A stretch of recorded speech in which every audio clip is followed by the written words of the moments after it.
Back in the day, a little Star Wars tribute called Troops sparked a fan film phenomenon. Today, we get to the bottom of it. Plus, I lose what shred of humanity I had left after 50 minutes inside Animal Crossing. And finally, throw out all notions of political correctness. They're not going to help you here, folks. It's Bum Shopping, Part 3. Now for a program that's never been described as mild-mannered, it's Attack of the Show. Pick up on this.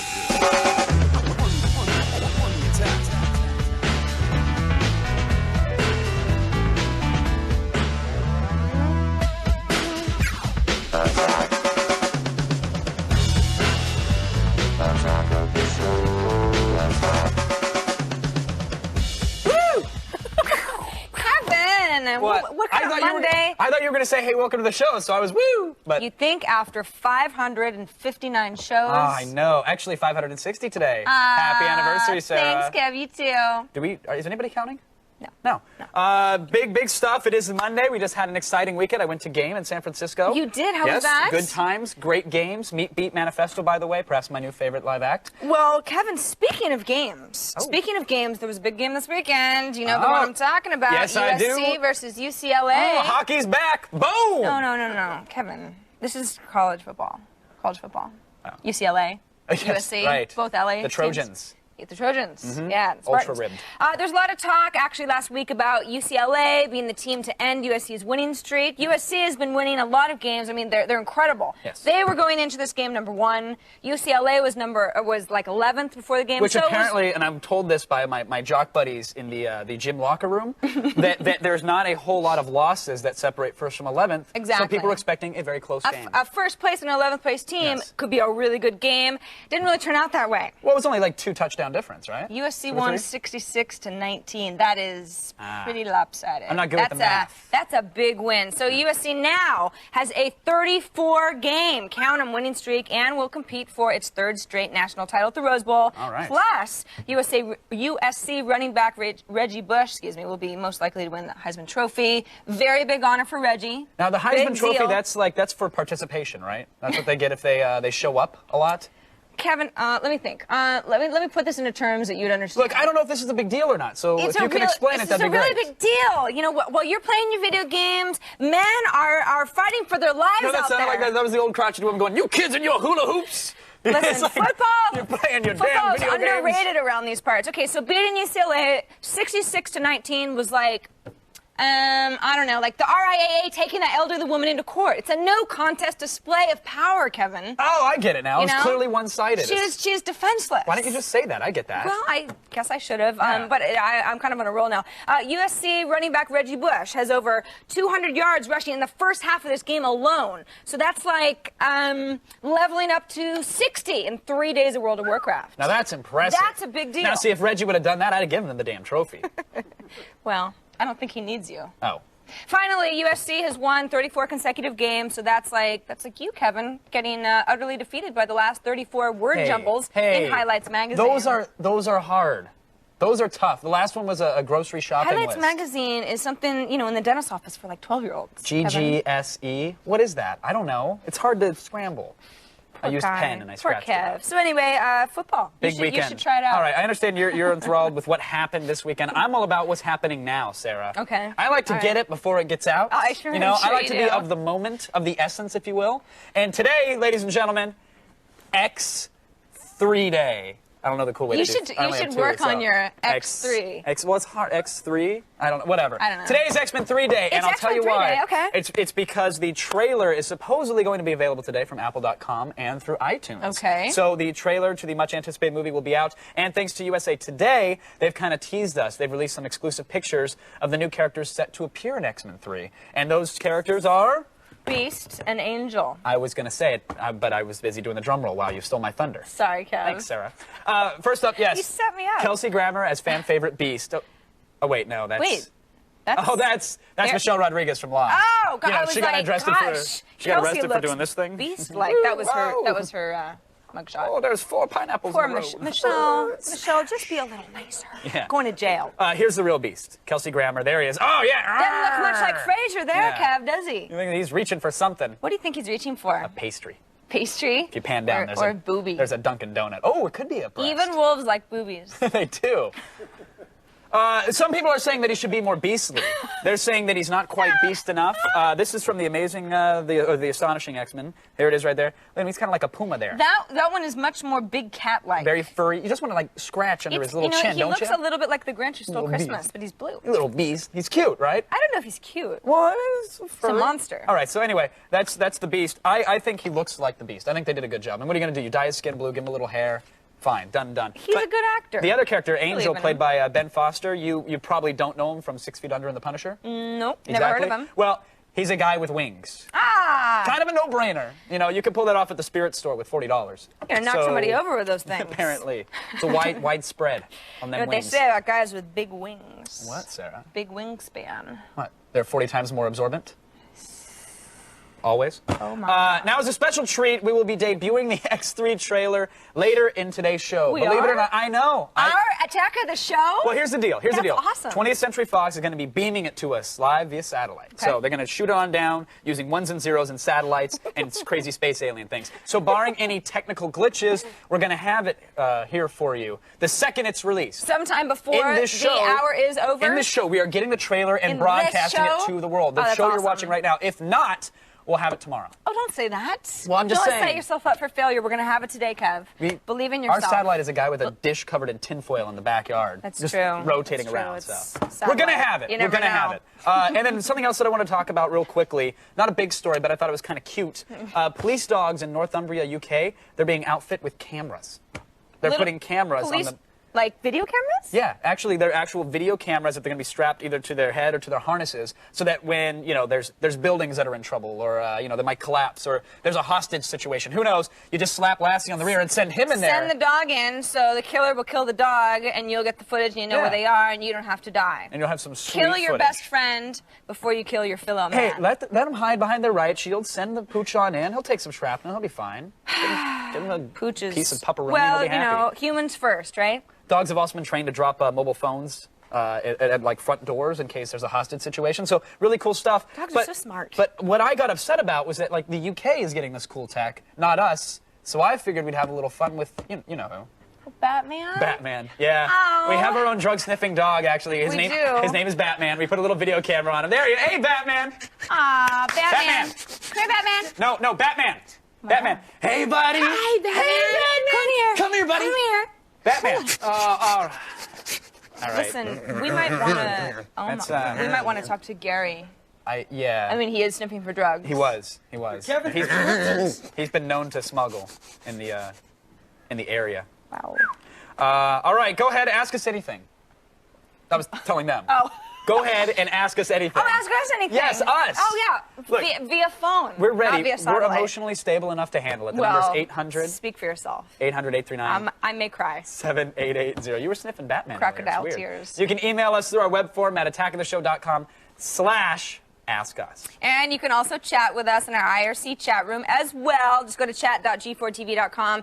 And Lucky Ducks today will receive Family Guy DVD. Quack, quack, Sarah. Quack, quack, indeed, Oh, I missed Kevin. it. I missed it. So yeah, Lucky Ducks. call, ask us something, make me cry, and get a Family Guy DVD. What could be better on a Monday? Brandon, what are you up to? Nothing. I'm looking forward to bum shopping with you, Kevin, later on in the show. Bum shopping. That's Brendan. about it. I'll be Bye, hanging Brendan out and me. all day today. You want a Family Guy DVD? Yeah, let me have There you go, buddy. There's one. Thank you. You want two? Why not? There you go. Such a brodeo around here. We need a quick break. We're going to take We one. sure do. But then director Kevin Rubio will be here to tell us about his legendary Star Wars fan film, Troops. Troops. Hey! Okie doke. Shut the camera off. Yeah, shut it off.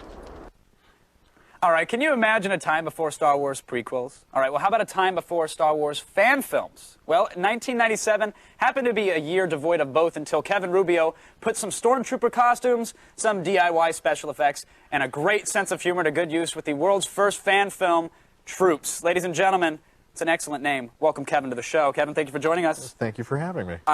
Troops, you're an internet legend. You realize? I hope you realize this. I hope when you wake up every day, you give yourself pistol fingers in the mirror and just say, "I am a damn internet legend." No, not really. It doesn't help me with the chicks, and I still have to pay $2.35 for Starbucks. So. You don't let them know that you're famous on the internet. It doesn't work. Oh, it's a line I use often at the bar. Oh, okay. But then they come to think of it, I don't get laid. Tell me about the story behind Troops, because I remember Troops, at least through the friend's eyes. I was fortunate enough to have broadband by that time, but I remember people spending painstaking hours on 14.4 modems to share this just incredible film over the internet. Yeah. Did you know it was going to take kind of that online community by storm? Not really. When we first started it, we were trying to get in on the black market videotape curve that Trey Parker and Matt Stone had started with South Park. So my friends were all watching the tape, said, "Well, we can do that." Right. That's not hard. That's not that hard. And I had some very good friends who do some excellent special effects on Babylon 5, and so we got together and we did this. And then actually, Attack of the Show correspondent Chris Gore. Yes. Saw the Mr. Film Threat was very supportive. I was told. I owe him a lot because he saw it. Oh God! Now we have to get bigger elephant doors for him to come in. He saw it at the San Diego Comic-Con and said there are some guys at theforce.net that would love to put it online.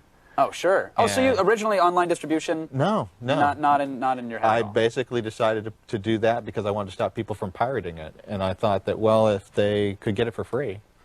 Maybe they'd stop. Maybe they'd stop. So now, how did this thing actually get thrown together? How did you make this bad boy? Because first of all, you mentioned that they do special effects for Babylon 5. Yeah. Even from 1997, your special effects stand up. They're still head and shoulders above most fan films out there. That is entirely due to Sean Jordan, who is the producer of the piece. Sean and I have known each other for 12 years, and it was him and Patrick Perez that did the effects. And basically, we all grew up and got into the industry because of Star Wars, and we didn't think that we were going to ever see a prequel. So we thought, let's make our own.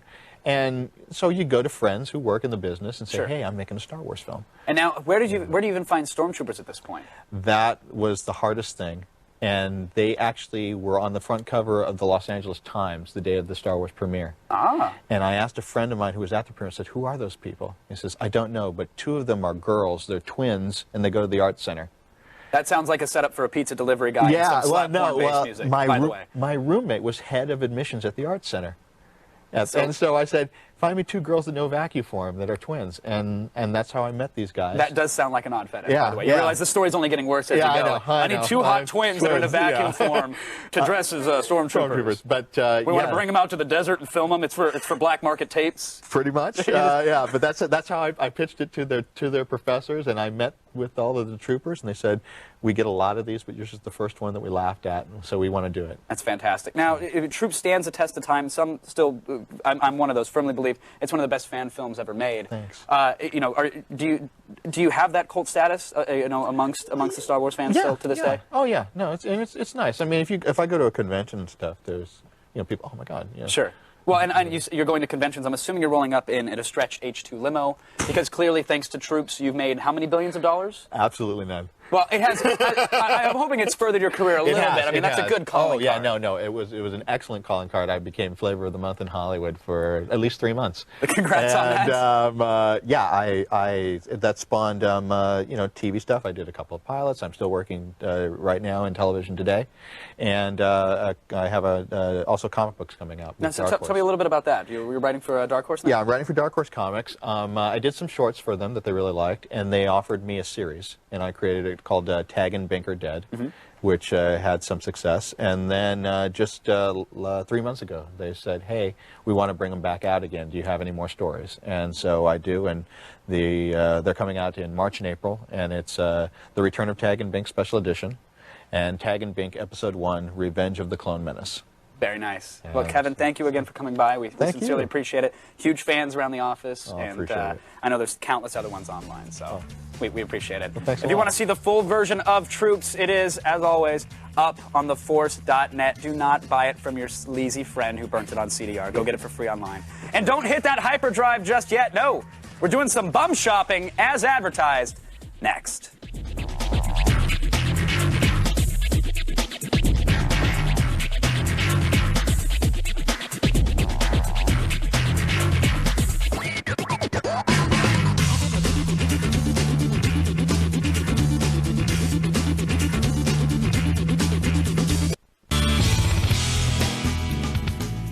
We found a tutorial online that taught us how to use Photoshop to transform ordinary men into comic book heroes. So naturally, we're using it as an excuse to revisit bum shopping.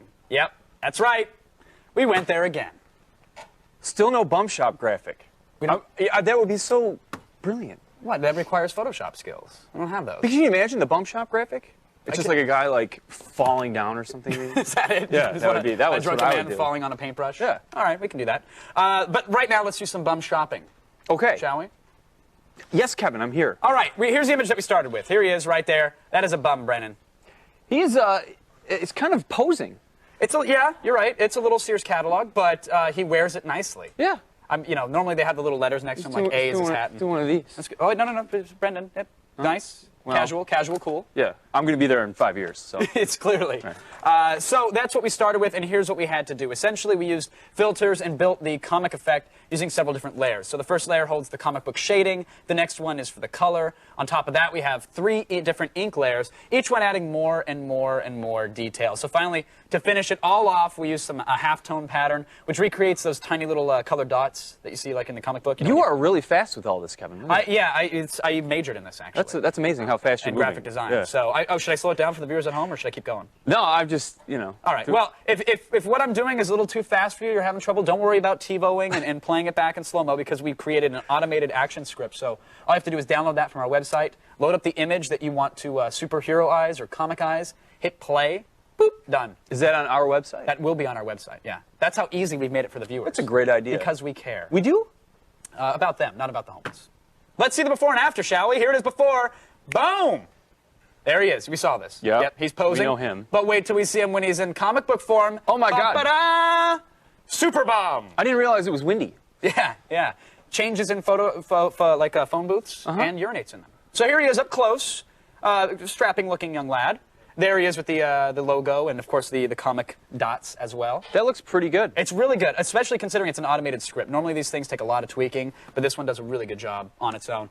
So here's the steps, some of the steps that use the threshold command, which is something that you'll have to do at home. As you can see here, this image a little kind of black and blowing out, etc. But threshold converts your images to black and white pixels. So essentially, all pixels lighter than the limit that you set will be turned white, and all those that are darker will be turned black. So as you can see here, as I change the threshold, it's turning, again, those pixels white versus those pixels that are black. Pixels. Pixels. You're having Yes. a hard time with that. I am. It's not a fun word. You don't use it in everyday Pixel? conversation. You just don't, really. I mean, you do on this show, I guess. But when you run it, so here it is. I'll set my threshold level, so all the pixels will become visible, and there we go. Very good, I hit OK. Thanks, buddy. Appreciate the pat on the back there. It'll finish up the script, and let's see the before and after, shall we? So here he is before, hanging out on the bench, little Starbucks action. Little sad. No, he's chilling. Oh, my God, it's Batman. It is. It's the Dark Knight. He's there. Let's see it in detail, though, because really it's all about what's up close that counts. Here you can see It's got an honest face. every megapixel put to use on that weathered face. And we cover it up with a hood, give it a little comic shading, and he really does kind of look like Batman. He got $3 off me the other day. Did he? Certainly is a superhero. That's nice. Yeah. Congratulations. Download the complete Photoshop action and links to the original tutorial. They're all on our website, which is on the internet. That's awesome. Yeah. Don't go away, because we have the feed coming up next, and you're still under house arrest, so let's not forget. That's gonna be bad. Batman, come here, boy. Yeah, good boy. Smell the drugs. Smell the drugs, Batman. Okay, get those drugs. Go get those drugs. Be a good boy. Go, Batman. Go, Batman. Batman? Batman, no, shh. Batman, get out of here. Sarah? No. Batman, no. No. Get out. No, Batman. Get out of here. Stupid mutt. Batman, no. Down, Batman. Down. Oh, my God. Hello, everyone. Welcome back to the show. Don't forget, this is an important reminder, you can get the ultra special, ultra portable version of Attack of the Show via our podcast. It's at attackoftheshow.com, or you can check iTunes podcast directory and get a hold of it there. You should. It's great. It's good for your health. Also, be warned that this week's Boost Mobile live band is Trillville, the land of the Trill.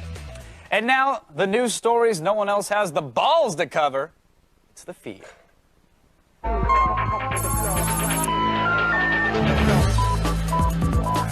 Sue anti-violent game laws introduced in the state of Illinois last December and set to go into effect on January 1st have been shot down by a U.S. district judge. Yes, District Judge Matthew Kennelly ruled that the laws called the Violent Video Games Law and the Sexually Explicit Video Game Law were unconstitutional. Judge Kennelly pointed out that the laws passed judgments on games based on just a few pieces of evidence without taking the merits of the game as a whole into consideration. Now, he mentioned in particular the game God of War, which, apart from one implied sex scene, follows a storyline that essentially parallels classic works like the Odyssey. The statement led to a spike in sales of the epic poem as disappointed kids discovered that at no time did Odysseus tear someone's face in half with his bare hands. Now, Kratos, he's hardcore. Now, a company called Transport Canada is working on a new device that they believe will help prevent high-speed auto accidents. How? By taking control of your car. The new system will use GPS technology and a digital speed limit map to make it nearly impossible for a car to speed in a given area. Now, once inside this invisible fence, the device will make your accelerator pedal more difficult to press down.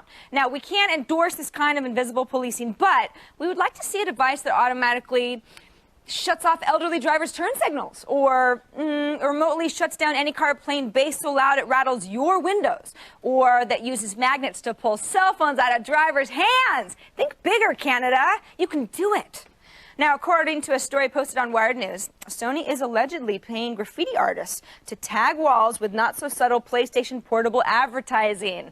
Obviously, isn't going over very well. No. Sony apparently calls the idea urban marketing. Let's just snicker about that one for a second. And hopes that by shoehorning PSPs into graffiti art, they can reach those kids, those cool kids, those street kids who are somehow blind to the billboards and bus ads and radio ads and TV spots and magazine articles and blimps and product placement and 24-hour satellite feeds currently being used to get the word out about the new handheld. Taggers have declared war on the ads, defacing them with words like phony PSP, hardy har, in an effort to put a stop to it. Now, this backlash has forced Sony to go back to their original urban marketing technique, carving for a good time play luminesce in bathroom stalls. Kind of a sad day. And finally, World Wrestling Entertainment may, for the first time, institute random drug testing for its actors. I mean, athletes. The recent death of wrestler Eddie Guerrero, although not yet officially linked to drug use, has sparked a rally for a cleaner, gentler WWE. Although the organization claims they'll announce more details in the coming weeks, it's pretty much understood that steroid and prescription drug abuse will be the highest priority targets. Hopefully this will weed out the steroid monsters and bring back the WWE back to a simpler time when the typical wrestler looked less like the Incredible Hulk and more like your Uncle Earl, 12 tall boys into his last pool party. You know the kind. That's the feed, because Sarah Lane says so!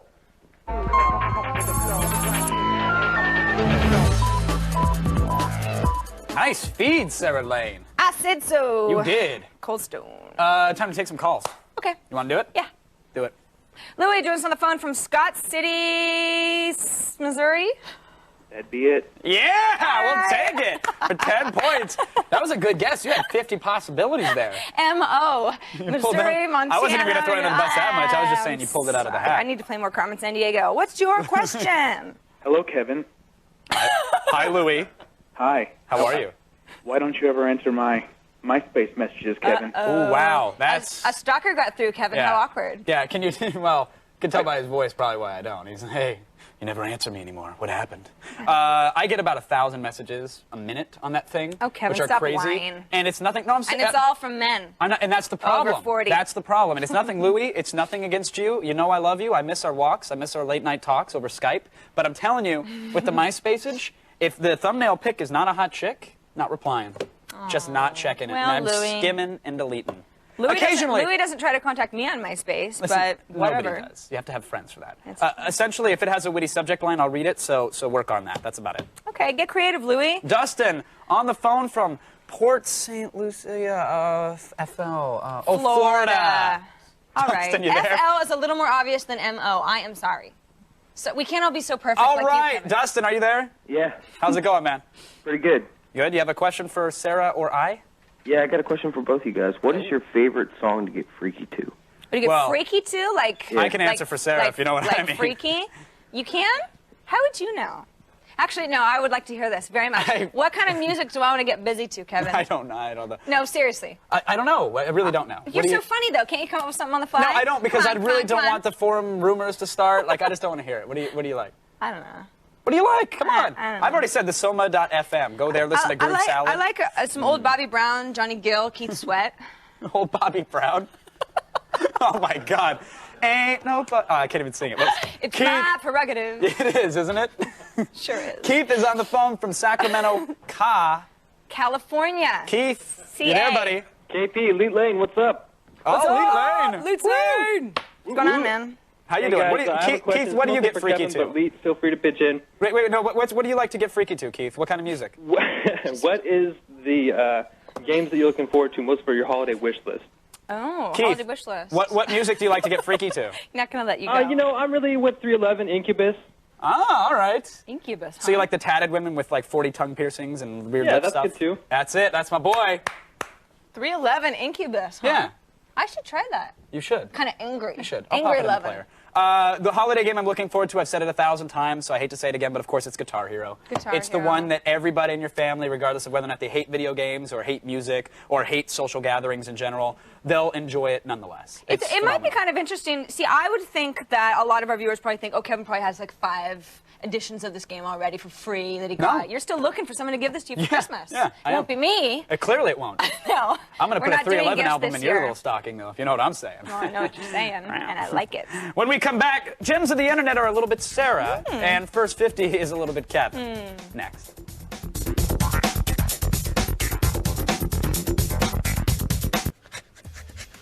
Batman! Come on, buddy! Come on, Batman! Hey, Batman, come on! Come on! Whoa! Whoa! Whoa! Oh, Batman, stop! Oh, Batman, stop! Oh, Batman.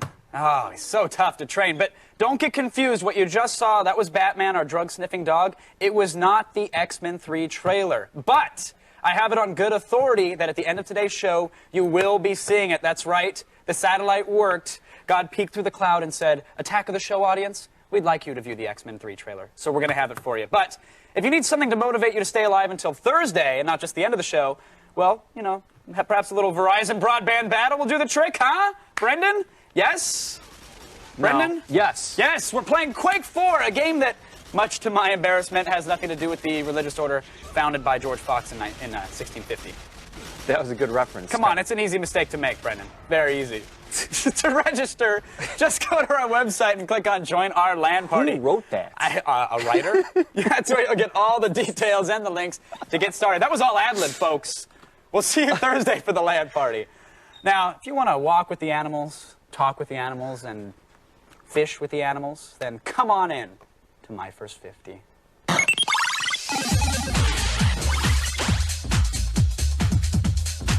Your favorite game of all time, Brennan? Animal Crossing. Animal Crossing, and now it's gone mobile with Animal Crossing Wild World. It's wild out there, Brendan. There it is. Give it a name, take a little trip to the town of your choice, and you're playing some Animal Crossing. Woo!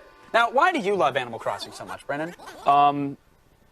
Because of the dialogue? And that has all been preserved so well for the DS version, and most importantly, the interface has really been adapted for use with the stylus. So this is the follow-up to the 2002 GameCube exclusive. A lot of people know it, a lot of people love it, some, like myself, loathe it, but nevertheless, it's the same game that you know and love. You assume the role of a cute and sometimes furry talking rodent, or you're surrounded by cute Oh, and right. sometimes furry Now I talking remember animals. all the hours I've played it. Yes, exactly. What, do you have a favorite experience? No. Okay, good. The menus are all easily navigated with the DS stylus, and they made it so that you can run around the town and interact with objects without having to use the actual control pad, which is also, again, a nice plus. It works very well. But the big thing here is, of course, the multiplayer and the Wi-Fi. You know, just like the original Nintendo GameCube, this one has some really good multiplayer support, but I think it's even a step beyond. What the hell is going on in there? All right, so do I have to? I guess I should explain like the basic premise is that here you are, you're this dude in this town of furries, which for some out there with the fetishes, it's a good lot thing. of guys on this show are in it. Exactly, myself included. So there's Tom Nook, of course. He gives you a house. You have to work off a debt, so you're delivering furniture and planting flowers. You can fish. You can forage for food. Get seashells. I getcha. Yeah, you live a life, essentially. But what's great is that with the multiplayer capabilities, you and up to 4 other people, or 3 people rather, for 4 total, can share a place. How many? 4 total. Including you. Including you. So that's you plus 3, if you were adding Which yourself makes to a list. 4. 4 total. So the Sudoku is helping you out. You're getting much better with the... Sudoku. Sudoku, whatever it is. You can do the multiplayer thing, so you can visit via over the internet, via the Wi-Fi. You Yes. can come visit my town With 3 and other live people. with me. Yes. Again, with up to 3 other people. Okay.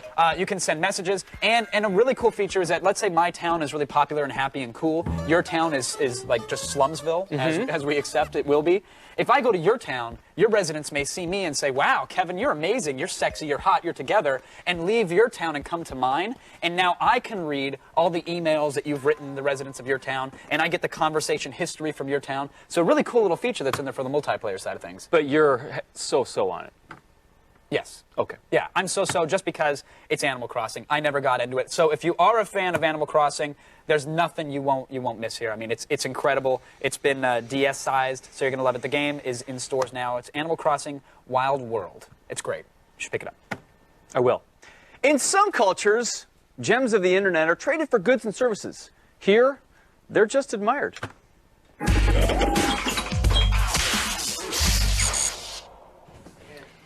So, Kevin, are you going to send out Christmas cards this year to all your friends and family? Yes, everybody on my MySpace is getting a personalized Christmas card. Aren't you sweet? Well, if you want to get, a little crazy this year, a little unusual, you might want to go to a site called unusualcards.com and get strange Christmas cards this year. Now, unusual cards isn't just Christmas cards. It's just sort of bizarre cards that don't make a lot of sense. You know, cards are the hallmarks of the world. They've just gotten, I know, exactly what? Yeah. Exactly. That is an unusual card, And Sarah. that is what Auntie Mabel will say when she opens up your Christmas cards. For example, how about Planet of the Apes? Do you have an Auntie Mabel? No, I wish Okay. I did, That's though. an adorable name. I know. All right, it Planet is. of the Apes? Planet of the Apes. What is this, said Tom. What is in this box? I don't know. You think your grandma can handle that? I don't think my grandma... Or another one. Here's an elephant pulling the sleigh. Or, even better, the feline nativity scene. What? Yeah. Oh, little cats I and know, Christmas cats. I know. Cat, they're holy, too. For the Aunt Mabel and all of us. So, Kevin, I've been to your apartment a couple times, and I've always Pop found... on the 311 next time. Well, the reason that we never got busy is because it's so dirty. It's so filthy. But even your apartment is not as dirty as a dust house. That's right, a house made of not. dust, Kevin. It is House not. made of dust. This is actually part of an art project. The woman who made this particular house used to clean houses and would save the crap out of the vacuum cleaner bags. God. There's more. There's this house, but then there's this house. It's kind of an old craftsman style. That's cool. And now she does. She's lucky enough to not have to clean houses Don't anymore. people send her like the stuff that they collect in their dust bags now? She takes donated dirt That is and makes awesome. beautiful creations from them. I love it. Dust houses, She can man. craft an entire city Way with my of the headboard. future. But finally, Kevin, we talked a little bit about WWE earlier in the show. We did. But I don't even think WWE has anything on Ultimate Christian Wrestling. That's Oh, right. yes. Ultimate Christian Wrestling. Yes. You know why? Because the Lord giveth and the Lord taketh away. Oh, Kevin. man, he does anytime that bell tolls. Now, if you want to know a little bit more about the fellows, no ladies that I can find, the fellows that are involved in Ultimate Christian Wrestling, you get a whole breakdown of everybody. Like this Wow. guy is the modern day warrior, Rob Adonis. Looks like Andre the Douche. He born in 1976. His finishing move is called the Ego Crusher. But, you know, Ego Crusher, I know, nice. isn't that great? But upon, I went through quite a few of these bios here. I found one that was a little disturbing down here towards the bottom. This is... Where is he? There we go. What is that? The custodial crippler, Justin Dirts. Year he became pro, 2005. But more strange. Finishing move, the Dirty Streamer. Doesn't Yeah. sound very Christian, does it, I've given Kevin? one or two of those in my time. Dirty now. I streamer. have. Wow. And he's got a plunger. I bet they listen to And Creed a lot. I'm uncomfortable. So, Ultimate Christian Wrestling, what do you think? It's awesome. Yeah, this is Gems. You can find the gem links at attackoftheshow.com. Thanks. Yeah, we still have more show to churn out, though. We do? Like butter, which includes a Butter. look at something special to feed into your PSP, and it's coming up next, Sarah. All right, Kevin. Gems of the Internet is brought to you by MX Dirt Rebel Game. Go for a ride inside. Batteries not included.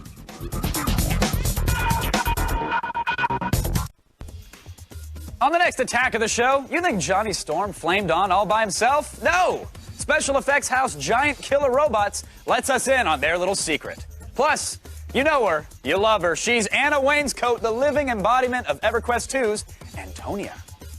And finally, Chris Gore swoops in and rescues our little DV Doomsday. That's what's loaded up for the next Attack of the Show. We know only two things about Tokobot. It's Tecmo's latest PSP title, and it comes courtesy of the creator of Fatal Frame. And frankly, I think that's good enough. We can show it off now. Walking me through it is Tecmo associate producer Ryan Arbogast. Ryan, welcome to the show. Thank you. The game, of course, Tokobot, which sounds adorable. I'm told it involves robots and prehistoric things. Prehistoric things, fast? yes. What's the plot of the game? Because I know it's the premise is that you discover these robots in some long forgotten society. Right. It's this old civilization that had been destroyed, kind of a doomsday thing, and then recent day you play the character Bolt, who is an archaeologist, and as he's going through the game, he finds these Tokobots, and they help him uncover more secrets about the ancient civilization. And so the Tokobots that we're seeing them here, they're these little robotic critters that follow around, and they give you powers in the form of different formations, correct? Right. You can. There's 3 different formations you can move into. There's the U formation, there's a V formation, and kind of a circle formation. You use these different formations to progress through the game. And so I like that it was described as an action puzzler, but it seems to me it played like a puzzler platformer. I don't even know if that's a genre necessarily, but right. I mean, how do you describe like the gameplay of Tokobot? It's a real good equal balance of action, puzzle, and platforming. You go through the different formations in order to climb walls, bridge gaps, right. Or sometimes you'll turn into like a helicopter and propel down. I think that's what we're seeing here now. Well, oh yeah, so you can use it as an attack or as like a helicopter type. Exactly, and you can hover to different ledges. Now, Kazuki Kikuchi, he was the Fatal Frame director, the developer, and this is a little bit of a change in direction, if you will. Like the bright color palette, cute little robotic characters. Is that a surprising twist for the boys at Tecmo? Or? It is. It was a nice change of pace for them to be able to move around and get out of the horror survival genre. Right. So it's so we shouldn't expect any zombies popping up full frame in this and screaming at the no, Tokobots. Just some undead robots maybe. All right, we'll take it. We'll take it. Okay. Do they bleed? They do not bleed. Man, okay. Next time we'll get blood. Yes. Next time we'll get blood. Now what I love is that this was a game developed for the PSP. This isn't another one of the countless ports that platform has been putting up with. It plays well for being a mobile game. I didn't notice any loading time when I was playing it. Are there any load times in the game? The load times are really brief. It'll load up in between levels, and it goes real quick. You won't even notice it. Now, and what's the skill level involved here? Because I know, like, there are the 3 different formations, which, I mean, I didn't even look at the manual, obviously. I picked it up, and I figured out, how to get into each formation and how they were used within the confines of the level. Will the difficulty ramp up towards the end here? I mean, it does. It's a real good learning curve. They take you through a brief tutorial on each new move that you can do. So anybody can play this game. It's fantastic. Do we know how many levels, how many hours of gameplay we're looking at roughly with the Tokobots? It is one of the longer PSP titles as far as gameplay goes. It's gonna last you? Busy. All right, good. The chances are the battery will die before you finish it. Absolutely. That's all that matters. So bring a charger and grab a copy of Tokobot. Ryan, thank you so much for coming on. I'm telling you, it's a blast to play. Getting good reviews too. So excellent. Congrats to everybody on that one. Tokobot is on the shelves today, actually. So pick yourself up a copy and don't forget to check out Tecmo's site for further info. You can find it at tecmogames.com. Now the show usually ends with chat questions, but today, all right, we're gonna do the chat question thing and the world premiere, as far as television's concerned, ladies and gentlemen, of the X-Men 3 trailer, so stick around. Attack of the Show, baby. Attack.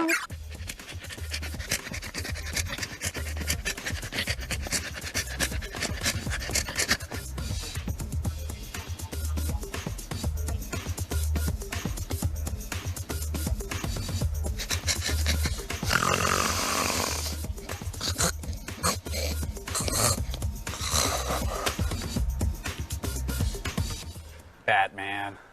Hey, if you're a fan of the band Simple Plan and you have an Xbox Live account and live in either Toronto or Los Angeles, then you might be our next Game with Fame contestant on December 16th. And even if you don't get the chance to play against the band, you can still win a copy of Need for Speed Most Wanted or Simple Plan's MTV Hard Rock Live CD. If you qualify, send an electronic mail to xlmail@microsoft.com. Be sure to have Simple Plan GWF in the subject line and also include your name, address, gamer tag, and phone number.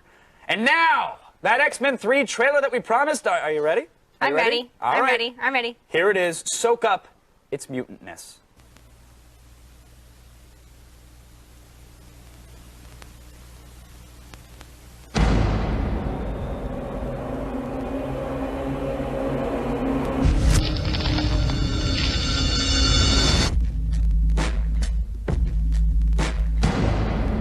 since the dawn of existence, there have always been moments when the course of history shifted.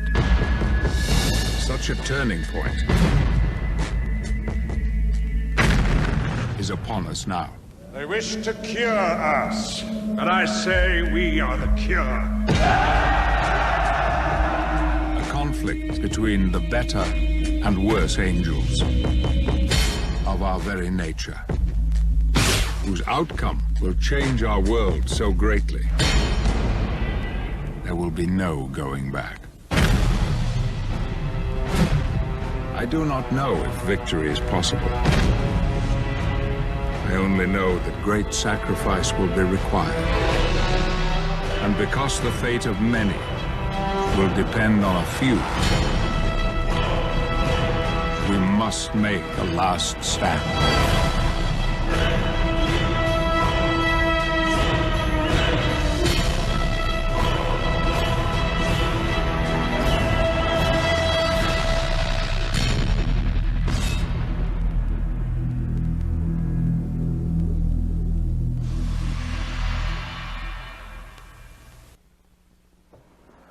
Oh, I'm spent. Are you excited? Now you can wait 6 months. Oh, I need a cigarette.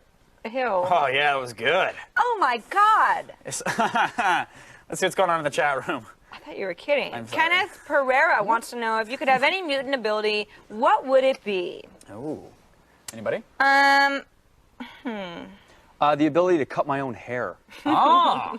Think about that. Yeah, You a little know? supercut action? Yeah, with no mirrors needed. You That's could get fantastic. the back, you know what I mean, without even Wow, thinking about it. that's Just a like really even good lines. one. Trim the ears? Yeah. Just Really a quick good trim. I haven't thought about that. I haven't. That's a great mutant ability, actually. I'm going to just leave it at that. That's fantastic. You don't want to follow that? I'm not creative. Yeah. I always wanted to be invisible so I could hear what people were saying. Really? Mm-hmm. Yeah, I see. And I wouldn't then want to use know it what people are against saying them. behind my back. I've done it before. It's not polite, believe it or not. I wouldn't either. Believe it or not. That's not really mutant ability. No. It could be. Well, turning invisible could be. What do you know Absolutely. about mutant ability? Mutant ability has to be cool, like cutting your own hair. Yeah, like a supercut. Instead of, look, I want to fly.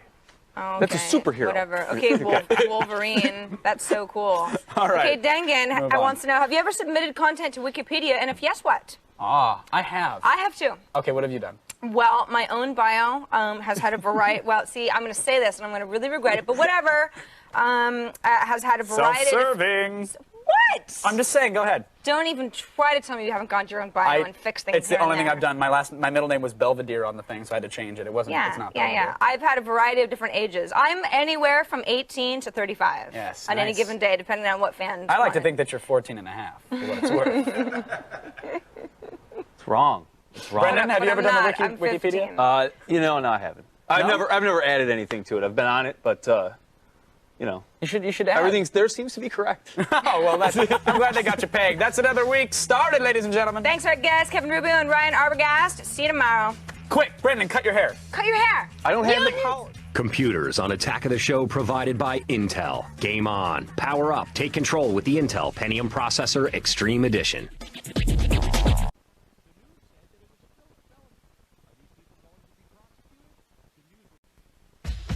Forget cosmic radiation. No, the real power behind the Fantastic Four was the special effects house, Giant Killer Robots.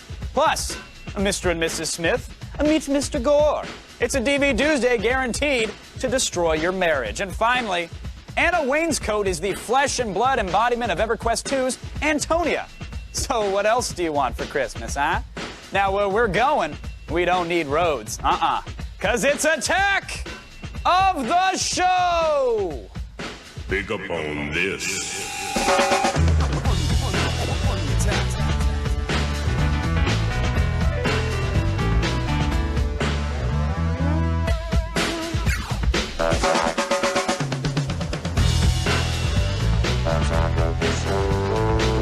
Hey, come on in. Welcome to the show. Come Right on there. in. Wait, the water's settle. fine. Settle. But don't get in the We're deep good. end. No. Not yet, anyway. 30 minutes after eating. Right? Might get a cramp. Indigestion. You're gonna drown. All right, can we get started? Can I talk about something that has me very excited? I would love for you to talk about something that excites you, Kevin. The Chappelle Show. The Chappelle Show. Well, You love? I loved. Loved. Yeah. Past tense. Past tense. Yeah. Past tense no more, Sarah Lane. Comedy Central just kind of confirmed that they will be airing some lost episodes of the old Chappelle Show. There's a total of 4 episodes, and they've got sketches that Chappelle taped before he kind of went, and went off to Africa and came back, decided to do the stand-up thing. So it's 4 episodes that have been taped that, they had to put on the shelf because he said no more show. I think it's probably worth clarifying for a lot of people probably think Chappelle Show is coming back. It's coming back. Right. It's not. This happened before Chappelle decided he didn't want to do the show anymore. Right. So I don't know. Hopefully they're good. The others were. The others were great, and the thing was, I guess, Chappelle was really stressing over these new episodes, apparently putting a bunch of, really overthinking it, really worried. Are these going to be funny? Will these be funny? Who knows? My hope is that they come back. They are hilarious, which I believe they will be. I'm a huge fan of the show. I know everybody else out there is for the most part. So it's going to come back. It's going to be hilarious, and then Chappelle will finally have the confidence that he apparently has been lacking and say, okay, you know what? We can do this. Another season, let's go. And maybe Chappelle will be back, Sarah Lane. Maybe. I think you and I can really relate to, people going, you're so funny, you're so awesome, more. And you kind of just start to recoil and go, I think I might just want to go to Africa. No, not me. I know that I'm that funny, and I just want to give them more because I have so much to give. A lot of confidence. I'll just keep churning it out all day. Kevin, iTunes is starting to sell video podcasts of old TV shows. Did you know that? Yeah, they started. They launched a little while ago with Lost and stuff. And launched a little while ago. Now NBC, Sci-Fi Channel, even the USA Network are getting into the mix, so you can see old shows like Dragnet, Your Favorite Night Rider. Love the Kit Car. Yeah, Late Night with Conan O'Brien, The Tonight Show. No, those don't sound too vintage. Those sound relatively new. Some of them are newer than others, but all the videos are only going to cost $1.99. So what do you think about that? Wow, doesn't that sound like a deal? Oh, hold the phone. All right. I got to do a little e-brake pulling, a little See, T-bow. I was thinking audio. No, I wasn't rewinding. I was pausing. Oh. What noise does it? Boop. Okay, good. You're paused. Listen, jaywalking. Jay Leno's little, or his headline segment, where he goes out and talks to people. Even the monologue. This is like 6 minutes of content at best, and they want me to pay $2 for it? Yeah. When I can get 45 minutes of Lost for the same price? Hello? You're right. Hello? That's a very good wait, point. it gets worse, Sarah Lane. Check this out. Hold on, I pulled up the iTunes. We got the Late Night with Conan O'Brien. I'm going to do a little click. There it is. And it says, you can give a gift this season. A total of 6 episodes for $27.94. Now you say, $30. I get 6 shows. Wow. Not wow, damn it. You're being prodded. Yeah. You're being sheep. You're being herded by NBC because I'm telling you, these episodes are already out on DVD. I believe with a sheep it's meh, not meh. Fair enough, Sarah Lane. Thank you for peeking through the clouds and peering sunlight on this conversation. You've ripped my little idea to shreds and stomped on it. Hold on, I have to. All right, that was violent. Wow. No, my little yoga. You can get them on DVD for $9 or $10. Yeah. You're getting all the episodes in DVD quality. Why on earth would anyone want to pay close to $30 for 6 episodes? Nobody would. It's not right. The idea, I hope they don't. I like where it's going. Agreed. I like the idea initially. Right. Too much money though. Rethink this, iTunes. Agree. And I hope NBC is paying attention. I hope they realize that ABC has it right with what they're doing. So anyway, kudos on the distribution. NBC, all right. making a lot of mistakes lately. Let's go to a happy place though. I drove you in kind of in a dark place there. I'm sorry about that. Let's get zen for a moment. Breathe. Find your chakra. I'm here. Your inner sanctum. Your holiest of holies. Your naughty bits, whatever it is. Figure it out. X-Men 3 trailer was released yesterday. Do you remember that? I do. We showed it on the show. The X3. We showed it off at the end of the show yesterday, and it was really fast. I almost didn't catch it all. I mean, there's a lot of quick cuts, like most trailers have. Right? Yeah, it's designed to be very exciting. It builds into a crescendo within 30 seconds, and then it's like, not till next year. Shink. So naturally, the fans have gone over it kind of like a Zapruder film. They've gone in frame by frame in the old QuickTime movie. They want to see if there's any little clues. They found some stuff. Kind of like Survivor. They found some stuff. They did. 2 examples, actually. Obviously, here's a funeral scene. Okay. Looks like a funeral scene. Someone's dead. People are mourning. There's a bunch of mutants there, but where's Professor X? Huh? You can play a little Okay. Where's Waldo. He's not there. Well, but don't you think that the makers of the trailer knew that somebody would freeze the frame and say, "Where's Professor X?" and start a rumor that possibly is unfounded? The rumor already existed before said frame of film. There was a rumor that Professor X was going to die off. Feeling of fire? Well, okay. Perhaps? Pour a little kerosene on it. We got it. We got it. This still here shows all the bad guys. They're hanging out. I think they were crossing the Golden Gate Bridge. You can see Juggernauts on Magneto's left, and he looks terrible. Really Yeah. lame-looking, cheesy-looking helmet. Yeah. Let's move on. Jean Grey is there as well. And now this is interesting because does this mean Dark Phoenix is now Magneto's new arm candy? Who knows? I don't know. Who knows? Looks like, at least for a walk across the Golden Gate Bridge, they were buddy-buddy. For 1 millisecond of film, she seems to be buddy-buddy with him. Yeah. And finally, and this one was super quick. In fact, I don't think a lot of people caught it, but apparently some fans did. People were really upset about the new X-Men film because Gambit wasn't going to be in it. Yes, that was actually, I mean, a lot of people here on our staff were pretty upset about Yeah, that. Avi, our own IT guy, cries nightly about it, amongst other things. His life Crying is, right now. He has a really sad life. But, Look up, dude. But they said Gambit's going to be in. Now they have a reason to be happy. He's there, except the controversial choice, Chris Tucker as Gambit. Wow. And I understand him and Ratner are close, but I gotta disagree with that. Yeah, not a good choice. Wow. Now, since there's still so much untapped Chris Gore left to discover, we're gonna give you another chance to ask him anything. That's dangerous, Kevin. I know. We're all I'm about not going to be danger. around for it. 800-839-7880. And, of course, you can email us through our web form at attackoftheshow.com/askus. And, Sarah, Yes, they can Kevin? chat with us as well. We have an IRC chat room. Just go to chat.g4tv.com. Nice. Thanks. Now, once this little break washes over you, giant killer robot comes by to talk effects that are special. Special. Attack of the Show, baby. Attack. Rated teen. Attack of the Show. Attack. You know, fanboys can nitpick all they want about the movie adaptation of the Fantastic Four, but the one thing that they all agree on unanimously is that, you know what? It looked cool. And the guys responsible were a special effects collective known as Giant Killer Robots. And joining me now is their founder, John Vager. John, welcome to the show. Thank you very much. Good to be here. I have to call you out on the name first because it's a little misleading. I went to your website. There was no order form. There was no scheduled appearances of said Giant Killer Robots. So apparently you are not giant metallic machines hell-bent on destruction. No, we're working up towards that. That's the business plan for the future. That's in the mission statement. Yeah. One day we will rise up against the humanity. Exactly. Well, we're a visual effects house in San Francisco. We've been around for about 8 years. We cut our teeth on visual effects on the East Coast, moved out here in '97. And we started off as just 3 guys in a little room and grew slowly and then not so slowly. And, you know, we're about 45, 50 people right now. Well, and it's funny, you know, you can grow slow. I know sometimes visual effects work comes in spurts and whatnot, but there was a project that you guys had called the Fantastic Four, which is a bit of a big intellectual property. When you landed that, is it 3 guys in a room working on all the effects for that movie, or did you have to ramp it up a little bit? No, for we it? had to ramp up a little bit for that. Yeah.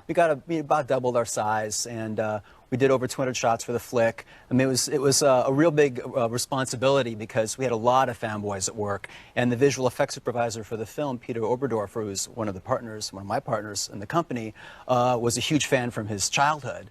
So we all really felt the weight of doing a good job and really doing justice to the material. Oh, sure. So, I mean, with fanboys on the staff, let alone all the fanboys on the internet, did you feel the pressure to really match, you know, the look and the feel of the series? Oh, absolutely. I mean, it was a big creative challenge because it's one thing to make a drawing, it's another thing to actually make that drawing come to life. Sure. Well, take me through the process of that. How do you make, like, what's a typical scene for the film? What kind of effects are you doing, and how are you actually creating them?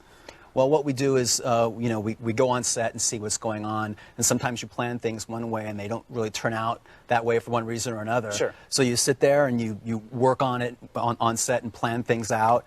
You get the information back, and you can see here in this shot, they shot this pool green screen, and we had to replace the back half of the pool and then fill it up with water and bubbles and put cracks in the floor and debris. Like, at this point, isn't it easier to just get a waterproof camera and go down to the local Y? Or, well, I mean, because this is an incredible amount of work for one shot in a film. Well, you want to get the actors in there and the stuntmen, and it costs money to put stuff underwater and sure. all the tank you need and the special camera. It's really a question of money. Largely. I love seeing all the layers come together because you have such an appreciation for what looks like 2 actors in a pool. You realize, oh no, they're on a set. That's all controlled. There were no bubbles. That's all. That's all. What Maya? That's all us throwing. Yeah, some Maya effects in and there? several other programs. It's incredible. So the water was one thing, but I know you guys had to do a lot of firework for Yeah, for this that's film. correct. Now, when we have a fire shot around here, we don't exactly have a budget, so we like to play intern barbecue. Little kerosene, let them go. It's fine. They're college students. You went digital, which I applaud because no one was scarred or no third-degree burns in the process. No, we avoided things. There was some testing that got kind of dicey, but Right. Now, what's the process of creating digital fire? well, what we do is we sit down, and Maya is our primary 3D tool, and we started with that. We just did a lot of testing very early on. You can see here the final result of probably about 8 or 9 months of continuous development. Sure. It's very difficult and challenging work. Fire, as a natural event, has something made up of hundreds of millions of particles, and simulating that in a computer is really difficult. And that's to say nothing about just the creative process. Like I was saying earlier, it's one thing to draw something in a comic book. It's two-dimensional, it's black lines. Sure. It's another thing to try and agree what it's supposed to look like in real life. And an interesting thing with the comic books, it's not actually in motion. Some people don't realize that. These are still frames. I mean, you have the Human Torch. You apply the flames to him. Now you have to get him moving, especially in an environment. How do you actually apply like the flame effects to the environment? Well, what we ended up doing was you get an environment, you track the environment, and then you use different surfaces there to receive light. We put Johnny as he's flying through the city, and he casts light into the environment. I mean, is that really what it's all about when it comes to realism? Because I know on the video game front, they're saying, well, what's going to make the difference is realistic lighting. Per pixel shaders, yada, yada, a bunch of technical mumbo-jumbo that I don't understand. Is that the same for film? Is it all about the realistic-looking lighting? Oh, it's very similar, especially for these nighttime shots, and especially in this sequence where we've got a lot of live-action plates that are cutting directly with our totally digital environments, and it's got to be a seamless transition from one shot to the next. Sure. All right, so we've seen a little bit about how we put together flame effect, apply it, add the lights. I figured why don't we show them a little bit of how it looked in the final project? Yeah, sure. I think it's a good idea. Here it is. Check it out, folks. And all that, just a little MS Paint and some GIF Animation Studio? Or? Yeah, exactly. Just some hand drawings, some hand paintings in Photoshop. You guys are good. You guys are good. Now tell me, I have to know, because you are an animation house. I know you're working, long lead times for films. What's coming up next? Well, I would love to tell you about everything. Well, great, fantastic. So what do we have coming up next? But you know as well as I do that there's all sorts of NDAs and legal requirements, and I'm unable to talk about anything. All right. Well, okay. Maybe you can let me know if the studio is going to be getting bigger anytime soon. We will be getting bigger in the future. Good to hear. Thank you so much for coming by and explaining the process. We appreciate it. Thanks for having me. All right. For more information, you can check our show notes, attackoftheshow.com. Plus, our chatters today will receive a copy of the Fantastic Four DVD. Lots of good giveaways, folks. Now, don't mistake this commercial break as a sign of weakness, because we're coming back strong with the Lush.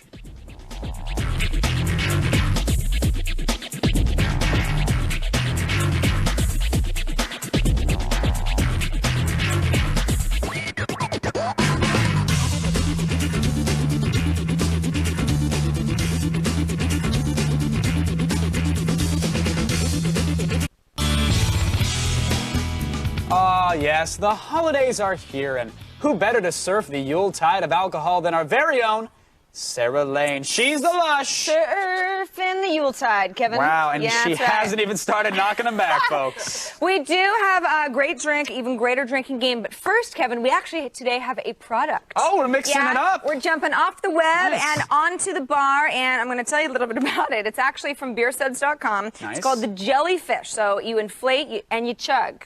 See? Sounds simple Inflate enough. and chug. So you can sneak a beer bong into events where, just deflate it, pack it up, it goes nicely. Exactly. All you need is a little breath. So, Kevin, I think that you're going to I'm gonna try demo. this out for us. This is beersuds with a Z. Yes, .com. that's right. And what I'm just going to do All right, is why I'm don't you going just pour a little in there. That's awesome. All right, I will. sorry. Okay, no. I will rip you to And it's not like a shreds. typical beer bong. You got to pinch the end, obviously. Pour it in. It's filling up. All It's right. filling. All right, let's not pour the whole All thing right, because I got all more right. drinking to do. Okay, All good. right, there we go. You ready? And you want to hold it? I want All right, ready? Here we go. Here we go. And all right. Wow. Mm-hmm.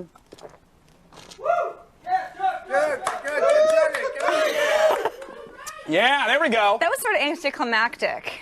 Oh, not for me. That worked like a charm. A quick burp. No, just kidding. I actually had one and I swallowed it down. Okay, so Kevin, very, very well done. Beersuds.com, tasty. great place to get your own chugging machine. Woo. There's going to be a really naughty animated GIF after that. I know it. I just know it. But it's all right. I think they call it GIF. whatever the cool kids call it. But thanks to Gary for encouraging the chugging. We That's appreciate right, it. that's All right. Woo! Let's move it on. We've got like 12 other people in the studio that are like, Quiet. We're all right, making so television. we're officially in holiday mode, Kevin. We are. Nothing says, oh, God, it's Christmas season again, like a little cinnamon. Oh. Would you like to know a little thing or two about cinnamon, Kevin? I would love to know a thing or two. Well, cinnamon was first imported from China to Egypt as far back as 2000 BC. That's a long time ago. Now, it's also the spice most prominently mentioned in the Bible. It is, very if you're biblical into spice. Bible trivia. Uh-huh. And it's one of the spices that Christopher Columbus was searching for. He killed himself, when he by the way. discovered America on October 12th, 1492, my birthday. Many believe that Portuguese discovered America, and I am one of them. But furthermore, Christopher... I think Christopher Columbus was Portuguese. He killed himself. And Italian. He killed himself. And Spanish. Look it up. And Sri Lanka is widely regarded as the place to get the best cinnamon in the entire world. Sri Lanka. Awesome. Way to go, Cinnamon Lankans. sticks, good things to chew on when you're trying to quit smoking. Yeah, they don't get Just you what I've nearly as heard. high, though. Yeah, no, not at all. Well. All right, So what are we actually, using cinnamon for? we're going to use cinnamon in today's recipe, hot mulled wine. That's not mulled wine, that's mulled, M-U-L-L-E-D. Fantastic. Mulled wine. So Let's what drink. you do is you heat up some wine. I'm just going to tell you how to All right, cook heat up some wine. Heat up some wine. You want to add a little sugar. You want to add your cinnamon, a little bit of cloves for good measure, and you've got a nice little Christmas drink. What you have to do, though, in your kettle here is make sure that it doesn't boil, because once it boils, you're boiling lose the the alcohol alcohol. out, Right. and your party is not fun anymore. Right. All right. So this is hot, so be careful, okay? Okay. Just going to Thanks, give you a little Mom. bit. Jeez. Can we just get to the drinking Well, yet? I am like 20 years older than you. Just let's go. All right, so this is, what is this called again? hot mulled wine. Hot mulled wine. Cheers. Cheers to Cheers, you. Lush. Oh, All right. God, Drink that it up. smells good. Yeah, it does. Okay, that's really hot. That's all. Yeah. Wow. Woo! But good, right? You see where I'm going with this? I can't feel my tongue anymore. I think I took some skin Let's off. move it on. Let's Okay, play. so today you want Beer to games. go into a Drinking nice games. harmless game. Let's go. Let's do it. Come on over to the drinking table here. Let's play a little game. Today's game is called Ice Tray Races. This is really simple, possibly the most simple game ever known to man. So pick up your straw. You got one on this side. I got one on this side. We've got an ice tray here. We have two sides. Here's your side. right. Here's my side. Within the ice tray is a nice vodka cranberry mixture. Okay. What you want to do is try to down your side before I down mine. The person who loses, I don't know, All has right. to drink the rest of All the right, vodka well, let's do it. in a Okay. 5-minute You period. ready? I made that All last right, part so you're up. on this side? You Yes, ready? Okay, I'm on here we this go. side, you're on this side. Ready? Hey, folks at home. In 3, Don't try this at home, 2, kids. Go. 1.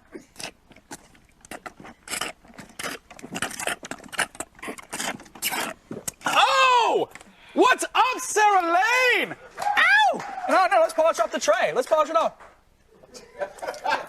Yeah! Looks like Kevin's better at sucking on things than I am. And that's the Lush. More information in today's show notes. Next week we get even more predictable, Kevin, and we're going to make some eggnog. Are Yay. you cool with that? Cool? I love eggnog. Okay, next up, the show goes hog wild. Kevin's going to take his pants off, right? What are you... Never mind. We've got the feed, and we take care of your holiday shopping with It Came From eBay. Fantastic.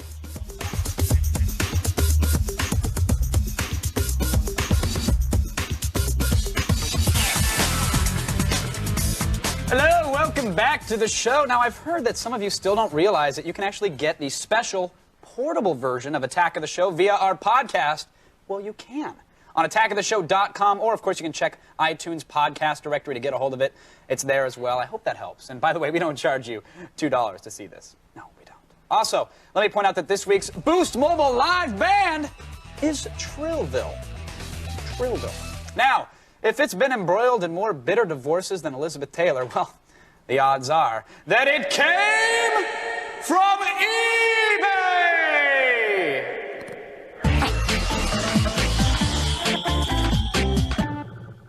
Mulled wine, I'm all warm inside. I bet you are. All right, and dead. Let's get to some eBay auctions, shall we? That's...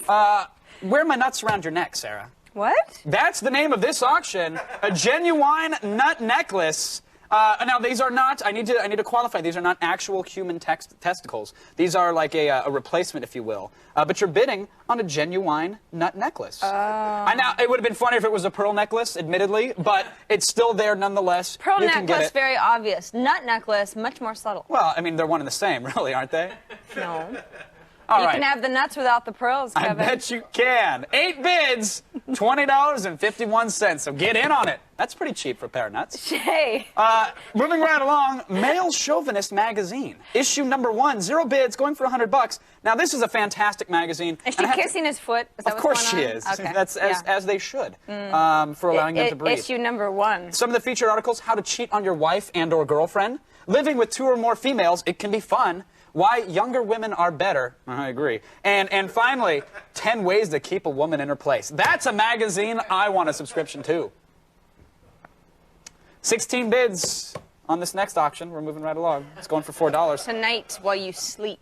When else does it happen? Help a wife get even. You can do it, Sarah. A dog and a railroad spike. The dog is not part of the auction. The railroad spike is. And this thing, I want to call this out, not because I think it's a great thing, because these are the auctions that clutter up eBay and waste bandwidth and kill productivity when it comes to my day. This wife says, oh, I have a war going with my husband, which is stupid in the first place because men are superior. She says, I bet I can get bids on this railroad spike, and if I don't, I have to do chores. But if I do, my husband does. So then they fake this whole diatribe, like the husband's going online saying, please stop bidding, you're killing my time, But yada, yada. wait, why is the dog there? I don't know, actually. That's the best question.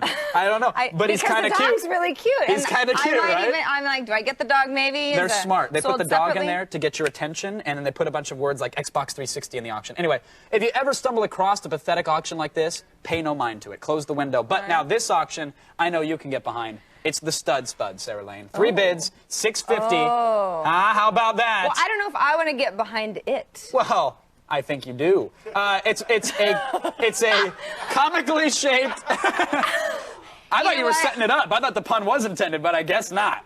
Wow. Yeah, right? Wow. Mashed or otherwise. She'll take it, folks. There you have it. We're just going to leave it there. Always expect the unexpected when you can get behind eBay. Oh, Wait, yeah. don't even look at me. I can't. Now let's clear some room in here. The feed's coming through.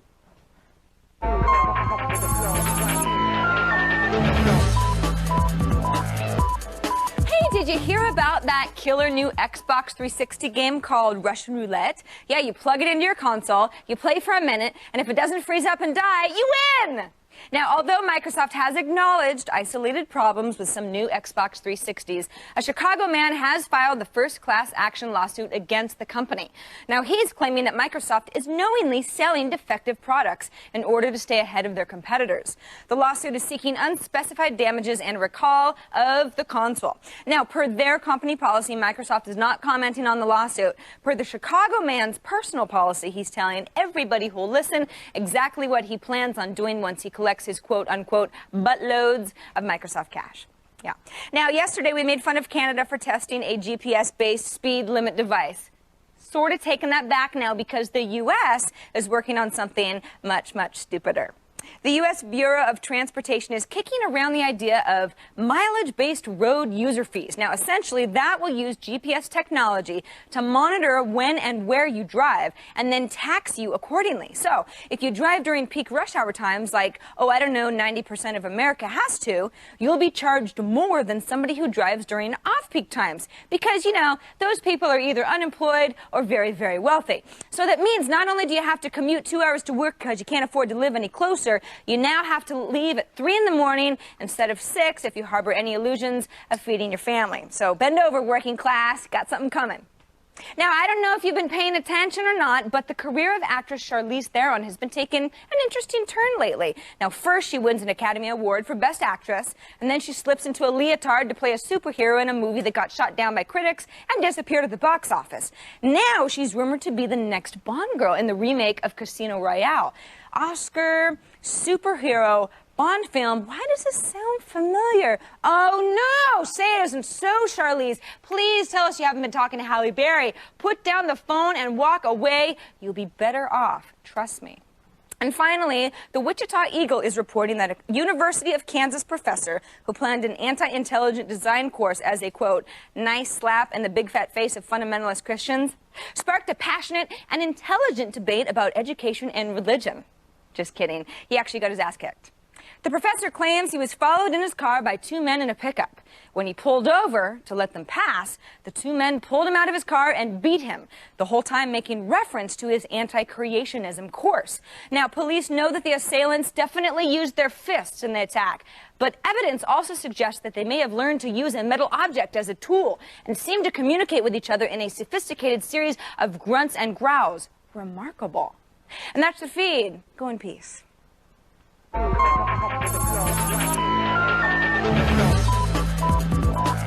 The two guys were in a pickup truck. What were the odds, huh? What were the odds on that? Crazy. One? It writes itself. Chris Gore, ladies and gentlemen, ready to take your phone calls or their phone calls. Let's hear it. Let's hear it. All right, here we go. Jared on the phone from Lacey, Washington. Are you there, Jared? Yeah, right here. How's it going, man? Good. Good, good. You have a question for Chris? Yeah, my question is, I am poor as poor can be, and I have $10. Which movie should I see? Narnia, The Producers, or King Kong? Oh, good question. That's easy. That's easy. King Kong. Really? I saw King Kong last night. You saw King Kong? I saw King Kong last night, one of the first audiences to see King Kong, and I gotta say, fantastic. It's 2 hours and 45 minutes. About within the first hour, they get to the island, so there's a lot of setup with the characters. Sure. But let me just say, it's one of those things where Peter Jackson, he wants to top himself. Right. You know, of course, there's a battle with King Kong against a couple T-Rexes. Well, you've seen it. It's in the Yeah, I trailer. know. I It's in just the don't want. trailers. I know you go to spoiler And town it's- really quick. I'm not going to spoil anything. Let's ruin it for everybody. It's the most ambitious thing. It's basically Peter Jackson has bitch slapped all the Jurassic Park movies. It's so big. All right, so definitely see it. Yeah, King Kong. Did you all the cry? way. Yes or no? Did you cry? I got choked up at the end. A little bit. A little choked up. You little woman. A little choked up for Kong. Popcorn stains on the skirt. Zach joins us on the phone. Are you there, Jack? Yeah. Zach, hey, what's up, buddy? Not much. Not much? You gonna see King Kong? Yeah. Yeah, everybody is. Yeah, that movie's Kong gonna, is- that movie's yeah. gonna break all records, huh? I want to see it again. All right, Zach, you have a question for Chris? Yeah. Chris, what's your favorite fan film? I mean, I would say Troops. Actually, Kevin Rubio was on the show yesterday. Troops is good. Nothing but praise for you, by the way. He's a Congrats great for guy. everything you did for him. He's a great guy, Kevin. But one that a lot of people don't know about is Grayson. Have you ever seen Grayson? I have not heard of Grayson, no. It's about Robin. It's an epic Robin movie. You can just Google that. Look up Grayson, and it's a 5-minute trailer for a proposed Robin film that's awesome. Okay. Trust me. Is it funny Grayson. or is it just good action? Or No, what? just great action. All right, Great action. Everybody look it up. And finally, Kevin, love the name, on the phone from Pennsylvania somewhere, Aliquippa, I think. Kevin, you there? Kevin, hello. Going once, going twice. Hello. Goodbye. Oh, he was there. And he was there. We button hooked him. We're quick on the button here. Nice. I forget it. Justin on the phone. Kevin. Are you Kevin or Justin? I'm Kevin. Awesome. Good to have you, buddy. How you doing? I'm fine. How are you? Awesome. Is all hell breaking loose? Is there a zombie riot in the background, or is your mom telling you to get off the phone because you're racking up the minutes? No, that's just. All right. I don't like to talk about that. All right. You have a question for Chris? Yeah, I was wondering, what was your favorite Quentin Tarantino movie? These are all easy questions. I mean, for me, Pulp Fiction all the way. Really? Yeah, you can watch that film over and over. It only gets better. Plus, the way that it's disjointed actually kind of works. You can follow different stories. I love the Pulp Fiction, but what about the Jackie Brown? Jackie Brown's good. I don't know, but Pulp Fiction is so watchable. You're right. No, you're right. So You're right. watchable, It is my great favorite as well, music. but I just It's had to Pulp see Fiction. because some people compare it directly to Jackie Brown. So Well, yeah, it's Pulp Fiction. That's There the you have answer to that question. final answer. That's the final answer. Done. Hey, heads up. When we come back, DVD Tuesday revisits a Star Wars DVD where two-dimensional characters are actually a good thing, Chris.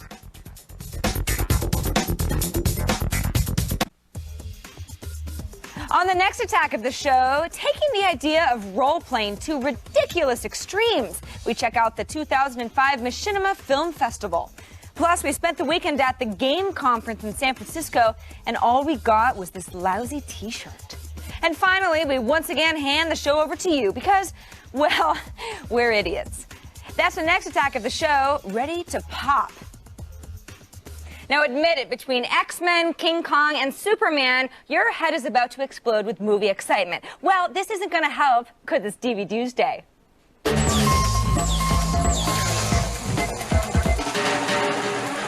Chris Gore, nice of you to stay for your segment. I see you answered some phone calls. Now we're going to get into the meat of what you do best. That's right. Here I am to do DVD it. reviews.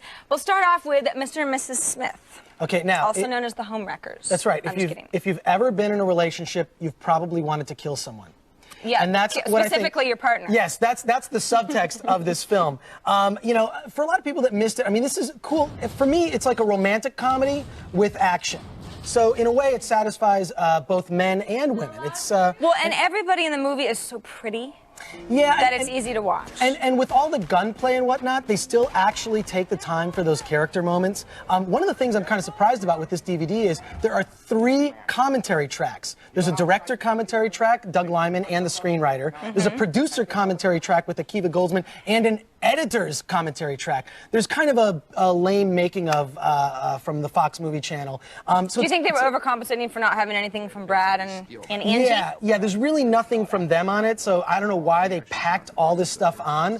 It's nice that it's there, but it's not really the stuff I want to hear. I mean, the stuff from the editor is not the most compelling stuff. Editors are very important, but not necessarily. You don't want to. And here is where I sped up the video a little bit to make it. Hey, I love editors. They're great editors. I love editors. Who work on this. Couldn't live without them. But the commentary, I just don't know how necessary it is. So while I really enjoyed the film, it's a rent. It's a rent. It's a rent. All right. It's worth seeing, especially if you missed it over the summer. And I thought Brad Pitt could do no wrong. Yeah. He's a rental.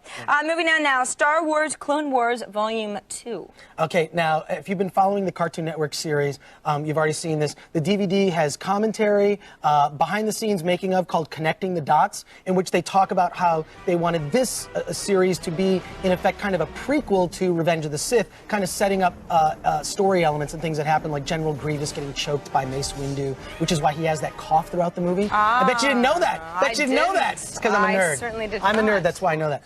But no, that's why we have you. Yeah, but and some of the other things that are kind of cool that they should have done in the movie, I think, is Anakin being knighted by the Jedi Knights. Actually, Yoda knights him and chops off that little tail that he had. And I hated that. That sort of lame. Hated on Little Boys tail. in the 80s. Hate it now. Yeah, it's like that was not working. I don't know where George Lucas' head was with that, but Yoda cuts it off, and I'm thinking like, why? These are moments that should have been in the films. Yeah. So in a way, I'm such a big fan of it. You gotta have it. I have Volume 1. It's a buy. It's a buy. It's a buy. Okay, Yeah. Volume 1 and Volume 2. Keeping your interest. You got to keep those on the shelf together. Okay, and third, The Frighteners Unrated Director's Cut. Ooh. Now this movie for Peter Jackson fans and fans of Peter Jackson when he was doing all his goofy horror shtick, this is a movie that kind of came and went. It was a big summer release that maybe shouldn't have been. It's kind of like a perverse version of Ghostbusters. Okay. With Michael J. Fox, of course, playing this person investigating ghosts, and he gets rid of ghosts from your house, but actually the ghosts are helping him, so they're in on it together. And as people start dying, including his wife who died with the number 13 on her head. Oh, that's always unfortunate. Yeah, so he's around when everybody dies. The extras on this thing are absolutely unbelievable. There's a documentary that's got to be about 4 hours long detailing every element of the process, including practically every special effects shot. It's just packed. So it's like, if you want to see how the movie was made, plus Peter Jackson fan, anything of the like, you're really going to like Yeah, this. if you're a Peter Jackson fan, just to see him, I mean, from the writing stage all the way through the release, it's fantastic. And plus, I love his whole attitude about it, because the movie was not embraced by critics. He says, look, the only critic I really care about pleasing is myself. And he had a great time making the film. The one funny thing in the some of the outtakes is you see Michael J. Fox on the set in a montage saying, Doc, Doc, Doc, because he forgets what movie he's in. He's in front of a blue screen thinking he's in Back to the Future. Oh, Chris. And so what's the bottom line here on The Frighteners? That's an easy one. It's a buy. It's a buy. Yeah, such a great disc, and a film that was really underappreciated. All right, Chris. Cool. Well, we've got a rent and 2 buys. I'm feeling pretty good about today. Yeah, and a one quick pick, little quick recommendation always got a little for a something film else that you might have missed. A documentary that came out over the summer called Murder Ball. Murder Ball was great. Which, yeah, so you saw it too. We were just talking about it. Yeah, we interviewed one of the fine Murder Ball The Murder Ball players. Well, it's kind of like rugby in wheelchairs. It's bloody, it's violent, and it's a really great film, great documentary. Underrated. Murder Ball, check it out. Thanks, Chris. Thanks Cool. for being Thanks here. again. See you next week, if not sooner. That's if right. not in my dreams. Yeah, well, I'll be there. Visit filmthread.com or chrisgore.com if you think you're fan enough. Saying a lot. Now, look, it's not often that we get to use the words Stuff Magazine model and EverQuest in the same sentence, so trust me, you'll definitely want to stay put.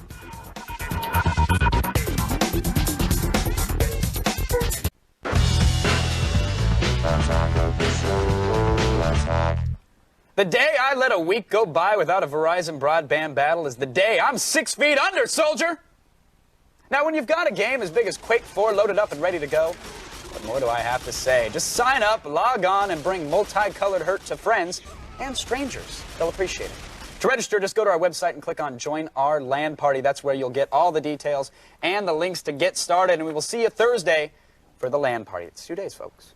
Now, the only thing gamers like more than hot video game characters are, well, they're real women. Actual women who look like hot video game characters. But trust me, even that's kind of a neck-and-neck race, which is why Anna Wainscoat quickly discovered that being the living embodiment of EverQuest 2's Antonia was going to earn her quite a bit of attention. Welcome back to the show, Anna. Thank you for having me. Thanks for joining us. A very special treat for this interview. I hope you don't mind. We, here at Attack of the Show, we had our own quest.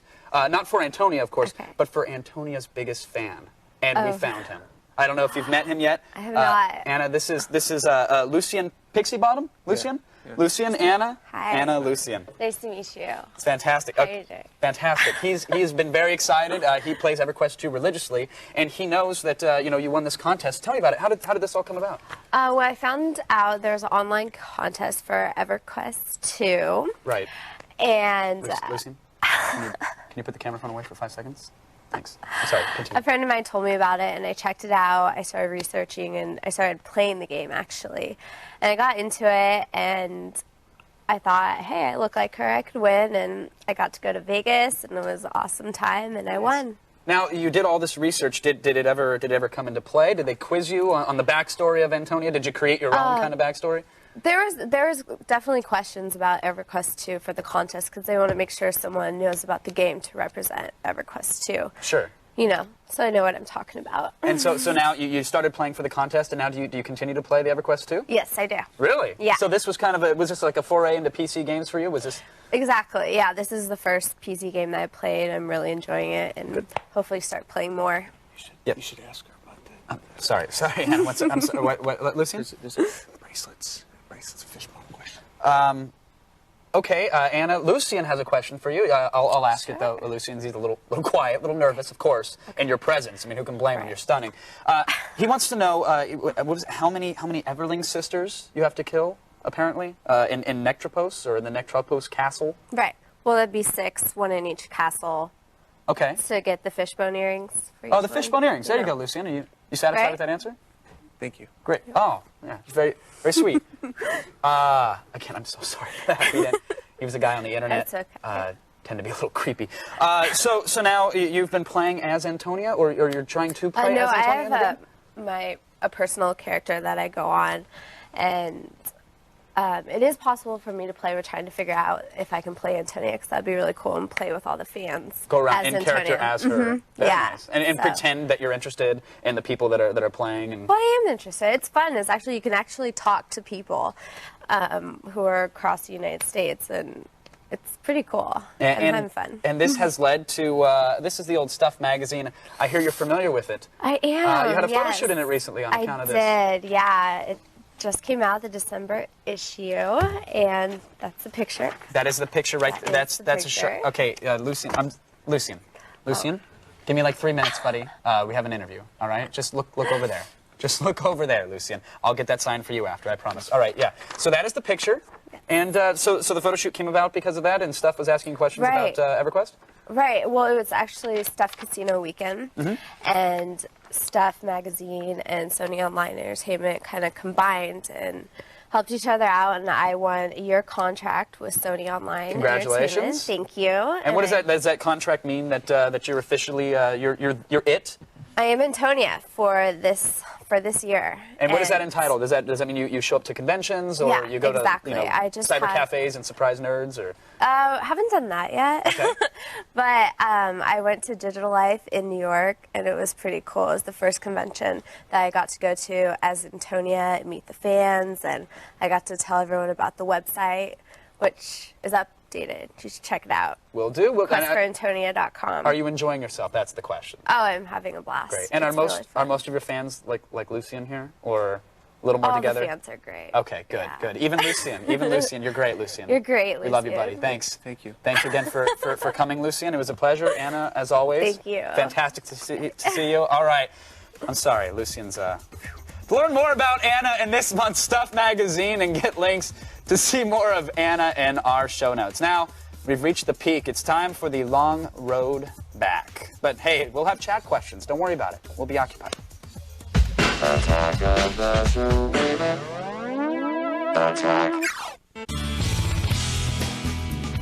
The band Simple Plan is looking for someone to humiliate on national television. So if you have an Xbox Live account and live in either Toronto or Los Angeles, then you might be our next Game with Fame contestant on December 16th. And even if you don't get the chance to play against the band, you can still win a copy of Need for Speed, Most Wanted, or Simple Plan's MTV Hard Rock Live CD. So if you qualify, send us an email. Actually, send an email to someone else. xlmail@microsoft.com. And be sure to have Simple Plan GWF in the subject line. Also include your name, address, gamer tag, and phone number, and then maybe you'll be set. A little bit there. Send the email. Also, by the way, Social security number would also help. I got sent the new Freeze Pop album today, which they were featured in Amplitude and in the Guitar Hero. You've been raving. Look, if you're a fan of like bright, clean, super happy electro pop with I imagine Freshly scrubbed. I imagine a hot chick singing. Go for it. Freeze Pop. Okay. There you go. Give it a try. You might like it. You might like it. All right, you want to see what's going on in our chat room, Kev? Let's do it, Ready to Sarah. answer some questions? What do we Okay, have? first question from Doriginal. If the host could make a guest appearance on any television drama, which one would it be? If it could be past or present, I would say Twin Peaks. Twin Peaks, really? Oh my God, it's the best show ever. Well, now why? Because it's the best show ever. Okay, I'll accept that, I guess, but... No, seriously, that's the best show ever put on television. You've said that 3 times now, but haven't actually explained why it's the Have you best show ever ever. seen it? See, I would want to go... I'm a David Lynch fan, Oh, okay. and All right. it was the most interesting and also the scariest piece of work ever. It was a I little was scary. riveted It for was a 2 little scary. years. I would want to go on The Lost so that I could like jump kick Michelle Rodriguez in the ovaries. You know what? I would just get ninja crane Your style. Michelle and then, Rodriguez all your Michelle Rodriguez jokes always get like constant laughs. I don't understand. Why Because everybody the hates woman's her busted. so much, though. Not so busted. I mean, you've seen some busted women. She's not that bad. That's true. I just don't think like she gets typecast, and I don't think she can act. That's all. Really? Yeah. Is that what I it just is? look. Hey, whatever. Love to have her on the show, Michelle. I think she has really pretty hair. Fine. Nice hair. Ninja kick. You could pull it. All right. Sith Master. The Hey, tuft, we good to call see that, you by the again, way. Sith. You got to grab a whole handful of hair because if you pull only a few strands, it'll hurt her. But you want to hurt her. Sith Master, what was Wants this to know, question? if you get arrested, who would you call for your one phone call, and what would you say? Well, if there's conjugal visits, I'm calling you. But we're not married. Oh, that's right. Yeah, so you can't do anything. That's right. I could try to slip you drugs through the clear pane. The telephone pane, where it's like, you need human contact. I always wanted to be in a fight with somebody who's in jail and be like, I'm done with you, and have them be like, I'd probably call into the show. I'm just a workaholic. I got nothing to do. We're done here. We're done. Thanks to our guests, Anna Wainscoat and John Vager, and of course, Chris Gore. Of course. See you tomorrow. Have a good night. Bottoms up. Computers on Attack of the Show provided by Intel. Game on. Power up. Take control with the Intel Pentium Processor Extreme Edition.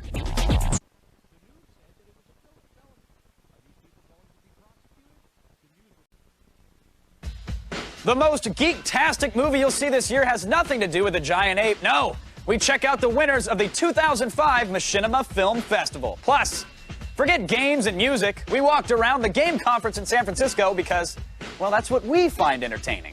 And finally, we unleash game developer David Jaffe and wash our hands of the results. Now, this planet, it's nice. We'll take it. Because we're Attack of the Show! Pick up on this.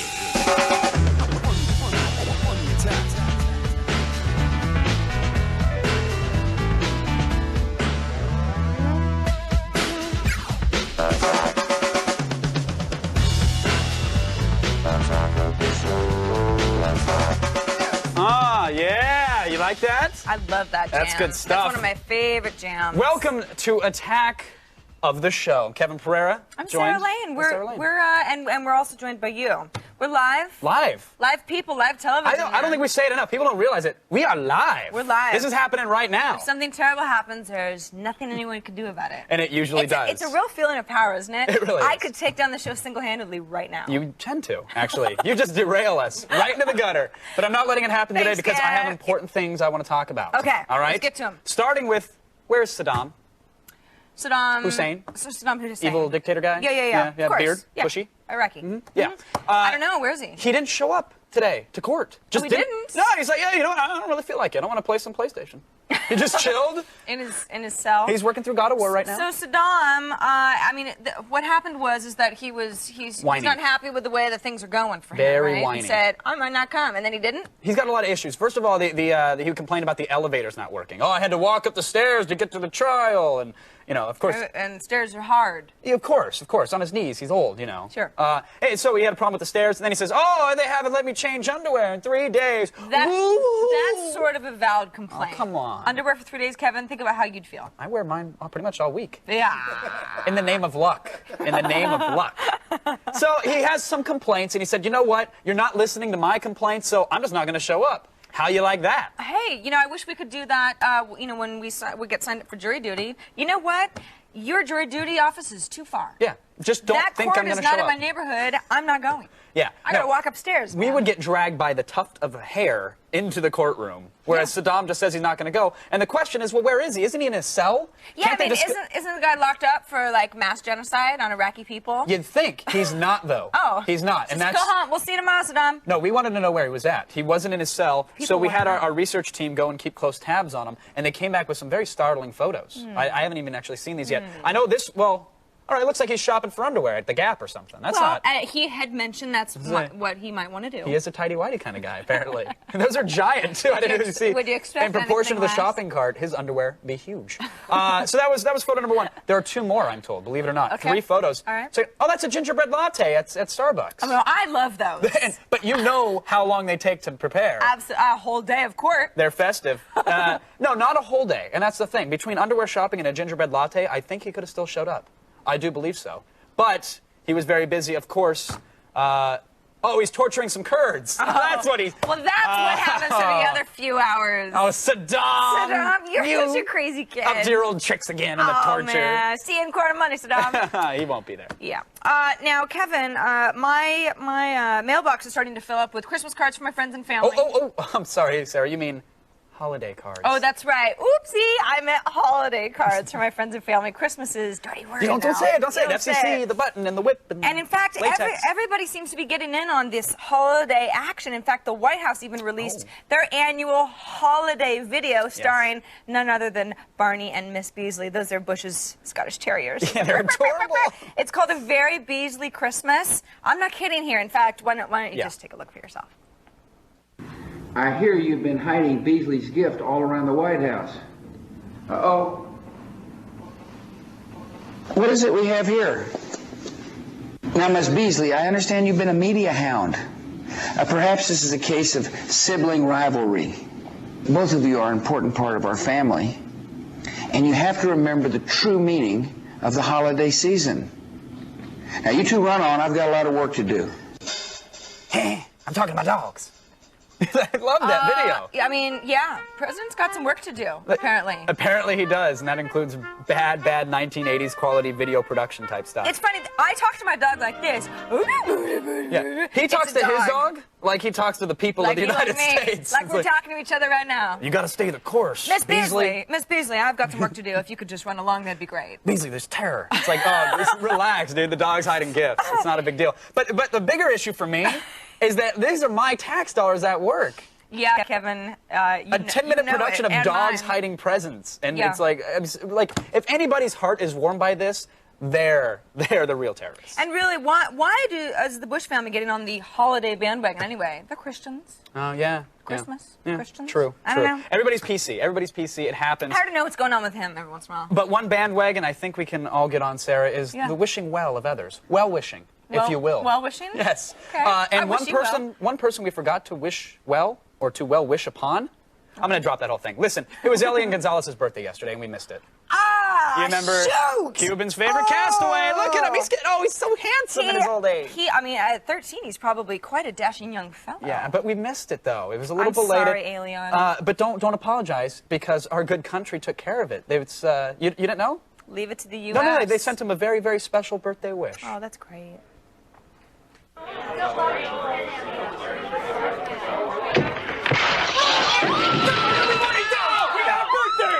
Today is your special day! You boy! We are go for cake. Bring in the cake! Bring it in now! Blow out your candles! Did you make a wish? Did you make a wish? What is your wish?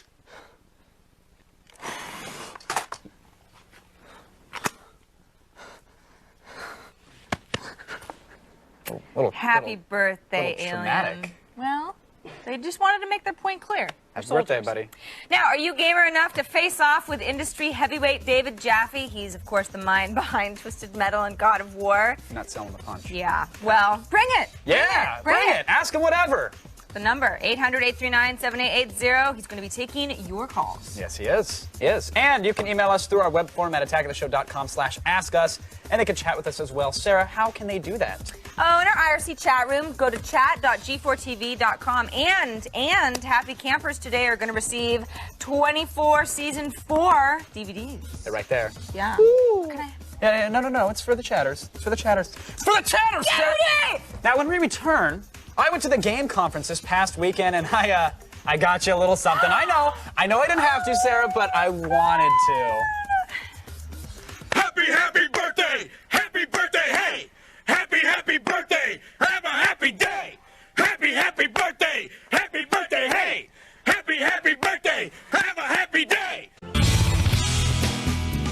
You know, this past weekend I did something interesting. I hitchhiked up to San Francisco for the game conference. It was a couple of days of games and music and anything else you could reasonably describe as cool. And I got to tell you, the experience was pretty unforgettable.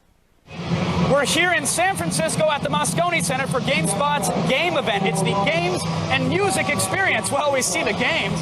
That's why I'm going to bring the music, baby. It's the games and music experience. You're going to experience games and music.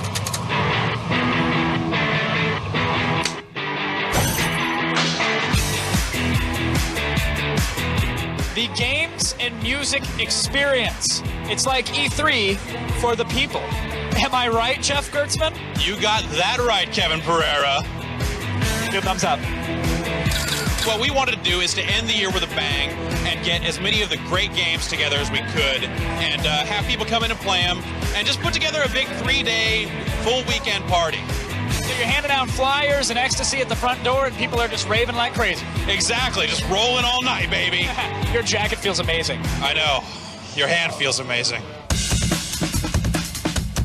So you might know Criterion for a little game called, what was it? Burnout. Yes, it was the loud car game. You guys have taken a break and gone for something a little more subtle, a little more relaxed. The guys at Criterion were really looking forward to making a first-person shooter, and so this is their first entrance into the category. You're a member of an elite group of operatives that basically goes in and cleans up the messes left by people like Sam Fisher, all guns blazing, destroying everything in your path in order to achieve your objectives. Yeah, all right. Okay, ladies. You want some of that? Yeah, that's how I roll. Uh-huh. I've experienced the Lowrider video game. I've never actually experienced the Lowrider itself. And thanks to RNS Hydraulics, my brain now feels like it's located somewhere near my prostate. What brought you out here today? Games. They brought us out here. They called me up from my shop, and they invited us over here to show the real thing. And Lowrider goes way back, man. It goes way back to our parents' parents. Everybody has it, from white to black to green, you know. Even nerd, apparently. And what would a convention be without the Frag Dolls? It wouldn't be much. It wouldn't be. What brings you out to game, ladies? We're here today playing America's Army on the Xbox and letting anybody challenge us and see if they can beat us. If there's a gamer out there wondering whether or not they should come down or maybe kicking themselves in the ass for not coming down, is game worth it if you're a gamer? Yeah, absolutely. Come down, say hi. We'll be pissed if you're not here. Relax, relax. There's still a ton of game goodness to wade through, so we're going to revisit it tomorrow. Tune in for that. Now, however, we have to prepare for the arrival, yes, it's time, of wild card game developer David Jaffe. Trust me, you don't want to miss this.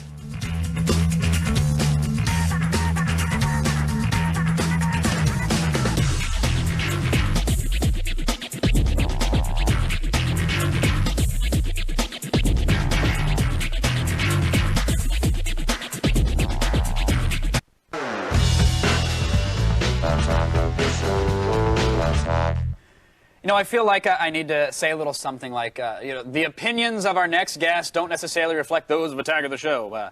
With that said, though, I welcome the creator of Twisted Metal and God of War, as well as noted blog enthusiast, David Jaffe. David, thank you for joining us on the couch. Thank you very much. It's good to have you. Why are you such a loose cannon? Settle down. I know. We had to bolt all the green room furniture down. We had to take away the Grey Goose. You're a nut job. Yeah, well, that's what they tell me. It's funny.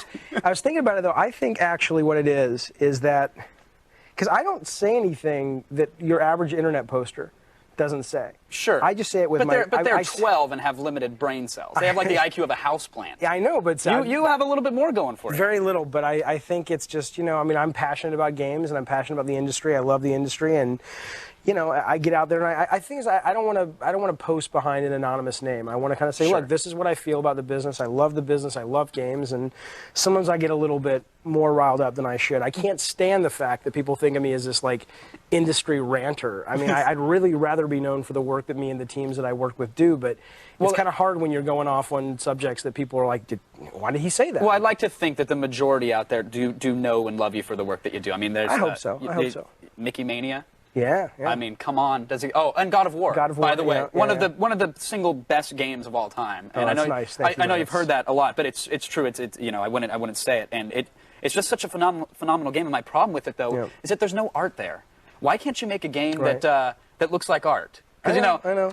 Apparently Ebert, games can't be art, right? That's Ebert what Ebert tells me. So. I kind of jumped into the internet fray with that because last week that was a big deal when Ebert came out and said, games basically can't be art. They can't affect people the way books and movies do. And, to an extent, I think he's right in that so far that hasn't occurred. But I don't think it's fair to say that games don't have that potential. What I will agree with, though, is that they haven't reached that potential yet. A lot of it is our fault. A lot of it is the developers' fault, is that we don't have enough people in the games industry that really come to work and think about these things with the same, not passion, because we're a very passionate group, but with the same kind of vision that you might have like a Francis Coppola did when he made Godfather, or you might have a Spielberg did when he made Schindler's List. We don't really have that. But if I see, we have people who are kind of doing that. If I see cutscenes, and let's just take... It's not about cutscenes. That's the problem. It's people... It's like, I love Kojima. Kojima is my favorite designer of all time.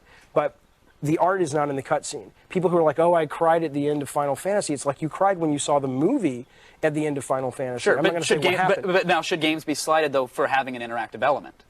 No. Because that's what I feel. It's like saying, look, you're right. It's not about the cutscene. It's about the experience of playing the game. But if that's intrinsic to the experience of the game, is driving you towards these cutscenes and developing these characters. I'm a full believer that you can create something that is a mixture of narrative or linear narrative and nonlinear narrative, and actually evoke a response in a consumer. Absolutely.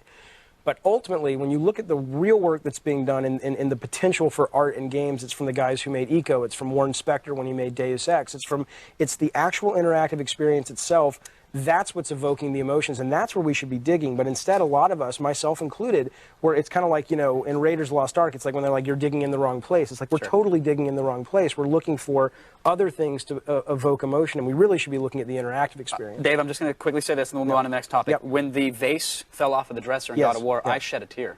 Did you really? Was it because you knew you could never be with two women? No, it's because I climax, and that's what I do. I tend to cry and go back into the Haagen-Dazs. But I want to get to next gen. Right, sure. Because this is everybody's talking about it. 360's coming out. People are saying the PlayStation 3 home grill is going to be released next year. This is a big deal. And as a developer, I want to know, what are your thoughts on the next gen? Do you care? Have you allianced? Have you chosen sides? Well, I mean, I care. As a designer, I don't really care all that much. I mean, I care. I'm an employee of Sony. I'm loyal to Sony. I think we have the best hardware coming out on the planet from a games console standpoint. We're going to be awesome. But I like the Xbox 360. I'm excited about the revolution.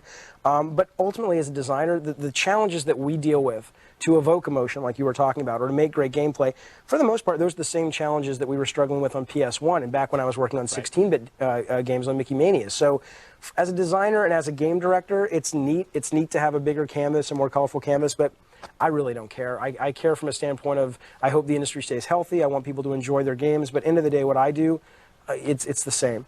Well, for the industry to stay healthy and people to enjoy their games, it's Yeah. something that we had talked a little bit before the show about this. You know, Cliffy B came out and made a little write-up, a little rant, if you will, on his blog about, you know, look, games are too expensive, and the 20-hour experience isn't a good experience. It's 15 hours of fodder enemies, and then you get to do something cool. Right. And you are kind of the same mindset. 100%. We spent 3 years and tons of Sony's money trying to create a game that was over 10 hours that basically didn't force you to backtrack and have fodder enemies and actually gave you an experience that was 8 to 10 hours long. And yeah, absolutely. If games could be $20 or $15 in 4 hours, and I'm not saying all games have to do that. Sure. But I sure as heck would like that a lot more as a game player and as a game creator, because I think games are too expensive. They just cost too much money for what they are. I love games with all my heart, and I want games to, like I said, the industry stay healthy, but I mean, it's a lot of money to ask somebody to pay. So when I do go on my blog and bitch about, the used market and the rental market, which I can't stand, I think it's killing aspects of the industry, as a consumer, I don't blame them. It's like, look, man, you're asking me to spend $60, or I can get the same experience for $3.50 from Gamerang or GameFly. Completely agree. You know, I don't like it, but I understand it. All right. Well, thank you for explaining yourself, David, and for not punching any interns on the way in. Yeah, absolutely. You were subdued, and Yes. we thank you and the drugs for that. You are very welcome. David, thanks. All right, man. As always, it was a pleasure. Don't forget to go to David's blog. I know it moves around a lot, Dave. Yeah. So right now, it is currently at davidjaffe.typepad.com. You can go there for all of his rants and raves and info and uncensored photographs. Now, if you still haven't checked out God of War, well, then you suck. Get it. And don't flake out on me now. No, we still have the feed to get through, and we have your Christmas shopping covered, or your holiday shopping, thanks to Frugality. Stay tuned.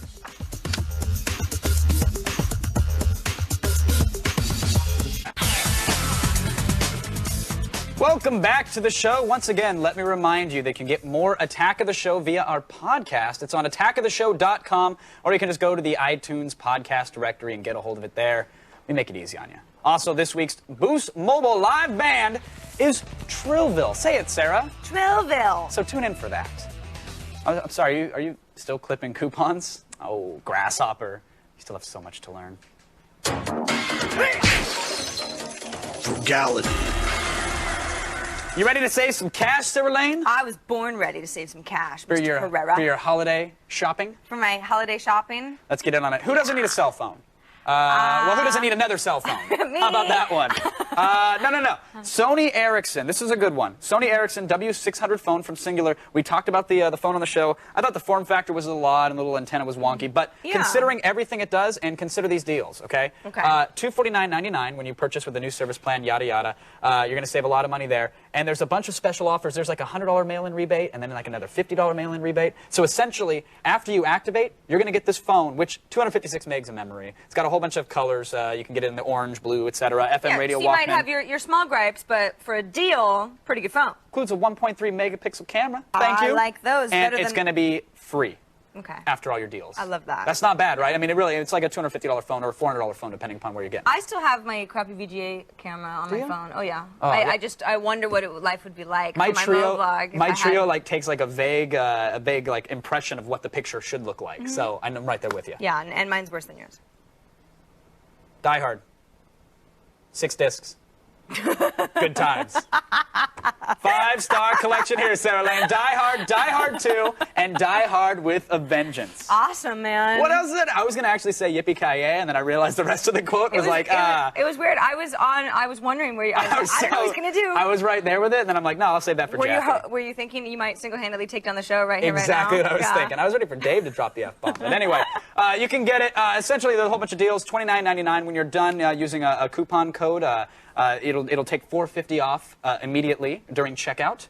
And then there's another mail-in rebate. You get it like a bunch of DVDs for like $8. Is it a true statement that every man ever born loves Die Hard? Absolutely. Okay. Even all three of them. Okay. Actually, all three. The first one was That's what still I'm the getting best, you for of course. Christmas. Merry Nakatomi Christmas. Plaza. Good times. And finally, we showed you FedExFurniture.com. Now you can kind of pretty much make your own if you want. Attention, all eBay sellers.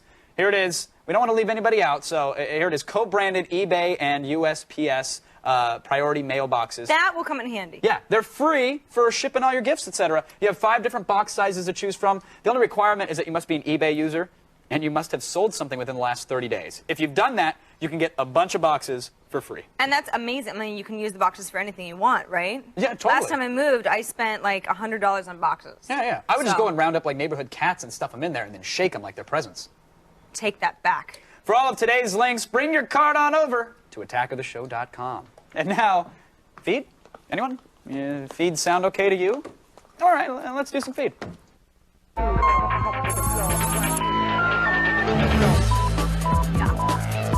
During the Xbox 360 launch frenzy, it seems that although Best Buy was advertising consoles for $299 and $399, they were in fact forcing customers to buy bundles of accessory products that unnecessarily padded the price. Now, Best Buy President Brian Dunn has issued a formal apology saying customers can return unwanted items for a full refund. Dunn went on to say that it's not Best Buy's policy to pressure people. No, looking into the matter. That's Brian. Of course, some common sense on the part of the consumer could help too. It's not true that the Xbox 360s only work on 53-inch flat screen plasmas. Do your research, everybody. Now, the next time you go to a movie theater, get ready for a 6-hour experience. No, Peter Jackson hasn't decided to release an extended version of King Kong. Not that. But movie theaters are loading up on commercials. 6 hours worth. Ad forecasters have revealed that spending on in-theater ads rose 18% this year to $400 million. And they cite the rise in digital projection systems, which make it easier, of course, to switch out ads to target specific audiences as the reason for the increase. Now, while theater owners are aware that people hate sitting through those commercials, they are accepting it as the wave of the future. But the real blame should fall on Hollywood, because if they made movies that people actually wanted to see, theaters wouldn't have to sell commercial space and $80 popcorn value meals to stay in business. So if you have a script in your hand for another Deuce Bigalow movie, drop it. Drop it now. Now, action star Jet Li made a startling announcement during a recent visit to China's Fudan University. He's refusing to make any more martial arts films.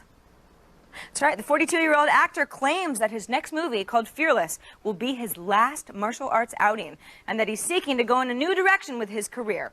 A practicing Buddhist for many years, Lee hopes to begin making movies with much more philosophical and spiritual and family-oriented subject matter. Now, this is great news for the producers of Cheaper by the Dozen 3, who had already planned for the Baker clan to run afoul the triads. And finally, this next story isn't so much news as it is an affirmation of what we've known all along. There are far more people writing blogs than reading them. Yes, that's right. TheInquirer.net posted a poll of over 100,000 internet users in Germany and found that only 4% regularly conversed via blogs. The poll also showed that the average blog visitor is under 30 and either in college or unemployed.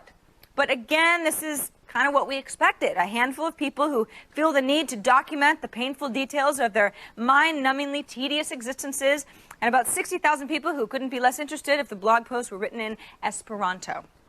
And that's the feed. Now stop whining. I'll be back tomorrow.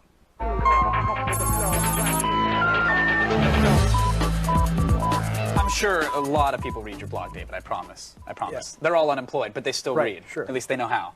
Right. We do have some callers. Cool. Do you mind entertaining their questions? That would be great. Perhaps answering them? Would love to. Good. Jason joins us on the phone. Are you there, Jay? Yeah, right here. How's it going, man? Good, good. Good. You enjoying the show thus far? Yes, I am. That's the right answer. That's what we like to hear. You have a question for Dave? Yeah, my question is, can video game testing really get you into the business? That's got to be a common question. I don't know if it's common. That's how I got into the business. Really? I started right out of college. Sony ImageSoft. We did some terrible games. We did like Last Action Hero and just crap. And I would think about testing is really hard, especially testing those kinds of games that are really bad. But no, that's how I started it. It's still a really good way. But to this day, though, I mean, the guy who was the lead tester on Twisted Metal Black is now designing. Or one of the designers of the new PSP game that I'm doing. Wow. So absolutely. Which is right now untitled and unnamed, and we haven't talked much about it. Right, but the game he's testing, it's a third-person shooter? Well, he's not testing it, he's designing it. Oh, the game he's designing, third-person shooter, first-person? Right, yeah. I haven't said, but I will soon, and hopefully I'll get to say on this show. I had to try, all right. Your mom said you'd never get anywhere with these games. Dominic joins us on the phone all the way from Los Angeles, in our backyard. Yep. Dominic, you there? Yeah, hi. How's it going, man? You like the video games? Oh, I love it. That's what we like to hear. You have a question for Dave?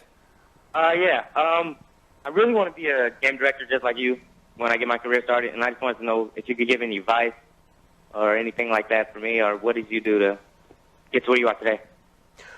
Well, I think, honestly, the biggest thing that you need to do, if anybody who actually wants to do video game directing or lead designing or what I do, is it's not so much about the technology. I mean, you need to know that and you need to understand that, but it really is, I'm looking for people right now. Anybody watching the show, call me. I need game directors. You don't want the people watching the show. That's that may be true. You but no, probably don't want to that. find people who actually come to the business and they have vision and passion and drive to really express something that is meaningful to them, that is what we're lacking in the industry. And so I've been looking. I've got 3 games right now at Sony Santa Monica that I need directors for, and it's like people, oh, that's easy. It's really not. It's really hard to find those people. So But they shouldn't go for like a poli-sci degree. Like, should they go into film, or should they go? Film and creative writing and literature and psychology. It doesn't even matter. Let's put it this way: if you're going into a what's it called when you get the degree? If you're going after a diploma simply for the sake of getting a job, you're not the guy I'm looking for or the girl I'm looking for. I want somebody who's so passionate about what they want to express that, I mean, I went to school, I barely went to class because I was so passionate about film. I'm not saying don't go to class, I'm just saying that it's like... David Jaffe says, drop out, it's kids. Not, my point is it's not a path that you pursue because you want a job. It's a path you pursue because you can't think of anything else to do. All right. And I need those people. That is sage Industry advice. needs those people. Save advice, Dave. Thank All you right, very much for joining us. Thank All you. right, we'll let you get back to your 5 o'clock meeting. Yes. When the show stumbles back, we'll find out how many movie star tantrums disrupted the Machinima Film Festival. Quite a few.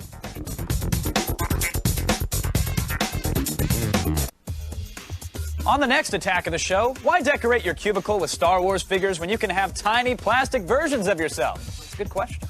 Plus, the San Francisco Game Show, despite its name, wasn't just about games. Oh no, we hold our lighters up for some kick-ass music. And finally, our comic book roundup, Fresh Ink, promises to fill in those continuity gaps. That's the next attack of the show. Shazam! So we already know that bringing video game concepts to movies and TV is kind of a dicey proposition, but what about vice versa, huh? Well, then you get something called Machinima, and the results are actually usually a lot better than what you'd expect. The executive director of the 2005 Machinima Film Festival, Paul Marino, is here to prove us right. And you're going to prove it, correct? I will. Because I've been told for years, Paul, that Machinima is going to be the breakthrough medium. You know, I've been waiting for it for 5 years to break through, and so far it's just kind of denting something. Has it broken through? What's happening with Machinima? It hasn't broken through. Well, actually, it has in a certain way. Like, we had a panel at this year's Sundance Festival, so that's kind of like we're kind of making our mark in certain areas. But there's definitely room to grow. I mean, another 5-10 years before we sit down and watch a Machinima flick in a movie theater, perhaps. Oh, I don't think it's 5-10. I think it's probably closer to 2 or 3. Oh, okay. Yeah, cool, so cool. we're definitely on track for that. Well, now, who are the major players? Like, I know everybody knows Red vs. Blue. They know the Right. guys at Rooster Teeth. They're doing it. What's their story now? Are they getting paid to churn out the Machinima now, or? Yeah, they're a full-time Machinima team. Like, that is their job. You know, 5 guys working out of Texas and doing Machinima full-time. And 10 years ago, no one would have ever thought that was really possible. Exactly. That's true. incredible. So the series that they're working on now, or one of the series they're working on, is Panix. Can you tell us a little bit about that? Panix is a team of soldiers who are brought into the fear world, the world of fear, and they are investigating this entity that they are charged with rooting out. And it takes the name of the team is the Bravo Team, and of course there are a bunch of adults that just trying to find their way through, but they're not very successful at it. Of course not. Of course not. And it's a very far cry from where I got into Machinima back in the Quake one day. So I want to show a little clip from Panix and let people see exactly what's going on in the world of Machinima. Here it is, Panix. Come on, man. What zombie's gonna want to roll in a 72 Plymouth? Besides, I thought you didn't believe in zombies. Man, I believe in the Easter Bunny if it got me out of this hallway. What was that? What was what? Something hit me. Something invisible. Oh, come on. I'm sure there's a perfectly logical... Holy punching ghost! Take that! Stop it! You're gonna kill somebody with that thing! Alright then, let's do this thing. Mano y mano. Come on, bitch. Yeah, bring it! Stick and move, stick and move. Come on, come on. Where the hell is he? Who's my bitch now? Who's your daddy? These hands are lethal weapons. What are you doing? Ow! Something hit me! All right, so that was Panix. That's great. But I want to shift gears now to The Adventures of Bill and John, which was, it didn't actually take any awards, but it was one of your favorites, right? It was a real surprise to me. It's one of the few Machinima films in this year's festival that was done in a flight sim. And it was just done in a really smart and clever way that they were able to embody jets as characters. Right. And normally that's the issue with Machinima is that you're kind of limited to what the game engine or what the assets are that the developers have given you, right? I mean, you can create, your own entities and whatnot, but here this is obviously an example of, okay, they're working with what they were given. Right, exactly. And it's and they just use that, like I said, in a very clever way. That was just, a story about two pilots who had this kind of rapport with each other and always kind of real playful thing. And listening to two Frenchmen try to sing Highway to the Danger Zone, which is something that we, in licensed music, we couldn't play it. But there's just something very special about that. Exactly. That's just infinitely entertaining, even though you have no idea what they're doing. Very endearing. Now, I want to talk about Person 2184. What award did this take, and why? It took 2 awards. It took Best Technical Achievement, as well as Best Visual Design. And it's Friedrich Kirchner's work, who's probably one of the most prolific machinima artists today, who created this entire film inside of Unreal Tournament 2004, and it's entirely incredible. It is really incredible. It's entirely inside the engine. Like everything you're looking at is in the game. I mean, I've played Unreal. I remember tanks and I remember flying vehicles. I don't even remember anything looking like this at all. Exactly, and that's what just makes it so cool, is the fact that he's able to do just that. At what point, and maybe this, and please punch me in the throat if this is a horrible question, okay. But I'm curious, at what point does it go from being machinima, because this is the game engine that we know and love, and to being just a movie that someone rendered out essentially because they modded it so much that it looks that way? Or should we not be looking at it that way? Or? Well, that's a good question, and it is a fine line. We kind of accept it as machinima because it still takes place in this real-time environment, right. And he can still move the camera around and kind of pick his shots as he's recording. So that's really the argument here, is that if it's versus rendered, the computer makes it, figures it all out, versus real-time, as in the engine's creating it. Right, exactly. You're capturing it live, like a live-action film, recording it in the moment. All right. Well, let's get to the big winner, the Best Picture, of course. Yep. A little film called Game On. Tell me about Game On. Game On is a film directed by Ethan Vogt, who did it was part of a competition held by NYU and Volvo. And he decided to come up with this really engaging story about this character, this one gentleman who was a video game addict, and he gets sucked into the world, into the characters of the game itself. And it's a really great play between live action and machinima. And it took Best Picture because it had a tight script and really good dialogue. And do we think this is where the future of machinima lies? Is it the blending of live action and the CG graphics, or is that just going to be like another spin-off in the realm of machinima? Yeah, that's just another spin-off. I mean, machinima will always be at its heart animated filmmaking, but we will see different pieces of it come in. Just like Person 2184, there's elements in there that are also from different mediums. So I think that as a medium, it'll always incorporate different pieces depending on the director's vision. Absolutely. Well, incredible stuff. We thank you for coming on and sharing it with us all. We've It's a lot got of links to download all the movies on our site. And of course, you can head on over to machinima.org for a complete list of this year's festival winners. Some really, really impressive stuff, folks. Now, what's that? Oh, you're dying for a user-created update? Oh, all right. But we have some commercials first, so stick around.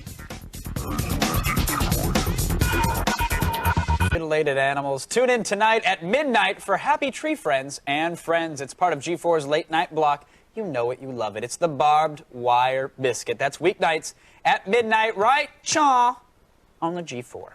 Now, the Verizon broadband battle may sound like a dangerous place, but it's really pretty harmless, really. Only like 20 or 30 people have actually died, which is nothing. That's no big deal. So tomorrow we're playing Quake 4, which is your standard run around and shoot people and then giggle about it later, like Schoolgirls kind of a game. Schoolgirls, of course, with 105 registered kills, that is. Hooah! Yeah, to register, just go to our website and click on Join Our LAN Party to get links and get details, and then show up for the LAN Party tomorrow and let the killing ensue, everybody. Yeehaw! Woo!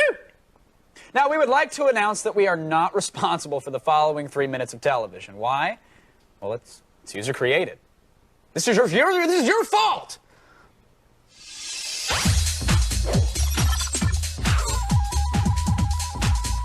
Got a little fired up there.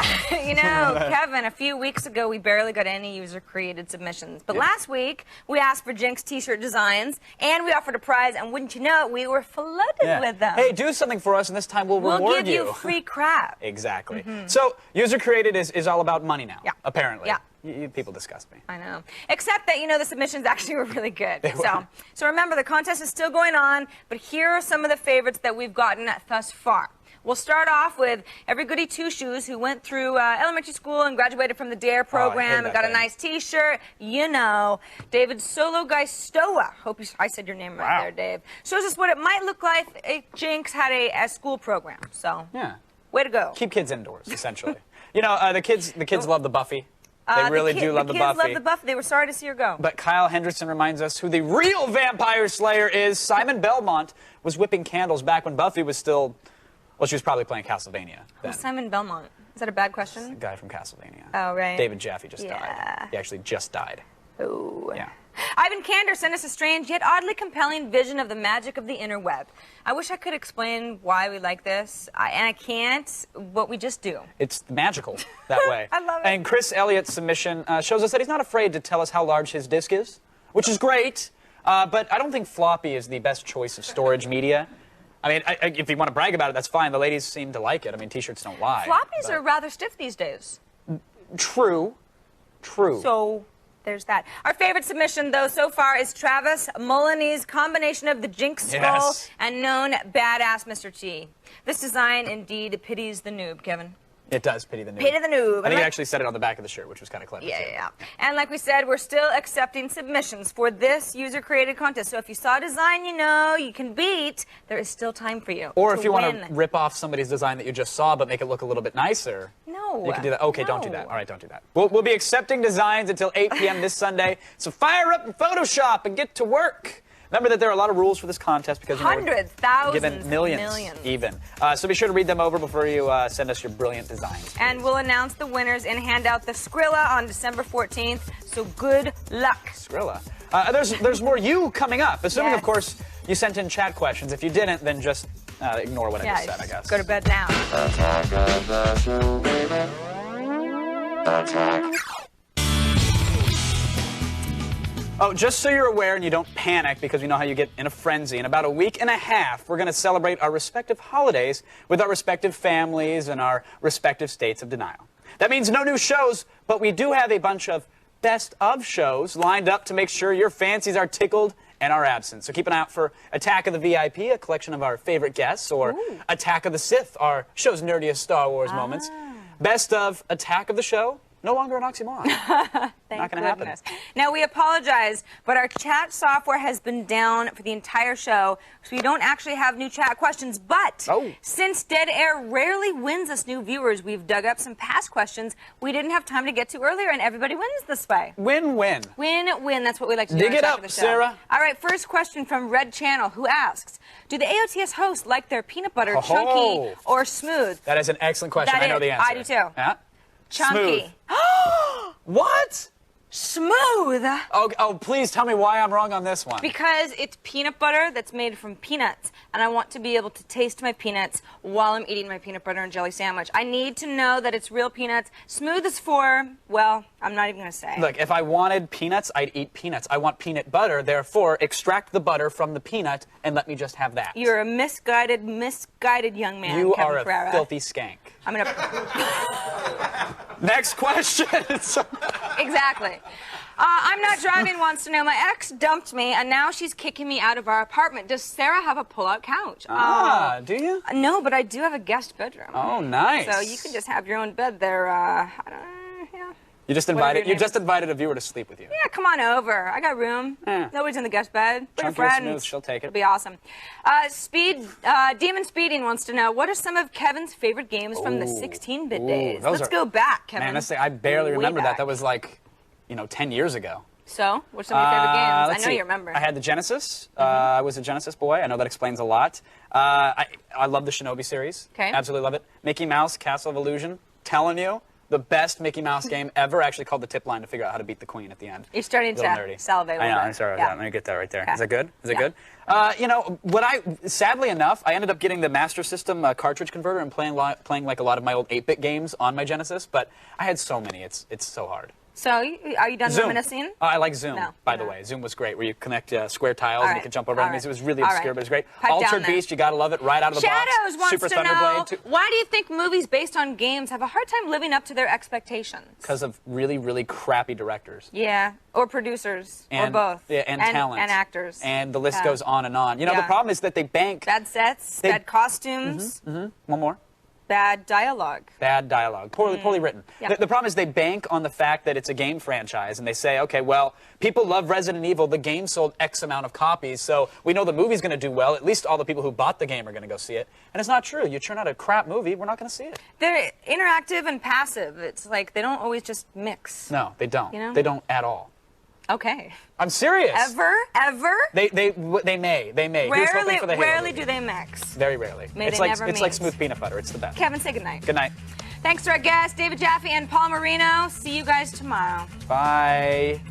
Computers on Attack of the Show provided by Intel. Game on. Power up. Take control with the Intel Pentium Processor Extreme Edition.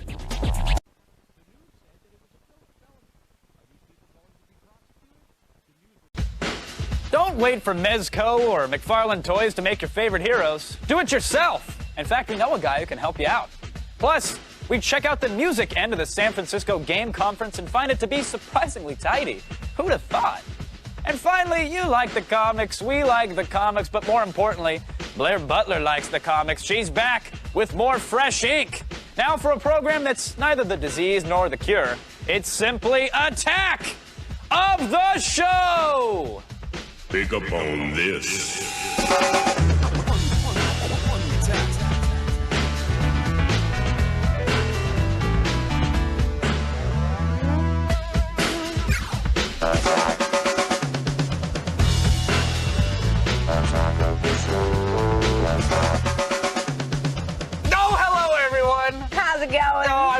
I wasn't gonna welcome them to the show, but I'm so glad they're here, Sarah. I really am. What?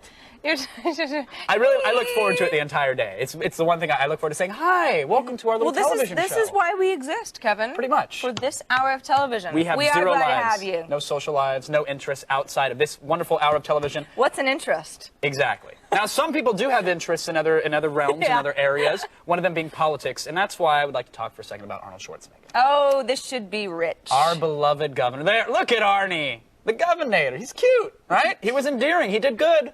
When he wasn't doing anything, when he had to smile and wave. I loved him in Total Recall. Yeah, right? Get your ass to Mars. I love it. Yeah, vote for him. Let's do that. Yeah. And then his head came off in that one part, and then he threw the head. He said a lot. He did say a lot. He said that he would do a lot. Yeah.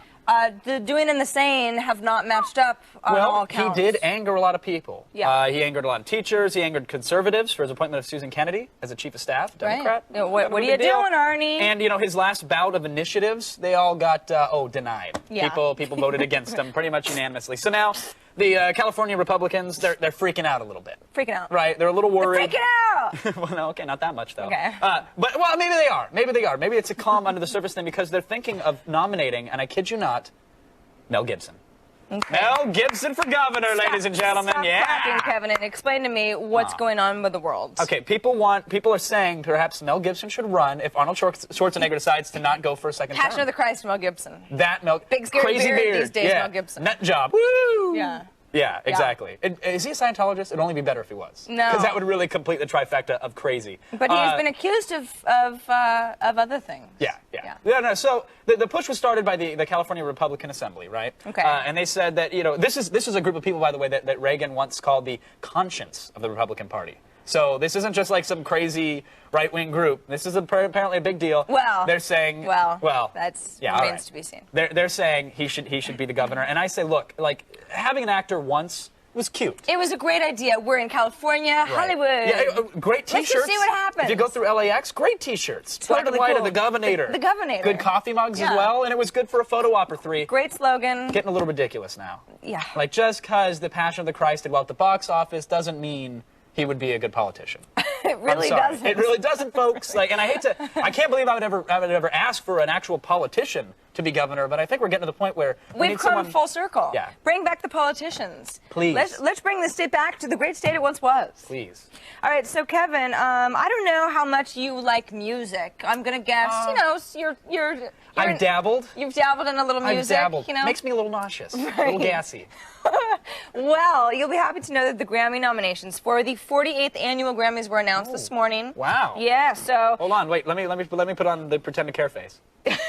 Well, no, Kevin.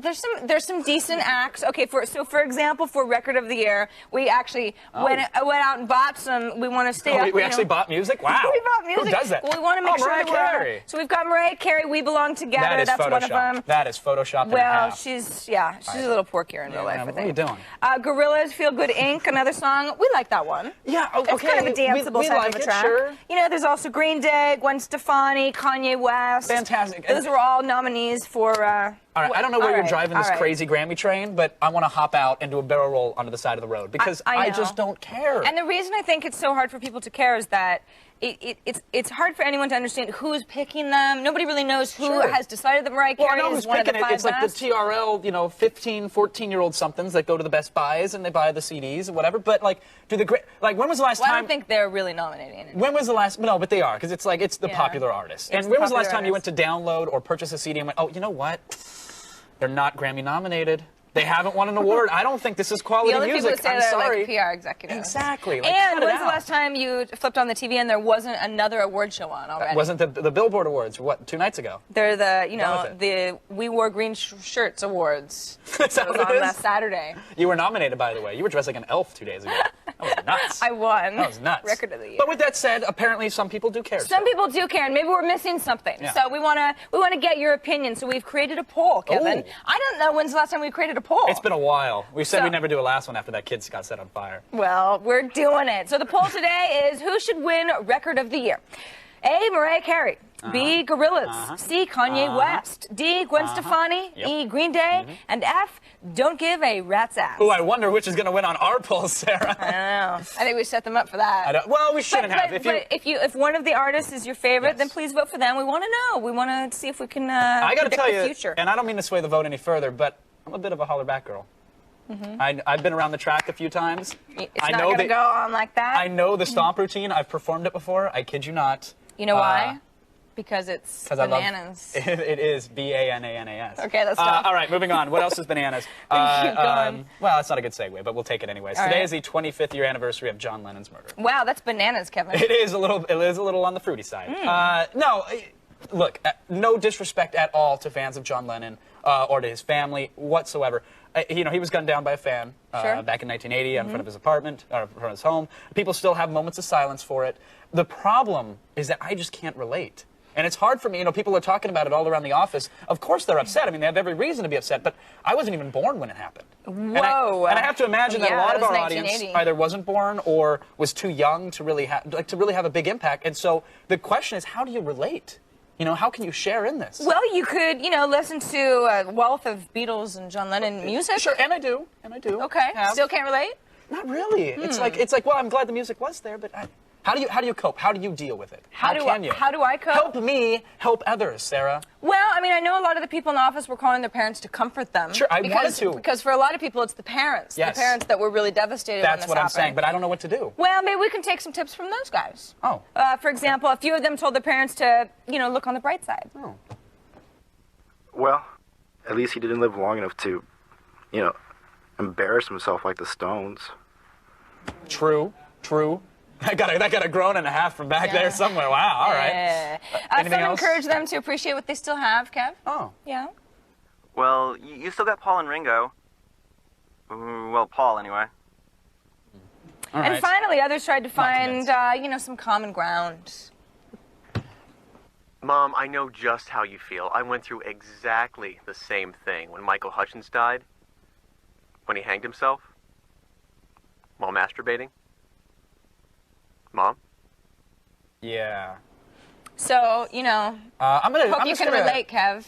I'm just gonna avoid the phone call, I think, Yeah, altogether. probably. Yeah. Probably best. All right, it's the world-famous, award-winning Relationship Thursday, everybody. Woo! Calling to get our advice of all things related to l'amour.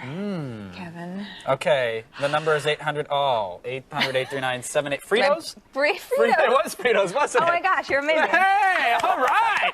Woo, do I get a prize? Yeah. All right. You can email us through our web form at I'll give it to you during the commercial. attackoftheshow.com/ask-us. Oh, the wheels are off, kids. Watch them rolling. And you can chat with us in our IRC chat room as well. Hopefully you can today at least. It's chat.g4tv.com. But aside from Frito Thursday, it's also Verizon Broadband Battle Thursday, Sarah Lane. There's so much going on today. That's why I'm going to physically toss the entire show over to Brendan Moran. Oh, nice! Thank you. Behind the back. Catch, Brendan. Thank you. Woo! Yeah. Spike it like a baby. Good That's how a enough baby for you? would spike it. Apparently. Go ahead, I'll Brendan. get flagged sorry. for that. Yes, it's the Verizon Broadband Battle. Today, we're going to play Quake 4. Joining us is KT So from the Super Import Model DVD series. So how's the gaming, KT? I'm getting my butt kicked, but Okay, she's trying. Now, import models are the girls that kind of stand next to, import cars. Is that right? mm-hmm. I have a 2002 Nissan Altima out in the parking lot. I don't know, maybe later. You know what that is? You done anything to it? No, it's dented in a couple places, but good luck with that. We'll check that with you a little later in the show. Now hurry and get into your Aquaman PJs, because we got fresh ink on the way. Attack of the show, baby. Attack. In brightest day, in blackest night, hell, even if it's just a little overcast. We're going to bring you the fresh ink, folks.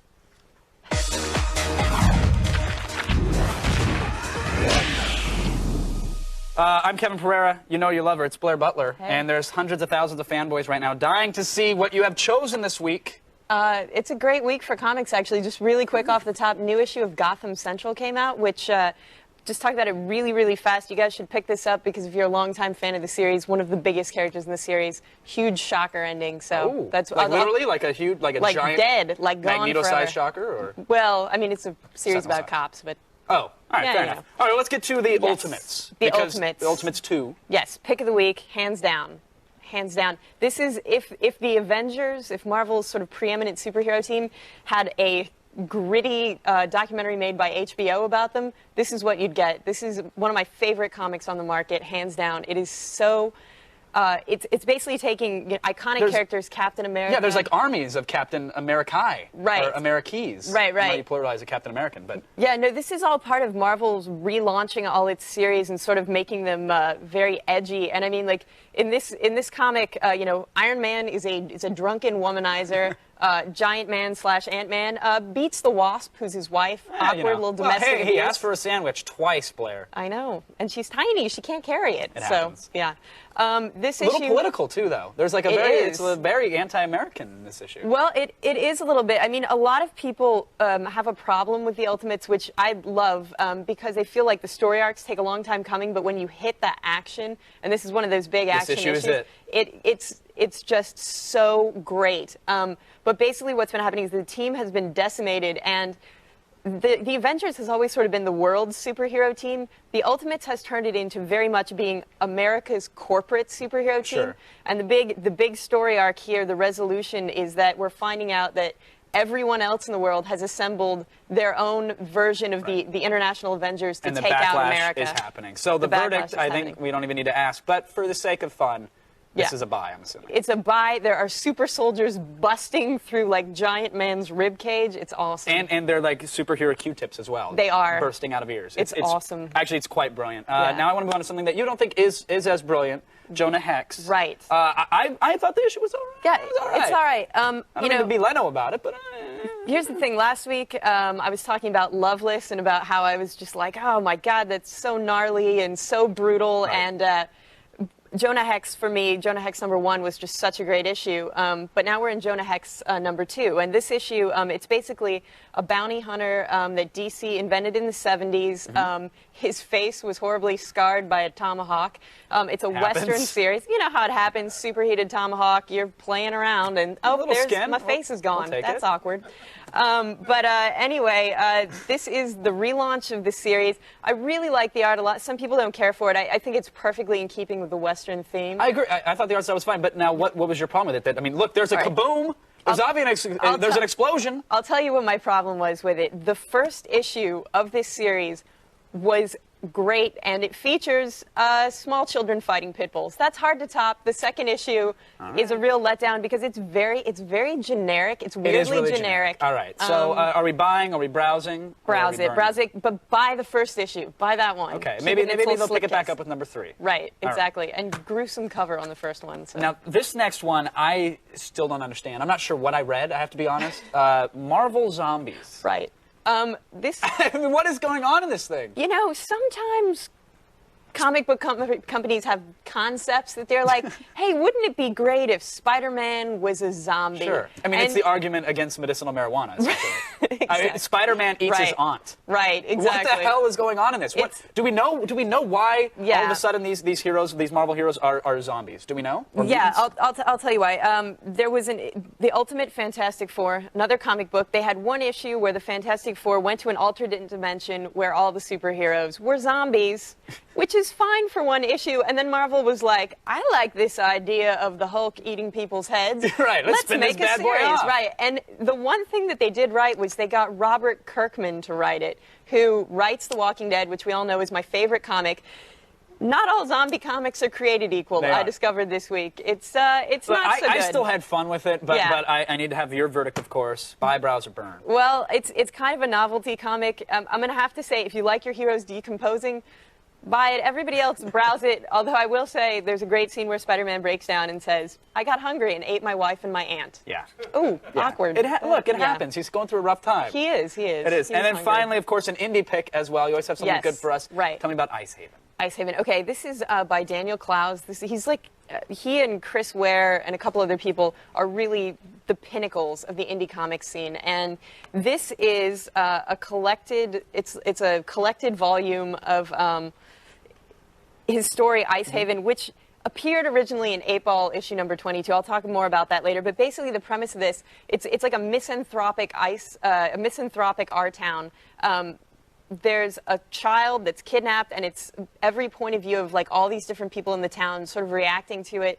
It's really dark. It's pretty depressing, and it sort of draws all these parallels with the story of Leopold and Loeb. But now many people have already seen many of these comics already, correct? Right. In other places. So is it worth picking up if they're all together at once? If this is the first time that, if you've never really read anything by Daniel Clowes except for Ghost World, which should be the first thing by him that you read, then go out and pick this up. If you're an 8-Ball fan, you're going to pick this up and be so ticked off because you're going to be like, I bought this for like $4 on the newsstand, and now I'm paying like 20 bucks for it. Like basically, with a couple extra like little stories in there, but yeah. So fans of 8-Balls, go ahead and give it a little skip. But everybody else, you should buy it. It's a great book. It's really terrific. Claire, as always, a pleasure talking the Fresh Ink with you. Thank you. As usual, be sure to check out our show notes for even more on all these comics. Now, don't slink off like I won't notice. I got eagle eyes.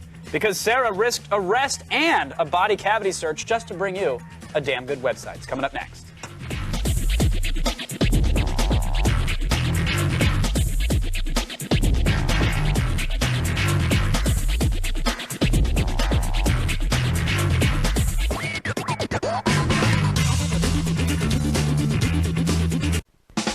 iPod of the Stars.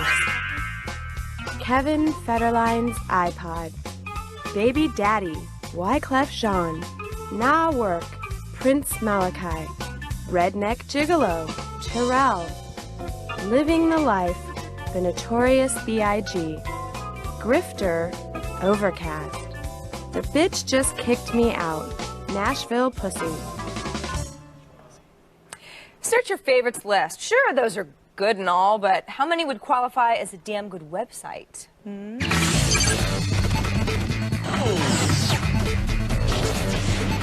All right, Kevin, I've talked a lot about Google in the past. We have. Google Maps is sort of the place that I've always been going for the last few months. There was a while where if it had the word Google in it, we were talking about it. We were talking about it. Regardless of what it was. And Google Maps I really liked because they had those great aerial satellite images, and it seemed like they were really on top of it. Yeah, you were able to stalk everybody in the office with that. Yeah, I was. You're creepy. Yeah. But I actually have found something that's, I hate to say it, but it's better.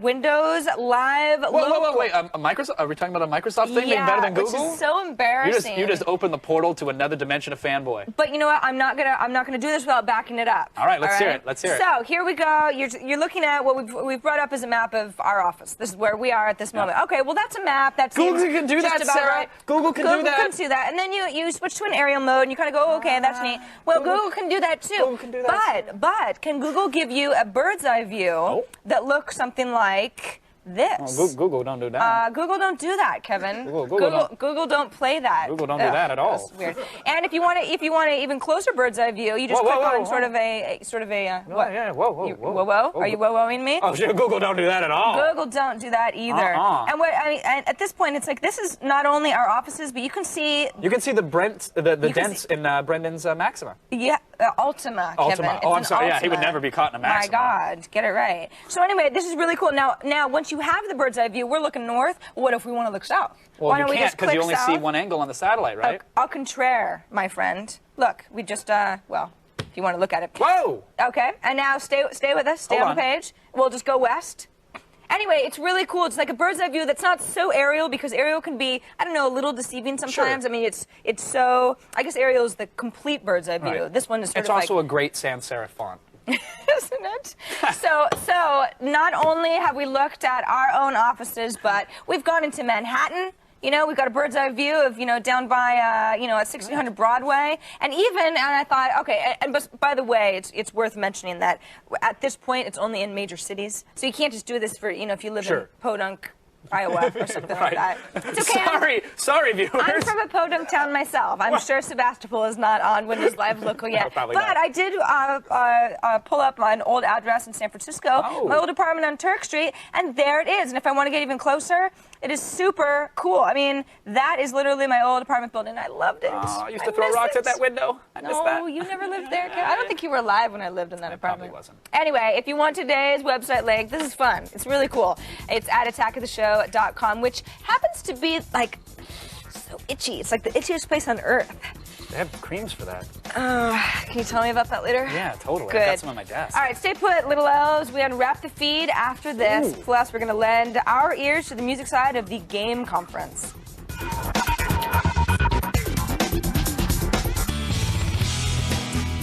Welcome back to the old television show. You know, podcasting is officially a word in the dictionary, so why not celebrate by checking out our podcast, huh? It's a good idea. Go to attackoftheshow.com, or of course you can check iTunes podcast directory to get a hold of it. Also, tomorrow's Boost Mobile live band is Trillville, just in case you were curious or anything. Now, yesterday we checked out the games, the cars, and the Jeff Gertzmans at the San Francisco Game Conference, but let's not forget that there was another reason to drag your ass out there, and it was for the music.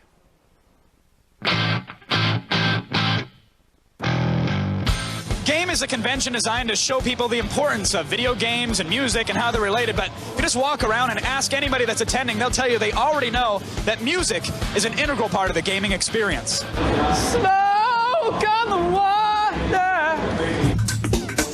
Tell me about Meat Beat Manifesto. Where did you guys get your roots? How long have you been doing this? Well, the first record came out in 1987, so it's almost 20 years now. All the video stuff's all live. We don't, like, sync it to the video, so we're playing it all live.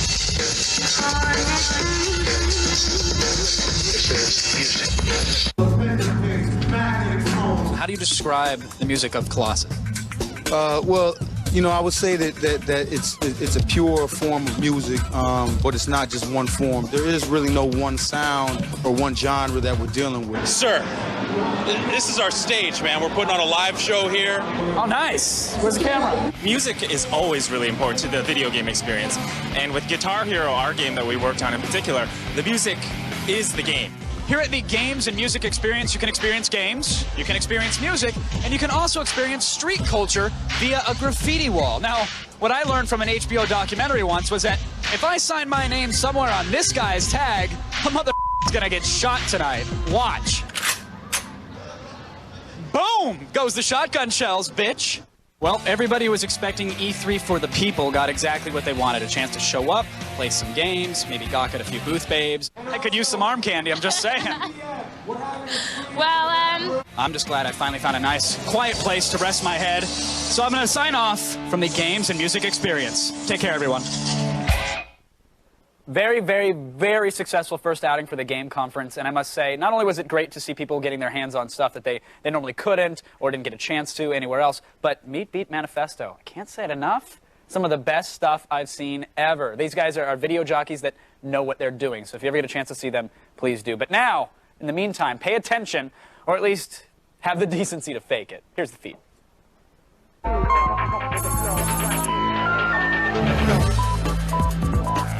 RIAA isn't content to just hunt file shares. It's now going after websites that post lyrics. Yes, I'm serious. A man named Walter Ritter, who runs a lyrics search application called Pear Lyrics, received a cease and desist letter from the nutjobs at the good old RIAA. Now, according to Ritter, the letter basically made no distinction between the distribution of lyrics and the illegal swapping of music files. So if things keep going this route, by this time next year, saying something like, hey, did you hear that new Green Day song will be punishable by up to a year in prison or something ridiculous like that. I don't even know where this world's coming to. Now, hey, you, the guy who runs that Hillary Duff news, rumors, and gossip site, you know who you are, and you may be eligible for a Pulitzer Prize. That's right. This week, the Pulitzer Prize Board widened its submission guidelines to allow for online material to be considered in a broader range of categories. Now, the board has apparently been monitoring the growth of online journalism and feels it has reached a point where it can compete with print in some areas. So it should be noted, though, that submissions are graded, among other things, on how concisely they convey information. So if you were planning on padding things with a few animated George Bush gifs, just don't bother.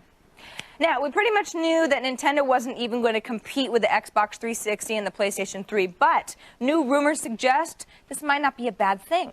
Sure, word is that the Revolution's processor won't be powerful enough to handle HD graphics, but more words are suggesting that the console will also sell for around $100. I mean, you can get one for each room of your house for less than the price of an Xbox 360. So the Revolution is like the tween of next gen. Not quite old school, not quite next gen. Not yet a woman. Now, Family Guy creator Seth MacFarlane is working on a live-action sitcom about a 40-something man finally looking back at the summer when he finally, quote, became a man. Of course, it was also the summer he turned 32. The show will be aimed at IT departments and game developers and comic book fans and LARPers. And we haven't actually heard that, but we're putting two and two together pretty well. And finally, NASA is turning to private companies to gauge their interest in taking over the business of flying cargo back and forth to the International Space Station. That's right, man. Space truckers could finally be a reality. The call is out to private rocketeers across the country, and each one will compete for the potentially lucrative contract. Now, if this goes well, then commercial space flights can't be far behind, right? But before you make any calls, private rocketeers refers to people who actually, developed viable spacecraft. Your USS Enterprise minivan, while cool, will get you nowhere. And that's the feed. Over and out.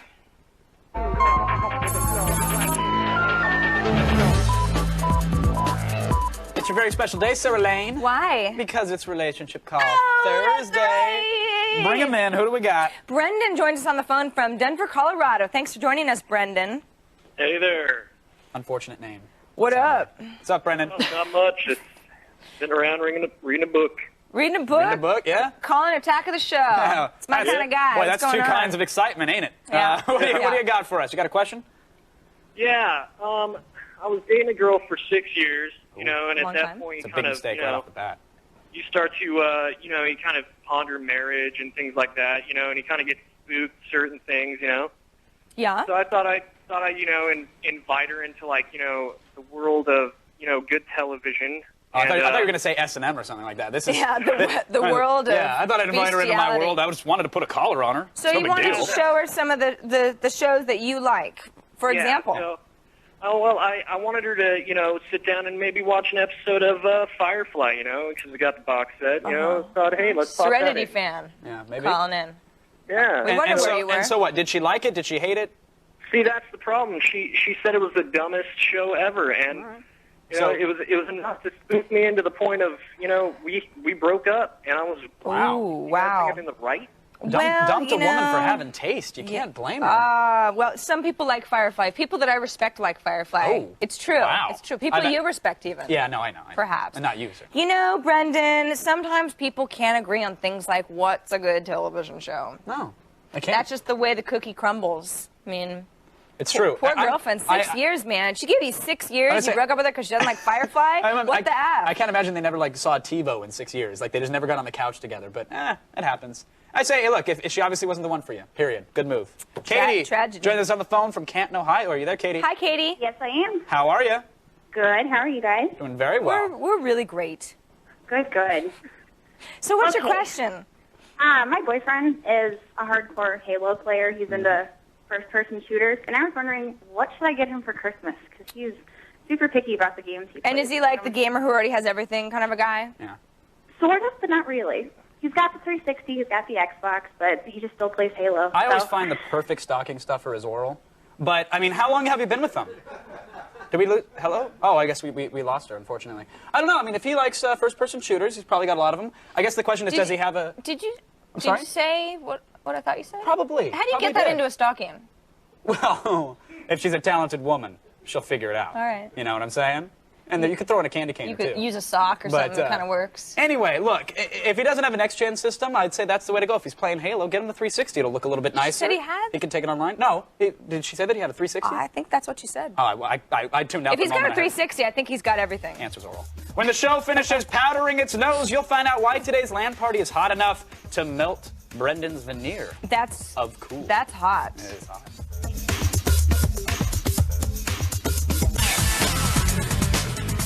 All right, so just like our last caller, we all know that we need to buy our grateful or ungrateful friends and family a present at this time of year. It makes sense, right? It's what you got to do. Sure. And we also know that none of us want to actually exert much energy in doing so. So that's why we've got a solution. Good, because I have friends and family, but I don't want to try that hard. Right, exactly. And you might not have known this, Sarah, but did you know you can shop online? What? I kid you not. When did this happen? On the internet. That is awesome. So if you're looking for a good deal on something like a high-definition television or a digital camera, some people would think, oh, you got to go to buy.com or you got to go to Amazon or some big online retailer. Not true. We recommend JNR.com or JR.com. Either one will get you there. Yeah. Okay. JR, it's not like a mom-and-pop shop by any stretch. They're a big company. It has an Amazon look. Exactly. Same look, same feel, but better deals because they're a little more under the radar than, say, an Amazon. So you're going to get great customer service. You're going to get the same selections, and there you have it. So that's a good one. Okay. Also, another website that we recommend, if you want to go the Amazon route, there's Dealazon. Dealazon will essentially strip Amazon's deals of the day, so you can go and get like a random smattering. You're like, oh, a Razer cell phone for $149. I didn't think of getting that for someone. You know, now you have an idea. There's also just sort of a way to zone in on Amazon and only see the stuff you want. Exactly. Cool. You're not cluttered with a whole bunch of stuff. There's also a holiday gift finder that will give you 3 simple options: books, movies, music, which one. You click through, you tell it what the person likes, and it'll recommend based off of like people who bought this also bought that, you know. So you can get a magic wand for the person who really enjoys I didn't used to like recommendations, but I've actually found them very helpful. They're getting better. Yeah, they're getting better. So, and now this is a site that I visit every day. I have been for ages. It's called Woot.com. And Woot, they basically, today it's a bread maker. Woot? Yeah, today it's a random thing. It could be a hard drive, could be a graphics card, could be an RC card. Today it happens to be a bread maker with a VHS instructional video. Which is kind of cool because you never know what it's going to be. So when it's a bread maker, you're like, Woot's getting crazy today. Exactly. And the deals are great. And not only that, but they also have mystery bags. You can literally buy a $5 mystery bag. Sometimes you'll get a graphics card. Have you ever done it? Sometimes I haven't. I had a friend that got one time. What did he get? He got a hard drive. He bought like a $25 mystery bag or something like that. He got a big hard drive. He got a bunch of stickers, a stapler, etc. It's normally pretty good. I love mystery bags. Yeah, and they even have Woot offs, which are where it's a new product every like 10 minutes or every hour. Very cool stuff. So check it daily, Woot.com. And then finally, you might have heard of this website on our show before. We cover it from time to time. It's a little website called eBay. eBay. And the reason we mention this is because really, don't give up just because the brick and mortar stores don't have your 360s or they don't have whatever that special someone needs or old collectible toys, or if you're looking for Transformers for whatever reason, boom, go to eBay. Designer jeans on eBay. Yes, as well. It's crazy. So you can check our website for a full list of links, but really think that'll get you going on the old holiday shopping. Thank you, Kevin. Now You're I do welcome. not have to leave my desk, and everybody gets a gift this Christmas. Isn't that sweet of me? Now, it's time for the Verizon Broadband Battle, the only party where you might get yourself shot. Unless, of course, you're attending the Vibe Awards.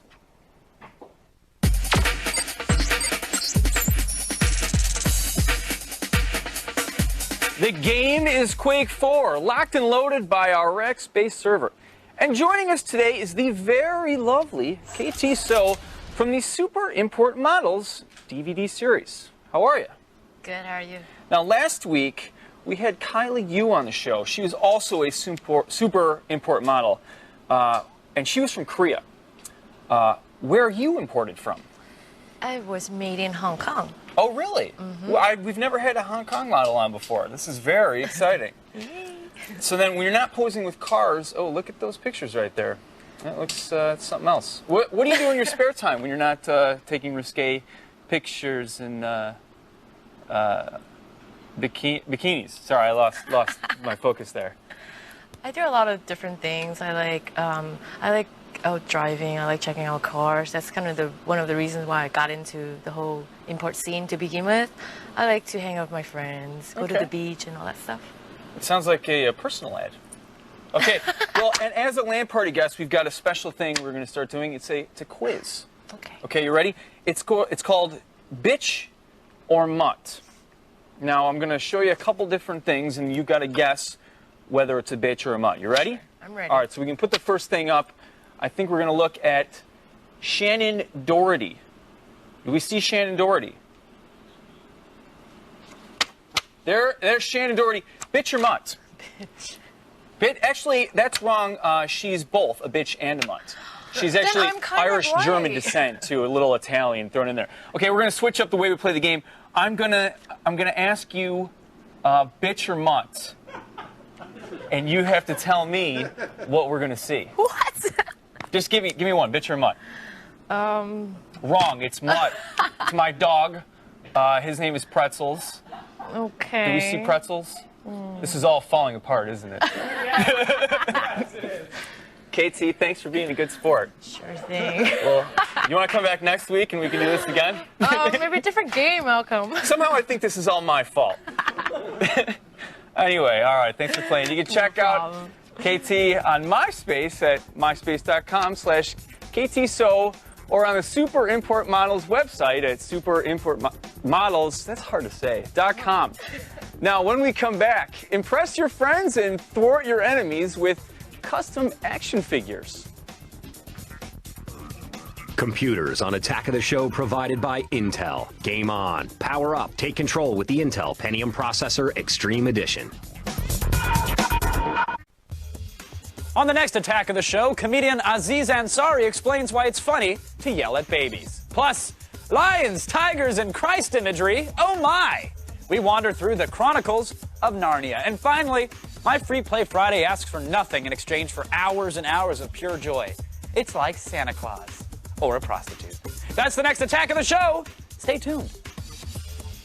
If you took a passing glance at a store shelf, you'd probably think that the toy world had comic books pretty well covered. But true fans are nothing if not obsessive about the details. And sometimes guys like Bill Burns have to craft their own custom heroes. Bill, welcome to the Big Red Couch. We appreciate you coming on. Thank you for having me. Hey, now, your customs, you take action figures and then you give them a once-over with the Crayola, or how does this work?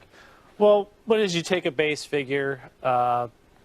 It's a combination of feet, head, arms, legs. It's almost a Frankenstein sort of complex. Right. I mean, customizers go into stores looking for heads and arms and brains, you know, and stuff like that. It's Did she walk in and say that? Like, I'm looking for a pair of legs. Yeah, well, no, but you walk in. I mean, it's once you're a customizer, and you've been collecting action figures, you're looking at figures a lot differently. Now, do you have a license for this? Did you have to? Is there a certification test to become a customizer? No, or you just did you wake up one morning and say, you know what, I need this action figure? They don't make it.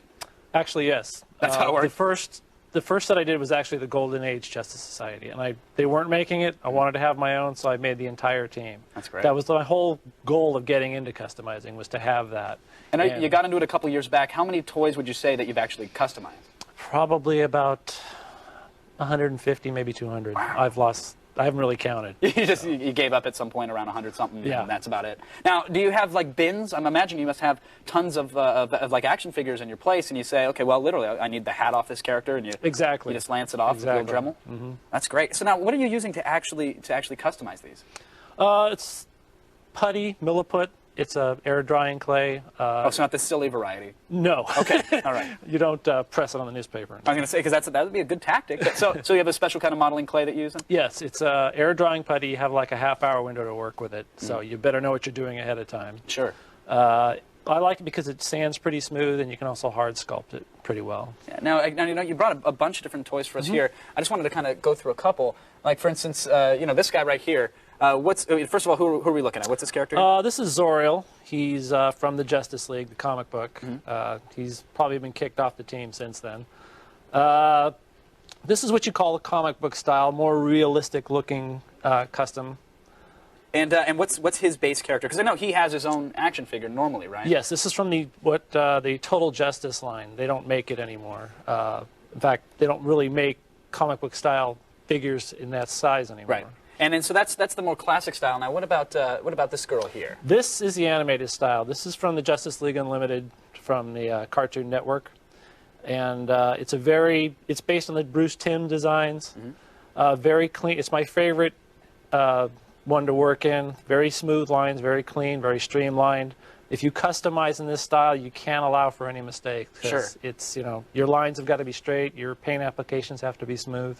You got to be dead on when you customize an animated style. Now, who are you creating these for? Is this just for yourself or? That one's for myself. I've been doing more commissioned work than for myself these days. So are these hardcore collectors? They call you up. They say, Yes. "Look, I really need this. I really need that." That's the majority. Have you had any weird requests for customizations that I get a lot of requests for wrestling figures. And Really? Yes, and I said I don't want to do wrestling. I don't watch it. What do they want? Do they want you to create something for like an obscure amateur wrestler? Yes, Or a lot of those. Some obscure wrestling federation in New Jersey. Right. Like just slap 5 pounds of putty on it and call it a wrestler. Give Exactly. it a speedo and you're done. And Right. That's not your style, though. No.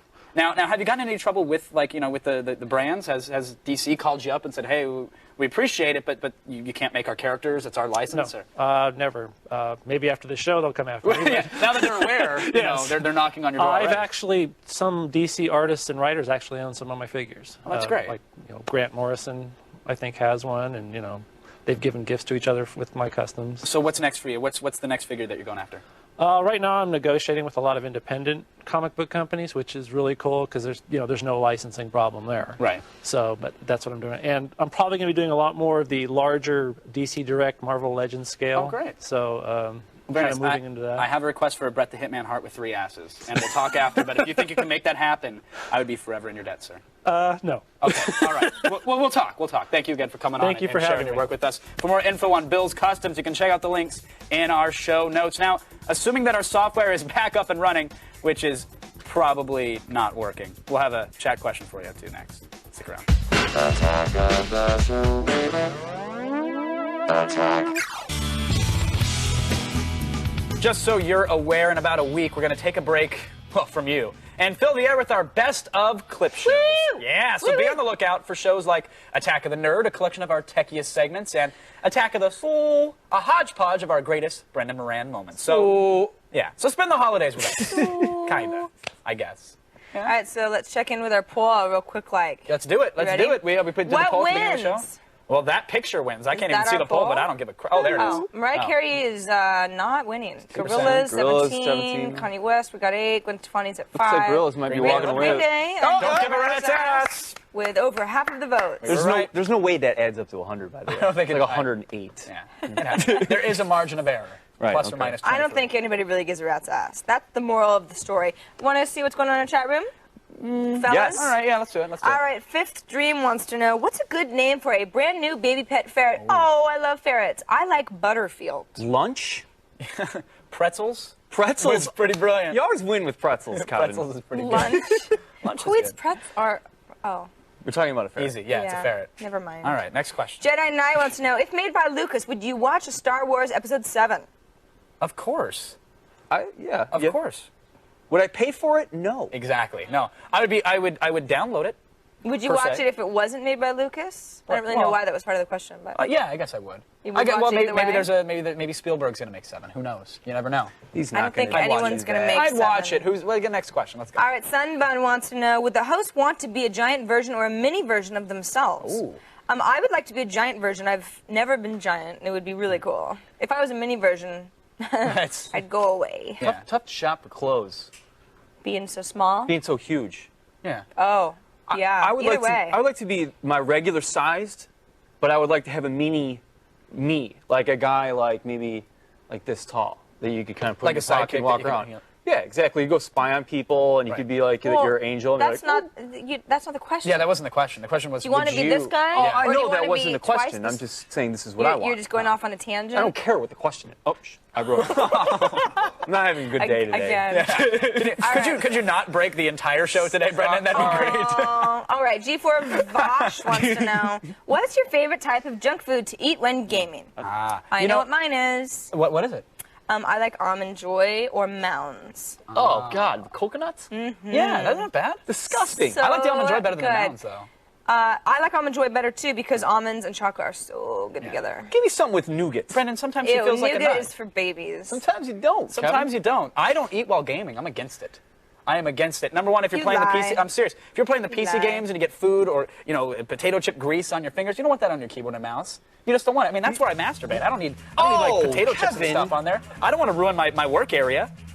Good night. Good night, everyone. Thanks to our guests, Bill Burns, KT So, and Blair Butler. Wow, that was. Attack of the Show wardrobe provided by Jinx.com.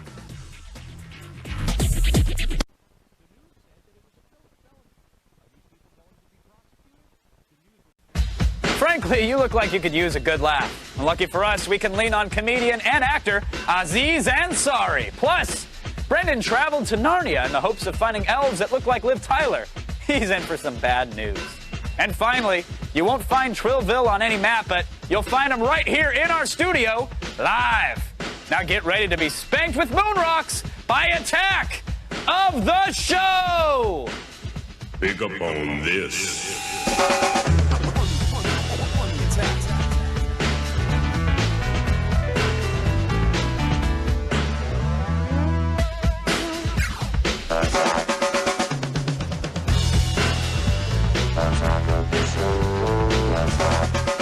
Hi, everybody. Happy Friday, and welcome to Attack of the Show. Good to have ya. It's great to have them. It's great. No, it's awesome to have them. It's super fantastic. It's the best. And what is equally as amazing and fantastic are our new movie rumors. We love them. We live for them. Well, you love them. I do love them. I come into work every morning. I like to see what new projects are floating around, what celebrities I can stalk, where they're shooting. I feel like you've got some new movie dirt. I feel like that's where we're going. I've got with one this. for you, Okay. and it's a doozy. It's a rumor floating around about Jason Statham's next movie project. Okay. You know Jason at all? The Transporter? Yeah. I call him Jay. We're on that level. Sure. Yes, the gentleman from the Transporter, very, very good at what he does, I must say. Well, he transports, and you never ask, and you never fall in love, and whatever. Right. He broke those rules, though. But Sure it was just a hell of an action film, and now he's rumored to be in another one called Crank. Called Crank? Crank. Crank like meth? Or like a crank? More like Speed, but not the drug. And I'll get there in a second. So just bear with me. I'm going to take you down this wild road of describing that it's about a guy who gets injected with a poison that if his adrenaline level drops to a certain level, he'll die. Oh. Yeah, got to keep the adrenaline going. Get on the elliptical. So he can't, like, ever sleep? No, that would be... Or he can't ever get a massage? Can't take an escalator. He has to take the stairs, angrily, because has to keep the adrenaline up. So basically, it is the movie Speed, but in a dude instead of a bus. Keep the guy going. Exactly. Over 50 miles per hour. Pretty much. Okay. It's going to be released sometime next year, so it's not a joke. The movie's Crank, but now here's my problem: is that normally the villains or the bad guys in these things they shoot at them. You know, they want to kill them. They chase them. They chase them in a car. They plant a bomb somewhere, and they say, "Oh, you're going to blow up." They can't do any of that in this movie because it'll keep his adrenaline up. Exactly. They want him to be comfortable. They want him to be comfortable. So, how exciting could it really be? I don't know.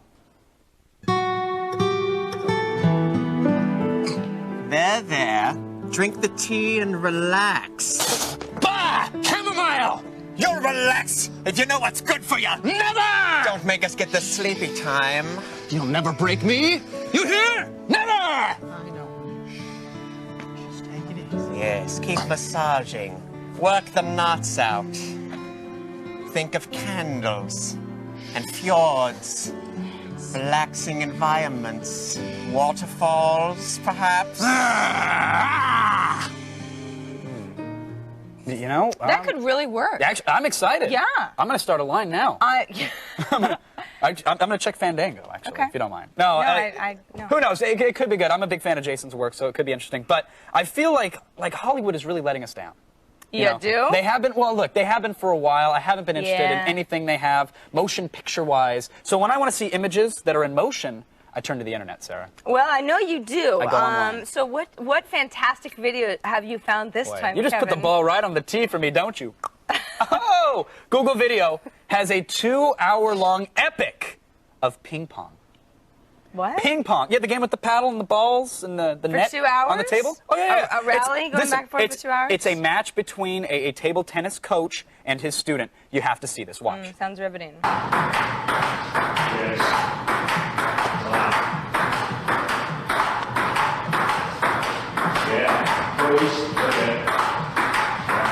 Yes! Kevin, I don't understand. I don't understand what I'm watching. Well, it's the master on the one side of the table and the student on the other, and they're playing ping pong. When does it get cool? You're not sold already? All right, okay. Can we? That was what was wait, cool? can we fast forward in the booth? Okay, all right, we can.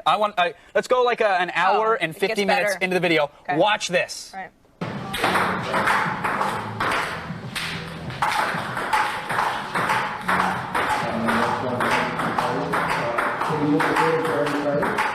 Riveting. You're right.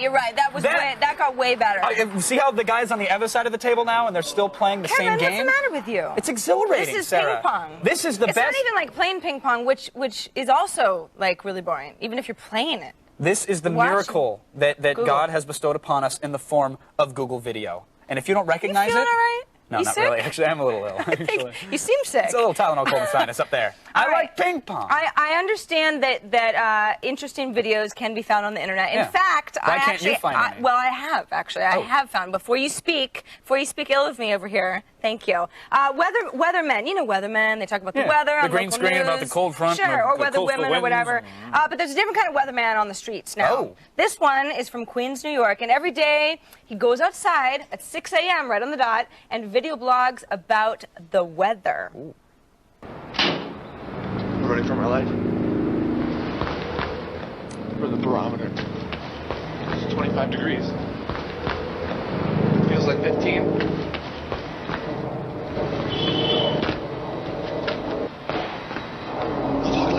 I mean, this is commitment here. He tapes every episode outside his door on the roof of his apartment building. What was that? He's running from some dude and...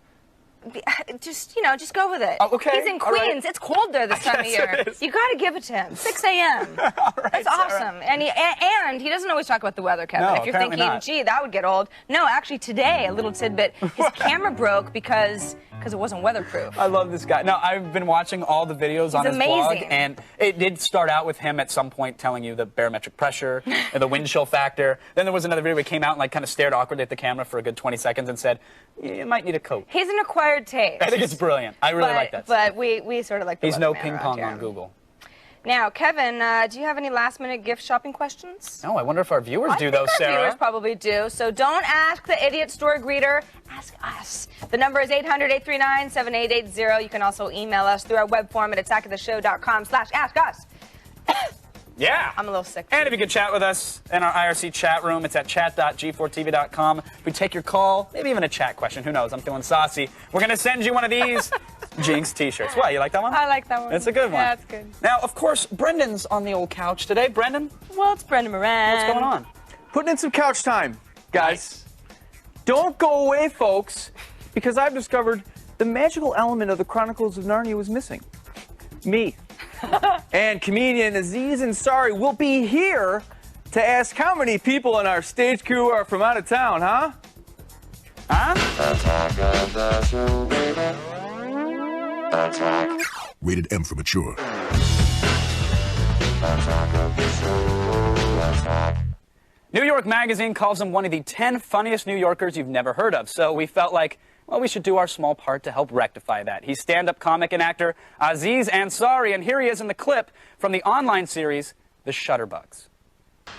Yes. Welcome to the show, Aziz. Thanks for having me, Kevin. That was a little clip from Shutterbugs, which is something you did for Channel 102, right? Yeah. Channel 102 is this thing in New York where comedians and stuff make 5-minute television shows, basically, and audiences vote on which ones they like best, and those come back the next month with a new episode. And me and my friend Rob Hebel did that show, Shutterbugs, that you just showed a clip. Yeah, and that was, I thought at first when I saw the first clip, I was like, oh, okay, well, that was a cool joke, obviously. You guys extended this out to be this epic battle between two rival agencies. I mean, did you expect that it would get that far? Did you have that all written at first, or was it just they wanted more, so you gave it to them? Yeah, well, me and Rob just had this small bit that we once did, like in live shows, where we pretended like we had like a child talent agency, and so we did that first one, and then we had to make a second episode because it got voted like, you know, the top episode or whatever, and we're like, wow, you know.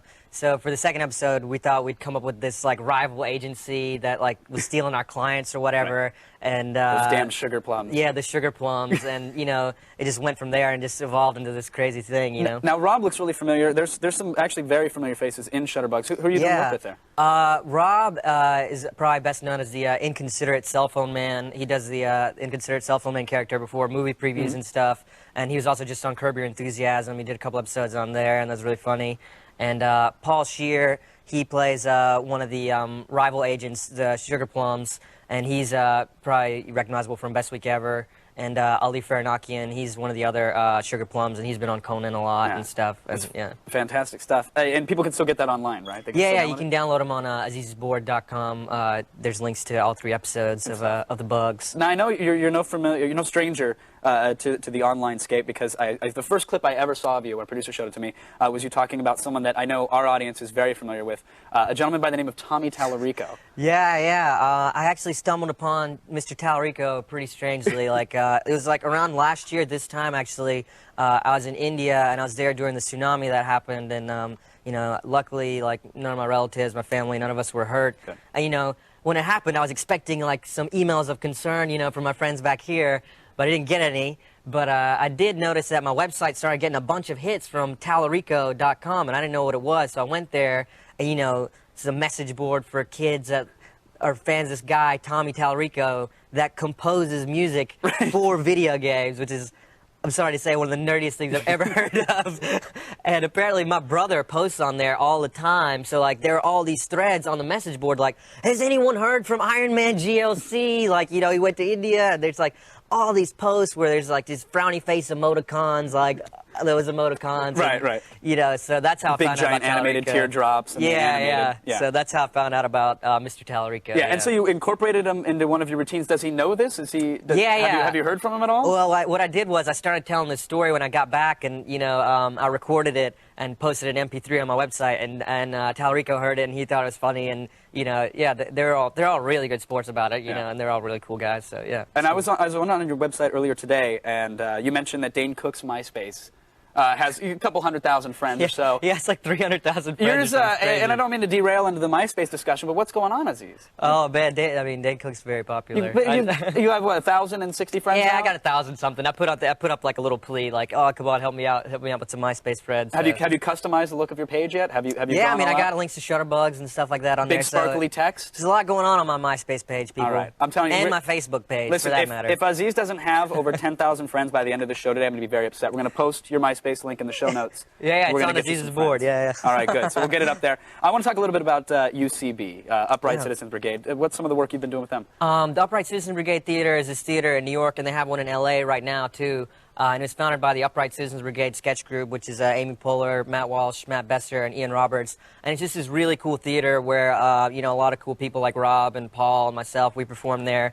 And you can really just do a lot of different shows and stuff. Right now I'm doing a show in the theater in New York every Monday called Crash Test, which is just like a weekly stand-up show that I host, and I have like a different co-host each week, like Rob or Paul or somebody, Sure. and we just have like a series of sketches that we do in between the comics, and you know, it's really fun. Is this improv comedy, or is this written? Is it a mixture? Well, the stand-ups are, you know, they have their prepared material, and me and the co-host kind of have sketches written out, and we'll improvise stuff based on the characters or whatever, you know. Now, that you do a routine involving R. Kelly for some of the stuff, which is the single most brilliant thing I've ever heard in my life. Can you describe the in the closet bit? Yeah, we did this show at the UCB Theater called Trapped in the Closet, where we showed chapters 6 through 12 of Trapped in the Closet, and then after each chapter, we'd have like a panel discussion discussing the genius that is Trapped in the Closet. Right. And it's a really fun show. Last night we did it in LA. Me and Paul Scheer hosted it as I was Ulysses S. Ferrero, the executive producer.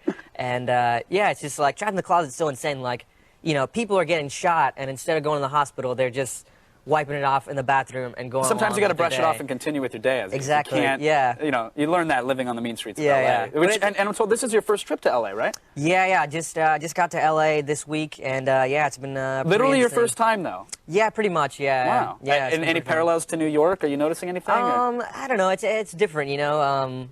I do like the In-N-Out burger. It's solid. In-N-Out is good. The yeah. homeless do have a sweet scent to them. They a little more syrupy than the New York variety, I find. That's funny you mentioned that. I was just reading the syrup smell. There's like this syrup smell in New York, and it happened again today. And like people are like, "Oh, that's so funny! It smells like syrup." It's like I'm actually pretty concerned that someone's able to disseminate a smell throughout Manhattan with like no problem. Agencies are like, you know, we may or may not find whoever's doing it. Could be anthrax. It could be log cabin. It's the syrupy poisonous gas. Thank Aunt Jemima and move on. Yeah, so right. you're performing. When do you have performances? You got one tonight? Yeah, I'm doing a show tonight at the UCB Theater in Los Angeles, and it's tonight at 9:30, and it's just gonna be like, you know, like an hour of like my favorite stand-up and like videos and stuff like that. Cool. Well, I advise everybody to check it out and to add you to their MySpace, because we need to get you some friends. Thanks, Aziz, for coming on. Thanks for having me. We appreciate it.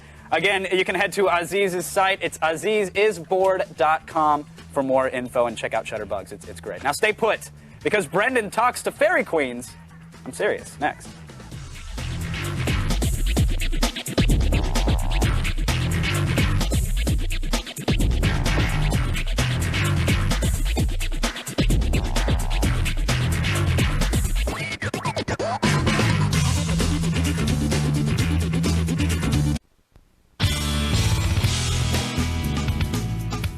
you read it. Maybe you read the Cliff Notes. Or maybe you had to repeat 4th grade. Either way, this week's big franchise movie is based on the classic children's book, The Chronicles of Narnia, The Lion, the Witch, and the Wardrobe. And I got to see it before you did.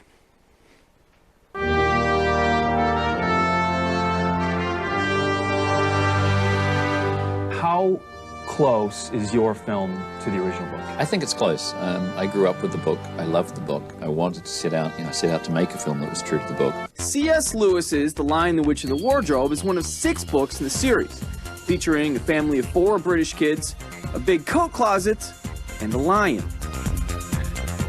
Aslan, lion. That's fake, right? It depends what you mean by fake. Yes, he's either computer generated or animatronic. We used a combination of both. You couldn't make this film like Jaws was made, where he just kind of was always just out of sight, because he's too much of an important character, and I wanted people to accept him that way. They're saying it's one of the best looking animals. Yeah. That's not really there. I know, it's a photorealistic lion. It's right. And when you see the werewolves, Andrew cuts between real werewolves and CG werewolves, and literally you can't tell the difference. Andrew Adamson is the same guy who directed both Shrek movies. He tapped the same guys who did all the effects for The Lord of the Rings. And together, they created 60 different species of animals, or half man, half animals. I guess you could call them manimals.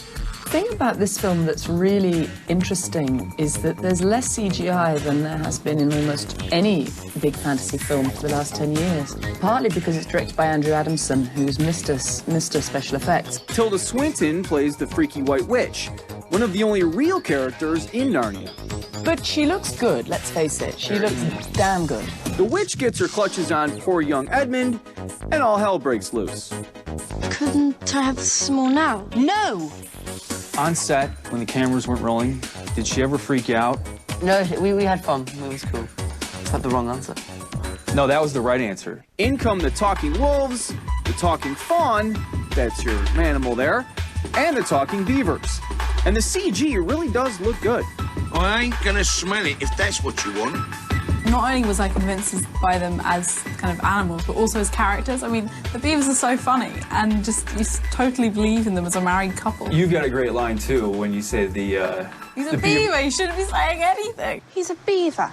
He shouldn't be saying anything. And they all get together for a final battle scene that, for sheer effects, really does rival anything in CG movies over the last few years. Since there's probably going to be a couple more of these films made, what do you think about that? Is this going to be the next couple decades of your life if you want to stay involved? There are another 6 books in the Chronicles. This one took me about 3.5 years. So yeah, about 21 years from now I might be finished.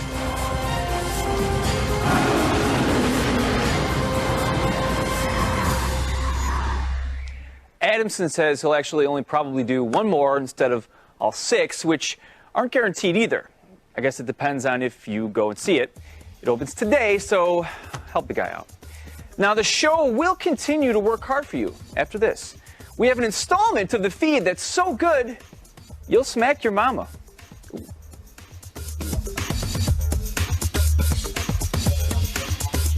That's why you need to check out G4's late night block, The Barbed Wire Biscuit. Tonight, Anime Unleashed asked the question, will Japan ever do anything about its giant robot problem? And the answer, thank God, is no. So check it out tonight at midnight Eastern, 9 Pacific. Now, let me remind you that this weekend would be well spent checking out our podcast. You can go to attackoftheshow.com, or you can check the iTunes podcast directory. You can always get a hold of it there as well. Now, today's Boost Mobile Live Band, it's once again, folks, Trillville. They're coming up in a bit, but now, just let us get through the feed without incident. All right?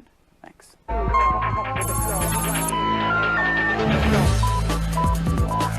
Terapeak, a market research firm, is claiming that online auction site eBay has currently sold $23 million worth of Xbox 360s since the console's release. That's a lot. eBay apparently sold Xboxes at a rate of 1 every 13 seconds.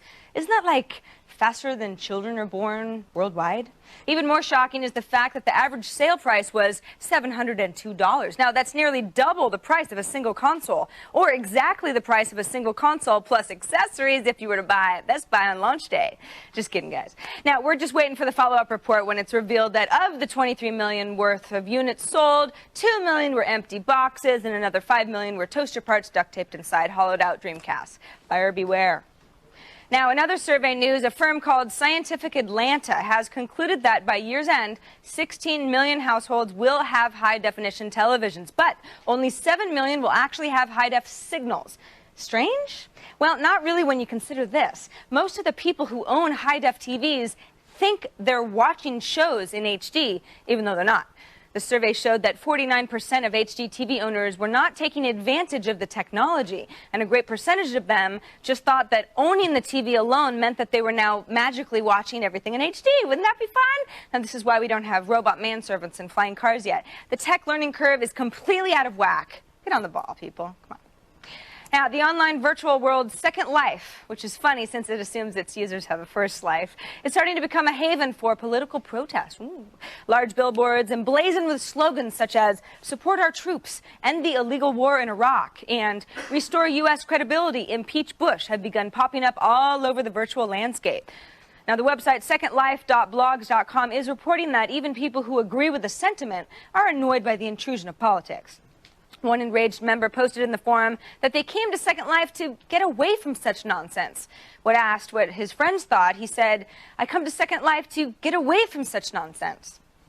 And finally, the poor of the world don't even want the much-anticipated $100 hand-cranked laptop after all, according to apparently their new global spokesman, Intel chairman Craig Barrett. Barrett was quoted as saying that the bare-bones laptop developed by the MIT Computer Lab is little more than a gadget, and it won't catch on with poor schoolchildren who crave the full functionality of a PC. A PC powered by an Intel processor, no doubt. We have to agree, the few children that we spoke to in the streets of Egypt and Thailand said that the laptop helped them learn to read and all, but it really chugged along like a mofo during marathon sessions of Quake 4. And that's the feed at TGIF.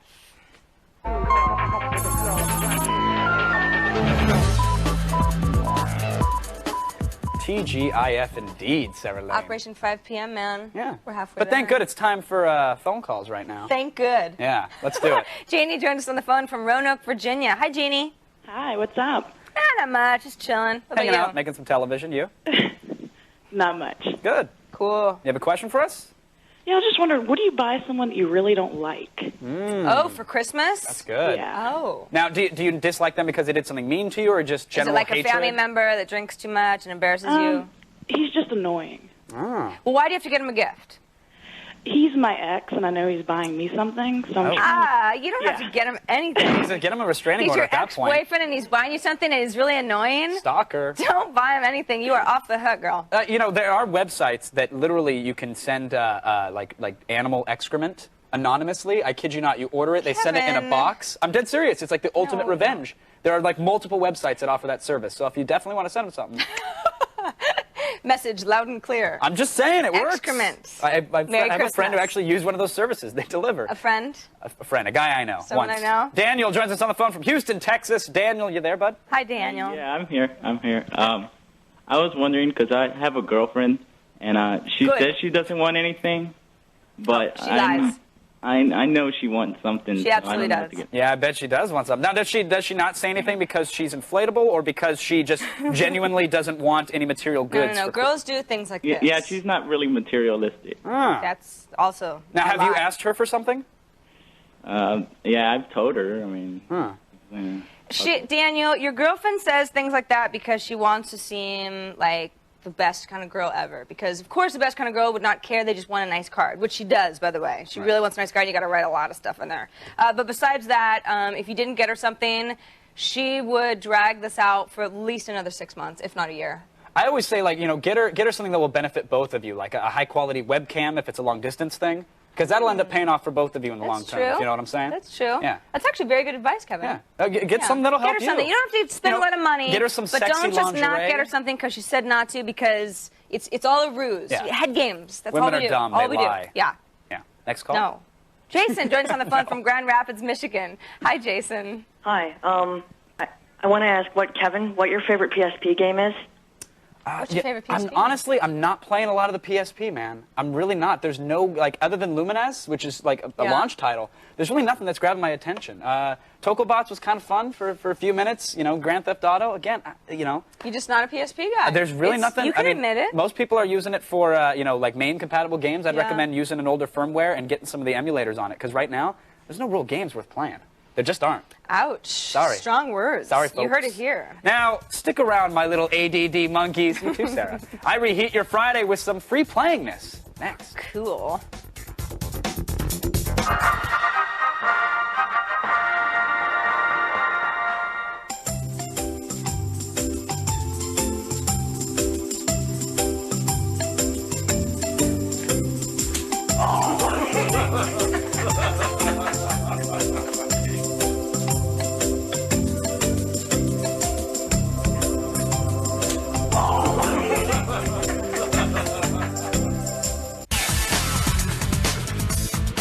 Tell your girlfriend that she can keep the change. Why?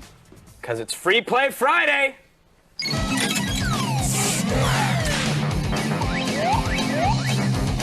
Chronicles of Narnia. Narnia. Are you familiar with the movie at all, Brendan? I saw it. Oh, yeah? I give a recommendation. Thumbs up. Nice. Well, how about the game from developer Traveler's Tales? Haven't played that, Kevin. Thankfully, I have, Brendan. We make a good team. We do. Together. I'd high-five you, but then I'd infect you. Basically, this is a two-level PC demo that includes some nice cinematics of the Chronicles of Narnia game. Narnia. Now, as you see there, that was a combo move. You get to play as multiple characters throughout the movie. Now, I haven't seen the movie. The brothers and sisters in the movie, Brendan? Yeah, you've got the Pevensey children. Okay. You've got the wolves I can see there. There they are. Now, you kill them. You don't interact with them. You don't chit-chat with them. But it's really basic controls. Essentially, I mean, obviously, the movie is designed for a younger audience, right? That's right. For a mature audience. The game itself, though, for being simple with the control schemes, the little simple keyboard, I remapped some of the mouse, it's actually kind of hard. Like there's puzzles that have to be solved by using combining forces, the brother and sister at the same time kind of thing. There's little bonuses. There's statues that are hidden. I don't know if statues play a role in the movie, but they're in there. Yes, there are statues. I don't want to give too much away though. Well, yeah, don't spoil it. Don't spoil it for us. I just want to make sure there are statues in the film. So it's not an easy game to play. It's not. But I mean, kids, 8 and 9-year-old kids aren't the only ones that are going to be playing. Well, no, and that's the thing, because I am not 8 or 9 years old. I'm 17 You act like and a half all the time, Yeah. but that's just for television. Okay. Let me tell you about the gameplay and the controls, though. Is it oversimplistic? Perhaps. Essentially, I remapped it to mouse button, so you're mashing the mouse button a whole lot to do a simple attack. There's a heavy attack. Some of the characters have special moves. One is that one of the girls will play like a pan flute, and it will lull all the enemies to sleep. Here you can see me swinging my brother around and knocking minotaurs about in the face and chestal region. Okay. And those are just some of the moves that you have. Pan flute? I don't know. It could be a pan flute. It's some sort of wind instrument. Okay. It's definitely in the woodwind family. So you just assume it's a pan flute? I did assume. You're right. That's weird. Thank you for calling me out on that. Okay. By the way. And as you can see, interactive environments as well, pushing barrels along. But it's not just a single-player experience. They did have a little co-op going on in there. So there's some multiplayer where you can both play sharing the same keyboard, which is kind of cool. Play along with a buddy. But again, Doesn't that get weird though if you're playing? You have to play with the same keyboard? Yeah, two nerds that close together. It's you gotta it's fight not a over pretty like sight, elbow but- space and well, stuff. It's co-op, so essentially you're playing along with each other. The No, enemies, thank you. not the brightest of the bunch. The AI is a little on the weak side. You can run circles around them, but that keeps the demo interesting at least. It's pretty, it's free, and if you want to sneak peek at the game or sneak peek at the movie rather, and you want to see what it might have to offer, download the demo. It's not a big deal. Or go see the movie. Or just go see the movie and skip the demo. I would do that. Okay. Thanks, Kevin. For links and whatnot, check out the show notes. Now, here's someone with too much time. Now, it's Friday. You have a newly minted paycheck in your hands, and you want to place some bets based on video game research. So, in other words, you need some Jimmy the Geek. Welcome back to the show, Jim. That's right, Kevy, baby. Good to see you again. Back It's in Vegas. always good to see you. Yeah, you look safe, sound, and apparently back on the Vegas Strip, huh? That's right. I love this city, Kevy. Was at a funeral the other day, and the widow eulogized her husband by saying, Raymond's only sleeping. Priest leans over to me and goes, I've got 100 that says he's dead. Can't beat that with a stick, babe. No, you can't, Jim. You can't. All right, let's get to what you do best. What picks do you have for us this week? All right, Kevy. Got an NFL game this week that should have a sign on it that says for men only. Chicago at Pittsburgh, Kevy. The over-under in this game is 31 points. Not only is that very low, but consider the over is 6-0 in Pittsburgh this season and 4-1 in the last 5 meetings between these two teams. Not to mention the fact that my research indicates that the Bears defense is more overrated than heels on a stripper, baby. Madden06 thinks there will be some points scored in this game. We happen to agree. Throw a huge chunk of cash on the over. You'll have it won by the third quarter, baby. All right, the over in the Pittsburgh-Chicago game. We got it, Jim. What else do you have? All right, Kevy. Everywhere I go, be it prison, the cat house, people want to talk about the Colts being the first team since the 72 Dolphins to go undefeated. On October 16th, the Colts were a 10-1 shot to go 16-0. Those odds have now been cut in half. Look at that remaining schedule. 3 real tough games. And my research indicates that the crowd noise, the weather, the pressure all conspire to beat the Colts in Week 16 at Seattle. Look for the Seahawks defense to confuse the hell out of a Peyton Manning and for Sean Alexander to have a big day running the ball. No undefeated season for the Colts this year, babe. Wow, that's a huge prediction, Jim. The Colts going down in Week 16 to Seattle. You sure about that one? That's right, babe. All right, what else? Positive. All right, what else do you have? All right, Kevy. This one caught the interest of both my wife and my mistress, so call it killing 2 birds with 1 stone. Which desperate housewife will be killed off during May Sweeps Week? Okay, we got Marsha Cross, she's in at 1-1. Felicity Huffman, she's got 2-1. Nicolette Sheridan, 4-1. Terry Hatcher, 6-1. And Eva Longoria, 8-1. There you see the odds. The betting public likes Marsha Cross, and for good reason. But look at Sheridan at 4-1. She depends on sex appeal, baby, more than any other character on that show, and she's not getting any younger. Look for the producers to strike while she is still hot and leave her dead in the weeds before Father Time comes and kicks her ass down. Wow. Jim, I'm pretty much left speechless, bud. Hey, Kevin, have a drink. That usually fixes things for me. Yeah, I bet it does. Ladies and gentlemen, live from Las Vegas, Jimmy the Geek. Thank you again, Jimmy. Now, stick around, folks at home, because Trillville is here to do us up good and proper. Next. On the next attack of the show, be MacGyver without having to shell out for hair extensions and flannel shirts. We'll show you how to make your escape with household objects. Plus, Arcade staple Gauntlet gets a few nips and tucks. But is it all style and no substance? Find out. And finally, 40-year-old virgin actress Miki Mia stages a one-woman war on chest hair. That's what's in store for the next attack of the show. And now, put your hands together and please welcome Trillville! Yeah. Hey. Hey. What's up? What's up? Hey. What's up? What's up? What's up? What's up? What's up? What's up? What's up? It's your boy Dirty What's up? Yeah. It's your boy Dirty Mouth, you know what I'm saying? What's happening? We gonna show y'all how we do it in the A-Town, baby. Reloaded. Or what it is, or what's up. Can a player just keep in touch? Crack you up like you ain't been to. Hey, show your ass how to really catch up. Hey, well, give me your number, and I'll call. And I'll follow that ass in the mall. Take it home, let you juggle my ball. Whoa, beat tear down, yo. This your boy, Mr. Funkadelic. What's the business, baby? I've been on you all day in the mall, Miss Lady. You looking good. I think I seen your ass in the hood with your friends dressed up, trying to fun. So what we do, cause tonight we couldn't. But hey, I'm digging in your wall, some vision. With your legs to the ceiling, catching all kind of feelings. You delirious, or might I say you taste so delicious. With your pretty brown skin like Ellen Joys and Kisses, and you are certified head. #1 scholar that takes in the ass. Trillville, everybody, for more Trillville. Come up, stand with me. Check out our show notes and keep an eye out for Trillville Reloaded coming out early next year. Better believe it. Make sure you get it. That's right. Now we know you guys have a lot to say, so stick around and we'll get to your chat questions all next. Attack of the show, baby. Attack. Hey, just so you're aware, in about a week, we're going to take a little bit of break from you guys and fill the air with our best of clip shows. So be on the lookout for shows like Attack of the Nerd, a collection of our techiest segments, and Attack of the... a hodgepodge of our greatest Brendan Moran moments. So spend the holidays with us.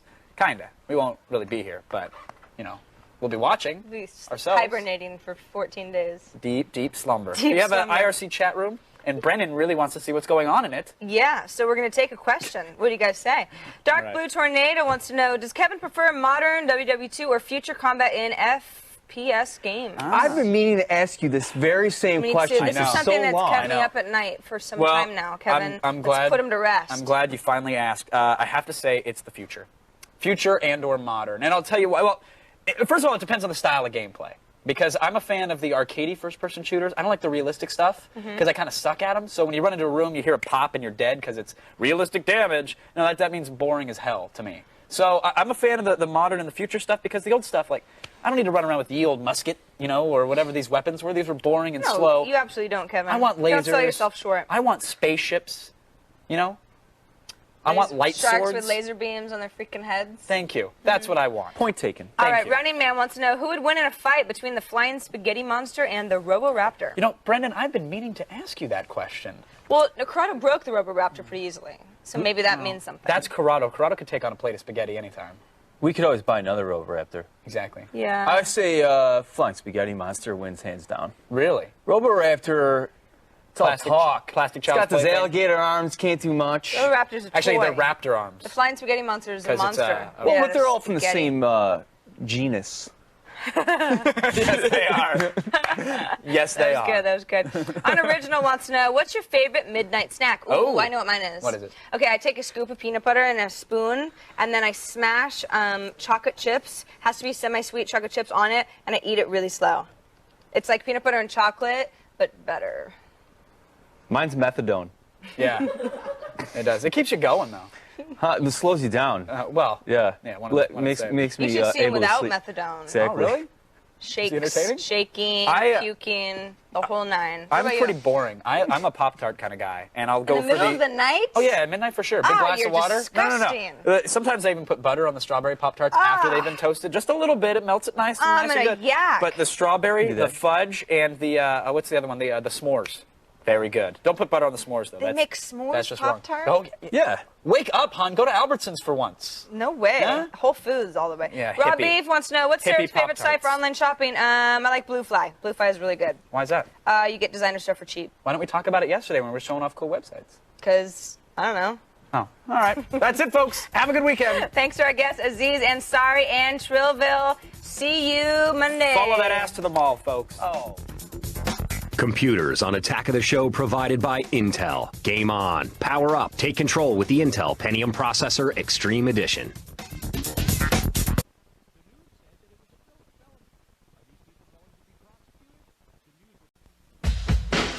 Be the MacGyver you always knew you could be. We found a guy who can put those household objects to heroic use. Plus, does the wizard still need food badly? And is the elf still about to die? My First 50 checks out the revamped Gauntlet. And Miki Mia waxes nostalgic about her role in The 40-Year-Old Virgin, and then she waxes painful on one of us. Now, we're very discreet, yes, but we will haunt your dreams. We're Attack of the Show! Pick up on this.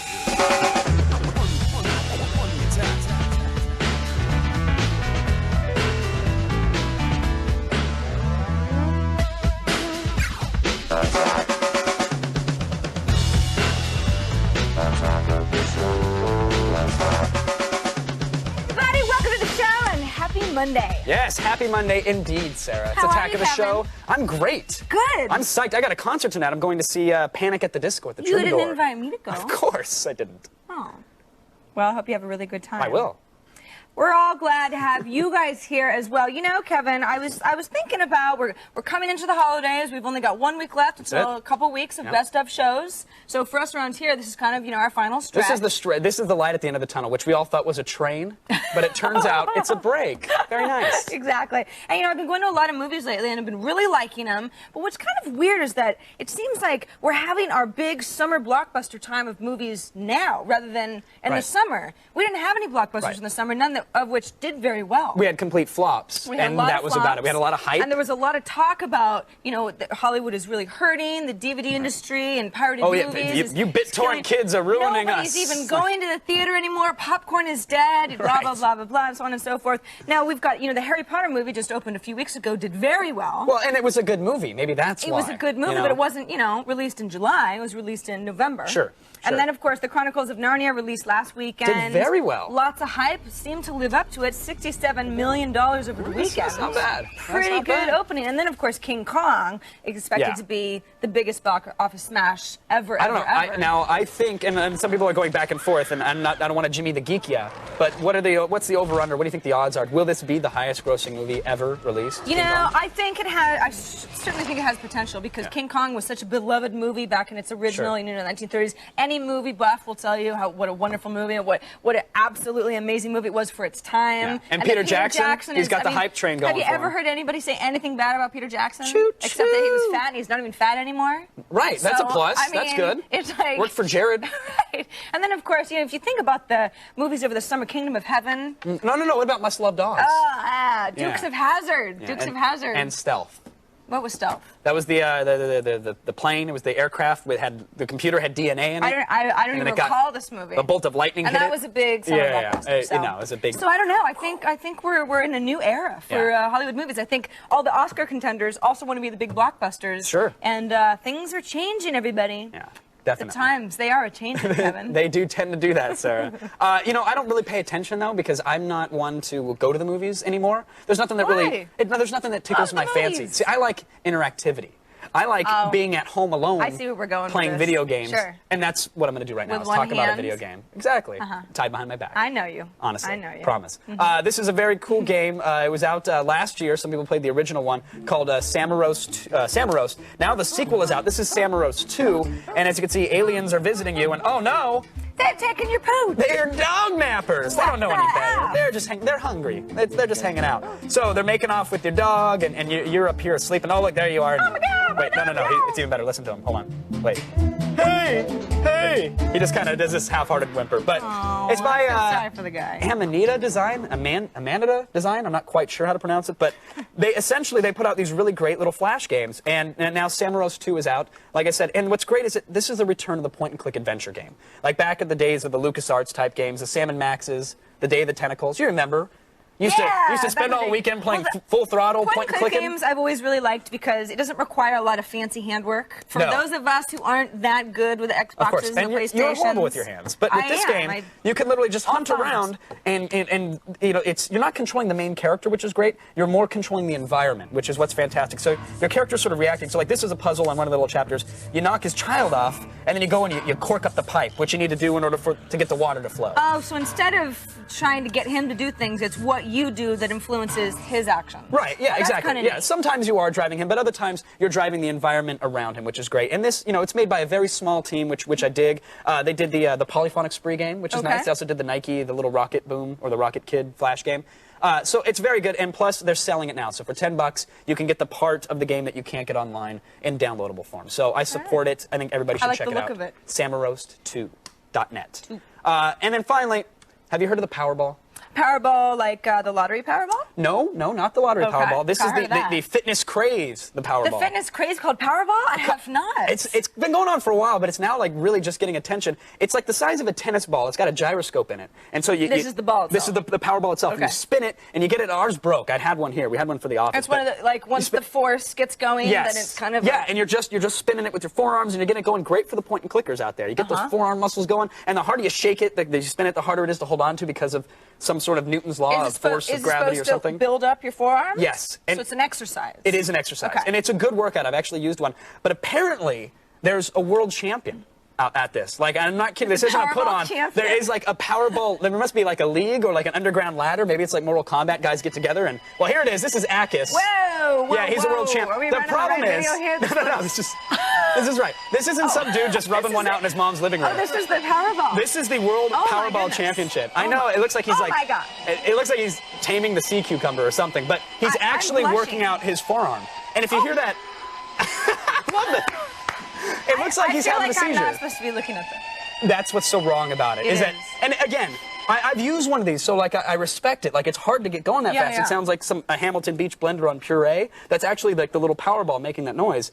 Very, very powerful man, that Akis, but the video just looks a little wrong. So check it out in the comfort of your own home. Now you've used it. I mean, does it really help you build up your forearm for It'll rip you out for the point and click adventures. For the point and click as adventures, we like to call them, or whatever it is you do with your right hand. Can we move on, Sarah? Yeah. Good. In honor of our guest today, Miki Mia, and the release of the 40-Year-Old Virgin DVD, of course. Very funny. We want to hear you little dirty sluts. Call us. That's what we want to hear, and tell us about the first time that you had sex. Yes, assuming, of course, that it's actually happened. If not, this should be good. Assuming it's actually happened. Right. If it hasn't, no, it's all right. You got about 25 minutes to lose your innocence. Give us a call, 800-839. And then tell us how awkward it was. 7880. Yeah. And that it only lasted 5 seconds. I had to hurry during the commercial break. And my mom walked in and she never talked to me again. I told her I was just playing with the Powerball. Of course, you can always email us through our web form at attackoftheshow.com/askus. And we're not kidding, by the way. Call us. Yeah, please. Or get your chat on in our IRC chat room. Just go to chat.g4tv.com.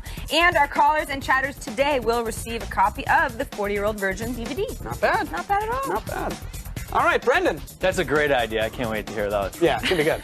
Stick around, folks, because I will put my reputation on the line as the hairiest AOTS host with 40-Year-Old Virgin waxer Miki Mia next. 5 reasons why Richard Pryor's death sucks. He was born in a brothel. His grandmother was the madam. He set himself on fire freebasing cocaine, and it helped his career. He co-wrote Blazing Saddles. He made Gene Wilder palatable to urban audiences. He was only 65 years old.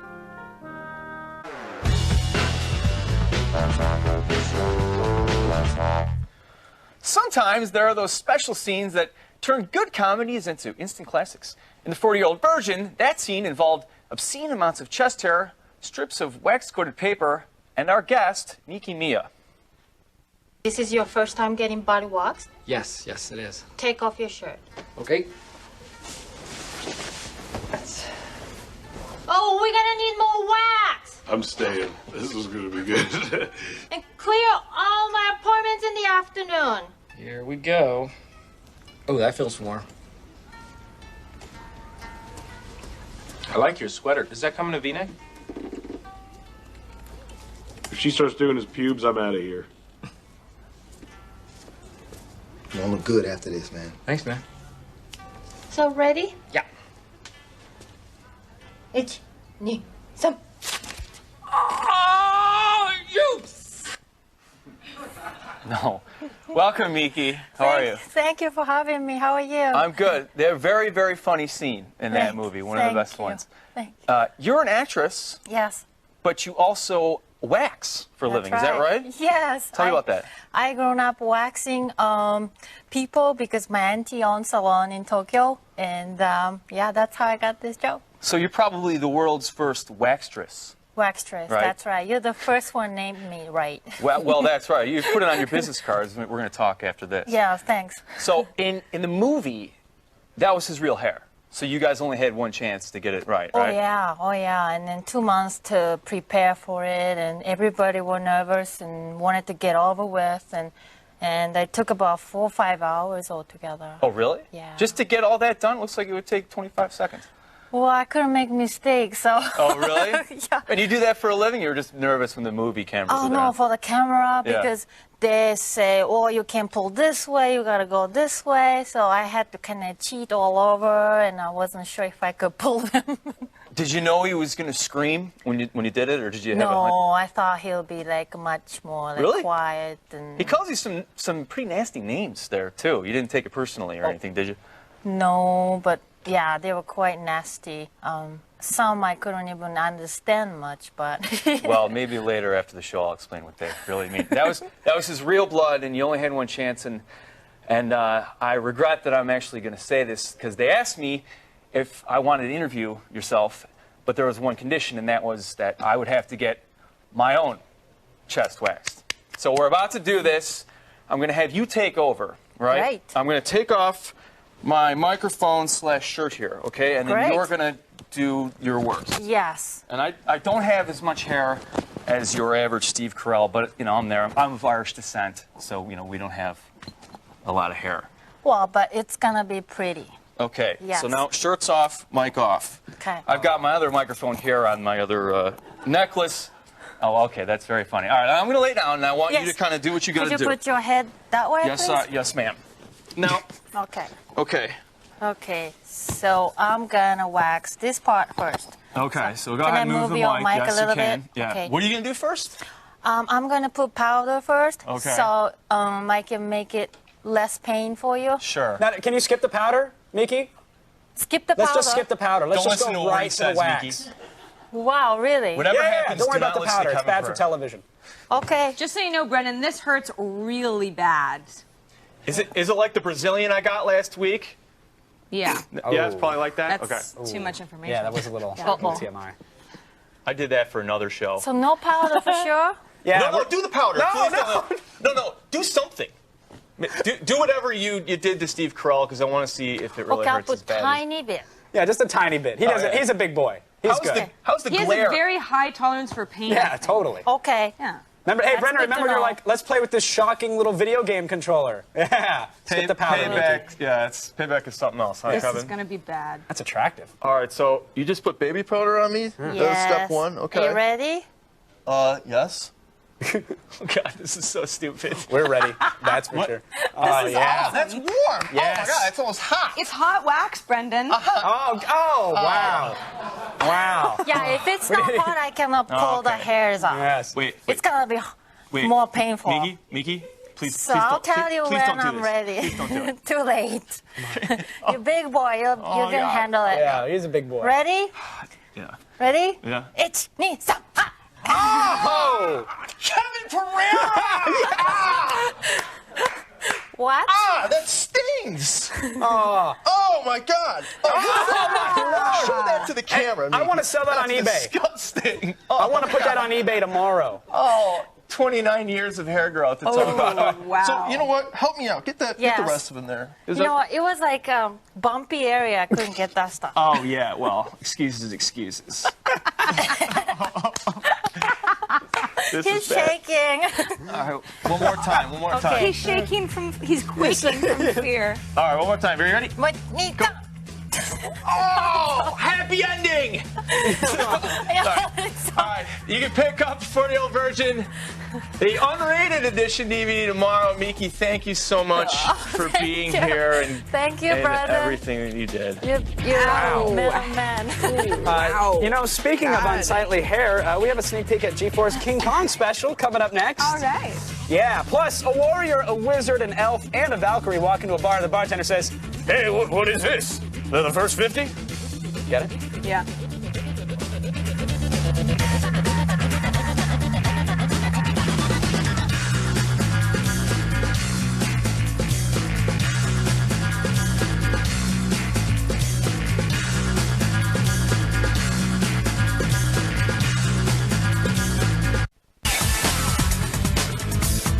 With all the buzz around Peter Jackson's holiday epic, it's easy to forget that King Kong has actually been picking up loose blondes since the 30s.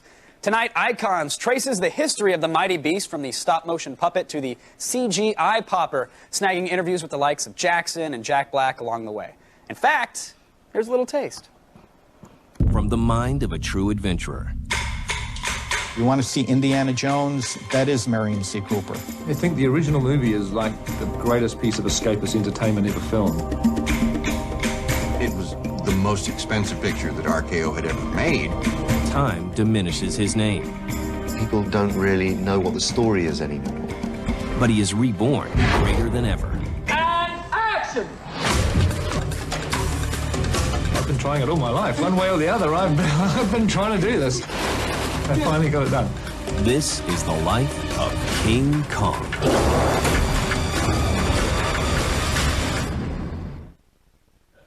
All right, that's enough. I said just a little taste. The whole Icons show, which is tonight at 8 p.m., I'm told is much longer than that. So there's actually more, don't worry. Now, we spend, on average, about 49 minutes and 59 seconds on video games, so you don't have to.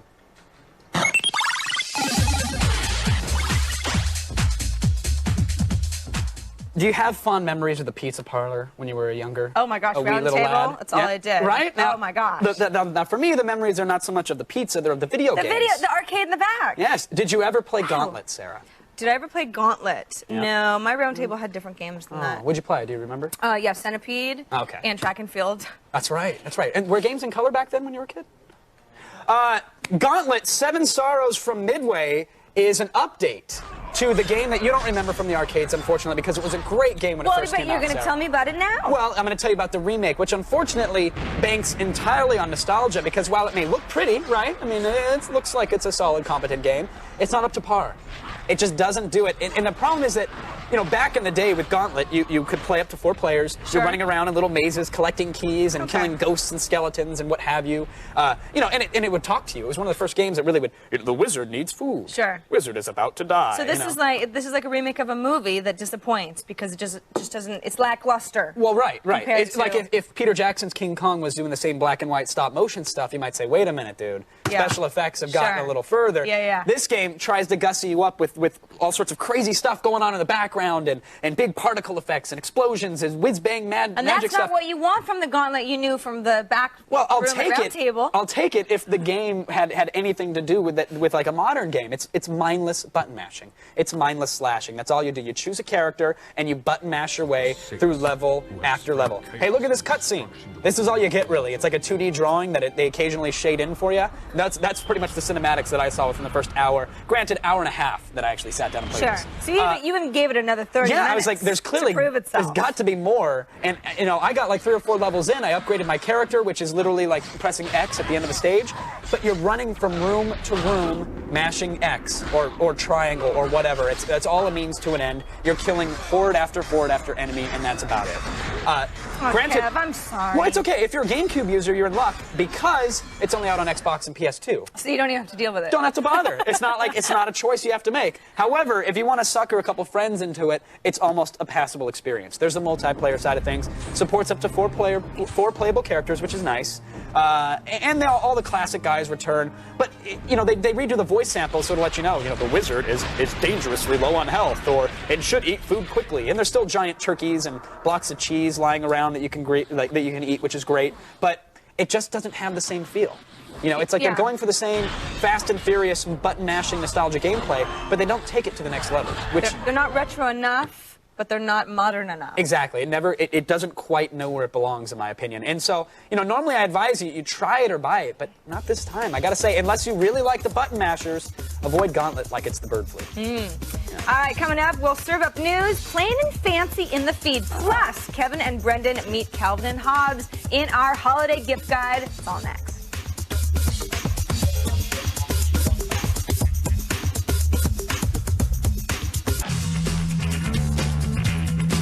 Hey, welcome back. Now, let me remind you that instead of sitting around missing us when we're not on, you can actually check out our podcast. Just go to attackoftheshow.com, or of course you can check the iTunes podcast directory and get a hold of it there. Also, and this is a big deal, folks, this week's Boost Mobile live band, I've been talking about them forever. You're finally going to get to see them. It's Sputnik Monroe, and you'll thank me, or hate me, one of the two.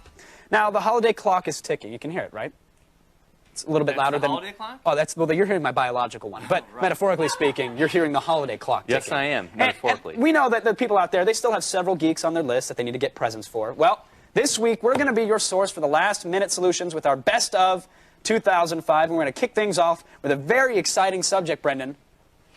Books! Books, that's right! If you buy somebody a book, you automatically come off a lot smarter than you actually are. Exactly. You don't have to know how to read, as long as you know how to point and click and shop online. That's what you have us for. Exactly. And we're going to start things off with the complete Calvin and Hobbes, which it's not, you don't get this if you want to sound like the most, literate one of the bunch, but it's 23 pounds. It'll take you all year to get through those. Clearly. And it has every single Calvin and Hobbes strip that was ever published. Retails for about $150, but we found it online for about $100. So That's a good deal. yeah, I like the Calvin and Hobbes.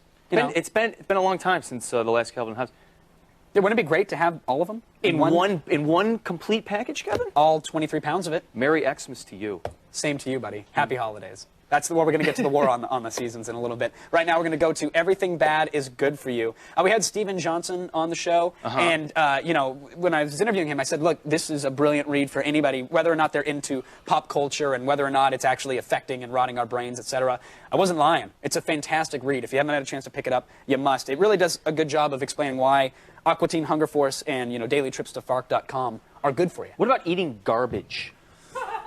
Like physical garbage? That would be bad for you. Right. Good point. Good point. And that you know, in the book? Well, there is an exception to every rule. He doesn't cover garbage eating, but he does cover pop culture, and he does cover television and how shows like 24 are actually more complex than the Leave It to Beavers that your mom and dad probably watch. So, and they are. But no eating waste. Okay. Fantastic point. I'm going to call Steven and get right on that. Maybe the next one. Also, you know, we have Phil on the show all the time. You can't go wrong with a Make magazine subscription. $35, and of course you can give back issues, but why not teach somebody how to make a cigar box guitar? Make magazine is actually not very old at all. No, it's relatively new. It's only been out a year or so now. I think a year. It's like 3 issues. So you're going to look even cooler if you give somebody the Make magazine subscription. Really, Brendan, giving a To From tag with that subscription on the back of it is enough to let people know that you get it before it gets out. And finally, Chris Ware's Acme Novelty Library. We've also talked about this one on the show, and Brendan's going to do a great Bark Beauty hand model job here. But every page is not only a work of art, but it's actually readable. There's so much fine print. Look at all that fine print. Look at all that tiny text. This is what you give somebody that really just has hours and hours to spend on the John.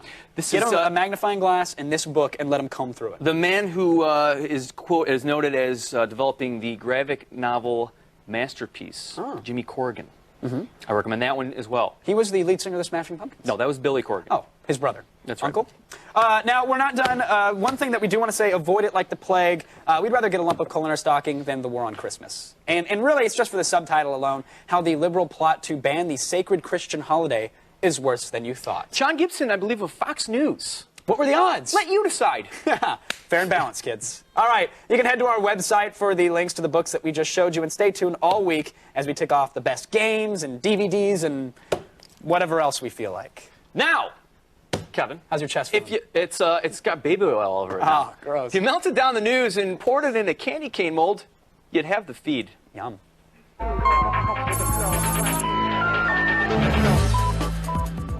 Microsoft officially launched the Xbox 360 in Japan this weekend, and the response was, how can I put this, overwhelming. A roaring crowd of 250 people wandered into Tokyo's Shibuya shopping district to witness the unveiling of the new console.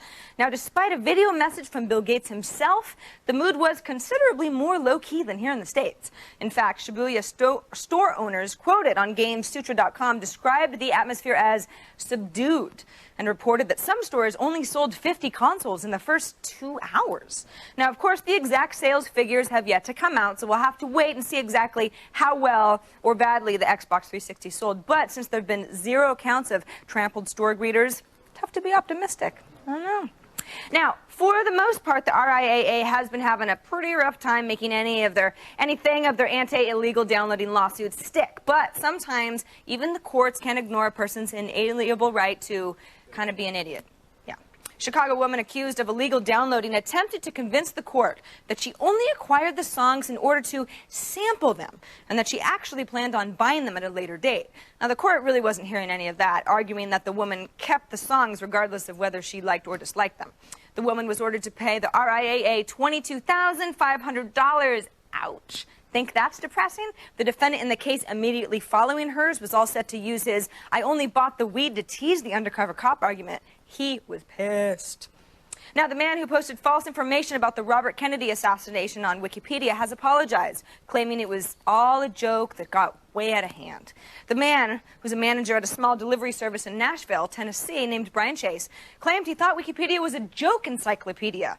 And he posted information claiming that former Kennedy advisor John Siegenthaler was involved in the assassination just as a gag. This incident forced Wikipedia, of course, to revise its submission policy to guard against the spread of false information such as this. What we at Attack of the Show want to know is, what was the joke exactly? Hey, did you hear that Sirhan actually didn't shoot RFK? It was John Siegenthaler. Get it? Get it? What? Joke. I don't really get it. And finally, independent studio DreamWorks Film Studio, the brainchild of industry heavyweight Steven Spielberg and Jeffrey Katzenberg, David Geffen, has been purchased by Paramount Pictures. That's right. The deal, worth $1.6 billion, gives Paramount control of all DreamWorks divisions, except its most profitable one, animation. Now, sure, the live-action department is pretty big. It produced Academy darlings Gladiator and American Beauty, but the animation arm turned out 2 Shrek movies that made more at the box office than Vin Diesel's entire resume. Paramount, in a statement released after the close of the deal, said it's very excited about getting to work, remaking DreamWorks' entire back catalog. That's what they do. And that's the feed. Please pass your blue books forward.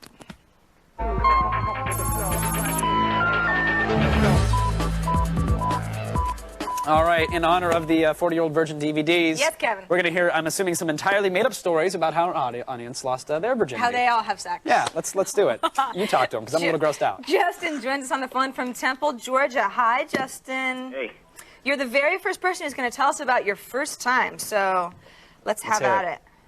Okay, well, this one time at my house, I was with this girl, and... Liar. No, continue. This is your first time. I was just about to reach a happy ending when my friend walked in, and he made this loud noise that scared the crap out of me, and I let go all over the girl.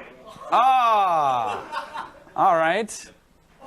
All right. Wow, I'm trying to, okay. What was the, well, now, just out of curiosity, what was the noise your buddy made? Was he cheering you friend on? Walks in, let go. I want to hear, what was the, I guess we lost, did we lose him? Hello? Oh, man, I want to, what is his buddy walking? Like, what kind of a loud noise does a buddy make when he walks in? Woo! Like, is it that, or was it like a guttural thing? Like, that's a trick you use to lure him into, well, never mind. That was kind of a weird story, but let's go into the next one. That was a great story. I just wanted to hear more, and we lost him. David joined us on the phone from Suwanee, Georgia. Did I get that right, David? Yeah. All right. All right. So, David, it was your first time. Yes. Paint a picture for us. All right. It happened at the back of the mall. Like, this was like at the end of, like, the mall was about to close down.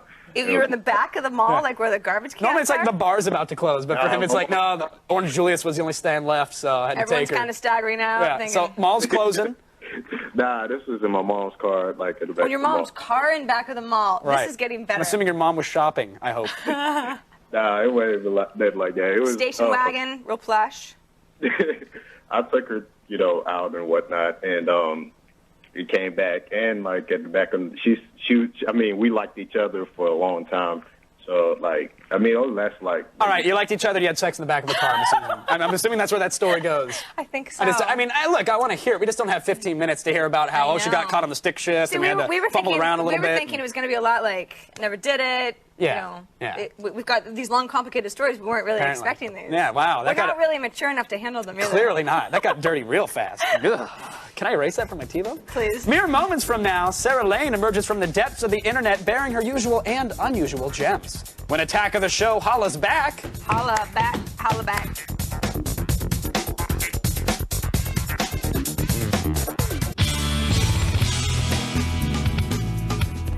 Could it be the last Verizon broadband battle of 2005? It is, which means you either log on with us this Thursday or you're banned from our buddy list all next year. That's right. We'll have Quake 4 loaded up and ready to go, so all you have to do is bring your love of everything and a strong bladder. Hey, we move quickly around here, so don't expect us to wait up. To register, go to our website and click on Join Our LAN Party, and that's where you get all the details and all the links to get yourself started. And we'll see you Thursday for our LAN Party, I hope, or we won't be your friend anymore. Now, kindly escort any small children out of the room because it's time for My Gems of the Internet.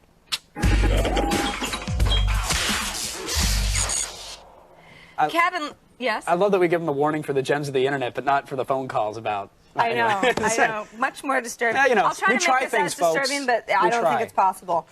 Kevin, let's get right to it. Have you ever tried to put something into a jar that just wouldn't fit?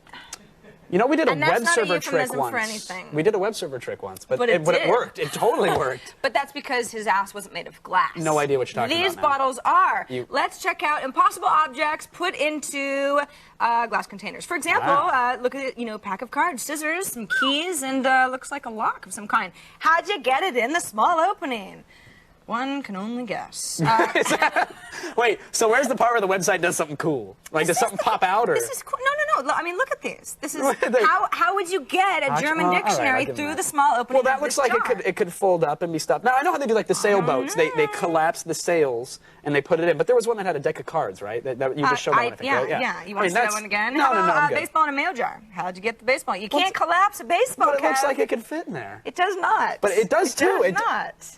Look, measure All it with all your eyes. You don't like my first gem. I don't. But you always start off slow, and then you get.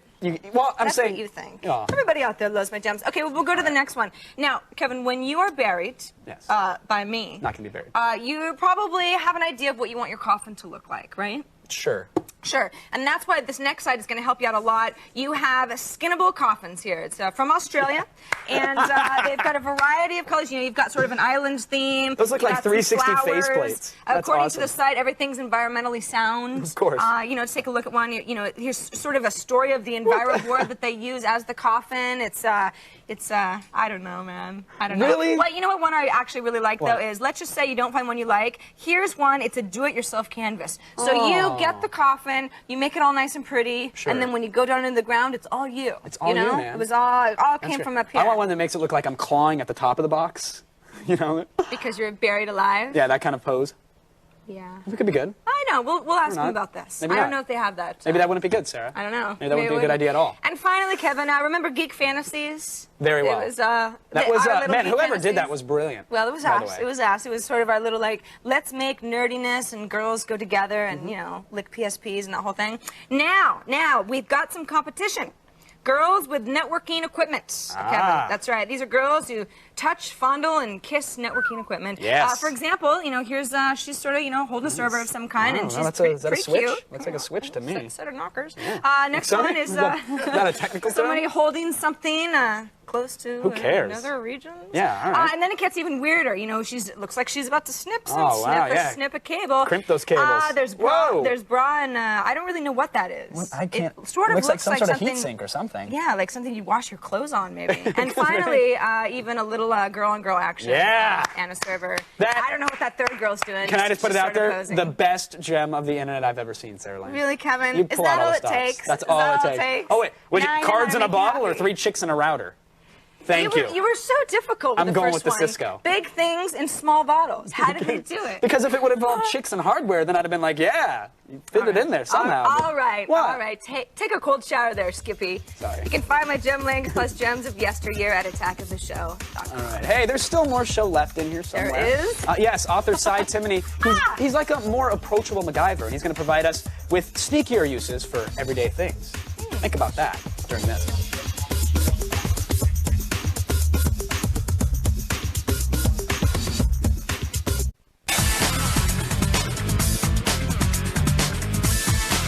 Just into the woods and try not to scream. Plus, we follow the world's leading drunk Sarah Lane into the lush and, well, we try not to hurl. And finally, if you shelled out for the original Sin City DVD release, then DV Tuesday has some very bad news for you. That's the next attack of the show, if you want it. Author of the book Sneakier Uses for Everyday Things, Cy Timoney has everything you need the next time your mortal enemy attacks you in your kitchen. Cy, welcome to the show. Thanks for having me. Now, how did you get into all this stuff here? My parents bought me science kits and comic books when I was a kid, and combined, you get a lot of crazy ideas. So you weren't like, they weren't sneaking off to the supermarket and you were disassembling Dad's radio and his 8-track player to make it signal alien life forms or A little bit of that, too. Oh, yeah? Did you get in trouble for that? They never knew. Okay, good. So did you always fix the stuff once it was broken at that Tried point? to fix things the best I could, and Good. if it didn't work out, then... All right. You're close to a real-life MacGyver, but one of the things that you brought is a milk ring. Yes. Which, I've let many gallons of milk curdle in my refrigerator for far longer than I'd expect. And while it was chunky and delicious, might I add, I never had a wearable piece of jewelry out of it. How did you get it into this form? Yeah, you just take milk, bring it up to a simmer, add a few drops of vinegar to it, and you'll see a clump to the top. pour it through a strainer, and you have plastic that you can mold and let it dry for a few days and make it into a shape like a ring. Now, I could easily see how if you're at a bar, this is clearly the best way to pick up the women before the night's over. They love that. Have you seen my milk ring? Would you like to touch it, etc.? But what else can you do with this? What are some practical uses? You can make it decorative. You can make it the back case of something that fell off. If you need some plastic for any reasons, and if you take a little magnet, glue it to the top of it, you can do more with it. All right, so we've got our magnet glued on our milk ring here. I'll put that on. Easy. Now you got Easy. a power ring. Now, okay, I understand. Like, but what are we going to do with the magnet? Like, I understand I can, maybe make some milk ring brass knuckle type stuff and knock somebody out. But this was something cool here. You said it's like a currency detector, if you will. Yeah, real currency has iron in the ink. So if you're wary of getting a bill at Christmas time, just bring a magnet near currency, and real currency will be attracted to the magnet. Sucks right on it. So that's the perfect way to alienate all your aunts and uncles. When you hold on a second, let me just test that aunt. That's you, right. You pull out her 100 that she gave you and make sure it attracts, right? Yeah, and you can also take a toy, something like that. I used to start my car this way. With a milk ring. With a milk ring, aiming at the dashboard. Just and like so like this, aiming. come here, look at that. We can actually power up the toy on and off. Now, how do you mod it so that a magnet turns it on?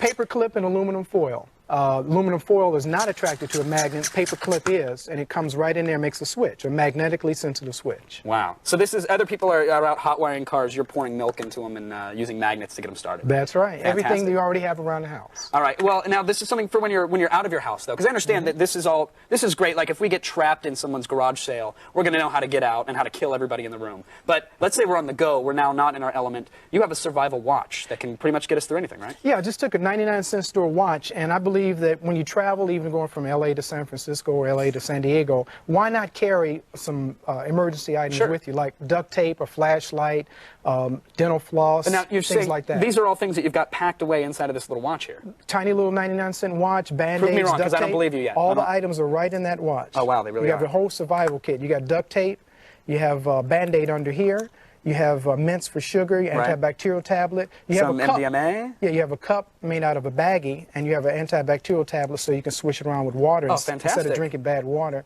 You even have a survival sheet, Morse code and things like that on you're not going to remember. All the things you need for survival, match heads, So all this stuff flashlight. inside of a little 99-cent store watch. Yep, survival kit right in a watch. Good to go. Now, has this actually saved you? Have you ever been caught in a situation or? I used a flashlight once. It's Really? a little Where's LED. this flash? There's an LED right and a watch battery, and that becomes a flashlight. All right. Right here. And you use the flashlight to find the 4,000 you things can- that fell out of your watch when you opened it up? That's or? right. You get stuck in an elevator, something like that, you got a flashlight right there. Great, that's awesome. All right, so the watch works. I buy that. And now we've shown off like e-vests. I don't know if you've heard of Scott's e-vest. It's like this $500 jacket that you can buy that has all sorts of pouches and little hidden compartments for iPods and whatever else, or smuggling children across borders.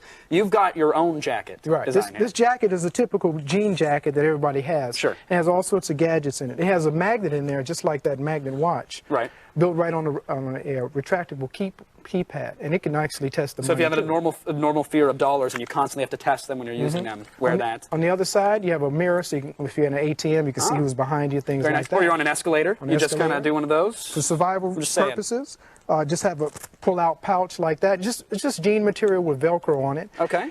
Say if you're really stuck out overnight, you have an aluminum tent. You have a little hand warmer that you just pop open and becomes hot. And with a little car motor from a car and little AA battery, Right. now you have a little fan goes against the hand warmer inside the tent, heats up the whole tent. So you have a heated tent with you right in the jacket. See, I thought we were going to make some sort of flashlight with this, because when you say aluminum and a hand warmer and a motor, I'm thinking, hey, this is going to be a party. But I understand survival is also very important. So yeah. that's cool. What else do you have?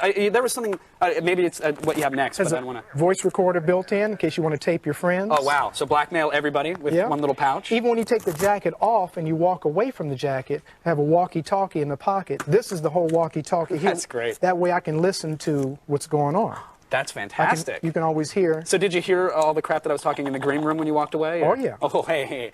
It was okay. Okay, good. We were testing it for the segment. So this is all stuff that you've compiled, just in this book here. Is there one favorite thing, one thing that you can pick out? I know it might be hard. It's like picking a child. But There's a radio control right in here, and there's a secret pocket that if you need something really fast, you can pull it out, and you have something in the palm of your hand. Nice. The next time you're playing the Texas Hold'em, make sure you've got this jacket on. That's right. Si, excellent stuff. Thanks for coming on and Thank showing it off. you. We appreciate it. Very, very inventive stuff, man. To build your own MacGyver-like devices, you have to check out Si's website at sneakyuses.com and be sure to pick up his book, Sneakier Uses for Everyday Items. There's some really, really great stuff in there, folks. Now, Keep it where it is, because we're reading viewer mail and cutting you a big slice of chat room loaf right after this. Attack of the show, baby. Attack. Don't forget, after this week, there will be no more new shows until 2006. Relax, relax. In the meantime, you can soak up our best of shows. What's the matter with you? Yay. Watch out for Attack of the Sketch, a collection of our favorite goofy skits and show opens, and Attack of the WTF, in which we run down the show's worst moments. Just be warned. It's a lot there. Yeah, it's a 2-hour special. It may not be for the faint of heart, so just pay attention and be careful. Okay. There you go. Before we get to the chat, though. Pay attention and be careful. Well, it's just, pay attention, just be careful, because it's, there's some bad stuff in there, folks. All right, all right. Can we check in on Brendan's chest? I don't know if that's appropriate, but I mean, how you doing? Let's see. Well, how's it going? It's kind of pink and splotchy. Oh, man. Oh, yeah. It doesn't hurt. It doesn't hurt as bad. The problem is I'm going to go have to home and. Why does it look so oily?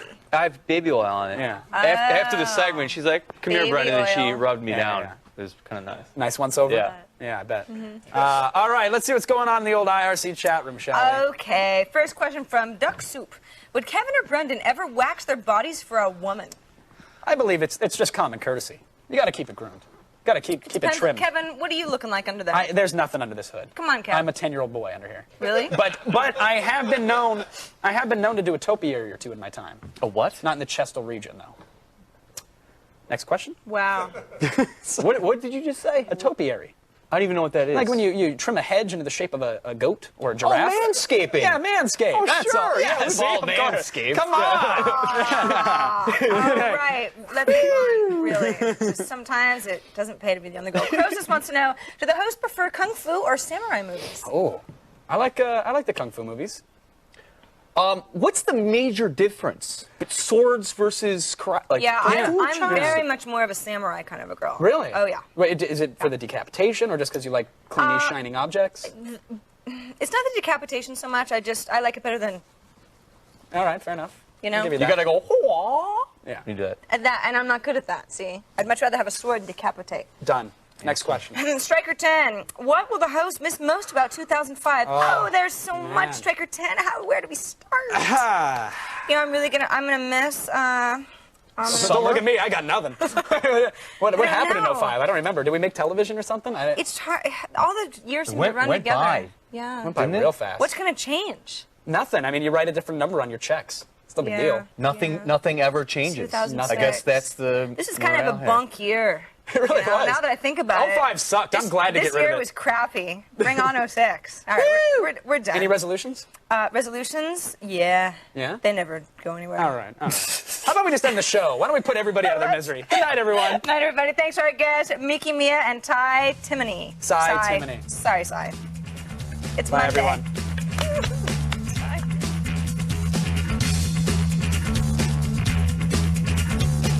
Computers on Attack of the Show provided by Intel. Game on. Power up. Take control with the Intel Pentium Processor Extreme Edition.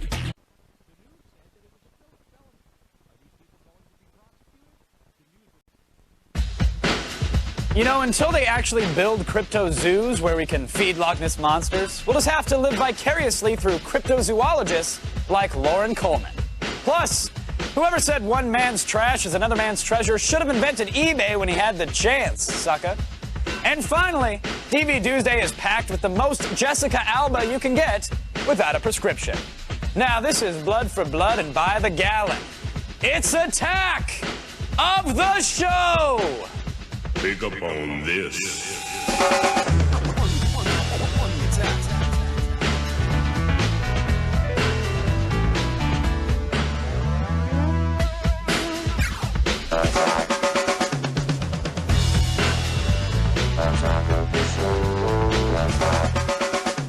Hey, everybody. Welcome to Attack of the Show. I'm Happy Sarah Lane. Tuesday. This is Kevin Pereira. Happy Thank you. Tuesday to you, too, man. It Fat is. Tuesday. Yeah, I had by the way, Panic at the Disco last night. I'll keep it very quick. I said I was going to a show, You going to sure see a little did. concert. And, Singer had a nervous breakdown in the middle of the show. Like, literally. Like how many songs in?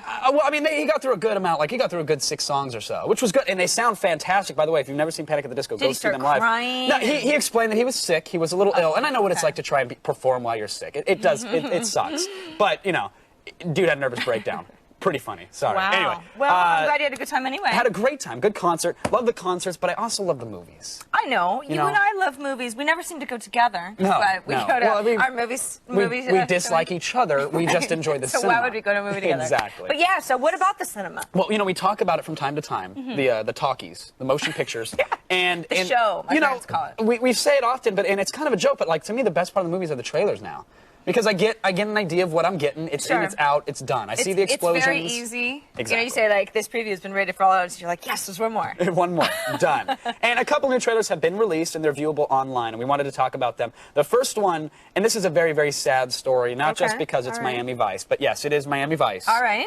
Which Miami Vice. Maybe you're excited for, maybe you're not. I would like to see the trailer. Of course you Yeah. would. So that's why you go to the official Miami Vice site, right? That would be the first place I would look. Makes sense. That's just common sense. I would say that is logical, Sarah Lane. I would too. But then what's not logical is when you go to actually view the trailer, it sends you over to Bacardi.com. What? You know Bacardi? Yeah. Bacardi, Hey. Nelly and I are big fans of Bacardi. Is Nelly a fan of Bacardi? Absolutely. Really? I like the Bacardi and Diet Coke. But what I don't like is when I go to see a trailer, it sends me over to a beer website, an alcohol website, where I have to prove that I'm 21 or older to see a crappy flash version of what's supposed to be a trailer. That's a really good point. So you're 17. You're Right. old enough to get into the movie, Sure. to see the R-rated movie, but you're not even old enough to enter the site to watch the trailer for the movie that you might want to see Exactly. later. Yeah.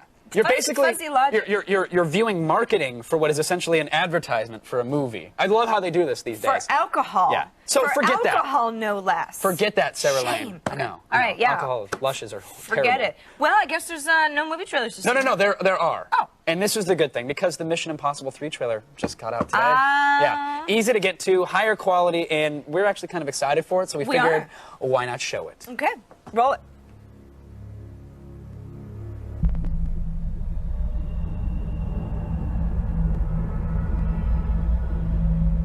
Who are you?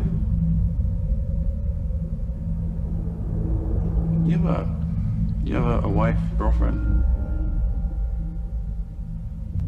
Whoever she is, I'm gonna find her. I'm gonna hurt her. And then I'm gonna kill you right in front of her.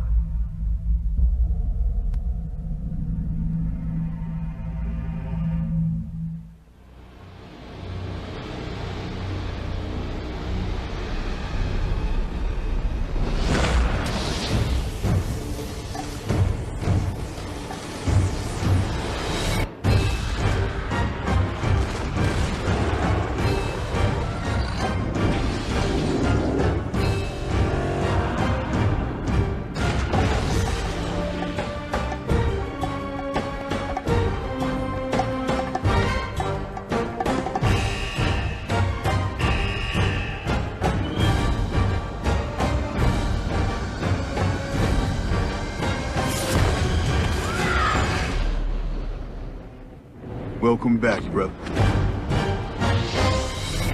Did you see that Dodge Stratus? Men have very few words in that trailer. It's an you action don't have movie. to What do say you- much when you're What do you blowing expect? stuff up. Tom Cruise versus Capote. Yeah, Philip Seymour Hoffman is a villain. He's a good villain. I think so. He's a good villain. Not Loved him in necessarily Happiness. who I would have thought would be the villain in Mission Impossible 3. What's great is that if you actually listen after the running sequence, you can hear him trying to catch his breath for the rest of the trailer. It's very cool.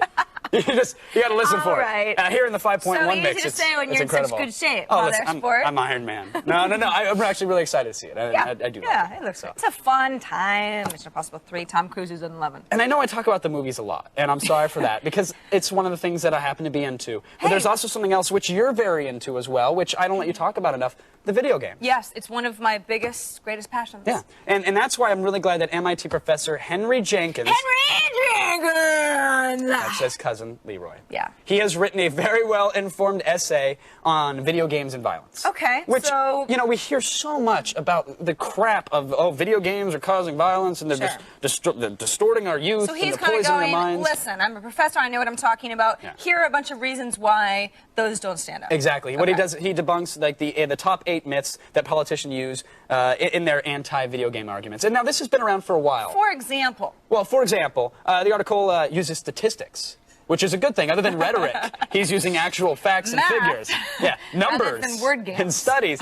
He says that, juvenile violent crime is at a 30-year low, even given the fact that the library of violent video games is growing exponentially. Which is, a statistic that's, hard to ignore. Well, yeah, it's a number. You can't... You can't are more of the youth killing each other because of video games? No, Doesn't look like apparently it. not. Yeah. Also, the one that I found interesting was that violent offenders, typically now, they consume even less media. Okay. And that's not just video games. I'm assuming that's just all forms of media. So again, because they're in their little shell. I'm assuming they're poor. Ostracized. So this study's been around for a while, but it's around the holidays. We figured we'd spread some cheer, bring back the study, and we wasted a little bit of toner while we were at it. Oh my goodness, that's a whole forest. There it is. Yeah, it is. It is actually. It's something against the study. We just really hate trees. So what are we doing here, Kev? Well, we made a bunch of copies of this, and we are going to be sending these to the top people that are arguing against violent video We're games. basically saying, read the article and then, write a new law. Like maybe if you morons had some facts and figures in your hands, you'd be a little more inclined to believe that you're completely full of crap. Speak of? Well, I'm not saying that these people are. I'm just saying some of the people that are fighting the good fight a little uneducatedly. Hillary Clinton. Oh. She's one on our list, of course. Yep, former dear First old Lady. Jack Thompson. You Jack got to throw him in there. Yeah. And we got Joe Lieberman as well. Of course. We'll do the Jack Thompson as well. Why not? And, of course, the Pope. The Pope? Well, you figure at some point he's going to be against Poor it. Pope got lumped in with all these... you figure at some point the Pope's going to be like, I don't... Big San Andreas fan, though. Oddly enough. Having trouble with Animal Crossing. Loves his hot So chocolate. the deal is, look, don't worry about TiVoing and going back and finding the freeze frames of their addresses. We're going to put them all on our websites along with the link to Are the we study. starting a political revolution?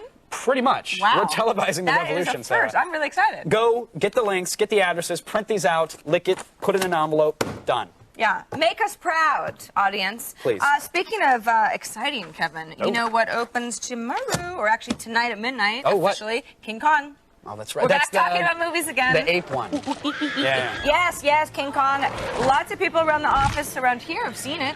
Everybody's got good things to say. I simply have not heard one negative comment about it yet. I've heard it's like Titanic with testicles. Titanic with testicles. Balls, big if you will, ape Sarah. ones. Yeah. Hairy.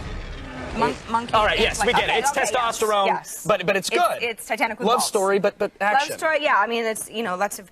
The problem is that Golden Globe nominations just came out, and you know who didn't really get much recognition? King Kong. Oh. Kind of weird, yeah. Brokeback Mountain, Brokeback Mountain, the gay cowboy movie, is leading the nominations with 7, including Best Dramatic Picture. King Kong got a lot of buzz. Right. One nomination. You know what it was for? Best. It's got to be for CG. I'm assuming. Film score.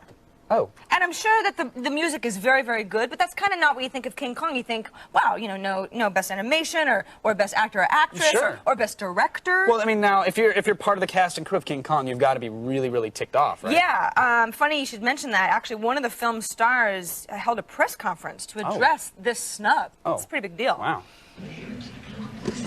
Hello? Hello? Can you hear me? Good. I'm here today to talk about the cosmic joke you may know as the Golden Globe nominations.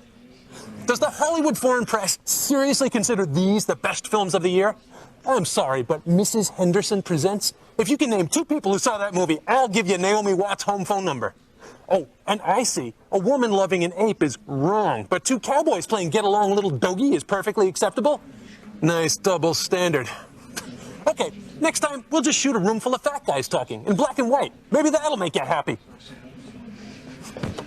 King Kong opens tomorrow. Wow. An impassioned rant. Sticking it to the man, I guess. Nice drapes in the background. Very blue. All right. Can Chris Gore tell you all that you need to know? It's a good question, right? I would like to know. Call him. Call him and find out. Our Hollywood Outsider will answer your questions today. The number. Call him here. Yeah, give him a ring here. Oh, gotcha. We'll give out his home phone number later. But right now you can reach him at 800-839-7880. And if you're too overcome with emotion, if you're a big Gore fan, we all are. We've all been there. You can always email us through our web form at attackoftheshow.com/askus. We'll send a message to him or join us in our IRC chat room too. How, Sarah? Just point your browser to chat.g4tv. Wow, that was potent. And some of our lucky callers today will receive, it's right here, folks, the 40-Year-Old Virgin DVD. Love it. Speaking of 40-year-old virgins, Brendan Moran. That's How's right. your chest feeling today? It's a little bumpy still. Yeah? I You didn't wanna even show the shave kid? the rest. No, I don't want to do that All anymore. right. Our resident master of cinema, Chris Gore, is on his way, because DV Doomsday kicks off as soon as corporations get done selling stuff to you. Attack of the Show, baby. Attack. Now, until Congress passes legislation mandating a Jessica Alba quota in every movie, you'll have to make do with Chris Gore's picks in this very special DV Tuesday.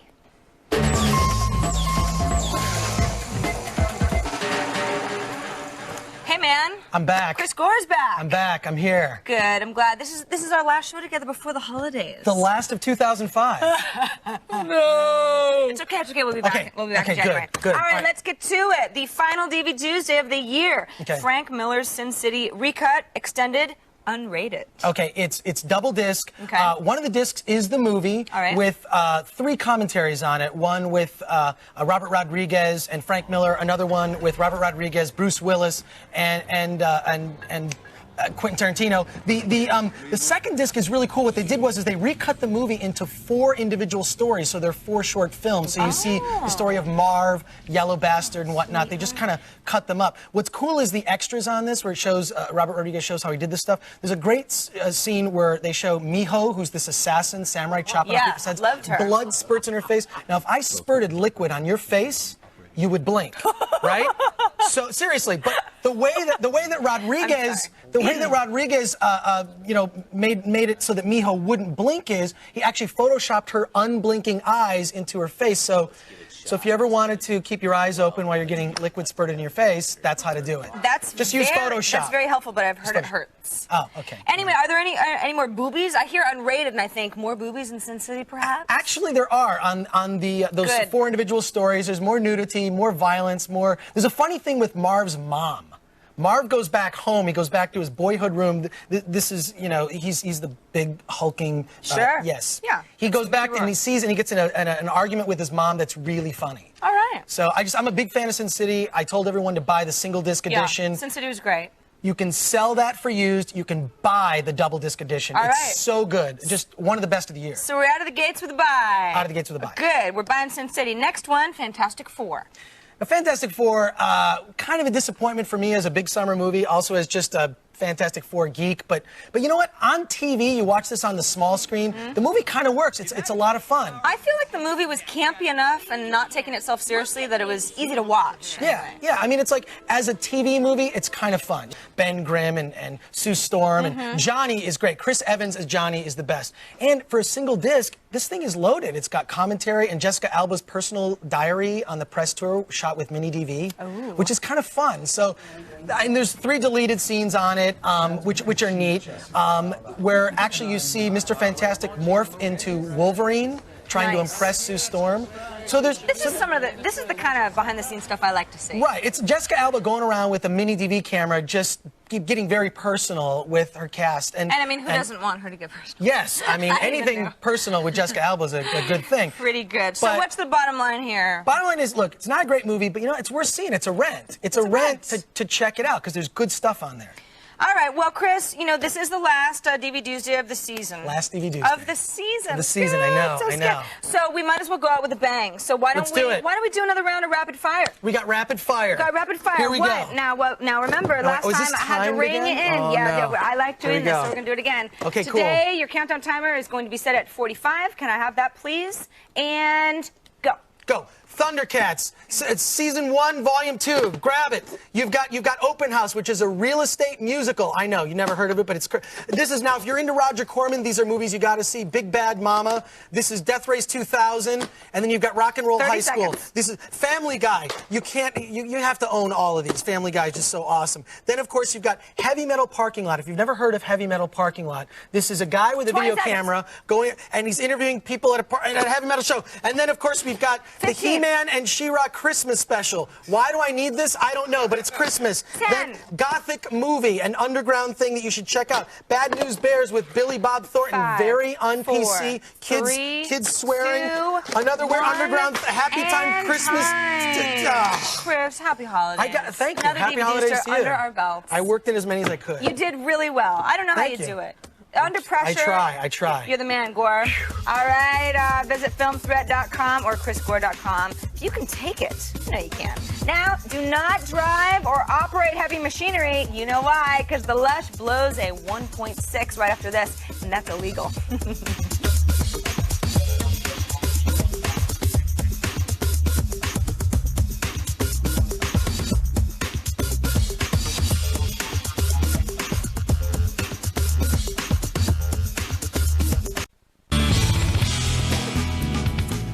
Winter time means Christmas time, and Christmas time means writing all over your passed out friends with a marker.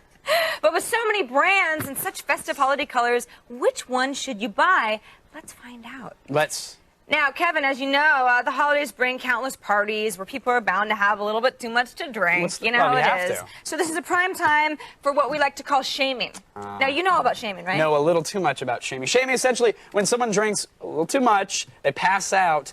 Instead of helping them, getting them water or putting them on their side so they don't choke on their own vomit, you get a permanent marker. Yeah. You teabag them, and then you graffiti all over. It's a giant wang on the forehead. You just have a little fun. It is so much fun. That's shaming. You sketch on the body. And as you can see here, this is actually one of our PAs who got really drunk last night at a party. Yeah. And we decided to teach him a little lesson. This is what you do when you make more money than those below you. Exactly. Now, if you notice, I wrote AOTS in 3 different areas. He's poor. I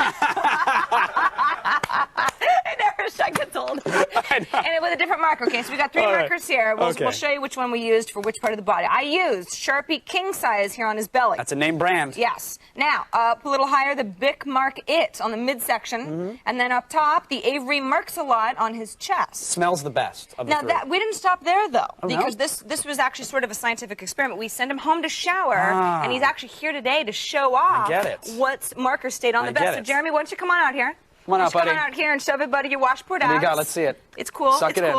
And it looks as though this one right here worked the best. That is a fantastic. That's right. That worked out well. And this is the Bic. So I think the Bic is the winner. Good job. Thanks, Jeremy. So I hope everybody learned a little lesson here. Thanks, Jeremy. Fantastic. Good work. They all go on easy. It's which one stays strong the longest. And it's the Bic Mark It. So That's it. get that for your Shame Fest this holiday season. Done. All right. What do we have next, Sarah? Well, Kevin, do you like the holidays? I do. I do like the holidays. I just hate pretending that my family's not dysfunctional. Absolutely, because everybody's family is. Right. So, you got to put on the smile. Love and, you. I love you, Aunt Mildred. Wow, you're still awesome. alive. Awesome. Great. Yeah. A lot of people have a hard time getting through them. It's not just you and me. I know you guys can relate out there. Dealing with family, the travel, financial stress. Of course. So if it sounds like you, my advice is to go through the season just completely wasted. Woo! Yeah. Yes. I mean, there's no other way, really. It just makes things more fun. All right, so how do we do this? So, well, I found a drink. I found a drink that will get you so hammered and so fast, the holidays is just going to blur right by. That's what I needed. Ready to know what it is? Yes, what's it called, Sarah? Called the Devil's Candy Cane. Ooh. Isn't that a good name? Sounds tasty. Sounds tasty. What's in it? Well, it's really simple, actually. There's Rumple Mints. There's Goldschlager here. It's the stuff with little gold flakes in it. Rum 51, a little grenadine for color. By the way, all these liquors make really great gifts for boozers. They do. They're kind of fun. Straight out of the bottle. Pretty little bottles. Makes you seem kind of, It smells potent. Top shelf. It is potent. So why don't you take a sip? Oh, by the way, if you want to get crazy, you want to get fancy, the drink is also flammable. We're not going to do that to you today. Also usually served in a shot glass, but for you, anything goes. Thanks. Drink up. Oh, yeah, wow, that's... that's strong. Yeah, you like that? Kind of tastes like a candy cane. It's kind of fun. Huh? Devil's candy cane, Kev. Devil's. Yeah, that's good. All right. Yeah, right? I'm not kidding. I wasn't overselling that one. I feel like I could breathe fire. Yeah, that's good, huh? That was awesome. All right. I really like that. What's next, Sarah? Actually, it's the drinking game. I It's love how this we part. round out every episode of The Lush. Love this part. Week it's called Beer Hunter. And Brendan is going to explain how it works. Brendan? Okay. You got 2 guys who can't see. You take 6 beers. Now, the idea is you got to shake one of them up, and then they're going to reach in and open up the beer. And the idea is what they want to do, if it doesn't explode right in their face, they've got to chug that beer. Now, since you guys don't like getting beers in your face, what I'm going to do is have Jeremy and Anthony, our PAs, stand in for you guys. So we've blindfolded them like you're supposed to do in the game. And what you do is you reach in and you do all this. So, Brendan, you're going to shake up 1 beer. 1 beer. That's all you want to do is shake up 1 beer. Right. And then you let them decide, so choose okay? wisely, boys. Okay, so you guys ready? You guys ready to play? Count of 3, reach in, put it to your face, open the bear. Ready? All right. 1, 2, 3, go. Go, go, go! Come on, Close to the face, close to the To the face. face, to the face. To the face. Ah, yes, you sucker, you have beer on your face. How does that feel? Anyway, back to you. That was awesome. Thank you. Thanks, Brendan. For links to these drinks and games, check out our show notes. And happy holidays, everybody. Hey, don't go breaking the seal just yet because you'll miss the feed along with the best music CDs of 2005. Or perhaps I'm lying. But we're drinking.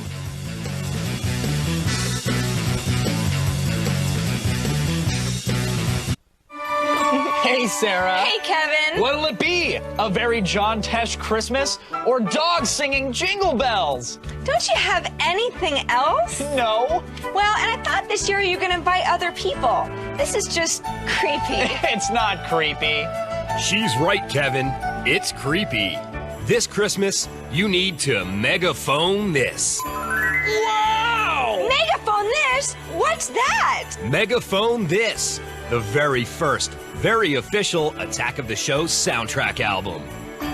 It features all your favorite hits, like the eternally toe-tapping, Oh Yes. Yes, yes, yes. Or, for those painful moments of mourning, soothe your sorrow with the strains of We Never Got to Dance. We never got to dance. But what if it's somebody's birthday? It's Jesus' birthday. I don't want to have to pay outrageous royalties just to wish somebody a happy birthday. And you won't have to. Thanks to the fun and affordable smash hit Birthday People. And of course, nothing sets the romantic mood better than the sultry, loin-stirring gem, Ladies Love the Man. It's Brendan Moran. He's Brendan Moran. Ooh, that gives me the shivers. Me too. Megaphone This features all these great songs and more. Plus, if you order now, you'll receive the special 3-disc companion set, Awkward Pauses. Over 45 hours of Attack of the Show's most off-putting pauses, breaks, and silences. Wow, what else? That's it. Wow! Well, I know I'm gonna buy it. So long, lame parties. Buy Megaphone This today and get the 3-disc bonus collection, Awkward Pauses. That's a full 4-disc set for the low, low price of $0. Price is subject to change without warning. Hey, welcome back to Attack of the Show. Now, let me remind you that instead of sitting around thinking of new ways to violate your parole, you can check out our podcast. It's that easy. Just go to attackoftheshow.com, or you can check the iTunes podcast directory and get a hold of it there. Also, very important, set your TiVos, mark your calendars. This week's Boost Mobile live band is Sputnik Monroe. They will rock your ass. Now, oh wait, I'm sorry. You're just giving your dad a tie this year? It's cute. Why not just drop out of high school and key his car instead? Yeah. 2005, was a pretty good year for music. Surely there's something the old man would like. Right, Brendan? I know my kids are shopping right now. All 14 of them. Yes, that's right. The ones that I know of. Right. Yeah. Not the adopted ones. Some music. Good year for music. Did Yes, you listen it to was. anything? No. Okay, well, then this is for you. This is for you. We're going to start off with Danger Doom. It's the Mouse and the Mask. It's Danger Mouse and MF Doom. They pair up. It's inspired by Cartoon Network's Adult Swim. So that means it's got references to Harvey Birdman, Aqua Teen, Space Ghost, etc.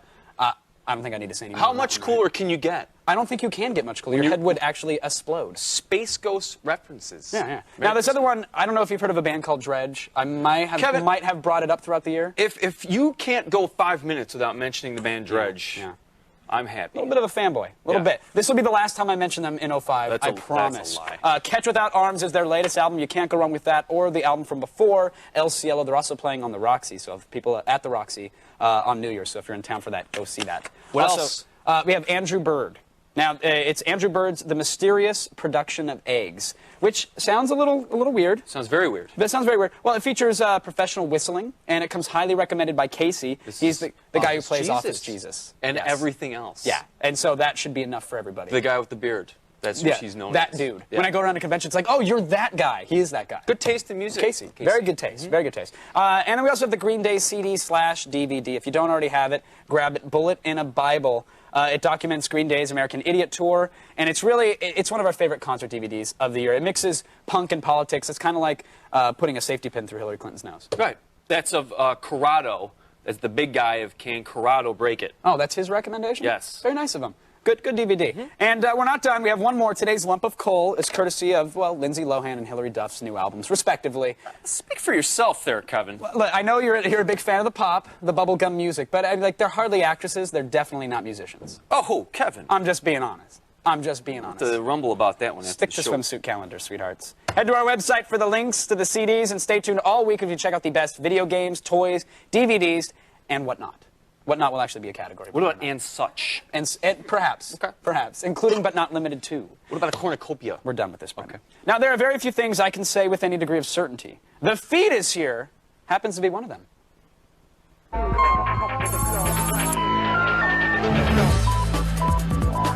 Yesterday, we talked about the disappointing Xbox 360 launch in Japan, but now we finally have some actual facts to back up our claims, which is a first. Early figures reported by market research firm Media Create and cited on Bloomberg.com indicate that almost 3/4 of the Xbox 360 stock in Japan remains unsold. While the roughly 42,000 units sold is an improvement over the launch of the original Xbox, it's still too small for Microsoft to claim victory. It's also doubly bad when you consider that the Xbox 360 launched at a lower price point in Japan than it did in the US and came with a free trial version of Final Fantasy XI. Microsoft may change its tactic, offering free auto detailing with every purchase maybe, or a coupon for a free McRib sandwich, or a complimentary bird flu vaccinations, something. Now, Sir Richard Branson has finally found a place to build his Virgin Galactic commercial spaceport. The eccentric billionaire has finalized a $225 million plan to build a spaceport in, where else? New Mexico. He signed a 20-year lease with the state and plans on moving in his 5-craft space fleet just as soon as possible. Branson claims they'll be offering commercial space flights by late 2008 or early 2009. Now, this is a brilliant move by Branson. Not only will this make space travel available to the public for the very first time, but it creates an excellent hub for alien connecting flights out of Roswell, which is great news for the normally very congested Mars holiday traffic. Now, the country of Kazakhstan has struck another blow in their protracted, ridiculous, and generously pointless battle with comedian Sacha Baron Cohen. Now, the government-appointed organization charged with regulating Kazakh websites has shut down www.borat.kz, which is the homepage of Cohen's fictional Kazakh TV show host character, Borat. A representative was quoted as saying that Cohen will no longer be allowed to badmouth the country under the .kz domain. He can, however, continue to badmouth them under the .com, .org, .net, .edu, and .any other suffix ever served by anyone at any time. So there's that. And finally, a professor at the University of Massachusetts is challenging the federal government's medicinal marijuana policy, claiming they grow crappy weed. Yeah. Professor Lyle Craker, a horticulturalist, wants permission to grow his own and infinitely more powerful weed in order to, quote, aid in his research. He claims the government-issue stuff is just darn weak. It doesn't do anybody any good. The government is hesitant, though, saying that allowing independent organizations to grow marijuana would lead to an increase in the illegal use of the plant. It would also lead to an increase in horticultural majors out of UMass. And that's the weed. I mean, feed.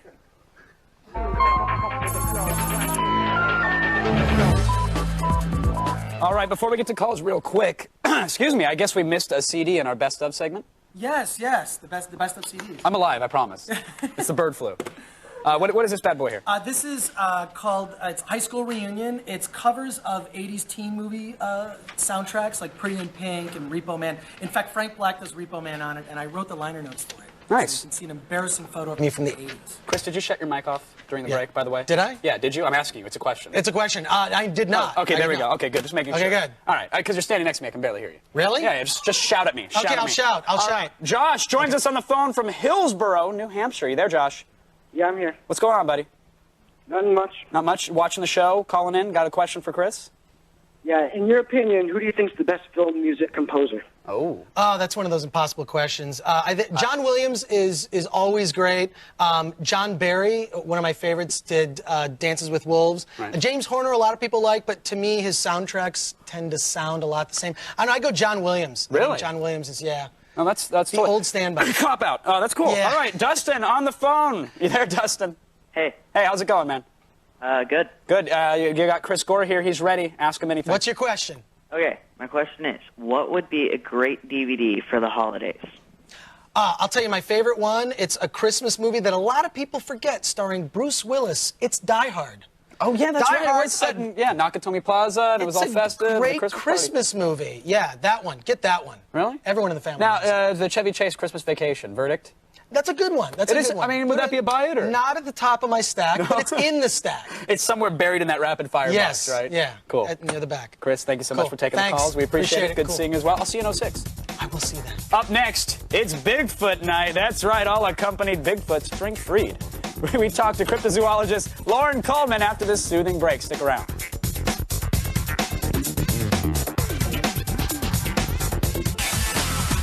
On the next attack of the show, Celebrity Poker Showdown host Phil Gordon explains why it's fun to watch famous people lose money. Plus, Star Wars Galaxies recently got a controversial makeover, and we're going to get the story behind it. And finally, King Kong is the greatest movie ever, at least according to the people we spoke with. But of course, they also happen to be the movie's cast and crew, so you know. That's the next attack of the show. Bigfoot, the Chupacabra, Brendan Moran, all creatures yet to be acknowledged by mainstream science. So, if you want to know the truth, you have to turn to cryptozoologists like Lauren Coleman. Lauren, welcome to the Bread Couch. Thank you for coming on. We appreciate it. It's good to be here, Kevin. This field is blowing up. Oh, it has. I'm not sure how long it's actually been around, but I can't go to a single website, even on Boing Boing, on like social blogs. Right, exactly. It seems like every day I turn around and there is a blurry photo of something that may or may not be a creature. Which we're trying to identify. Right. Exactly. What has caused the sudden rise in popularity? Well, cryptozoology, which is the study of hidden animals, is really so big because finally the media has got into it. There's shows, there's TV shows, Right. It's on the internet, it's all over, and it's really only 50 years old. So it's it's a study of these of hidden animals. Hidden animals, Right. unknown animals, Yeti, Bigfoot, Loch Ness Monster, anything that we're looking for that hasn't been discovered by science is cryptozoology. So do you operate on the basis that, okay, these things exist, they are there, it's just they're hidden, we're having trouble, they're playing peekaboo? Well, a little it's bit kind hide of and seek. it's a mystery. We don't know if they're there. People are saying they see them, but maybe it's your local, Angus calf, or it's a dog. But most of them are real creatures that haven't been discovered. Once they're discovered, they become a coelacanth, or they become a mountain gorilla. There's something that's known. Now, how has the internet actually changed this? Because I know, Bigfoot has its own blog now. Yeah. I mean, it's blowing up online. Has this Right. just allowed the proliferation of this information, or has it allowed new communities to grow, or has it just exposed more people to the info? Well, there's people. I'm talking to people in Vietnam, China, Russia. We're talking to people around the world instantly now. We're exchanging information. I get 500 emails a day. I write a blog. All of that. I have a website. So that's communication in a democracy way. Instead of waiting for a book to come out or waiting for a movie or a documentary, we can instantly talk about a discovery of a new animal. Sure, and someone in the forest can snap a little camera phone pic, all of a sudden have it uploaded by that night, and now there's 1,001 hunters, in the forest looking for something here. It's a great time to be a cryptozoologist. Absolutely. Now, one of the things, you brought a couple things with you here, and one of them happens to be, this is a Shaq's Dr. Soul Insole here? That's a reproduction of the footprint from Bigfoot that was taken in 1967, the Roger Patterson film. Wow. So that's about 15 inches long, 16 inches long. Not bad. We'll put it in perspective for the folks at home. Yeah, You should actually put your foot up there. Well, that's No, but you a can't little do that, embarrassing. right? I'm a size 6.5 women's kids. But there were 10 of these found. The creature was seen October 20th, 1967. It's a film we have of the creature as well as footprints, so that's very important. But now, if we have, we have the footprints, we have film, like we know that if he's there, we have a vicinity. Why can't we find him? Well, I've talked to wildlife biologists across the country. They can't find dead bear or mountain lions in the woods. True. So these are intelligent animals. They're probably disappearing. They live in small family groups, apparently. They're hiding the bodies. All right. But we do find bones occasionally. Well, and that's what we have here. What is this giant thing? This is a replica of the jaw bones that have been found of Gigantopithecus. This was a creature that existed about 300,000 years ago.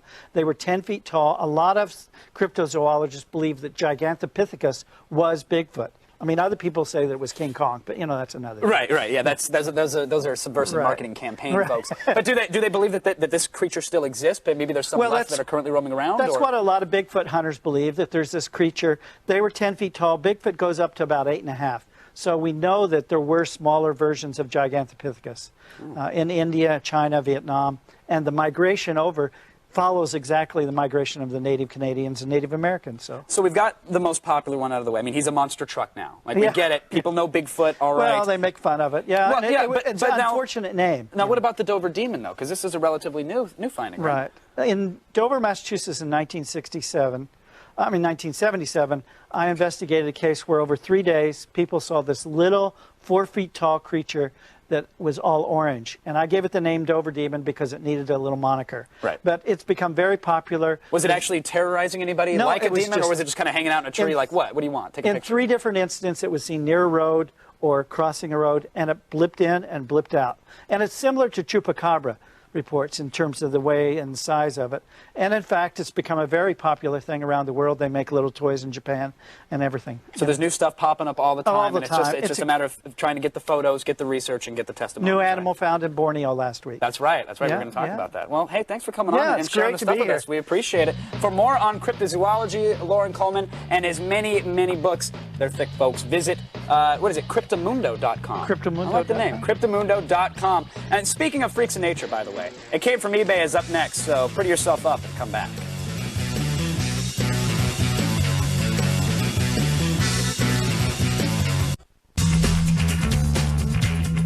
The last Verizon broadband battle of 2005 is imminent, so put aside that pointless Christmas shopping and sign up. We're playing Quake 4, which is technically it's not a sequel to Quake 3. It's more of a prequel, remake, reimagining type of thing. At least that's what they tell us. But hey, we're gullible.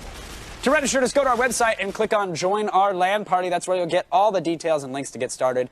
And we'll see you Thursday for the old LAN Party. Now, I know you still have some last-minute shopping to do, so, well, let's get with it. It came from eBay!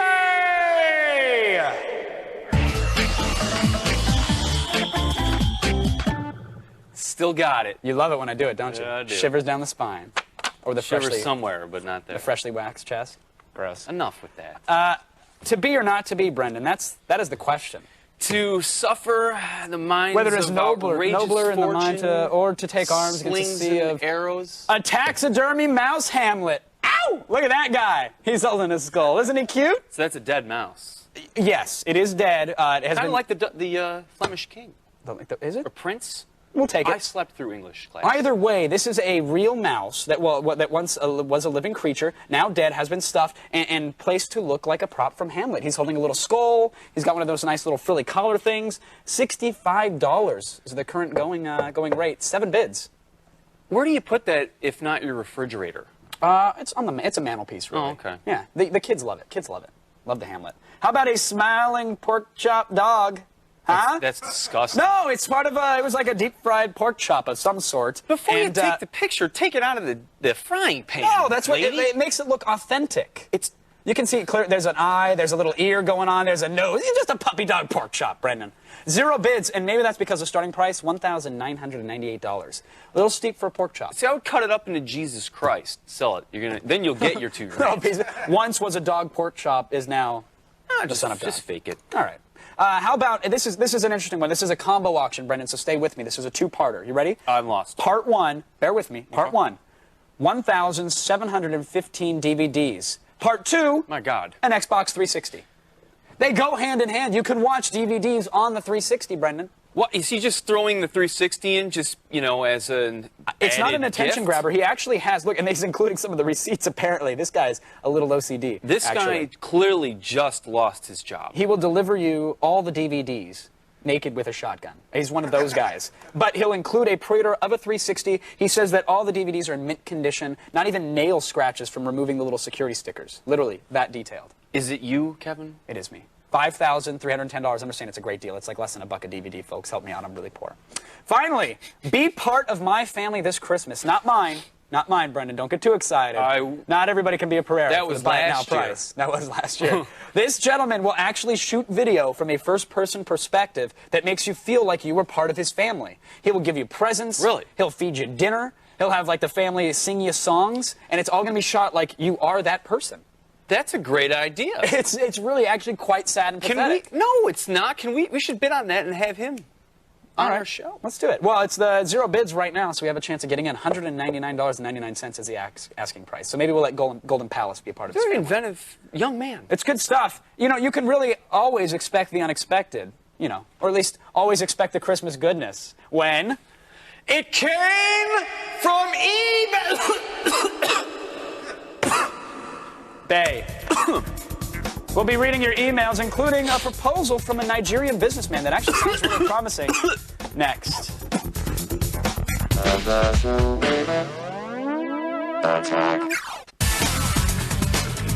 Don't forget, after this week, there will be no more new shows until 2006.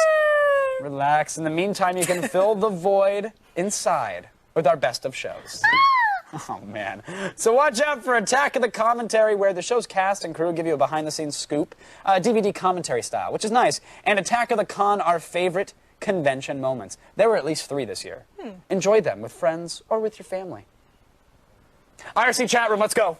All right, first question from I Can't See. Oh, this one's for me. Sarah, if a giant monkey fell in love with you, how would you react? Oh, how would you react? You mean like a King Kong kind of thing?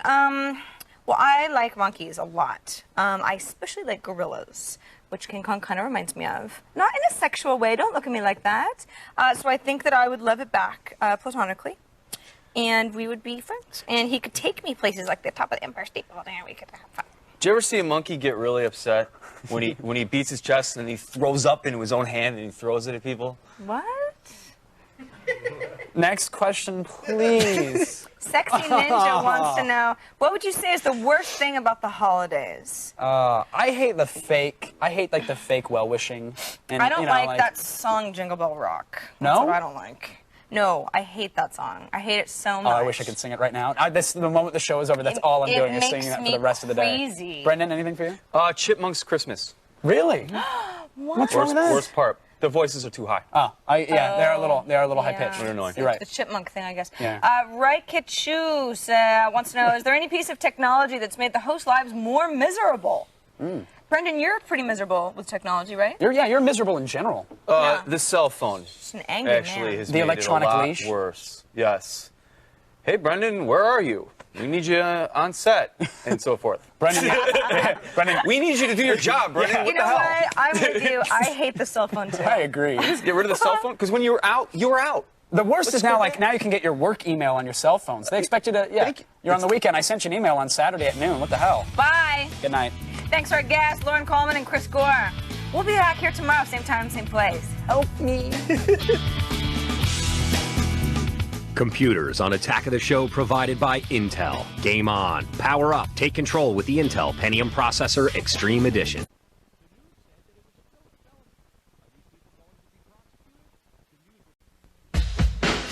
Don't just play cards with your family this Christmas. Take them to the cleaners. Poker expert Phil Gordon will show you how. Plus, you made it, and Jinx is gonna sell it. We unveil the user-created champs. And finally, hail to the king, baby. We talk to the cast and crew of the Big 8 movie everyone's talking about. Now it's the 9th wonder of the world. I give you Attack of the Show! Pick up on this.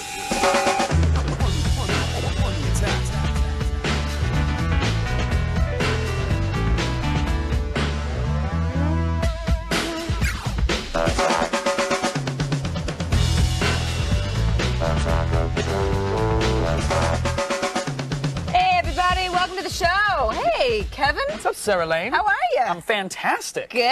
I'm doing very well. Really? You Why? asked how I was. What's going on? Well, we got a big show today. Lots to talk about. We do have a big show, yeah. You know, speaking of things that people like to talk about, Evangeline Lilly. You know her, don't you? She's on Lost. She's on Lost. She's really cute. I would. People like her. I would do her. She's dating a Hobbit, though, so Oh. it's not. Okay. It's not up for grabs just yet. Anyway, as people who watch Lost know, there aren't actually going to be any new Lost episodes until after the new year, which is pretty disappointing because There are so many unanswered questions. The numbers and the hatch and the who's what and the... What are the fans supposed to do? Now they have weeks and weeks with no new episodes. Exactly. So they're supposed to sit there and weep over their TiVo reruns. Well, fans are bored. They're getting a little too bored, actually. Now they're kind of looking for lost clues wherever they can. I mean, these things have to be answered, and if they're not going to get any new episodes, they're just kind of trying to dig a They've little even too much. started just looking at like the past lives of the people that are on Lost. Like they're just that bored. Exactly. Evangeline Lilly, for example, she did some stuff before she got on Lost. Many actresses in the LA area do. Right. But now her pre-show appearances are starting to surface and be questioned. It seems sort of like the Lost mystery may actually have a longer history than we realize. Really? So, for example, check out this ad that Evangeline did for an online dating service. This is again before Lost.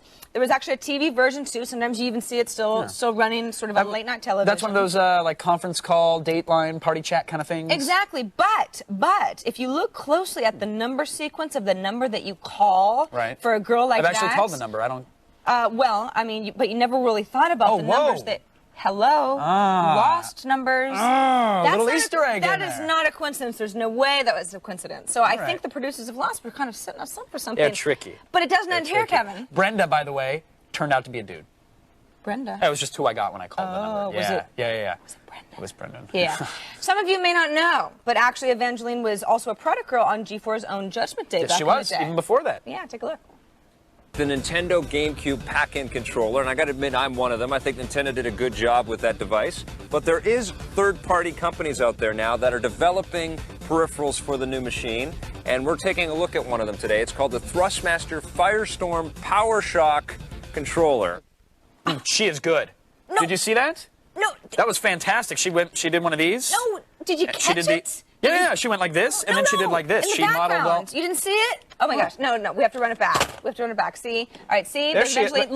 Oh! Hello! I didn't even notice that. That's if you didn't have an HD TV. Tallarico involved in the Dharma Initiative. Do you know anything about this? No. I swear, Tommy. Seriously. Most disturbingly, though, if that weren't enough, is evidence that Evangeline's involvement in Lost Mystery may date way back to her days in high school.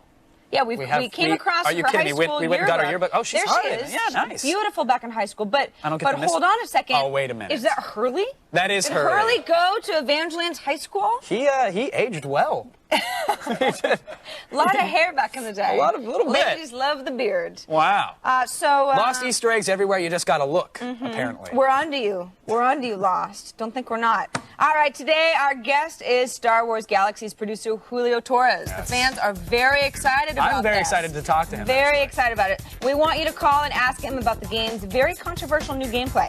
The number, Kevin, what's the number? It's 800-839-7880. And you can also chat with us at chat.g4tv.com. I wish I could say that in Spanish. Yeah, I right? know how to say Exactly. chat in Spanish. Or if you're not allowed in chat rooms for reasons you'd rather not discuss, then just drop us a line through our web form at attackoftheshow.com/ Ask us. That wasn't Spanish either. And our chatters today will receive a copy of Star Wars Galaxies. I was trying to do Spanish, but I don't know how to say Galaxies? Brendan, think fast. Whoa. All right. Don't disappoint me by leaving, folks, because we're going to do X-Play One Better with our list of the best games of 2005. And we're bleaching our roots and snuggling up with King Kong. Next. Attack of the Show, baby. Attack.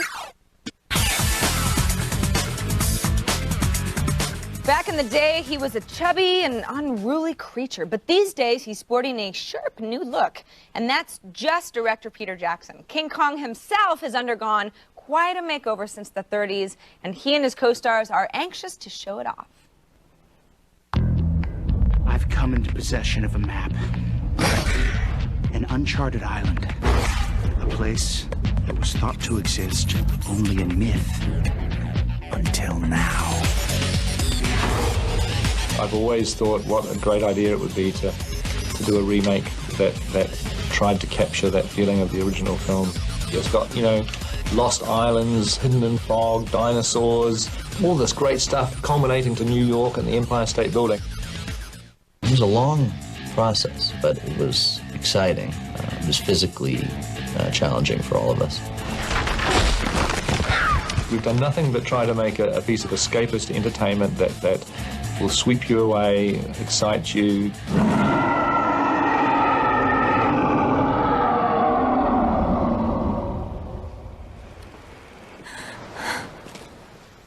get the camera. I would follow Peter to the gates of hell, and then I'd say, all right, you go ahead. I'm gonna wait here and guard. I wouldn't go in, but I would go pretty far with that guy. He's amazing to work with. He's got so much going on, and he's handling it all. Good. Should we try one more for luck? That was good, Naomi. We'll just try one more for luck. Once more, please. Once more, just for luck. Most of the time we knew what was required of us and how important it was. This was a love story, and it's also a fantasy, but we have to make that true. We were going to shoot all this driving sequence with me trying to get Kong out of the center of the city with green screen. We'd go through this whole loop and stunt, and I'd swerve in and out of situations and do real, crazy maneuvers, and I'd come back and the stunt guys would come out and they'd be applauding, and Pete would go out and go, all right, now this time really go for it. It's like, barely could keep the wheels on the ground. At its heart, it's got such a strong emotional story of Kong and his heart and the way that his heart breaks for Anne. They're very, very lonely people, and they're in desperate need of companionship, and so when they come together, it's pretty special.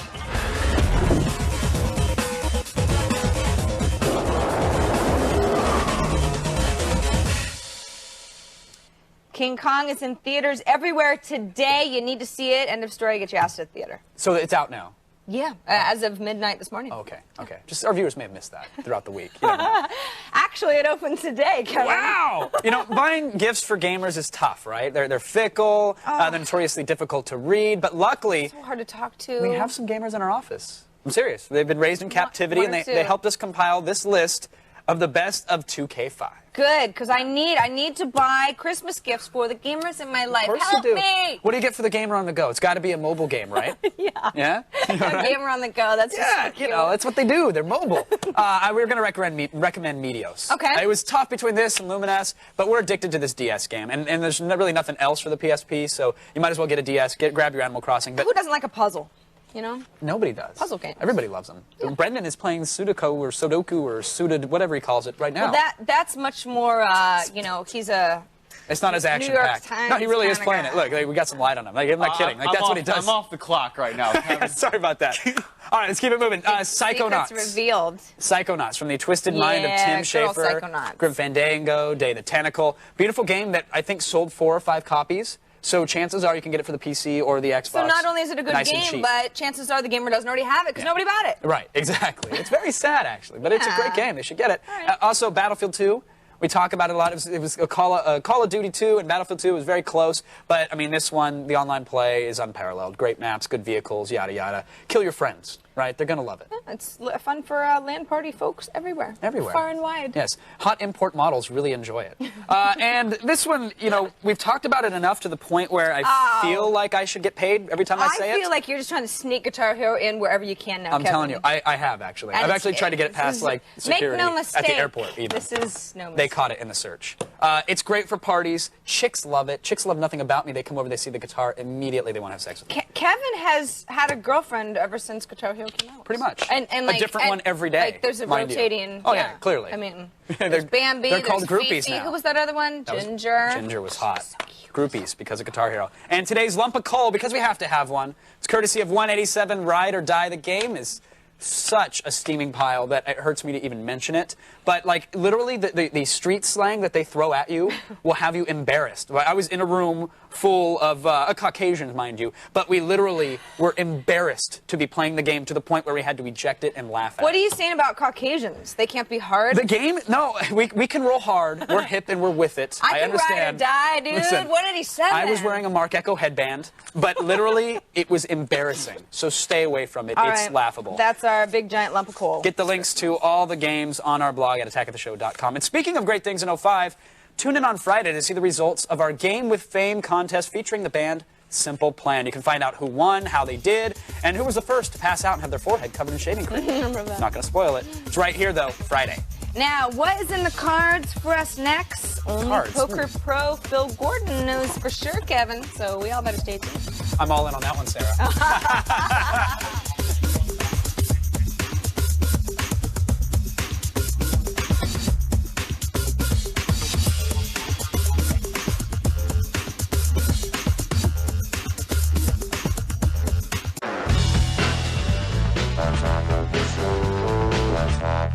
As co-host of Bravo's Celebrity Poker Showdown, Phil Gordon has seen more sitcom stars lose money than Aaron Spelling.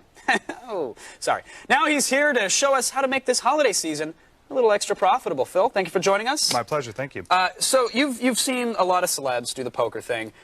Is there a best? Is there a worst? The best celebrity player actually hasn't played on Celebrity Poker Showdown. I think Tobey Maguire is at the top of the list right now. Like legitimately good. He's legitimately good. He's a fantastic player, very well studied, and plays in big games. So. Right. And now is he just good because he can keep throwing cash at it even if he's losing? That does help. A little bit more? That does help, but if you keep losing, you eventually get frustrated. Who's the worst? Who gets frustrated the quickest? Well, Scott Stapp, the lead singer for Creed, should definitely not stick to singing or poker for that matter. Oh, ouch. Not good. That's not a war. Good. Are you the front man for 311 now? Are you going to throw a bottle of Jim Beam at him? You know, Scott, 2 pair beats 1 pair just about in every poker game I've ever played. So. He plays with God on his side, though. Remember that. He does. You're going to be smited. And he likes to do this a lot, too, which is, I've never really understood what this is. It's rebellion for the kids. I don't know what that is. It's a Longhorn thing. The DVD now. Yeah. This is phenomenal. I'm not. And you're not just saying that. I'm really not just saying it. I mean, granted, I'm paid to say that regardless, but I'm telling you, this is a Final Table Poker. And Expert Insight is your company. Yep. That is taking people really. It's not just explaining how to play. It's kind of, and correct me if I'm wrong. It's kind of saying why you play. Like what needs to be done. The whole idea, traditional teaching DVDs in particular are professorial. You see a guy standing in front of a blackboard and he tells you what to do. Right. In this DVD, you only see my hole cards, but you hear all the thoughts in my head. You're inside the mind of the expert as they're applying their trade. So you only see my hole cards. You hear exactly what I'm thinking when I'm making decisions at the table. It's important to illustrate you're not thinking about like, oh, I got the laundry tonight and it's cold. I should have worn better socks. You're literally thinking about every opponent. And what they have, how much I should bet, if I have the best hand, if I don't have the best hand, why I'm betting when I bet, why I'm choosing the amount that I bet. Reading tells from the players, all that stuff. Right. Everything that it takes to play winning poker is in the DVD. All right, I don't want to be a spoiler, but I do want to give them a little taste. Yeah, we're going to show them a little clip from the DVD Final Table Poker. Check it out. He's thinking about it. I'm all in. And he's moving all in. Freeze. Did you see that? That was a tell. Here goes Bruce making a bet from 2 hands ago. This was when he bluffed all in with only a pair of 5s. I'm all in. Now let's compare. Here's the all-in bet that Bruce just made. I'm all in. His gestures are almost exactly the same. You are busted, Bruce. That is a tell. Of course, you might just want me to think it's a tell. You just owned Bruce Buffer.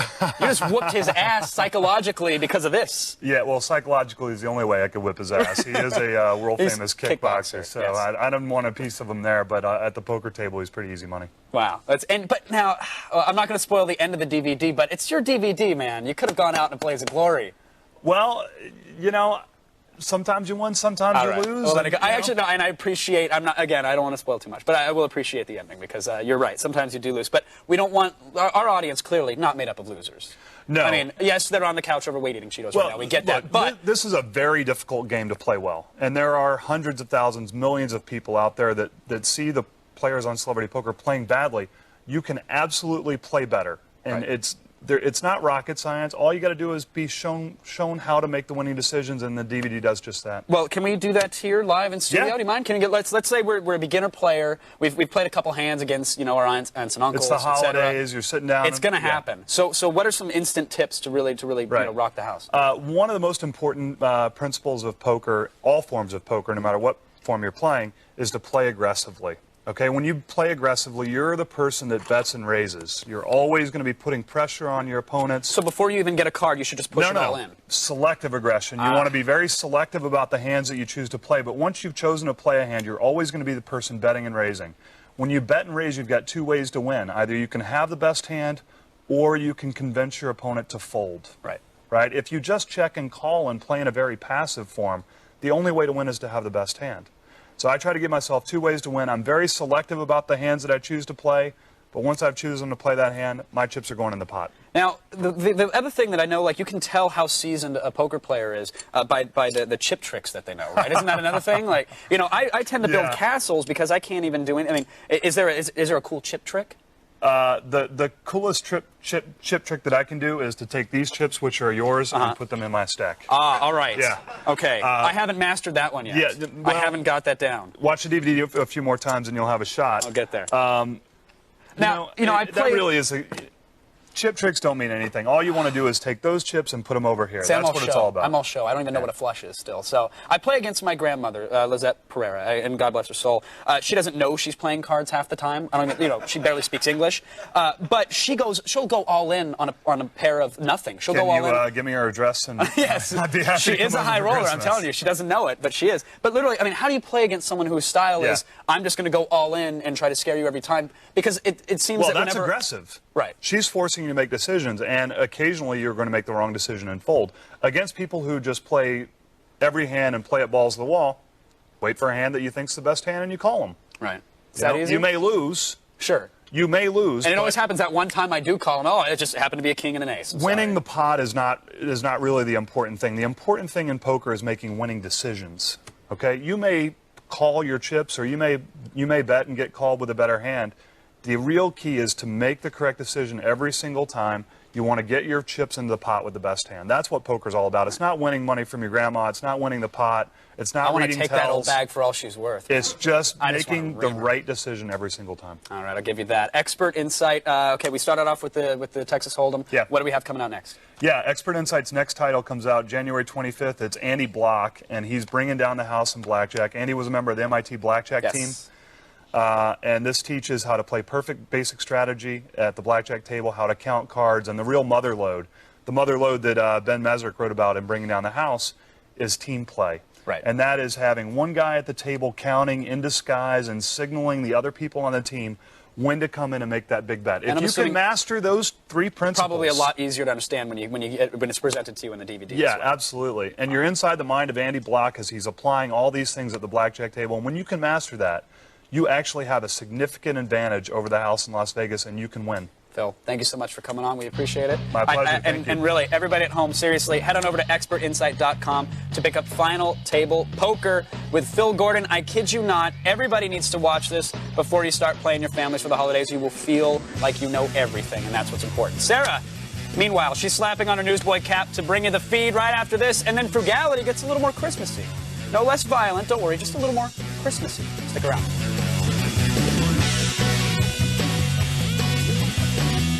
Tonight at midnight for Happy Tree Friends and Friends, which is part of G4's late night block barbed wire biscuit. So do yourself a favor and tune in tonight at midnight, right here. You know, if you're so cheap that when you open your wallet, George Washington blinks from the light, be grateful. There's Frugality. Frugality. I'm shocked that Happy Tree Friends ended with them dying. Frugality. Wow. You ready to get to the deals? Let's do it. Moby Blue Cube 1 gig MP3 player. We've showed it off on the show. It is awesome. It's a great little MP3 player. Toaster? No, it's MP3. It plays music, makes music, and small. Chris cuts julienne fries. $129.72. Again, not the greatest deal necessarily, but it's only available through Walmart.com, and the player is a great gift for anybody. We wanted to call it out there. It's less than an inch cubed, USB 2.0. It's kind of stylish. You know why I like that? It's the anti-iPod. It's so small. It is. It's tiny. I need to buy my Christmas gifts and then put them in a bag and then take them on a plane. Right. You could stuff a stocking full of these easily. Mom, that's what you're getting. There you go. Mario Kart DS bundle, $149.99. This one maybe for Pops. You get a Hot Rod Red He's Nintendo a big gamer. DS. A Hot Rod Red one, though. No, he wouldn't do that. I'm telling you, it's a stylish color. It is stunning. It is arresting, visually assaulting when you see it. It's red. But it also comes with Mario Kart DS, 2 stylus pens, and a Mario Kart wrist strap. How much? $129.99 for the unit and the game. Not a bad deal for some mobile gaming. For the gamer on the go, really. How about the Ultimate Arcade Unit? We've shown stand-up arcade units before. This one is not chintzy at all. $2,299, which I know sounds a little crazy, but for a big item, it includes shipping and handling, which is great. Okay. And it comes preloaded with 81 games from Atari. It's got Street Fighter on there, Mortal Kombat, even Golden Tee. It's It's got a little trackball. Does it? Yeah. That's big. I mean, that's good. You can literally charge your friends $1 to come on over and play Golden Tee. Well, I know guys that would buy a Golden Tee thing for their basement for $3 grand. Well, exactly. It's all there, a whole bunch. It's the 2006 Ultimate Arcade Stand-Up Unit by some company out of Chicago that makes good quality stuff. Really sturdy. Chicago, Kevin. From Casco. Casco. That's more than enough great gift ideas for you. You can find all the links for all these great frugalities in our show notes at attackoftheshow.com. Good. Thank you. Now, don't beg. It demeans both of us. Get up off the floor and dry your eyes. Because here's the feed. Thanks, Brendan.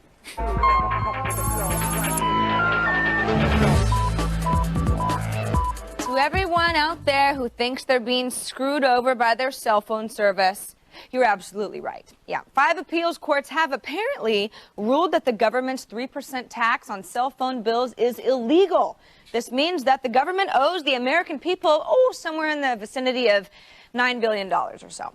This averages out to be, about $50 a person. Now, I know, $50, not bad, right? It's almost Christmas. I could use that.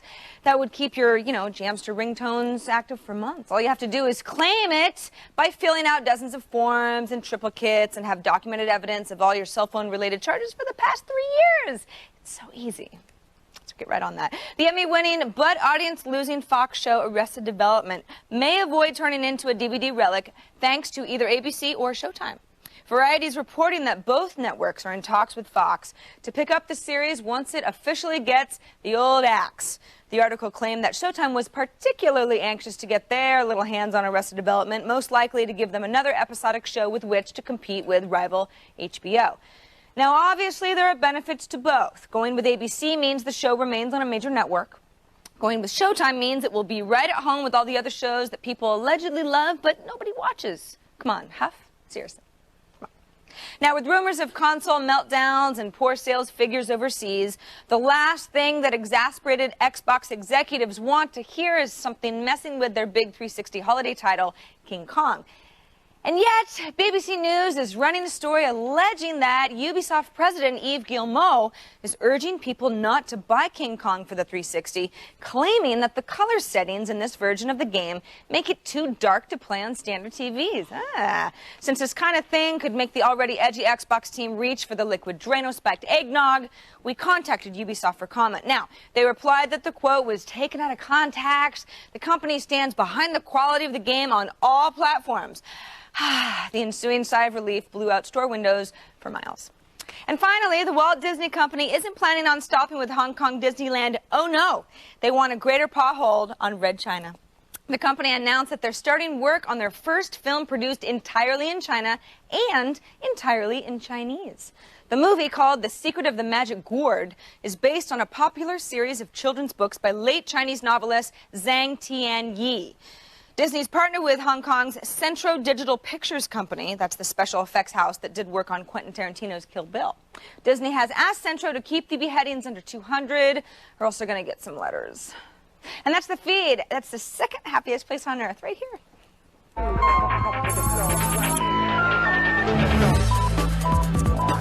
I just want to take a sec and remind you again that instead of picking at that scab, Brendan, you can check out our podcast. Go to attackoftheshow.com, or you can check iTunes podcast directory to get a hold of it. That's 2 ways. Also, this week's Boost Mobile Live band is Sputnik Monroe. I'm excited. I can't say it enough. Note the nipples. They illustrate the excitement. If you don't like what's coming up next, it's your own damn fault. We have a very special user-created next.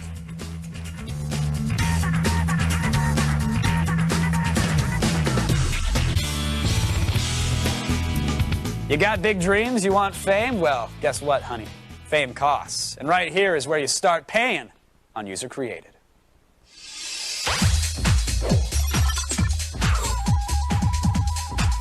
This is it, folks. A user created where the winning design actually gets something with monetary value. And joining us now is none other than Jinx himself from Jinx.com. Thank you for joining us, buddy. Hey, my pleasure. We appreciate it. We're happy because this week, you actually had to sift through the submissions. So you know what a painful, unforgiving, and thankless task it is, right? Yeah, well, we've been doing it for a while with idea submissions. So, I bet.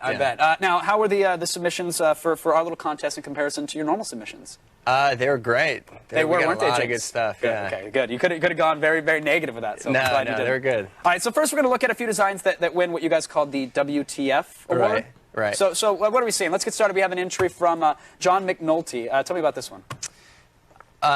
Well, I'm not really too sure what to say about it. I don't get it. Yeah. I'm not sure how that's. He fell and broke his back. He fell and broke his back, and that's Funny. clear by the design, but I'm just not sure how that applies to the contest. I like that he made his own like MS Paint T-shirt to put the Right. design on. Right. A nice little touch. All right, the next winner of the WTF award is Brian Wyslomirski. Take it away, Jinx. Yeah, I mean, apart from any comedic value, the shirt. Like crew lads, I think they'd wear it. Yeah, clearly somebody did not follow the instructions. The assignment was to create a retro Jinx T-shirt. Well, I mean, come. You know, Caddies are kind of retro. Well, yeah, I guess they are. Penises have been around for years. They really have. You combine and put it on a T-shirt. Since at least like 400 AD. There you go. Yeah. No, I wasn't having it. I would like to order that, though. I think you guys should print that. All right, enough of the junk. Let's get to the things that actually won money. Let's get to the goods. The third prize design and a $50 Jinx gift certificate goes to Justin Salzer, who gives us a nice, skull with the pimp fro, right? Yeah, you know, simple, to the point.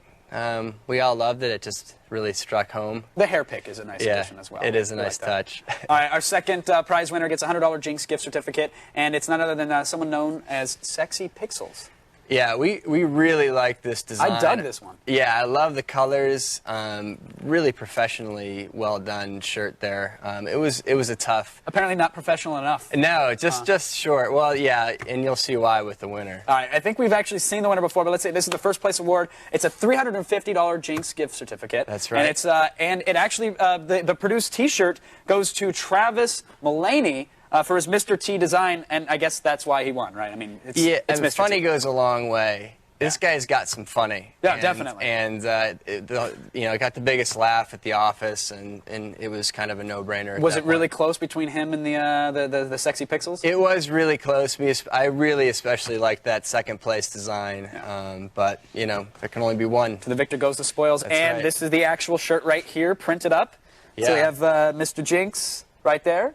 And on the back, of course, I pity the noob, which is classic. It's a good line. That's a good line. So this is actually, I mean, are these actually available now? Or? Yeah, limited edition run. They are available as of probably within the last couple minutes on our website at jinx.com. And you've only made like 3 of them. So you need, if you That's want right, an extremely 3. rare You limited better edition. hurry up. No, it's going to be on the website. They can grab it now. That's Yes, awesome. absolutely. Thanks for doing that for our viewers as well. My We pleasure. appreciate it. All right, that's it. We're done. Now we're going back to asking you to work for us for free. That's what we do. We want to be part of your holidays this year because, well, we miss you. And we know you're going to have plenty of extra time on your hands. So pay attention. We wanted you to get Attack of the Show involved in your holiday decorations and celebrations. And we want you to send us a picture, or at least an idea of what you think it might look like. It could be a Photoshop. Perhaps your faithful hosts away in a manger somewhere. Think about it. Could be cute. Very festive. Get your submissions in as soon as you can, and we'll check back in on you guys in January. It's going to be 06. All right, I'll give you more show if you just wait. Stick around. We still have Star Wars Galaxy's producer Julio Torres coming on, and he's itching to talk about the game. Or, well, maybe he's just allergic to wood. We'll find out.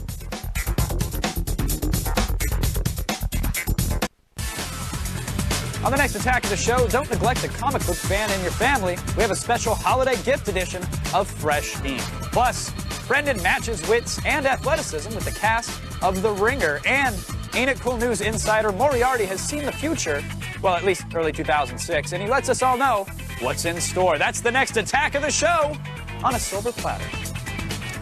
Recently, the MMO Star Wars Galaxies underwent a dramatic change in gameplay that resulted in, well, what else? Cries of outrage from forum fanboys. Now, we've learned to ignore these types of things. We get them all the time, but producer Julio Torres doesn't mind addressing the controversy, and that's why he's here right now. Julio, thank you for joining us. Hello, how are you? I'm fantastic, and I'm sorry, you're a nice guy, but I think I'm supposed to shiv you in the ribs and or lynch you, according to what these forums are saying. The players, yes. Now, the players, they're upset, man. You've made some changes to the game. Yes.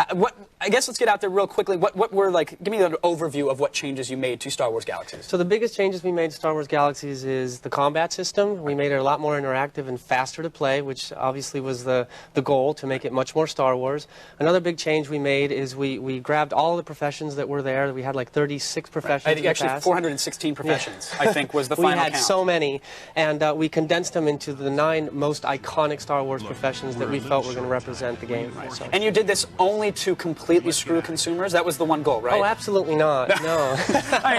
And understandably, any changes that you make to a game that's as established and as loved as Star Wars Galaxies, people are going to be upset that their characters have been changed. And I think the question that I saw most when this happened is, why did you have to change the game that they currently know, that they play, instead of making like a sequel or an add-on? Is it just too much for you guys to work on, to have like 2 different versions running around? No, not at all, actually. It's just that we feel like Star Wars Galaxies isn't done yet. Star Wars Galaxies has a lot of potential. There's a lot of more Star Wars-centric things we can do to it.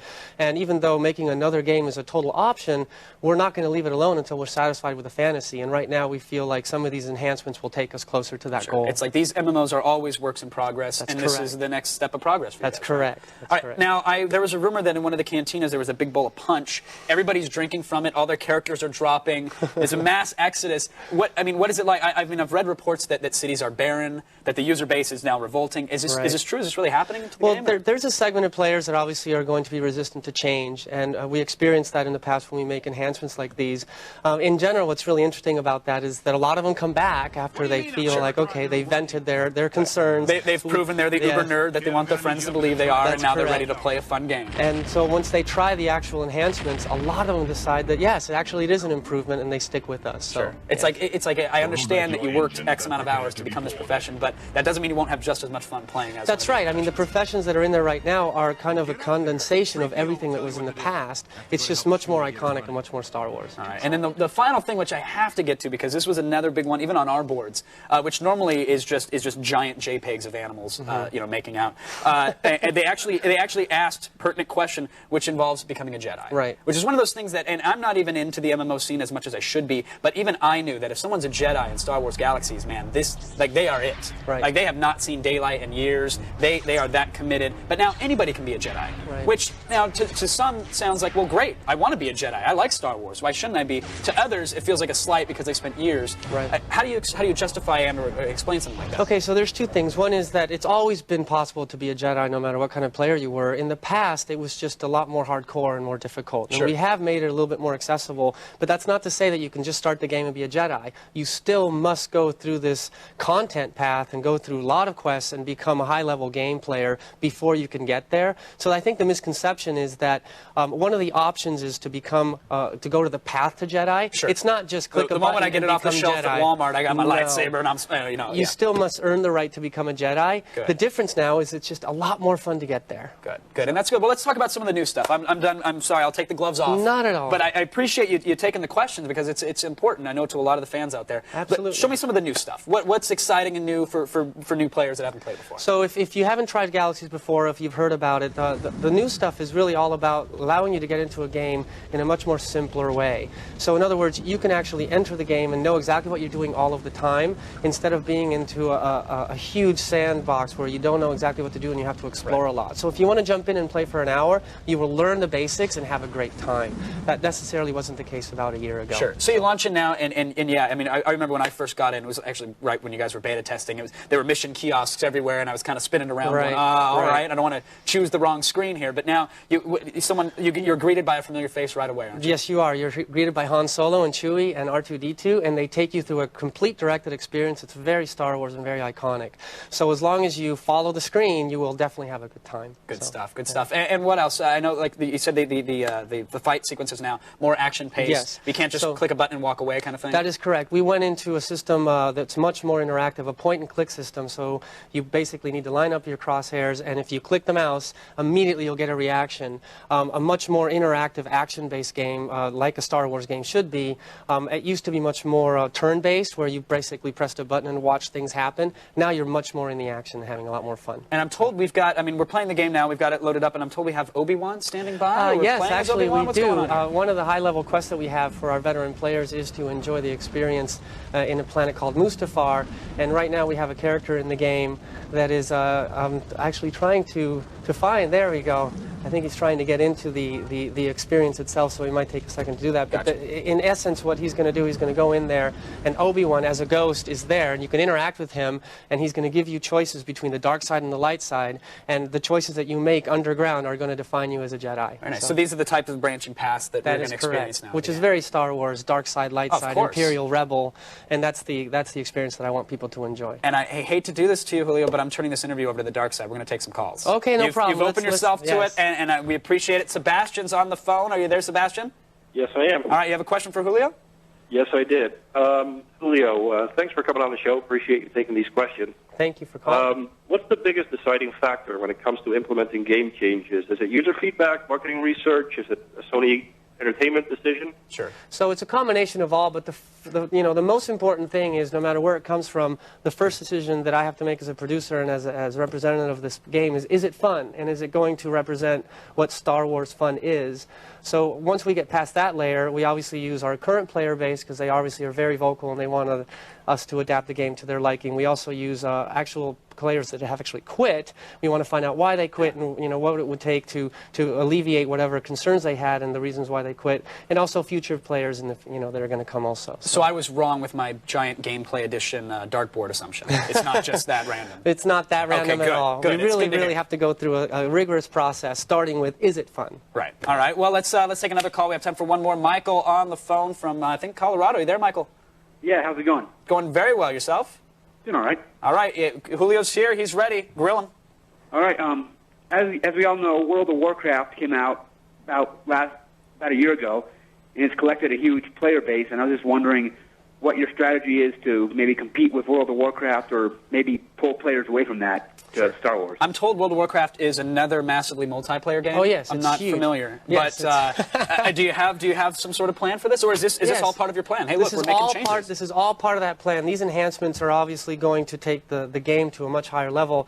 I want to just say that I play World of Warcraft 2, and it's a great game. It's a total different fantasy though, so in some sense we should be able to coexist together in harmony. From my perspective, the fact that we have enhanced the gameplay as far as the combat system, and we have for the first time ever changed a turn-based system into a much more action RPG system in an MMO, in itself is going to become a lot more competitive, because it sets it apart from other games that are already out there. So. Very nice. Julio, again, much appreciated for coming on and taking the calls and answering the questions. My Folks, pleasure. Star Wars Galaxies, the starter kit is out now, just in time for some holiday gift giving. So give the love of a great MMO. Now, are you done wasting time on the forums? Great, great. Because you can just as easily screw off in our chat rooms. I mean, we're going to take your questions after this little break. Stick around.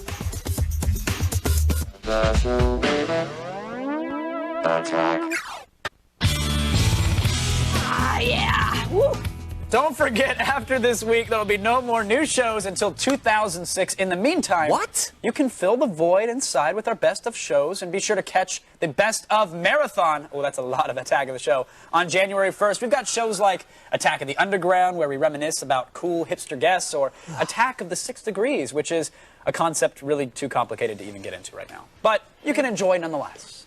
And since we don't mind attracting attention to ourselves, we'd like to point out that the next issue of Beckett Anime, which should be on newsstands on January 9th, features a story about the series Cromartie High, which premieres on G4 at midnight on December 16th. Woo! Yeah, Cromartie High will be part of Barbara Biscuit and Beckett Anime, and dedicates 3 pages to the series, as well as some X-Play, Filter, and Cheat and Attack of the Show hosts you may recognize. Ooh, who? Well, I don't know. I recognize that guy. Check it out. Check it out. Before we get to the chat, you mind if I take this off right quick? I do. Oh, yeah. Hold on. Oh, I just took it off. All right. I want to give a quick plug to the boys at GBS TV. It's like an IPTV internet video streaming thing started by the guys at Something Awful. And the IPTV is the big rage, it's the big buzzword. And if you want to get on the bandwagon, gbstv.info. Right now, I guess they're having some technical difficulties, but I watch it daily. I mean, there's Mystery Science Theater 3000. I love that. Go there. Right now, their site's down. Well, look, it's a bad time for the plug, but I already was wearing the shirt, and I was too lazy to change. I thought it was BS. Oh, that's what I thought. And I just touched you. That was weird. GBS TV. Yeah, you want to underline it? I don't. This is fascinating. Let's go to the chat room then. Okay. 9 Kittens wants to know, what do you think of people who buy their pets gifts for the holidays? Do you really want to know, 9 Kittens? I think they're awesome. Okay. And furthermore, not only did I ever always buy we had poodles. We have 2 now. Yeah, I buy my cats presents Spike for and the Baxter. holidays. Who am I Not only do we get them gifts, but we got gifts from them. The dogs would get us gifts, and they would be stamped with their paw, and we would open it and then go and get the dog that gave us the gift. Under the tree. My mom would be like, Sarah, this one's from Bunny. Right? And you'd be like, oh, thank you, Spike. Oh, thank you. Who's a good boy? And he'd look at you like he just walked in on you in the middle of Skinamax. You know what I'm saying? He's staring up at you half confused. And What it's did your poodle get you when you were little? Is there another question? Yeah. Age of Stranger asks, if you were suddenly turned into a superhero, what would be your one weakness, real quick? I always like Brendan's superheroes answers. I would not have the ability to shave. So you're a superhero. So a razor would be your No, weakness. you couldn't shave. Are you saying that you're Superman? He was asking what a weakness is. Oh. Right. Right, so your weakness is I'm that you can't confused. shave once you're a superhero. But he's not shaving, see? I'm with it. This is like Lost. Clues everywhere. Good night, Thanks for our everyone. guests, Julio Torres and Sean from Jinx. See you guys tomorrow. Computers on Attack of the Show provided by Intel. Game on. Power up. Take control with the Intel Pentium Processor Extreme Edition.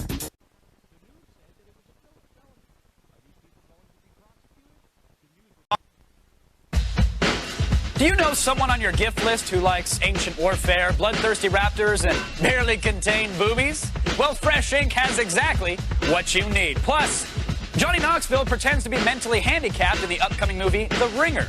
Brendan Moran pretends to be a journalist and asks him about it. And finally, Ain't It Cool News Mole Moriarty lets us know if the Wachowski siblings will redeem themselves with V for Vendetta. Now, a program that has its own shadow gallery. It's Attack of the Show! Pick up on this.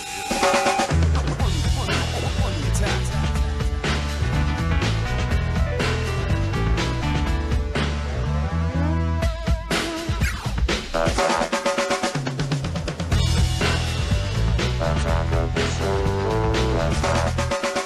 on, Peanut Gallery. There we go. Is it wrong to clap for us? Hey, we actually got a pretty good turnout. No one else claps for us. We got to pitch in. Welcome to the show, everybody. It's Attack of the Show. It's Thursday. You are Sarah Lane. I am? Don't you forget it. I know. I'm Sarah Lane, and you're Kevin Pereira. Damn right I am. I know. Who comes first? Lane. Lane does come first. But before all that, the issues of the world come first, really. Yes. Way before Let's take a moment and put our stuff silly in little perspective. existences. Yeah, really? Yeah. Hey, I complained about my neck hurting today. What yesterday, else is going on in the world? It's technically yesterday, I believe, over in Iraq, which is where they had elections. my mind here. Remember? Big deal. Big deal. Easy elections. It's really easy to forget because of all the Bush bashing and the little jokes that we make. That really, regardless of why or how something is happening, that there is something monumental going on right Whether now. you agree or not, it's a big deal. Correct. Huge changes. Never going to be the same. They had their vote yesterday, and purple fingers everywhere. They're all over the internets, the photos. Which, of course, stand for I just voted. Correct. After the vote is completed, they dye the finger purple. That way, even if it's in an ink that's even hard to wash off, so they know that if they voted or not. And it's really symbolic. I mean, really, it's a huge thing, and it kind of moved me when I saw it. And I said, we have to talk about this in some way because it's just fascinating to see. And it really, I mean, it's emotional. It gets me going. It's a symbol for democracy and the way of the future. Which is why I'm so ticked off right now, Sarah. I got to be honest. I'm sick and tired of our country Are you all right? taking things. No, I'm fed up. I apologize, America, but they have taken this beautiful thing. On me a little bit. It's good. It's good for the complexion. Okay. They have taken this sanctimonious thing and turned it into some hip faux political statement. Have you seen this crap? Well, our country would do such a thing. Have you seen this? Well, no. Look. Oh, there's something.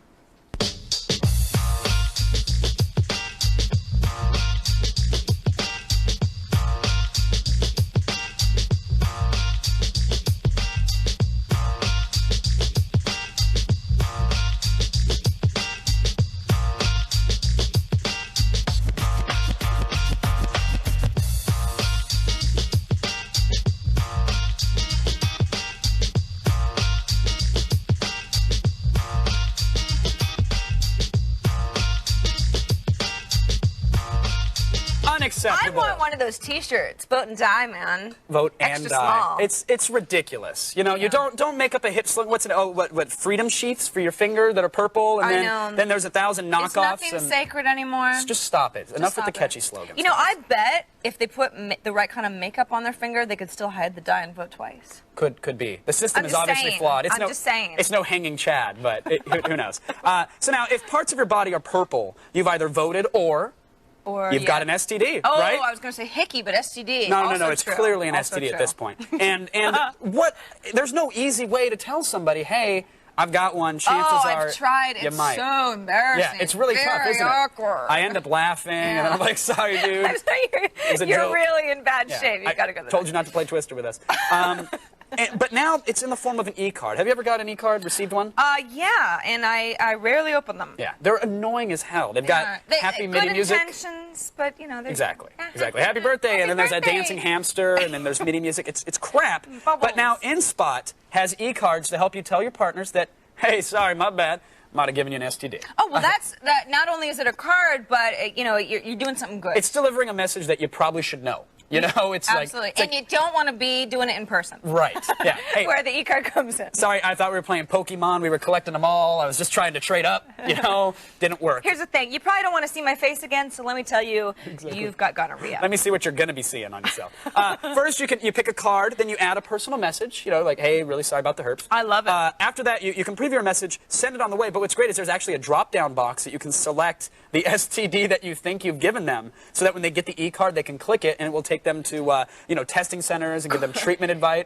Cool. Treatment advice. So if you It's have great. symptoms of possibly more than one STD, you can say, listen, it could be a variety of things. You're gonna have to send I'm going to multiple. guess chlamydia. Yeah. But if you're control clicking on an STD drop-down list, chances are you should back away. chances are just stop dipping in. Hopefully you never get one for real. I mean, I've been sending chlamydia notices to Lewis and Eric, our writer, all day. It's good joy, but send them if they're serious. Well, especially because you just don't want to get that. Yeah. Even if it's a joke. I'm just assuming they have it. Trying to help them out. Speaking of unsightly sores and mysterious rashes, it's Relationship Call Thursday. That's the number right. is 800-839-7880. We don't think you have an STD. It's us. It's us. It's clearly and us. we're going to help you based on our terrible experiences. You can also email us through our web form at attackoftheshow.com/askus. And you can chat with us in our IRC chat room as well. Just go to chat.g4tv.com. And Thursday, I have an STD. Sarah, it is Thursday. Yes. Which is actually Thor's day. And of course, Thor, he was the Norse god of thunder. I love Thor. And Norse gods love nothing more than saying their name loudly and LAN parties. Yes. Brendan? Yes. Hi. Yes, it's another Verizon broadband battle. Today, Kevin and Sarah, we're playing Quake 4. And joining us are the super import models, Aiko Tanaka and Miss Jerry Lee from right screen to left. Ladies, how are the games going? Great. Yeah? Killing people. You're killing people. Yeah, I'm dying. Good times. Jerry Lee, you gonna let her play, or are you just gonna hog the I'm machine just gonna all hog day? the machine, Okay. Good times. Good luck. We'll check with you later in the show. Now, watch your back, Sherlock Holmes, because ain't it cool Newshound Moriarty lurks in the shadows, ready to pounce. Next.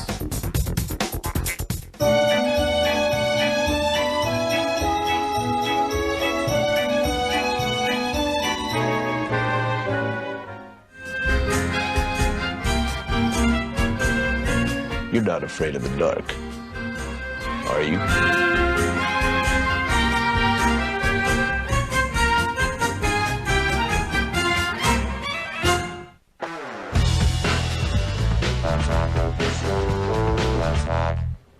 The evil professor of internet movie scoops is back. Moriarty, also known as Drew McQueenie, is here with more dispatches from behind the Hollywood scenes. Welcome back, Drew. Thank you. Thank you. Good to have you. One of the things that's getting quite a bit of buzz in Hollywood these days is V for Vendetta. Right, which we just screened this weekend as So you've part of a film festival. You've seen it. Yes, we saw the final cut of the film, the one that you'll see in March, and it's pretty stupendous. I think the Really? Wachowski brothers hit a home run. Really? Yeah, it's a really thoughtful film. It's very smart, but it's just really exciting to see something that feels very different than what they've done before, Mhm. but like the logical next step. Now, I think a lot of people think Wachowski Brothers, Matrix, lots of action, lots of very cutting-edge action scenes. There's action in the film, but it's Sure. not an action movie. This Mhm. is a science fiction film about ideas, and Yeah. it's really challenging. And some of what it says about the way we live right now, I think, is very provocative. And I think people are they're gonna argue about the movie. I think some people will love it, some will hate it, but I think that it's because it provokes. So. Now, those who have seen the graphic novel know what to expect. Absolutely. They're probably wanting it to stay as true as possible. It's not every event is exactly the same, but the spirit of the film is absolutely the spirit of the book. Okay. It's very true to it. It's very Fight Club.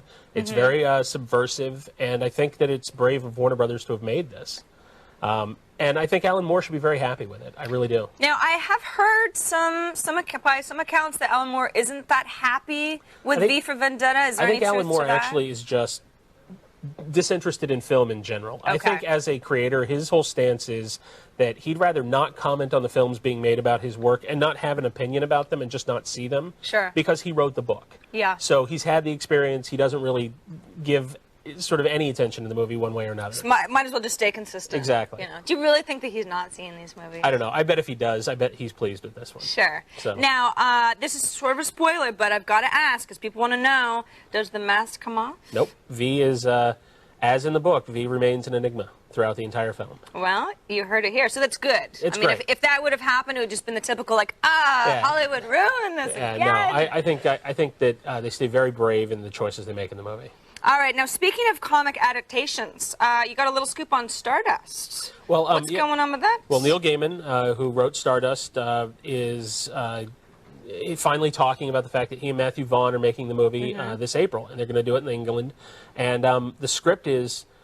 Now, Matthew Vaughn, of course, left X-Men 3 Matthew to Vaughn made take this Layer on. Cake, sort of got some attention, and then became the director of X-Men 3 for a short period of time. Right. And sort of blinked. I think something happened on that film where he felt like he couldn't make the movie he wanted to. Yeah. And instead, he turned around and he wrote this adaptation of Stardust, wrote it fairly quickly, and it's pretty great. It's very Princess Bride. It's got a great sense of humor about itself, but it's a really lovely fairy tale. And I think I think Neil Gaiman's going to be involved and sort of on set, and it sounds like it should be really special. That's great. Well, hopefully it'll turn out as well as the screenplay is making it shape up to as well. Now, talk a little to me about Masters of Horror on Showtime. Wrote a script. What's did. going on? You've got a lot of stuff yourself. Well, it's pretty exciting. My first film premieres tomorrow night on Showtime as part of the Masters of Horror series, and I lucked out. I hit the horror jackpot. I had John Carpenter directing my episode. Which is, it doesn't get any better than that No, for a horror genre. My writing partner and I grew up in the era where John Carpenter was making The Thing and Halloween and They Live and Prince of Darkness, and really he was It's like you enormously couldn't, in your wildest dreams, No. expect him to direct. No, and a script. working with him, he was incredibly cool about it. And it's scary, very intimidating. Our first meeting with him, he sort of terrorized us for about the first 15 minutes, and we kept looking at each other like, did we write the worst script in the world? And then you realize, because there's that moment of horror, and then you realize that he's being very honest with you, and he's telling you exactly what he plans to make, and you figure out that he is a director. He's got this great vision, and it's just get on board and hopefully help him make that movie. So, yeah, I would assume that John Carpenter would be intimidating anyway. Oh, yeah, And then of when he course. starts to pick apart your script, you Yeah. just want to die. Yeah, until you realize that, no, this is all good. It's going to make it better. And Sure. really, and it does. So we're really happy with it. And I think the final episode is we're very proud of it. It's going to scare Good. the heck out of people. Well, congratulations on Masters of Horror. Can't wait to see that. Thank you. And thank you for being here, Drew. Oh, absolutely. Thank you for having me. Come back soon. All right. Tell us more gossip. All right. All right. Make sure to check Ain't It Cool News every day and check out mastersofhorror.net for the full scoop on Drew's new series. Drew's episode Cigarette Burns airs tomorrow night on Showtime. Now, what's that crap that you're reading? Put it down and pay attention to our comic book roundup. Fresh ink, it's all next.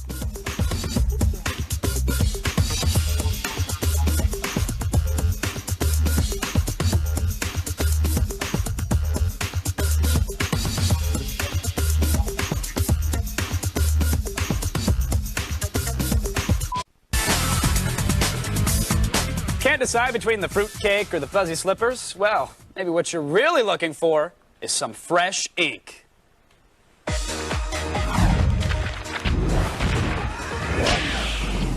I'm not joking around, Blair. Nope. We're taking the comics seriously this week We because it's are. a good week. You are bringing the holiday cheer. Yes. You've got yeah. a plethora of goodies. Yeah. So let's dive into the old sack. What did you bring for us? Let's dive in the sack. I have a couple of graphic novels. First up, Shanna the She-Devil. Shanna the She-Devil. And yes. Now, I'll let you say your piece because you're the professional here. Right. But for the layman out there, for the uninitiated to the comic world, Nazi dinosaurs and lots of breasts. Right. I mean, let's be honest. It's Shanna the She-Devil. The plot, not so important. It has Nazis, dinosaurs, and a lady in a fur bikini killing them both. Yes, so that's right. That's good stuff. Overalls in a couple scenes. They change it up, which I Defying appreciate. Gravity. That's that. the shot. That is it. That is Irish Spring Fresh. I approve. Herbal essence is definitely used there. Yeah, this comic got censored a little bit, actually. Really? It was supposed to be because there's no part of- actual nudity in this one. Right, it was supposed to be part of Marvel's Max line, and it was supposed to be uncensored. They got Frank Cho, who does Liberty Meadows, to pen it and write it, and he's famous for drawing the ladies, and he went all out. He had Shanna in her full glory, and Marvel, at the last second, they reversed themselves, and he had to draw strategically placed bubbles. Yeah, I noticed that in the fountain foam, scene, yeah. or shattered glass, Right, whatever exactly. it is. It's covering it up. Which is strategically placed glass, It just was. falling gently in these regions. So what's the? I mean, Nazi dinosaurs, boobs. I'm Right. hoping this is a buy it. It's definitely a buy. This was a character that first appeared in 1972 as a veterinarian with superhuman strength and a fur bikini. And now she's back and she's not a veterinarian. So I think it has far more God bless legitimacy her. now. And she's killing dinosaurs. So from the hot, big-breasted dinosaur hunter to the Mexican wrestling mask, not so attractive middle-aged man El Borba. El Borba, this is really the gift to get that guy in your life that likes downloading pictures of two-headed kittens. You know, it's We've all very been there. strange. We've all been there. Right. This is by Charles Burns, who did Black Hole, which I recommended on this show. That was the Snossage comic, correct? Yes, it was. Okay. It was a wiener fest. Yeah, not so much in this one. Right, El Borba it's like the safe choice for the guys that want to buy a Black Hole, but are like, I can't look at the Johnson. This one is pretty much wiener free. And it's what's the context here? What's the plot here? Because I know there's a lot of hard drug use. He's like a detective. He's a detective, a Mexican wrestler who's also a detective. This is actually Burns did this in like the 80s. So this is like some of his earliest work, and I think it's really interesting to see sort of where he's come from then. But but you know, for that creepy guy that's sort of looking for something to. It's a buy. Right, definitely. All right, so if you're complete nut job, you're Right. going to enjoy this one. Absolutely. Done. Yes. All right, and then we have the 300, which I'm sure we're going to start punching each other in the throat over because this was the biggest Snorfest I had ever seen. And Really? Look, I'm looking at it. There's a lot of Greek wang. There's soldiers. They're fighting about something. It looked boring. You're one of the guys that wouldn't have read Black Hole. No, then. I Yeah. was afraid of that. No, I mean this is Frank Miller's sort of like historical odyssey, and it's really interesting because only one of the most famous battles in history Yes, all right. from the Persian Wars, the Battle of Thermopylae. This is where the Spartans held off the Persians, Xerxes' army. There were supposedly 300 Spartans. They fought a massive army. They were all killed, but they held them off. And it's just a really it's an interesting foray for Frank Miller into something that isn't contemporary, that it's gritty, but it's a completely different subject And matter. I know I'm completely apparently in the wrong on this one because they're even adapting this to become a movie. They are adapting this to become a movie, and for the Sin City fans, basically Zack Snyder, who did the remake of Dawn of the Dead, which I loved it, is directing this, and he's taking a cue from Robert Rodriguez and actually, from what I hear, stylizing it to make it look a little bit like Frank Miller's art. Good to hear. It stars the star of Dracula 2000, from what I understand. So right there, What more can you pedigree ask for, is folks? That's it. impeccable. Run that one through the Hollywood Right. computer.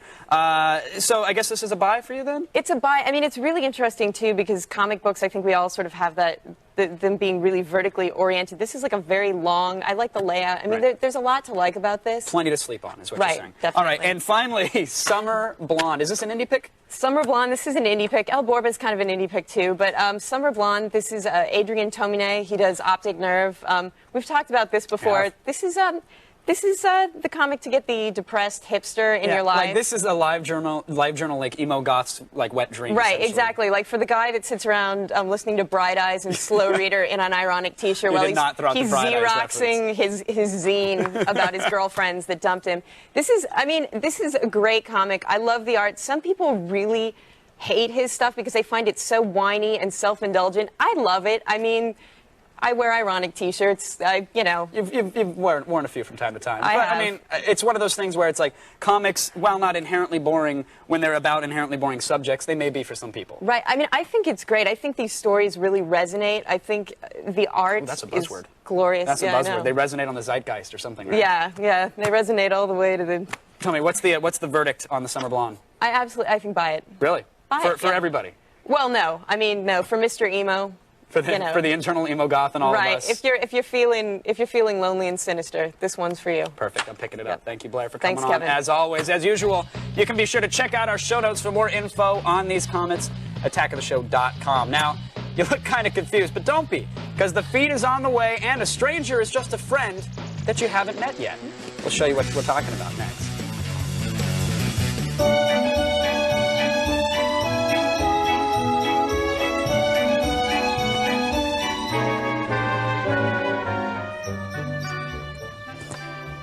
Oh, Professor, I just don't think people get it, you know.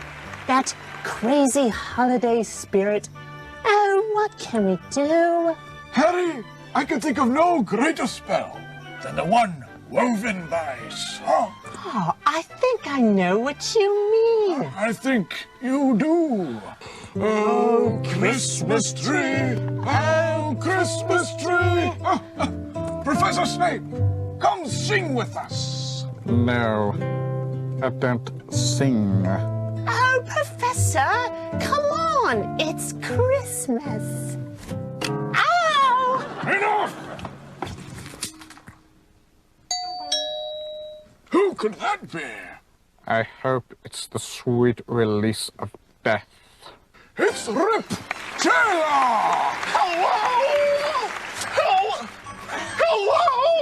Hello! At least it's not a Death Eater!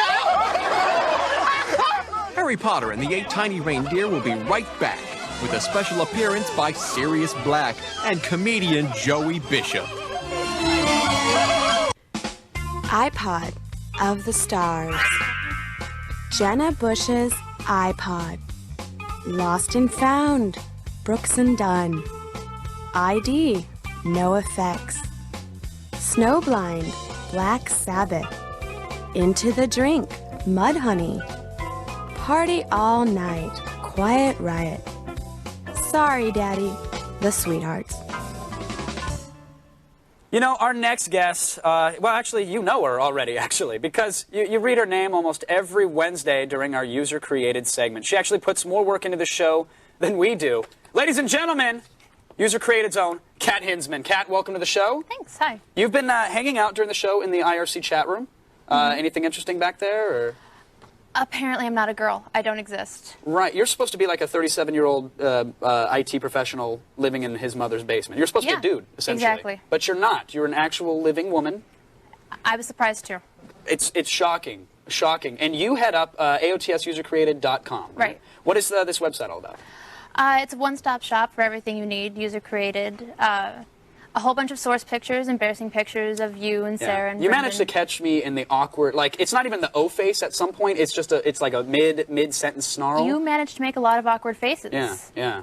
You've seen your fair share, I'm assuming. Mhm. And you screen grab them to embarrass us or just to give people more fodder? I would say more fodder, but the embarrassment was definitely... Good. When did the site start? When did you actually get this thing going? I started probably about 2 months ago. I was looking for some source pictures. There weren't any. It was annoying. Right. Made the site. You said, all right, there's obviously an audience for this. And have you got like 12, 13 visitors? How many? I expected 12 to 13 visitors, and we're getting a couple thousand a day. Ah, congrats. I know. That's huge. I don't think that many people even watch us. That's great. That's why it's so surprising. And has it taken down your web server at all? Or It did originally, but it doesn't anymore. Good to hear. Good to hear. So you actually get a lot of people. They go to AOTS User Created. They can get the source art, but they can also get like the week's assignments. They can see last week's winners. There's more than just some source picks there, right? There's always this week's assignments, tutorials, and links to different inspiration. Inspiration. Now, do you get emails or questions from people regarding the User Createds, or? Usually, people will email me and ask how to win. How to win. And how to win. Is there a blanket advice that you send back? Is there like a template Word doc you just fire off? There should be, but there hasn't been one yet because I'm far too lazy to make one. I usually just tell them, don't be a jerk-ass. That's good. Rule number one, ladies and gentlemen, don't be a jerk-ass. You know, try to put some literary or, some kind of fun little theme to it, and if you can't, make a crotch joke. I was going to say, literary references are lost on Sarah and I, just completely. Right, well, I've used a word a couple of times that you guys didn't know the definition of. Yeah, we just don't. And we don't look it up. We're that lazy. I know. Well, you're going to hang back in the chat room and talk to more of the masses, I guess, for the rest of the show? Yeah, that's the plan. I don't envy that, but I appreciate you coming on, Kat. It was a pleasure meeting you. You too. Keep up the good work with the User Created. Be sure to hit up AOTSUserCreated.com for all the latest screen grabs of us hosts and very awkward moments. Now, if it can be explained in 30 seconds or less, it can be found in the feed.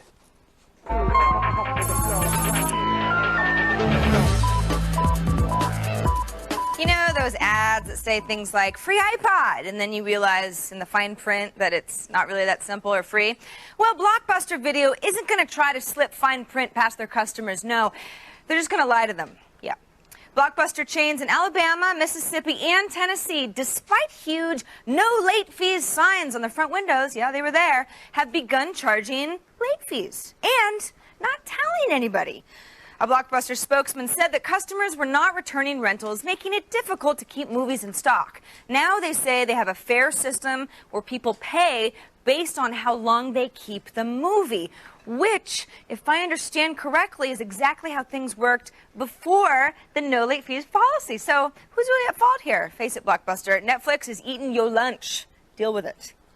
Now, the copyright infringement battle between Marvel Comics and NCSoft's MMO City of Heroes, in which Marvel claims you can create heroes that look a little too similar to their trademark roster, has come to an end. Yes. While the terms of the settlement have, of course, not been disclosed fully, Joystick.com has printed a statement from NCSoft claiming, quote, no changes to the City of Heroes or City of Villains character creation engine are part of this settlement, which sounds like a victory to us. Marvel hasn't issued a statement of any kind, but expect a character bearing a distinct likeness to NCSoft's lawyer to meet the business end of adamantium clause in the next X-Men comic. It's how nerds take revenge. Now, a professor from Oklahoma State University claims he has developed a computer program that can predict a movie's box office success or failure. Professor Ramesh Sharda published a report in which he claims that by taking into account such criteria as rating, competition at time of release, cast, genre, number of theaters, things like that, the program can give a pretty fair estimate of how much the film will make at the box office. So, I don't mean to be cynical here, but do we really need software to tell us that an Uwe Boll movie is going to really suck, or that the word starring Thomas Jane might as well mean it's going straight to video? You're wasting your time, Professor. Man, software, movies, come on. And finally, when you hear the letters BMW, you expect quality. You expect precision. You expect 18th century technology? You actually might expect that now, because the German auto manufacturer is apparently working on a hybrid car that's part normal engine and part steam engine. The new system, called the Turbo Steamer, is reported to up the car's power by a whopping 15%. Pretty good. The design was 5 years in the making, and BMW hopes to introduce the system over the next 10 years. So get ready to hear things like, give me 20 on pump one and a bucket of coal and a shovel for the dwarf in my trunk. I'm Sarah Lane, and you, my friend, have been fed.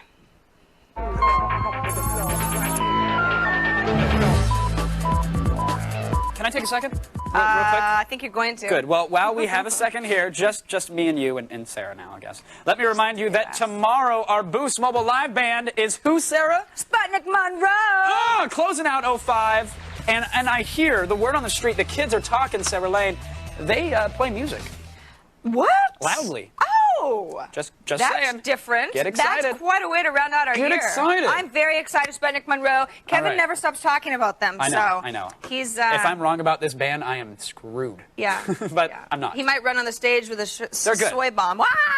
Soy bomb. Never I mind. know, I'm there. All right, let's take some calls. Let's. John joined us on the phone from St. Louis, Missouri. Hi, John. Howdy, guys. My question is, I'm dating this really hot girl who recently downgraded from a premium grade, from a premium to a basic cable subscription. Oh. Yeah, which means no more G4, thus no more Attack of the Show. Do I stick around or go hook up with some skank? Yeah, I was going to say, drop her like a bad habit. Yeah.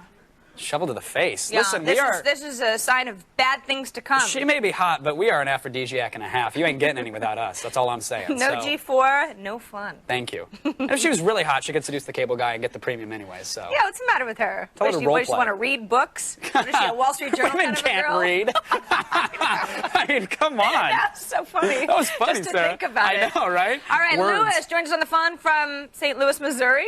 Hey, how you guys Two doing? from St. Louis. What's Does he going know? on? Do you know his girlfriend? Is she really that hot? Sorry, what's up, man? Sorry, you have a Lewis, question? we're just That's joshing. all right. I've been with this girl for about a year now, and I was just wondering, how do I know if I'm in love? Oh, you're not. You're probably not. You're not. Or you wouldn't have. That's that easy. Yeah. Is that? I mean, what? Is there something that makes you think you love her, Lou? Well, I get nervous every time I see her, and I care about her a lot, and Well, I think about her like You still 24/7. get nervous every time you see her and it's been a year? That's the. I don't Well, know, I've Lewis. known her like we've been going out for a year, but I've known her for like 2 years before that, so it's been about 3 years. And you're still nervous. Wow. Yeah, you don't love her. Maybe you just love the sex. I was gonna say, It's hard. Sometimes it's hard to discern the two. Clearly. Yeah. Clearly. I don't know, Lewis. Give it another year. Call us. He doesn't love her. All right, when I party, Sarah, I like it smooth. Me too. See how Quake 4 looks on our weapons-grade LAN party server. It's a definition. Is it as smooth as Apparently. you? Plus, Special Olympics jokes. Come on. You didn't expect anything less from us, did you? I certainly didn't. The thought of the Farrelly brothers taking on the Special Olympics is a potential can of mentally challenged worms.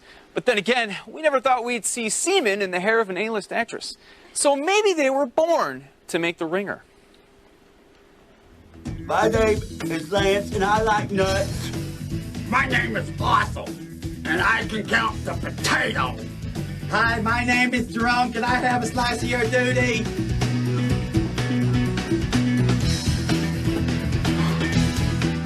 When you were making the movie, did it ever occur to you that you might burn in hell?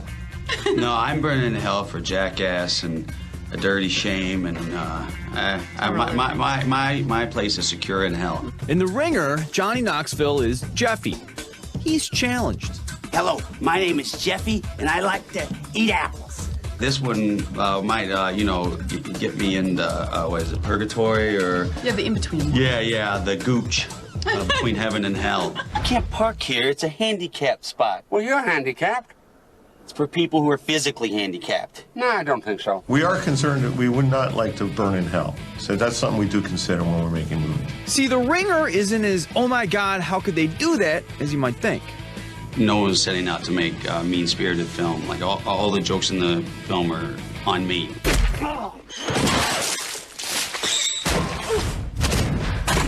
Johnny's character, Steven, the one not challenged, so to speak, gets into money trouble. So he and his uncle set out to fix the Special Olympics. Can you really bet on the Special Olympics? Do you know of anybody who can do that? Well, if you find the right bookie, sure, you could bet on anything. Yeah, we bet on everything. Jeffy meets a sweet girl, played by Katherine Hagel, who somehow doesn't see a pretty transparent acting job by Steven.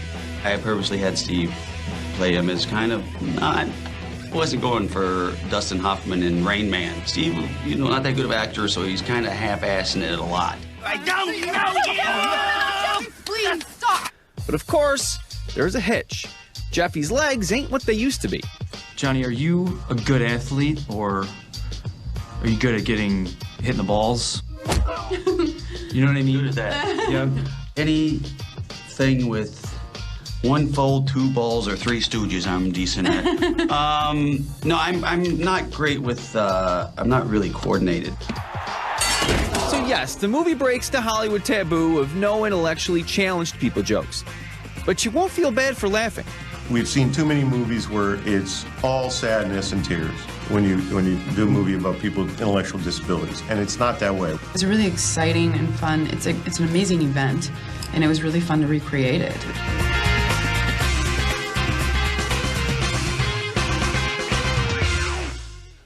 The Ringer opens Friday, December 23rd. Duh. Now it's time for the Verizon Broadband Battle, which at times is not unlike the Special Olympics.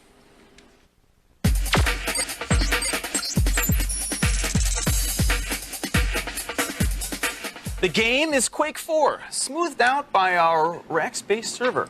And today is a very special day because we're joined not by one, but by two lovely ladies from the Super Import Models DVD series, Miss Jerry Lee and Miss Aiko Tanaka. Hi, ladies. Hello. You enjoying yourselves so far? Yes. So now, let me start with you, Aiko, because you are imported. Is that right? I am. Where are you from? Tokyo. Wow. Say that one more sushi. time. Tokyo. Sushi? Yeah. Does wasabi come from Japan as well, or? I think so. Yeah? My parents invented that, yeah. Oh, wow. Definitely. Really? Yeah. Must be very rich. So now, as an import model, you stand next to or sit on or sit near cars, right? Yeah. What if you you just had don't to, drive. You don't get to drive, No, yeah, no. obviously. What would be your favorite car to stand next to if you had your druthers? What was the question? I'm sorry. What? You got a car, you got your choice. Yeah. What car are you going to stand next to? What are you going to model next to? Anything expensive. Expensive? Yeah. I like Skylines. Skylines. Those are Nissans, right? Uh-huh. I have a Nissan. But is it a Skyline? No, it's not. Now, Jerry, of the two of you, they say that you are the crazy one. Now, why would they ever say something like that? Because I'm crazy. Tell me, though, why are you crazy? Because I do a lot of wacky, crazy, stuff. wild Is stuff. clothing optional? Sometimes. Okay. Well, now, as a LAN party guest, ladies, I'm sure that you sit around and watch most of Tag the Shows on Thursdays where we have these quizzes, right? So we're going to have a quiz since you guys are no different. Now, the way this is going to work, it's called Rack or Iraq. That's tough. I know. Well, we're gonna show you a small picture that's zoomed in, and you're not going to know right away what it is, so you actually have to guess. All right? All right. Okay, so you ready? We're going to go to the first one. Now, rack being boobs or melons or... All right. Whoa, I don't know if we can say that. Or fun bags, Yeah, fun let's just bags. say. And then Iraq having to do with the war. Watermelons. Watermelons is good. Okay, so you can talk to each other. Now, the first one is this. What do you think this is? Iraq. It's Iraq? Is that your final answer? Sure, Iraq. You say it's Iraq. Can we see what the zoomed out version is? That's wrong. It is Iraq, and actually it's that rack right there. And quite a nice rack it is, Miss Jerry Lee. Okay, Thank you. moving on. We're gonna get another shot here. Okay, now take a guess. Is that That's Iraq. Iraq or is it Iraq? Is that Iraq? Girls, talk amongst yourselves, and I need an answer. Okay. Iraq, because it looks. You think it's Iraq? Mountainy. Let's see it zoomed out, please. Correct. Saddam Hussein. It is Saddam Hussein. Look, business casual Saddam too. That was a good one. That's a I thought it try. was me. Huh, that was not you, No, you or said your that. rack. Okay, now we got one more to go. It's not bumpy. Whoa. Okay.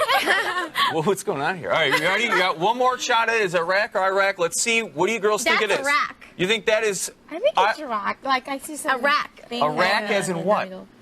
As in boobs. Okay, let's zoom it out. Let's see the final answer here. Actually, you're right, but you're right almost by half because that's Iraq with a couple of racks there, and that's the Iraqi soldiers having some fun. Ladies, thank you for stopping by. You've been great sports. Don't forget to check out the superimportmodels.com for more information on the DVD, and you can check out Aiko's and Jerry Lee's sites as well. Now, don't go away, or else Sarah's going to track you down and force feed you her damn good website. Plus, which gadgets make our best of 2K5 list? Just wait and find out. Computers on Attack of the Show provided by Intel. Game on. Power up. Take control with the Intel Pentium Processor Extreme Edition.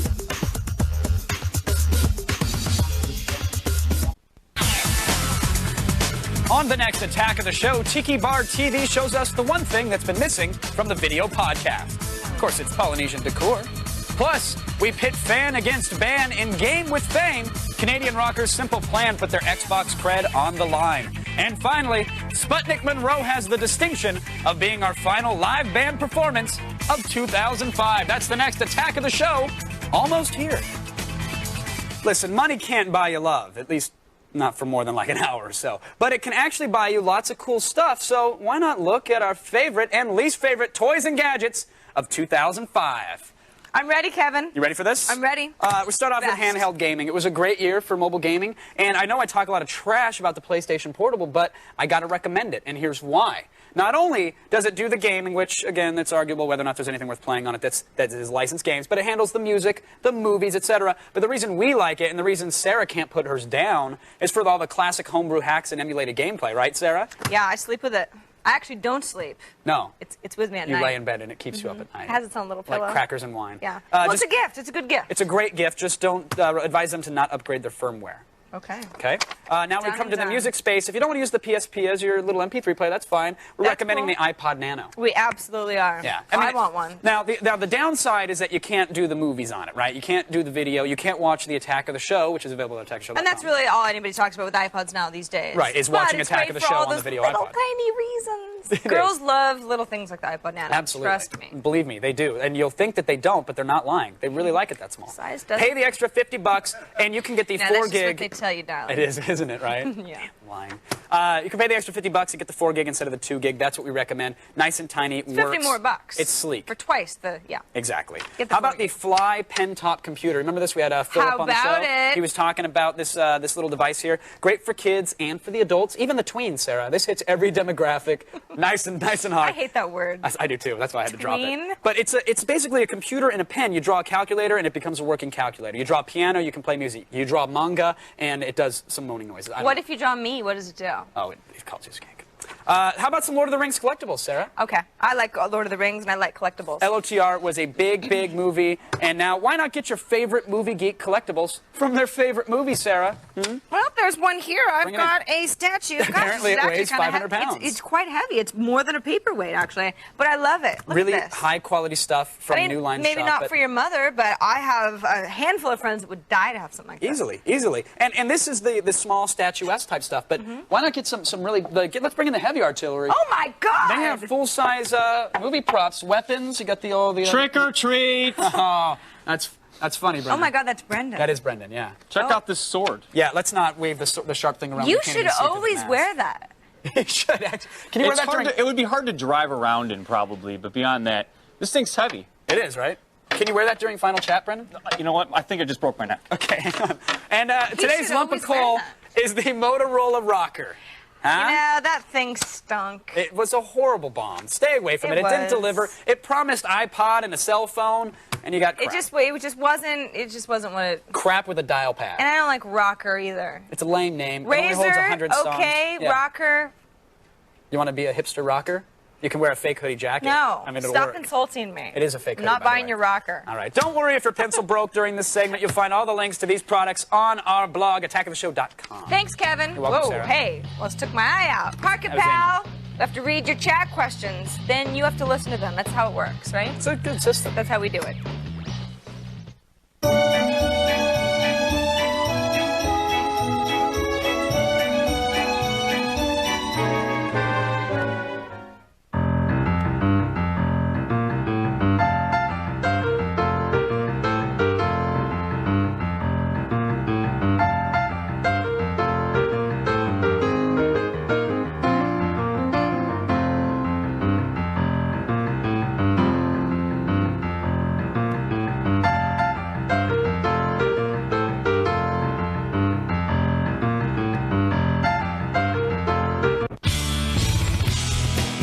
Hey, Kevin, guess what? What, Sarah? Oh, I know what. Tomorrow is our last show of 2005. But tune in over the next couple of weeks because our best of shows are going to air. Or you can just wait and watch them all, one right after the other, during our best of show marathon on January 1st. Once? The first. Oh, the first. It's our gift. It's January. January. Huh? January Uno. Can we do some chat questions? Yes, we or are can. We gonna No, let's do it. screw around for another 5 minutes. Okay, G4 Eagle wants to know, what do you hosts think is a good first anniversary gift for my World of Warcraft gamer wife? Well, G4 Eagle, I know that the first anniversary is supposed to be paper, so maybe some nice stationery. Oh. Isn't that how weddings work? It's paper, then it's gold, then it's diamonds, then it's I really don't know. car. I really could care less. I don't think you should get her anything. Boys on this show don't think about weddings and anniversaries and I don't care. Wives. Get her a game Very card. foreign Keep her happy. You married her, buddy. That's your problem. Exactly. Next. Don't grief us. Striker 10 wants to know, what are some of the hosts' favorite animated series? Ooh. Big fan of. I'm a big fan of everything that's Adult Swim. I just love it. I love Family Guy as well. I can't get enough of Family Guy. South Park still hasn't gotten old to me. I agree. Give me a good Tom and Jerry. You know, maybe the one where they ice over the whole house. You I know, remember, they gotta, like, and they're sliding around when he's chasing him. Remember he tries to grab his tail? Tell me when we have you. I don't remember that one because I was 4 when I stopped watching Tom and Brendan's Jerry. old. Next question. Cooler Than Everyone wants to know, according to Attack of the Show, what's the best thing to ever come from the internet? Wow, big question. John Dacre. Peanut butter jelly time. Oh, yeah, it is peanut butter and jelly time. I mean, what do you come got, on, Brendan? it's the best. What are you even talking about? The internet it's an online. It's. Gosh, wow, it's something very. Is that where I go to it's email everywhere. people? Yes, you do that on the internet. That is internet. You might know it as the information superhighway. I would have to say email. Yeah, email's great, Brendan. Wow. Can we end the show now? Yeah. Good. Great. Good night, everyone. Thanks to our guests Moriarty, Kat Hinsman, Aiko Tanaka, Jerry Lee, and Blair Butler. See you for our final show tomorrow. Woo! Woo! Attack of the Show wardrobe provided by Jinx.com.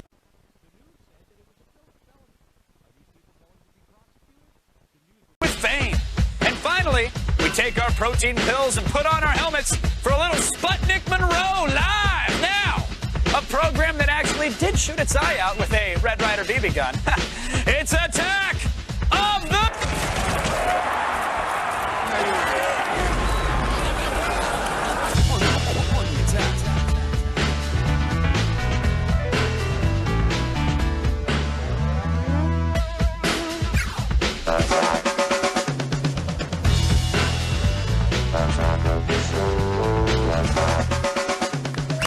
Welcome, everybody. Happy Friday. It's Attack of the Show? Yes, it is.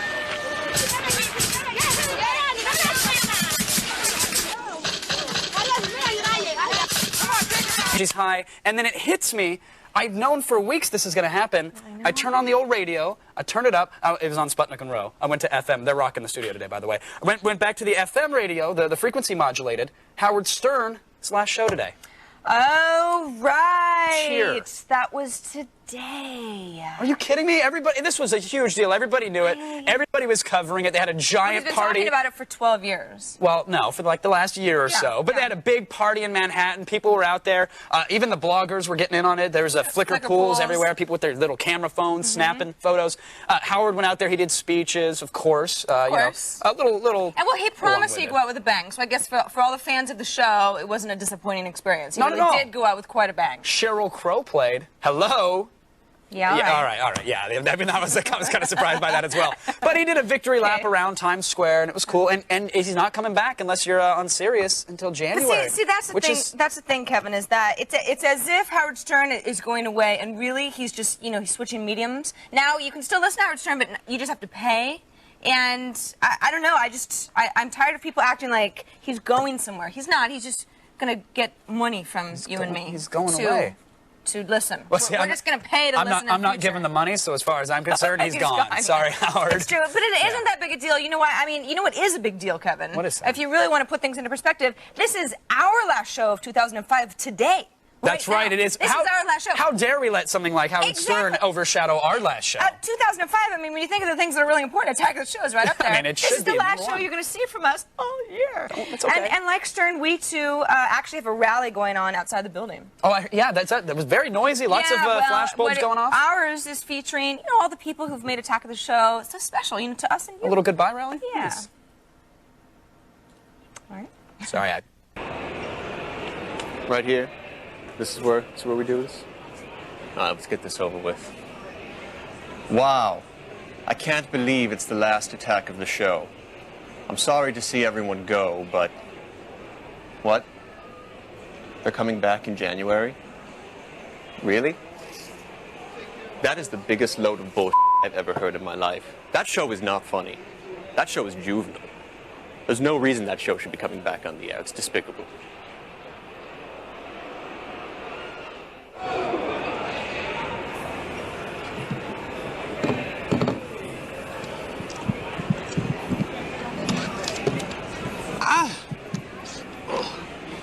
I'll tell you what Drunk Vader is gonna miss most from 2005 is the fat ladies, curvy, fat, drunk lady. I love the...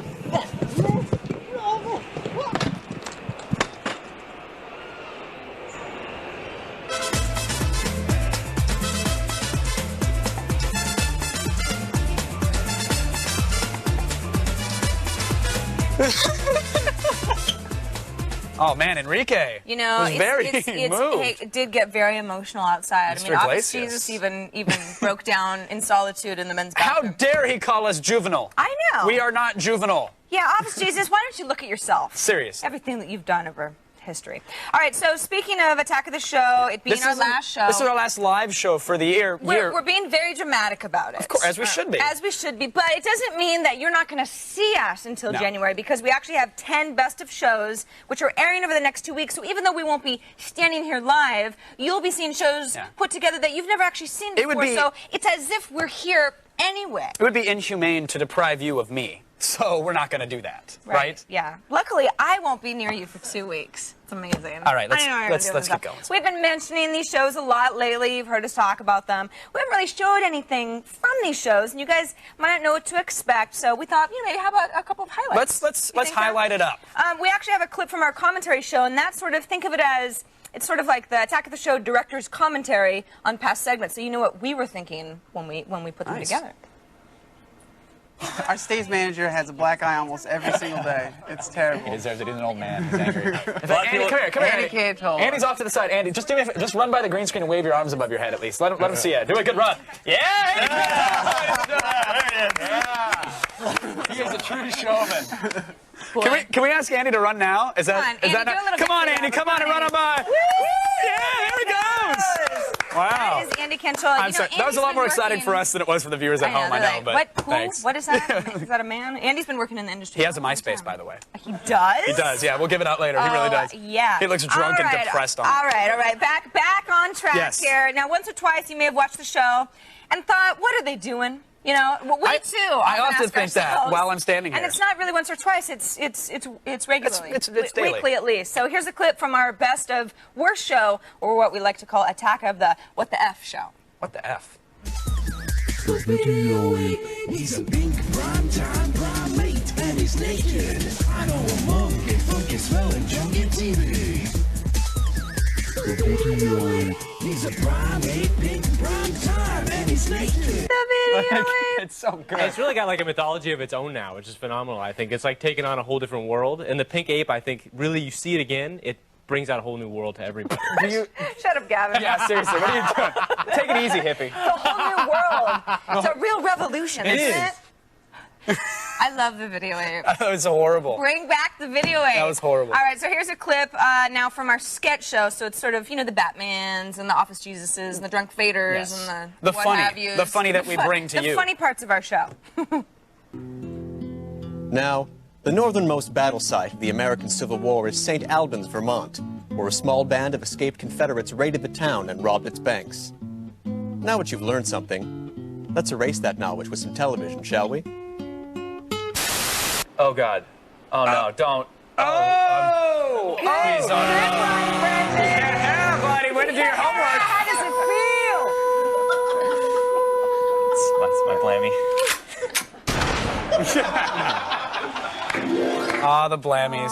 That show is hosted by Casey Schreiner himself, one of our comedic geniuses behind the scenes. Who was which is that nice. distinguished gentleman sitting next to us? That will be revealed on one of our 7 additional best shows. Yeah, 7 more. So you got lots of fun stuff coming up, and there's also a best of marathon if it's New Year's Day, January 1st, and you're wondering what You're to a do glutton for for 10 punishment. hours at 11 a.m. Start watching our Attack of the Show marathon. Oh, man. Awesome. Oh, I pity you. Today we're taking your chat questions. If you have a question that you really, really need to get answered before the holidays, we're here. Get them in now. This is your last chance, folks. Yeah, you can also email us through our web form to attackoftheshow.com/askus and chat with us at chat.g4tv.com for one final day. Sarah, this is a T-shirt. Yeah. I'm not fooling around. If we take your chat questions, we're going to send you one of these great T-shirts from Jinx.com. Okay. That's right. Brendan, T-shirt. Now, I like to consider myself pretty knowledgeable about all things booze related, but the people behind Tiki Bar TV can probably teach me a thing or two. Yeah, we'll give them a chance. Next. Attack of the Show, baby. Attack. Attack of the Show, attack. What's part sketch comedy show, part video podcast, and part spring break in Cancun? I'll tell you, folks, it's Tiki Bar TV. Yes, I'm going to prescribe a Cold War cocktail. The Red October.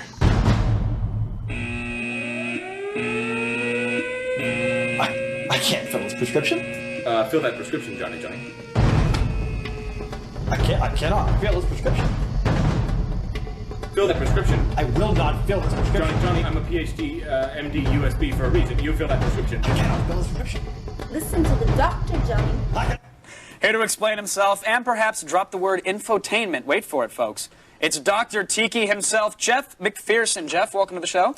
Thank you, Kevin. Congrats on all the success of the podcast, man. It's huge. It's pretty crazy, yeah. You guys have usurped 2 guys teaching Photoshop and somebody talking about plants. I mean, this is huge. Did you ever expect?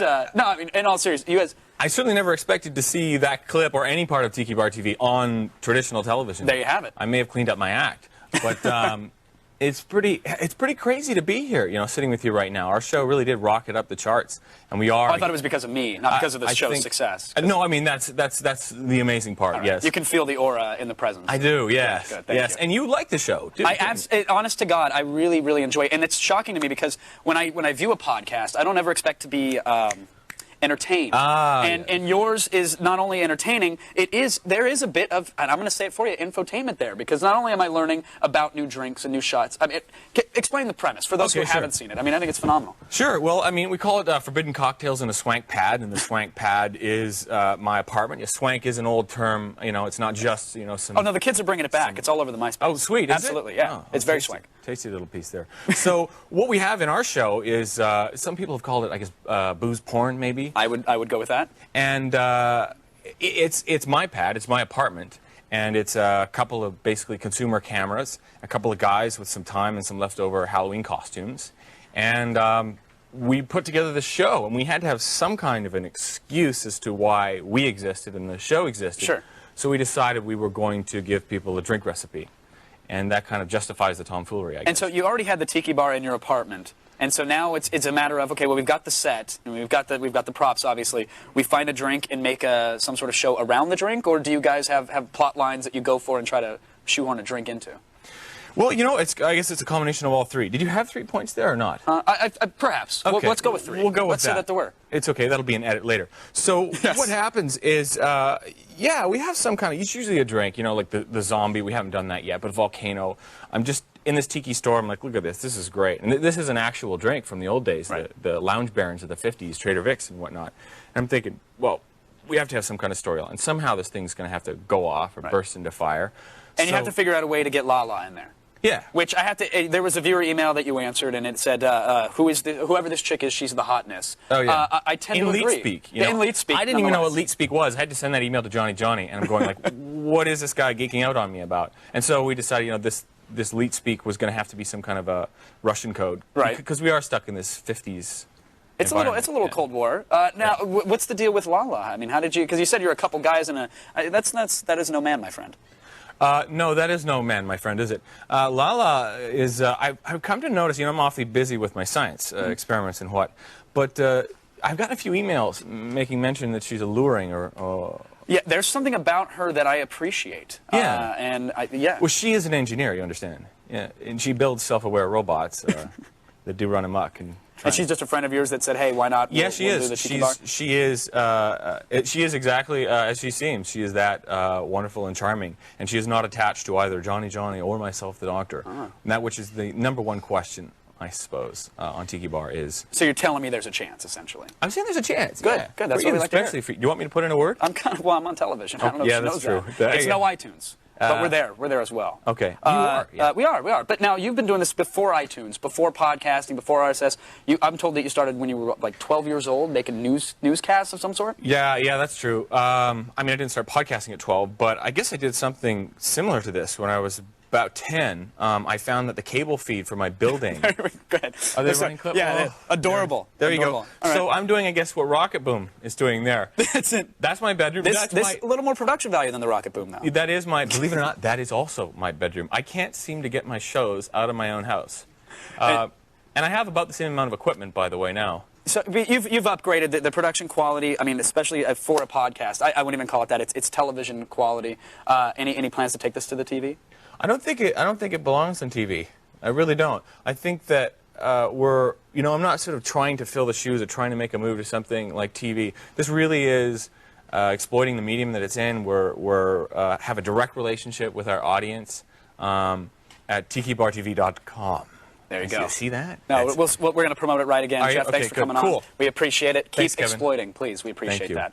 Visit tikibartv.com to watch the video podcast in the comfort of your own home or RV. And get some extra Christmas shopping money.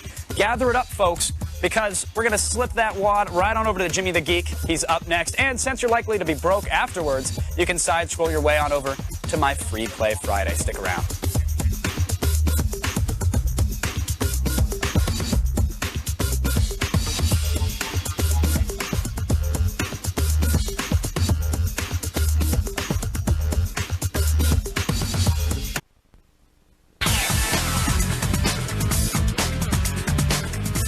He started 2005 by using video games to accurately predict the Super Bowl.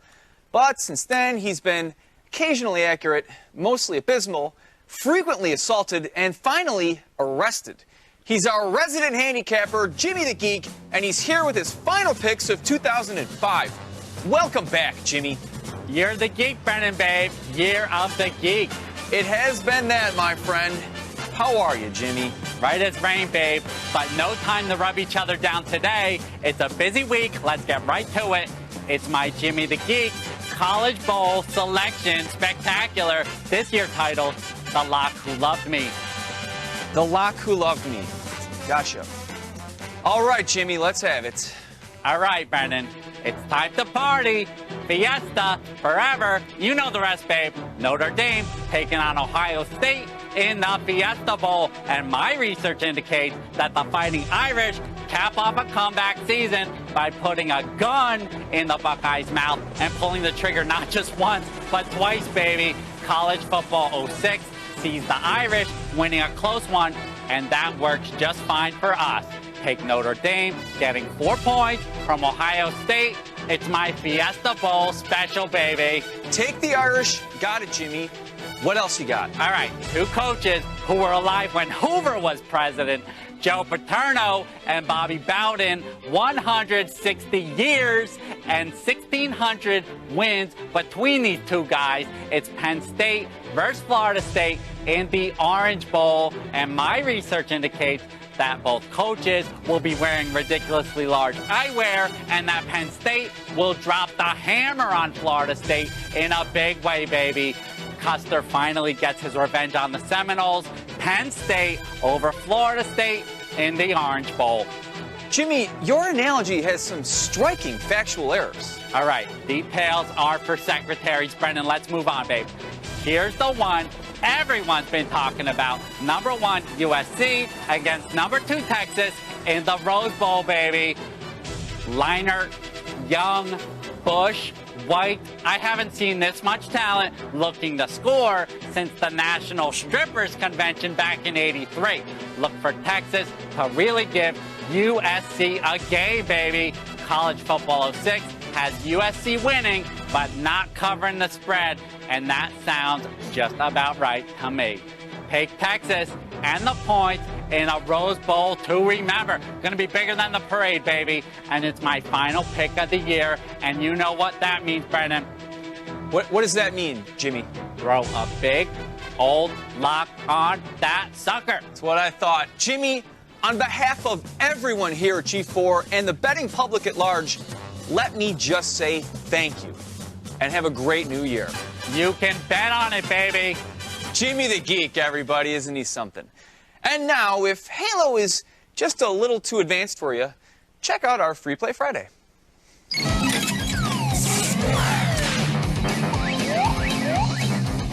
That Jimmy the Geek is crazy, isn't he? Not really. All right, time for some fun with guns. This is Halo Zero. It's a downloadable PC demo, completely free, and it's created by fans using a program called Multimedia Fusion Pro, which is basically kind of like a choose your own or build your own game cut type program. Looks kind of weak.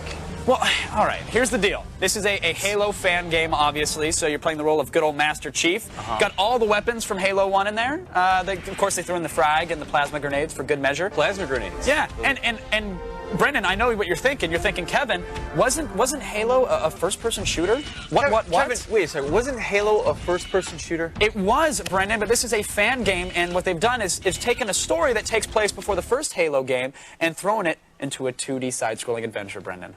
It's not a first-person shooter. Can they do that? They did it. I don't know if they can legally or ethically, but they did it. And not only did they do that with a compelling single-player game that lets you drive warthogs and kill all sorts of bad guys, they even threw in multiplayer. You can have fun with a friend, Brendan. All you have to do is enter your friend's IP address, you connect up to them, boom, you got two Master Chiefs or Dose Chiefs running around, blowing the hell out of people. It's good fun, and it's great to see a good 2D fan game made. It's like Contra. It's a little bit like the Contra. No Contra code, though, unfortunately. Did they have plasma grenades in Contra? They probably did. Is that the only 2D side-scrolling game that you know? It just reminds me of Contra, Kevin. Yeah, that's all Give right. me a break. But as you can see, there's a charred warthog. You also get to do some shooting as well with the old rocket launcher there. It's a really great game. It's a solid fan game. They use all the music and all the sounds from the original game. It's Halo Zero, and of course, I wouldn't be talking about it if it wasn't free. Find the links to the game in our website, show notes. attackoftheshow.com, Brendan. That's our website. Got it. All right, now, if you tuned in all year, only to bail now, good riddance. Because the feed sops up the news with a biscuit after this, and we may be sans Chris Gore, but we still have the best DVDs of 2005. You're going to want to see them. You need it.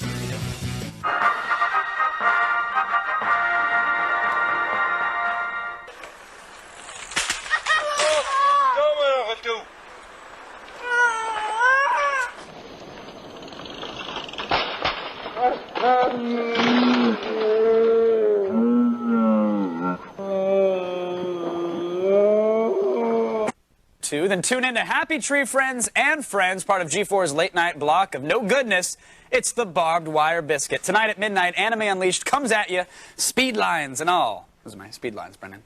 Tune in right here at midnight. Oh, and need I remind you that today's Boost Mobile Live band, you may have heard me talk about them once or 4,000 times. Sputnik Monroe is here. Ow! They're very good, Kevin. Yes, they are. Now, who needs a Yule log when you can stare into the warm glow of your high-def television? And what better to have staring back at you than the best DVDs of 2005, Kevin? That's right, Brendan. Let's do this. Here we go. Real quick, folks. King Kong 2-disc collector's edition. Don't freak out. I know it's in black and white, and the special effects aren't exactly computer-generated, but it's still a great movie. Right, Brendan? You know, I saw it maybe when I was like 9. I was like on a Sunday afternoon. Sure. Why not relive the memories, the nostalgia? No? Okay. All right. Commentary by Ray Harryhausen, too. It's not that bad. We also have Office Space, the special edition with flair. It got a buy from Chris Gore, if I recall. It's the best movie featuring Jennifer Aniston since Ferris Bueller's Day Off. Not bad, huh? Not a ton of extras, but we still love it. It's a good movie. You should own it. Get it. Also, Murder Ball. Sarah picked this one. It's a hardcore documentary. Those guys are badasses. Yeah, pretty much. Moved me to tears. I'm man enough to say it. It's about people in wheelchairs that beat the hell out of each other, so there's really no other reason to It's a new sport. It is. It is. Sweeping the country. Pretty much. Arrested Development. Wheelchairs. Season 2. Yep. Have you heard about the show? I think we mentioned it on the show a couple times. Yes. We love it. People aren't watching it, and they should. So there's the DVDs. You should go get them. No? That way you give somebody this you seem cooler, and really, like we've been saying all week, that's what's important. Right. Is that you are cool. Right. You feel good for giving somebody something and reminding It's not them that you're about the better other than person. them. It's about But- you. Exactly. And being cool. And today's lump of coal, something you give to the person that you just can't stand. It was a dead heat. We've got two. This is a tie, Brendan. First, you've got Alexander, the director's cut, where Oliver Stone recut a bad movie and it still sucked, but in a different way. You know it's bad when the director's cut is shorter than the actual theatrical release. I still hadn't seen that. Don't. You don't want to. And finally, Troy, where you've got 2 discs to discover in detail just why Troy was so bad. It's a lot of content. Great bad movie.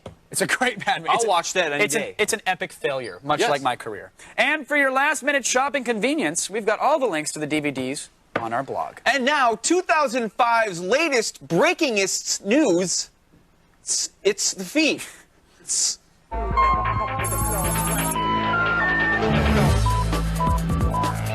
Hello again. Philip Rosedale, who is the CEO of Linden Labs, that's the developer of virtual community Second Life, is taking a hard line against virtual terrorism. Recently, Rosedale's online Christmas party was crashed by what's called a pixelated C4 attack. Essentially, this is when troublemakers overload a server by raining down millions of polygons. A livid Rosedale announced that he's turning over the names of those responsible to the FBI. The FBI agent who took the call was able to shush his coworkers' laughter just long enough to tell Rosedale they'll get right on the case as soon as, you know, they're done with all the real terrorism. Now, NBC News is reporting that the National Security Agency has apparently been spying on as many as 500 U.S. citizens without warrant. But it's okay because W says it's cool. President Bush allegedly authorized the NSA to monitor international phone calls and emails of hundreds of people following the September 11th attacks. And they've been doing it on the DL ever since. When asked about it on the Today Show, Secretary of State Condoleezza Rice said the president acted lawfully and did what was in his power to protect the American people. There was going to be a rebuttal, but then Rice just coughed and held up a manila folder that said Katie Couric's phone calls, 2002, 2005, and Katie shut right the hell up. Now, speaking of scary abuses of power and signs of the impending apocalypse, Germany has robot tanks. Oh, shut up, all of you. Yes, it's true. According to UK tabloid The Sun, Germany is using an army of robotic tanks to act as security during the World Cup. The bots patrol the stadium and use their thermal imaging cameras to seek out suspicious items or behavior. Giant robotic tanks from Germany. Poland just collectively crapped itself. And finally, the body of a female jogger was found stuffed in a woodshed at Big Bird's house. Actor Carol Spinney, who played the original Big Yellow Bird on Sesame Street, discovered the body but is not a suspect in the death. Instead, his caretaker is believed to have accidentally run over the woman with his car and, in a panic, tried to hide the evidence. Attack of the Show has obtained an exclusive recording of the frantic 911 call. 911, what's your emergency? Oh my God, it's horrible. Ma'am, I'm going to have to ask you to calm down. Now, what is the problem? So much blood. I'ma feel sick. Is there someone else there? Yes. Elmo, don't touch her. Oh, B is for body. H is for head trauma. Ma'am, I'm sending an ambulance right now. Oh, please, hurry. Elmo, leave her alone. And that's the last feed of 2005. Good night and good luck.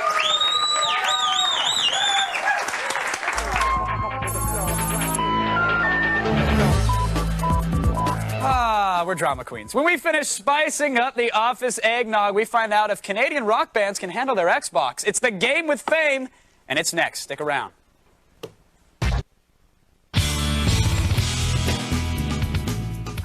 Canada, the land of syrup, hockey, and wholesome comedians, can also apparently produce a decent rock band or two.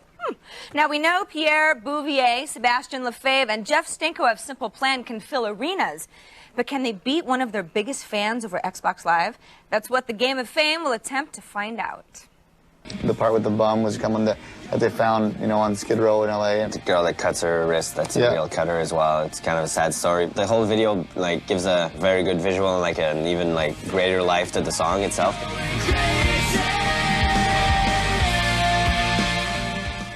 I think the Xbox Live is awesome because just the system itself is pretty mind-blowing. The fact that you can just play with someone you can and talk to someone at the same time. I think it's cool for it's cool to be able to do that with some fans because they probably think it's really cool for them.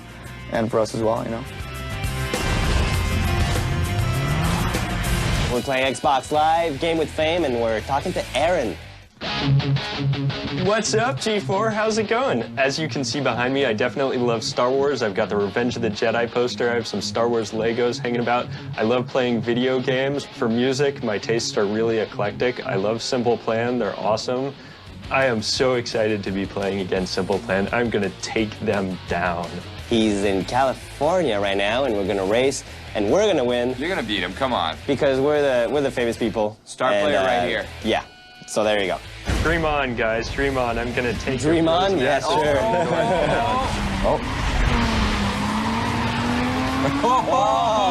Bad start, sucker. Yes is behind you for now. Who's catching up? Oh, someone just caught up. How's your ego feeling? Little LA boy. I don't see you anymore. LA boy. Take you out. Winner. Oh. You know what? You know what it said on our screen? It said winner. Somebody's been practicing. All right, Aaron, we gotta go, but you're an average player. Sebastian's pretty good. Take care. Hope to see you in California when we go by. Excellent. Hi, my name is Al Joseph from Toronto, Canada. Now I'm off to the Air Canada Center to go game with Simple Plan.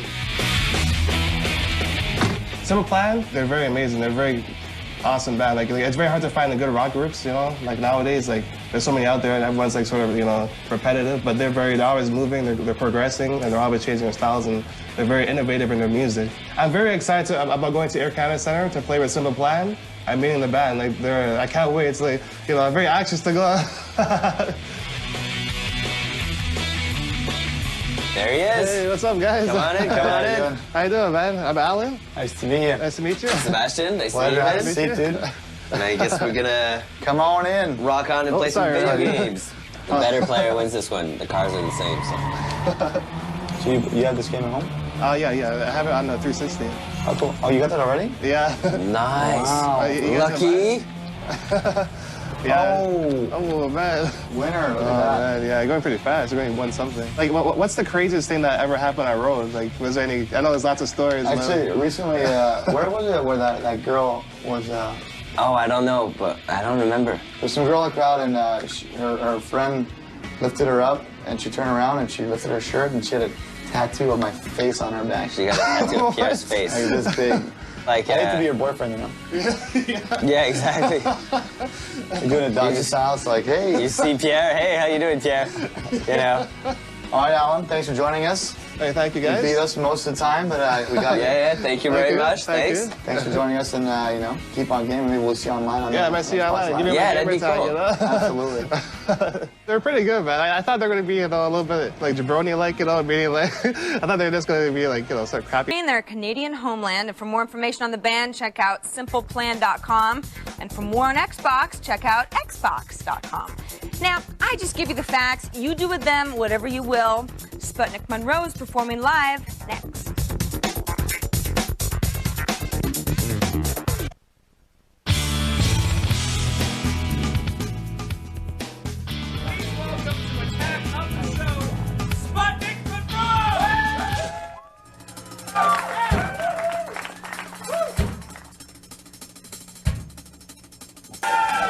Yes! Thank you, guys. All right. For more info on Sputnik Monroe, check out attackoftheshow.com and treat yourself to a holiday gift with their latest album, Wake the Sleeping Giant. Stick around, folks. It's our last live chat of 2005 and more Sputnik Monroe. Nice job. Nice job. Over the next 2 weeks, tune into Attack of the Best of shows. We wrangle together our finest and worstest moments and put them together in neat little themed categories. The Best of Attack of the Show, December 19th through December 30th. Once again, folks, this is it as far as live shows are concerned in the old 2005. But over the next 2 weeks, relax. It's okay. You can tune in for our best of shows, Sarah. What's the matter with you? Yeah, and you can catch them all right after Don't Hit Her Again. You can catch them all one right after the other during our Best of Marathon on January 1st. All right, final IRC chat room. Let's do it. All right, first question from Striker10.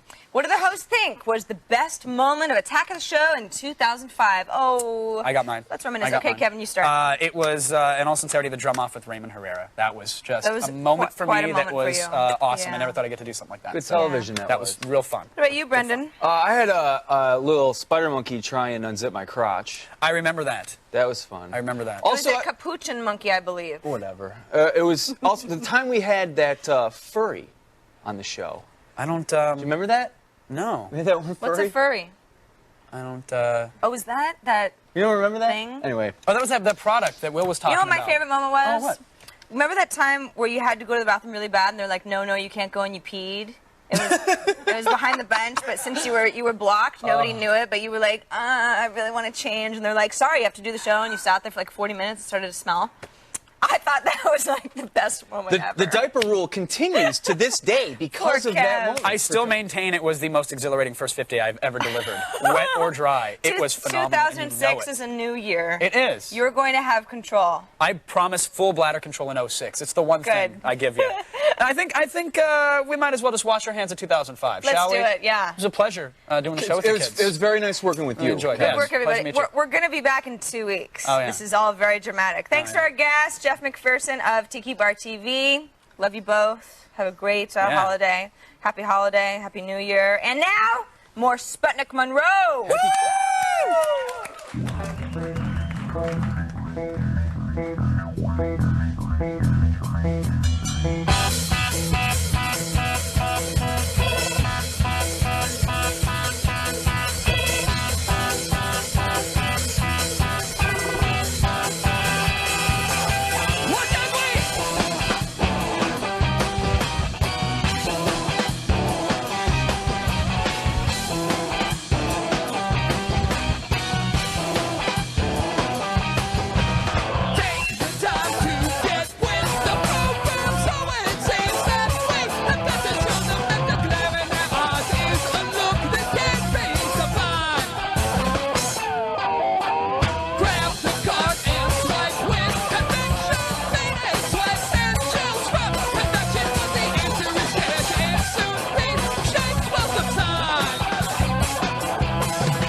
Computers on Attack of the Show provided by Intel. Game on. Power up. Take control with the Intel Pentium Processor Extreme Edition.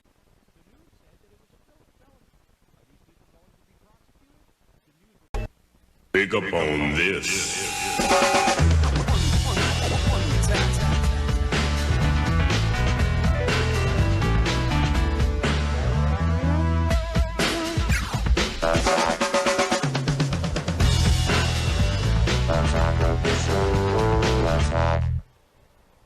Hello, everyone, and welcome to Attack of the VIP Show. Very important show today, Sarah. Very important people. Yeah, something like that. That's what we're going for We've had today. a couple on this show. We've had a few, and, you know, they deserve their own show. Of course, and that's why we're going to take a fun look back at those guests who made us laugh, and who made us think, and most importantly, who formed complete sentences. Because, Kevin, not all our guests have done that. In fact, very few. Yeah, well, you know, you get the bloggers on. They're We can count them on our hands. good writers. Good writers. Not so great interviews. Sometimes the televisions can be a little scary. But that's not what today's show is about. No, it's about the absolutely not. important people. In fact, kicking things off is a guy who really gained fame by gaining weight. He's McDonald's nemesis, Morgan Spurlock.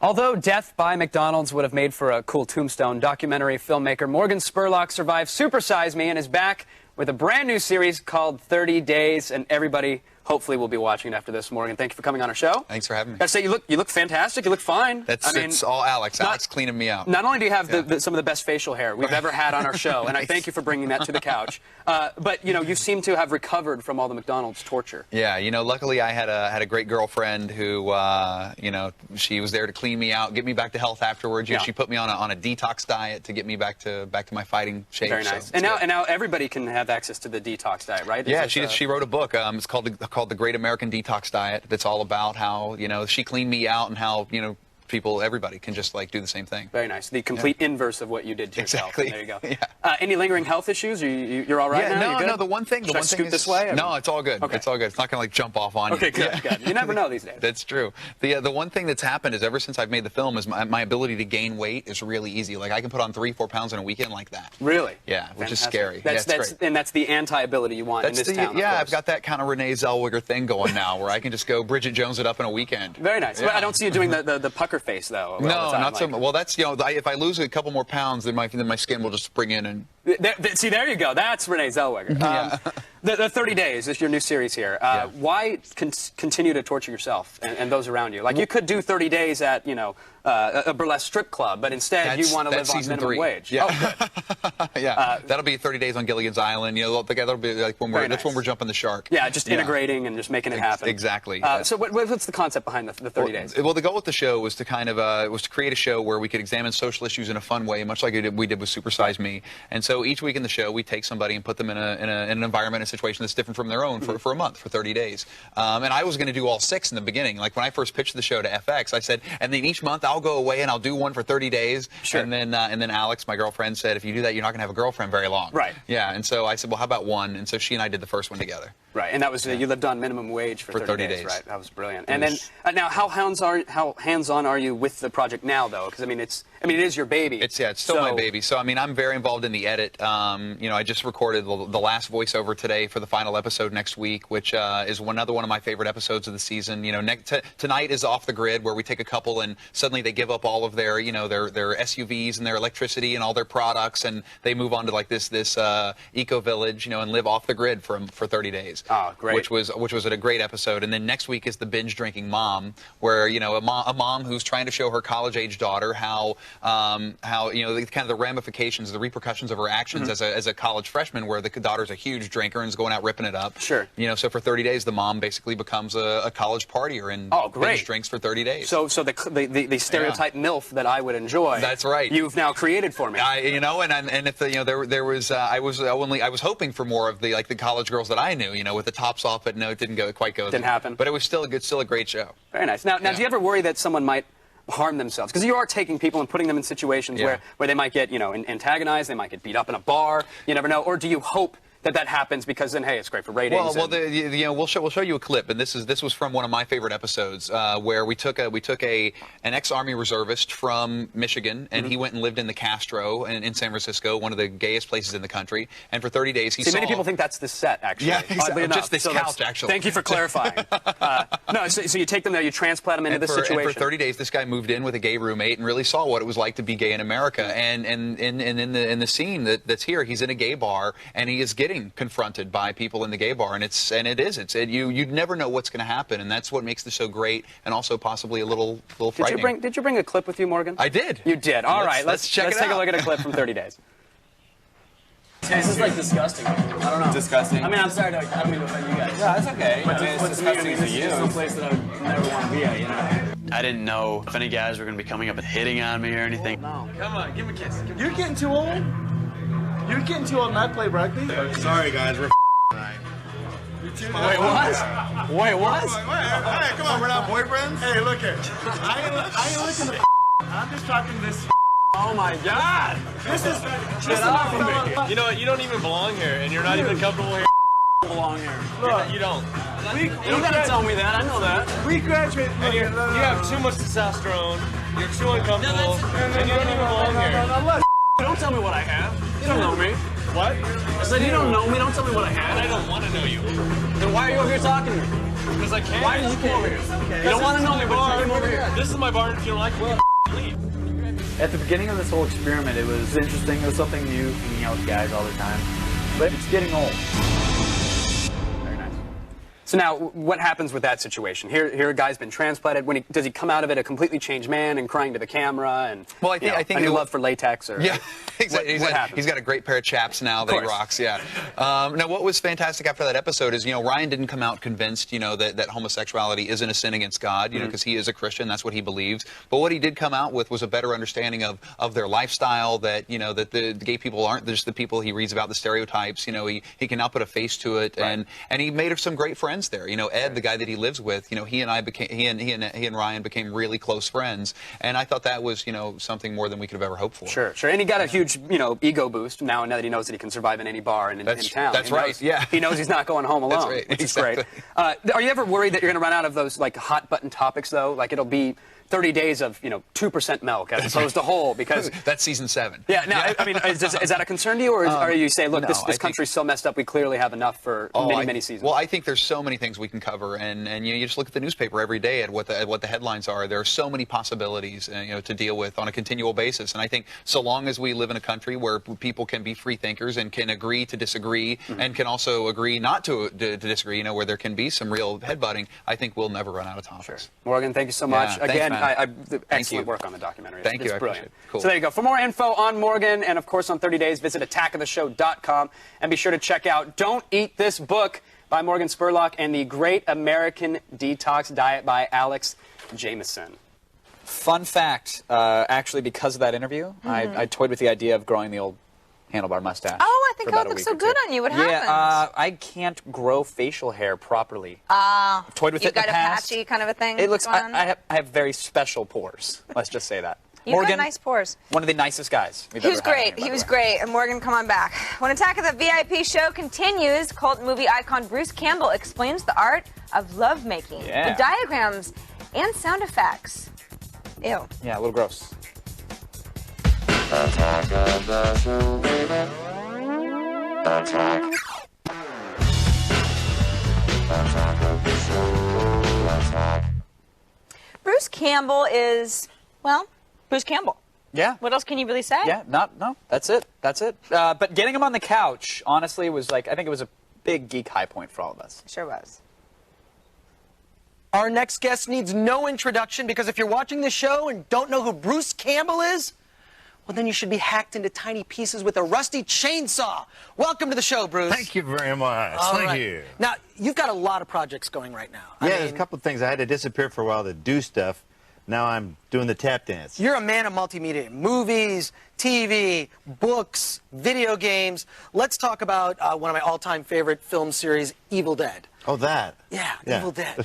the film that started it all. I mean, Evil Dead 2 is coming out from Anchor Bay in an HD DVD edition. Yeah, they're trying to keep up with the times and give folks the good stuff that they demand. Now, one of the great things about the Evil Dead DVDs is you've done commentary for them all. Yeah. You seem to know more about the films than Sam. You're more articulate about expressing the ways in which the film was Well, you know how made. those directors, they have their trade secrets. Right. So some of them, very honestly, are very loath to say, and then I bolted the camera on top of a grip's head for this shot.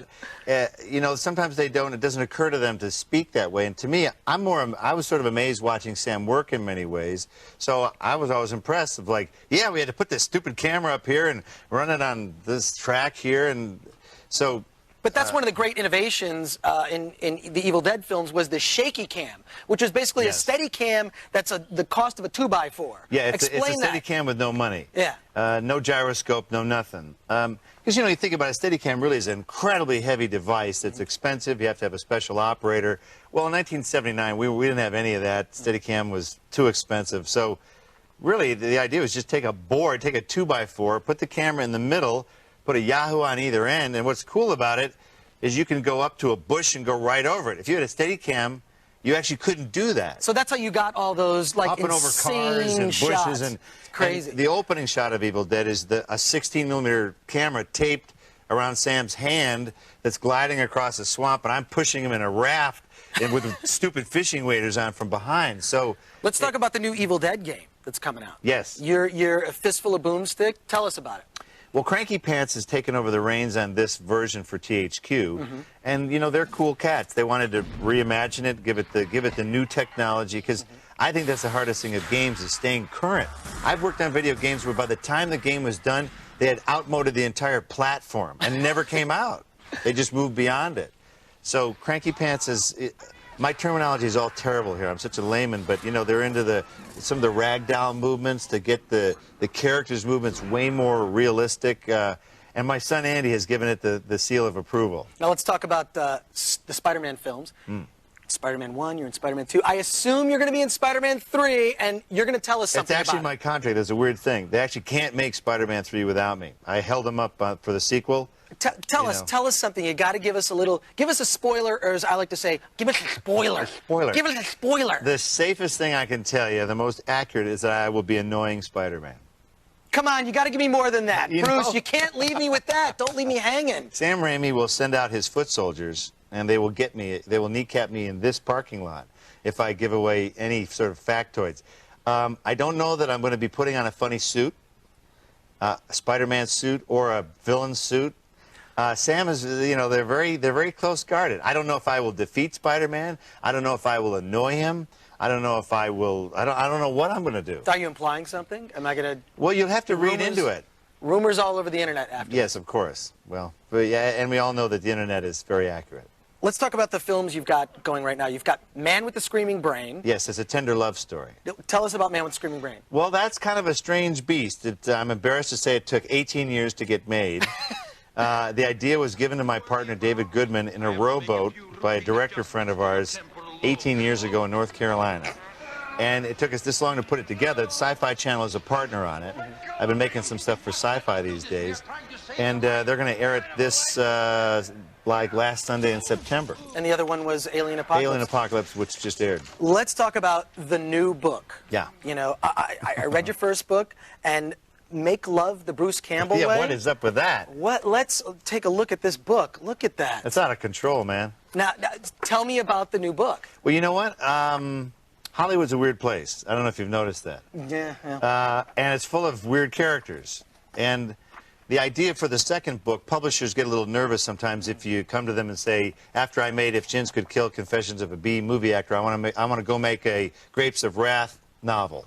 They'd kind of laugh in your face. So this is a way for the apple to not fall too far from the tree. I put myself as the lead character in the book. Now, there's a lot of funny. I mean, there's a lot of pictures in here. Some really if you don't funny like the stuff. words, there's plenty of but pictures. Look at the words, though, Bruce. I gotta say a little something. Yeah. Look at the spacing. Look how big the words are. This Hey. looks like you're like trying to finish your report on time. I need a book that's 300 pages. Little padding in there, or what? Come Well, on, you know look what? at that. It's very important. It's very important in this illiterate society of ours for people to feel confident when they open a book. A sixth grader could open that book and go, I think I can polish that off in an hour. It's not going to be a hard read. Well, that much I can guarantee. But you know what? It's actually not a book for small type. This is a kind of in-your-face, ridiculous romp in a fictitious Hollywood world. And an amazing 1-hour read. Great, Bruce. Thanks so much. Thank you. Thank you very much. Bruce stuck around to take phone calls later in the show, thus creating other geek high points all over the country. Yeah, that's disgusting, actually. When Attack of the VIP show continues, one celebrity guest made us seriously consider trank darts.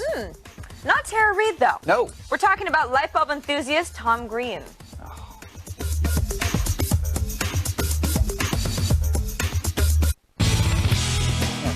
Cheers, Kevin. Cheers to you, Sarah Lane.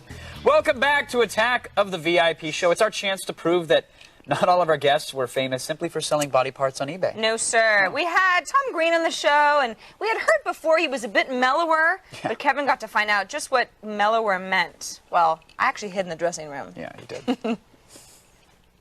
With us today is a man who needs no introduction, mainly because... Why are you introducing me then? We'd be because... all right, we won't then. Yeah, well, welcome to the show. If I don't need an introduction, it just seems like... Well, it's our polite... You really kind of do. It's just our polite way of saying, hey, welcome. No, yeah, hi. And it's... I was on MTV 5 years ago. Hi. But Tom, our writer, spent time writing a joke. Can I read it? Oh, what's that? It's a joke. Like, you spent time writing read the joke. All right, here we go.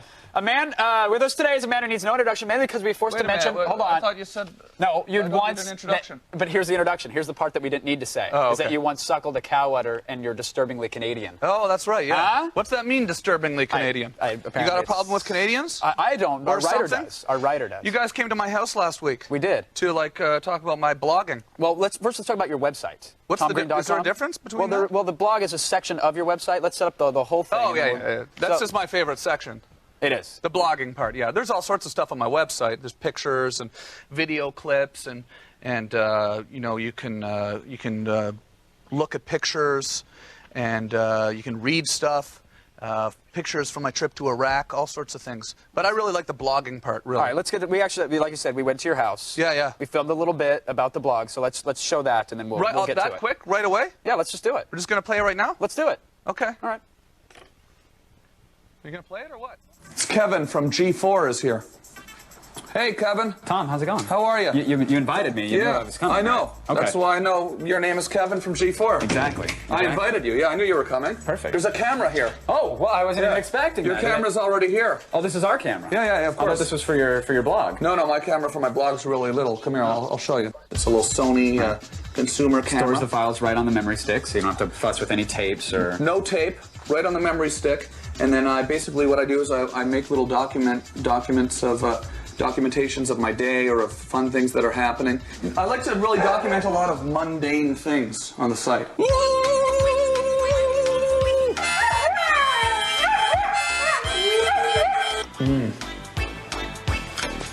Coffee. Now all I do, just plug this in here. So I'll just drag them down here. Boom. Boom. Boom. In iMovie, I just go in here and I convert it to a web-sized file. So I just click Upload Save Video. So I basically get the code off videoaddon.com, then I copy and paste it onto blogger.com, and then it's all linked into my site that way. Most people assume that this is sort of like some big corporate website or something, and they don't believe that I'm getting the posts and stuff, but it's just, it's just emailing me here on my home computer. So email me and be my pen pal. Yeah, so I'm going to take a little blog right now if that's cool. No, yeah, by all means. Take a little video for the blog. Okay. But this is a great camera, right? Right. You guys were talking about this a minute ago. Can I have this? We were. No. I've been trying to get one. But you can play with it. What's that? You can. No. I want to have this as a gift for coming on the show. All right. You know what? It's yours. It's absolutely yours. In fact, we have 5 of them backstage. This is So really. you Do you have really? One at home, one in your car, JVC one at work, etc. Yeah, so I blog every day. It's fun. Now, aside from you in a horse head and playing harmonica with your dogs, is there other stuff on there? Yeah, I'm building a doghouse right now. So I took a little video this morning. It's 7 feet long by 4 feet wide.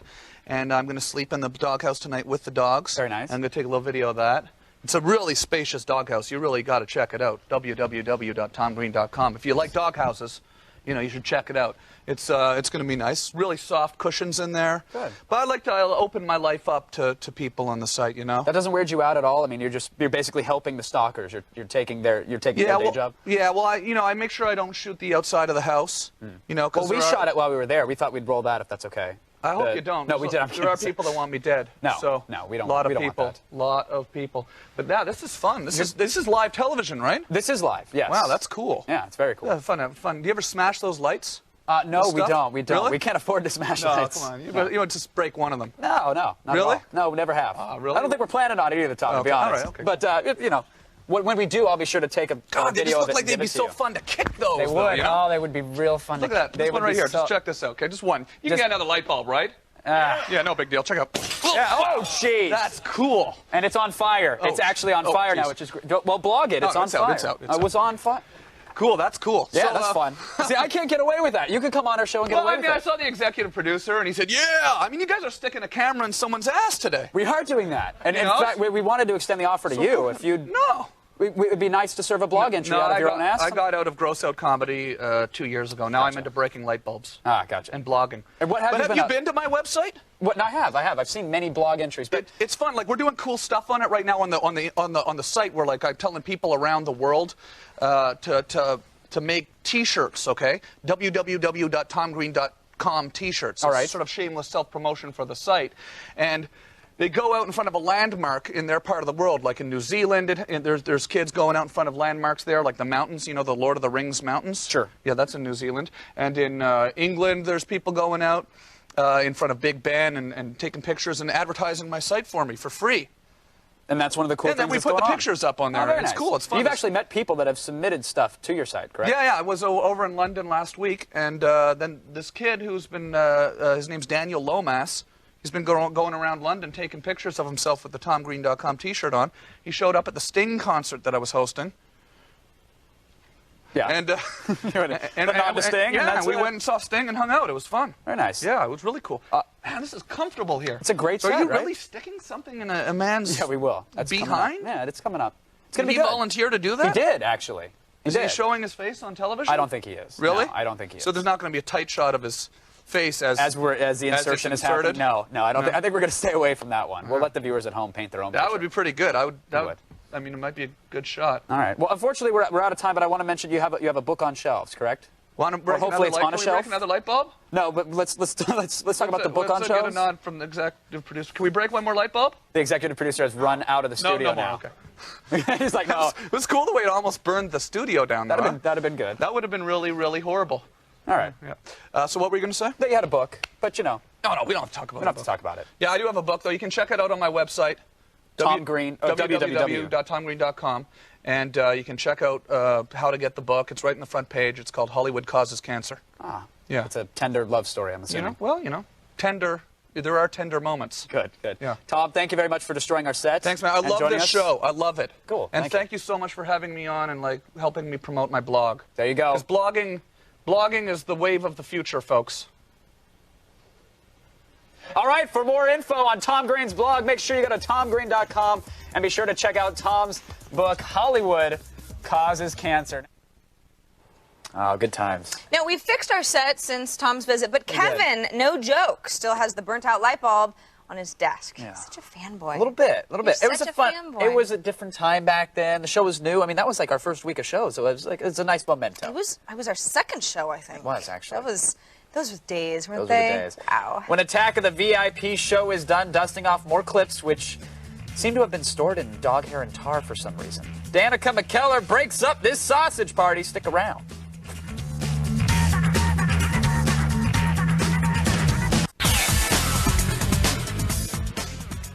Danica McKellar. Winnie Cooper. Well, former Wonder Year star, yes. Current math genius hottie. I actually, fun fact, I actually had to kneecap Sarah to ensure that I got this interview. And my knee still hurts. Good.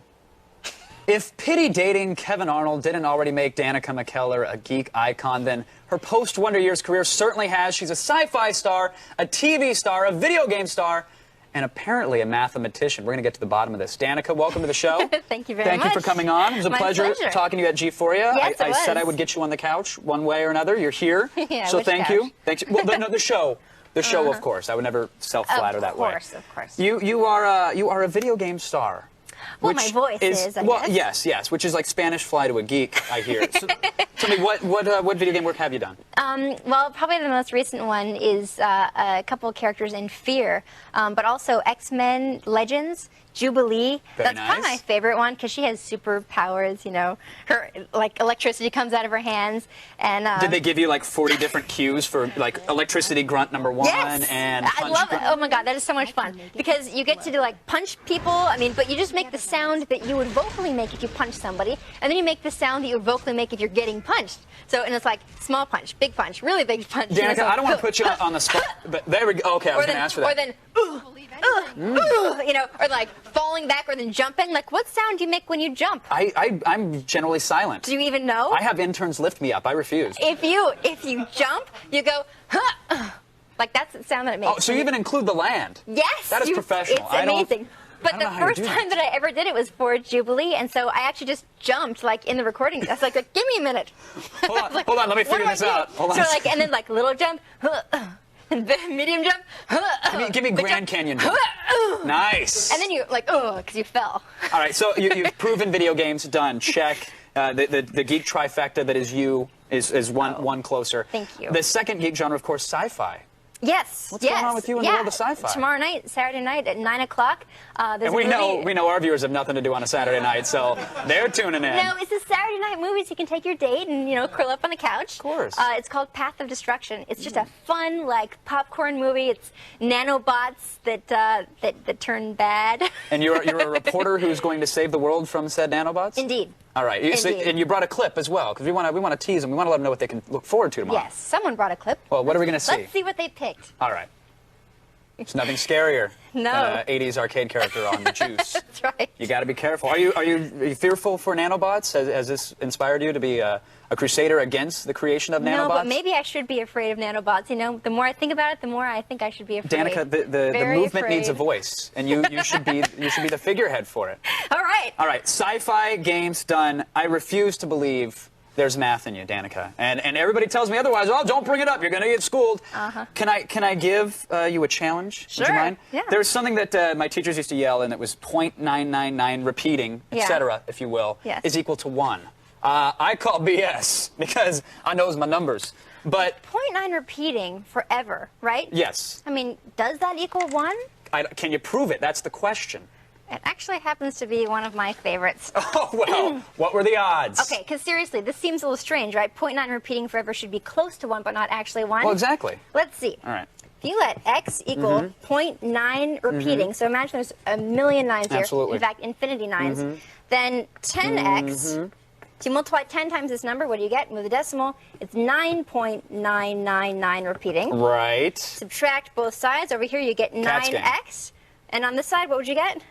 9. 9, right. Exactly. Divide both sides by 9, which we certainly can do, and you get x equals 9 over 9, or 1. My mind is totally blowing, Danica McKellar. Wow. So, x equals 1, x equals 0.9 repeating, means that 0.9 repeating equals 1. Done. Check plus for Miss McKellar, ladies and gentlemen. Wow. That is amazing. So, all right, video games, check. Sci-fi, check. Obviously, math, check. I want to see this list. No, it's done and done. The only question is, what are you doing tonight? Because I could be your arm candy. I had this really cool couch. Yeah. Be sure to watch Path of Destruction on the Sci-Fi Channel this Saturday at 9, where Danica saves the world from nanobot destruction. And if you have math questions, and I'm not kidding, you can contact Danica through her website at danicamckellar.com. Thank you so much for coming on. Thank you so much. Just a little behind-the-scenes peek for all of you at home. All of that flirting was actually entirely scripted. I'm a pro. And you were bummed about that. A little bit. She's cute. A little bit. Kevin plus Winnie, only in his dreams. When we come back with even more great guests from Attack of the Show's 30-year history. Been illustrious. It's been that long. Yeah. We'll clear up some of the mystery and the cloud of pungent smoke around Jeff, the Dude Dowd.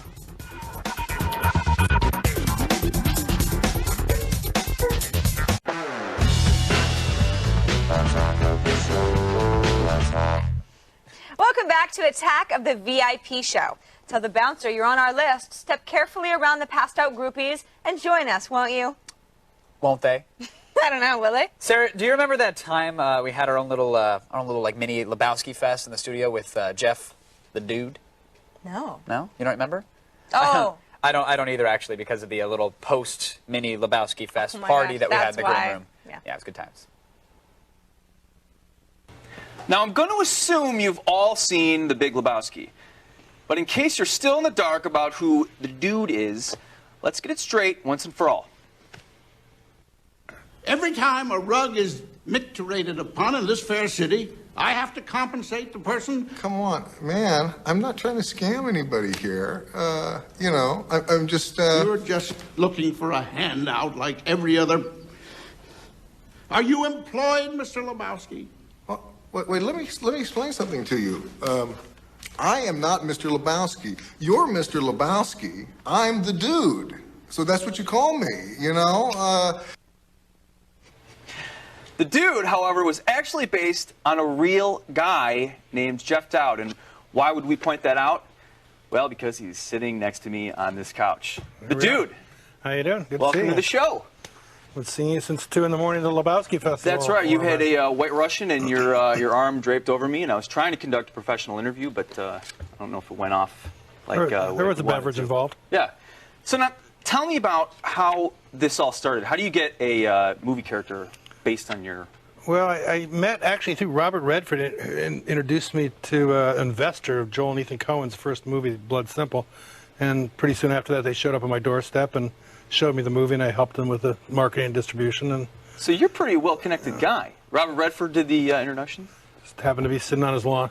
Not bad. No, it was the first year of Sundance, actually. Oh, okay. And that's how it all came about. How did you make sure that Jeff Bridges got the character right? Did you do anything with that? Did you say, you know, maybe you're not getting the accent together, or was it well, his I mean, the take body on... language. I mean, I think I think you got it. You know, I mean, if hand me the White Russian, and and the body language is all me. The rest is, Joel and Ethan, who are brilliant writers. And it's all, it's their script. Right. It's what they thought I might have been like in the 70s for a while, kind of after we were political activists, but before we went back to work, and indeed we were drinking White Russians. Somewhere between tequila sunrises and Harvey Wallbangers, and kind of slacking off for a while. Then we went back to work and like everybody else, but we were hanging heavy. So in the 70s, you were a political activist that had a 60s predilection 70s. for White Russians. Yeah, that's awesome. Yeah, that's cool. Another thing. I'm going to say it was probably on the left of things, right? Yeah. Okay. Absolutely. Let's talk about the movie itself. Popular movie, but it's more of a cult hit. You know what I mean? Well, the cult's kind of grown rather big at this point. I mean, it's shocking who's into it. Anybody on any sports team, I hear from Iraqi veterans all the time that, that's what they're always watching it over in Iraq. Yeah. People, any rock band. Why do you think that is? Well, it's because, it's a movie that you're guaranteed to have a lot of fun watching with your friends. It's almost like an album. You have certain albums where they have like one or two good songs on them. Right. This one, there's 15 or 20 classic scenes that stand onto their own. I mean, if you think of the scene with Jesus, what a classic. Or, the Jackie Treehorn scene, or the flying, around scene, or a scene with Maude, or the right. Walter, I can get you a toe scene. So it's I met a family at one of these Lebowski festivals, 3 generations of Latinos, the grandkids, the parents, and the grandparents. They watched the movie at Christmas time instead of It's a Wonderful Life. I think that's heretical. I mean, go figure. But that's awesome. But they know they're going to have fun doing it. Yeah. We met at the Lebowski Fest in L.A., and there's another one coming up in New York, right? Explain to me or explain to the people watching. Look, I was very, leery about the whole thing the first time. I mean, not nothing against the guys with the Star Trek stuff earlier, but my reference point was the famous Saturday Night Live, William Shatner thing. Right. He goes to the Trekkie convention. You ever kissed a girl? Get a life, And I thought, okay, it's going to be a bunch of weird weirdos there, geeks and everything. But it turns out the people who go are hip enough, like yourself, to appreciate, Joel and Ethan's sense of humor and their irony. And it's absolutely hilarious. The first night they do it at a club always, and bands play. Jeff Bridges' band actually played in L.A. And the second night they do it at a bowling alley, and people dress up. Not everybody, but some people, about a third of the people dress up, not just as Jesus and Maude and Dude and Donnie and, and Walter, but they dress up as lines from the movie. Yeah. So there'll be a guy in army fatigues and mud on his face, and I go, "What are you?" And he goes, "Oh, dude, I'm the guy who died face down in the muck in Nam." They have weird characters that aren't even in the films. Yeah, no, so it's really, if you like to party, you like to go places with your friends, it's really a fun event. It's fantastic. Now there's of course the new DVD, The Achievers edition out. Have you seen it? What do you think? I've seen it. It's look, a lot of people have, just like an old album or a CD, a lot of people probably worn through their Big Lebowski, DVD, right, particularly, spilling various beverages on it and who knows what else. Vodka. So it's, it's almost time to get a new one. Right. But and this one actually has a nice bowling ball cloth there to wipe your DVD off. A chamois and some coasters as well. It's got some coasters. Very nice. It's got Joel and Ethan talking about the movie, and there's some pictures. Jeff Bridges, who takes these kind of 360-degree pictures on every movie, stills, has has a bunch of his pictures in it. It's cool. Now you're a movie producer, but you're also an author. Well, I'm almost done with my book, The Dude Abides, which is, it's basically a lot of classic tales that we've been telling for years.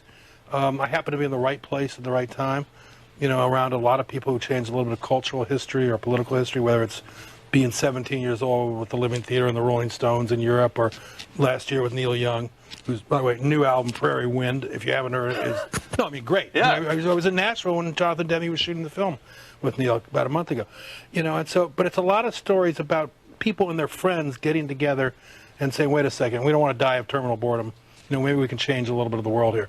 And that's, maybe that's the way to go. Yeah. And so it'll be, I'm going to be touring colleges with it next spring, doing readings, and then it'll come out in the fall. Cool. You want to stick around, take some calls a little bit later? Absolutely. All right. Do the bides. Why not? Let's do it. Visit JeffDowd.com to learn more on Jeff and pick up the Big Lebowski Achievers Edition out today. The dude was, I think the word is awesome. Great guest, and he even stared down Office Jesus. And few have done that and lived. So. I don't think anyone's really done that and lived besides the dude. Yeah. Now, when we continue this stroll over the bodies of guests past, we start picking on a D&D nerd, only to discover it was actor Matthew Lillard. Who knew?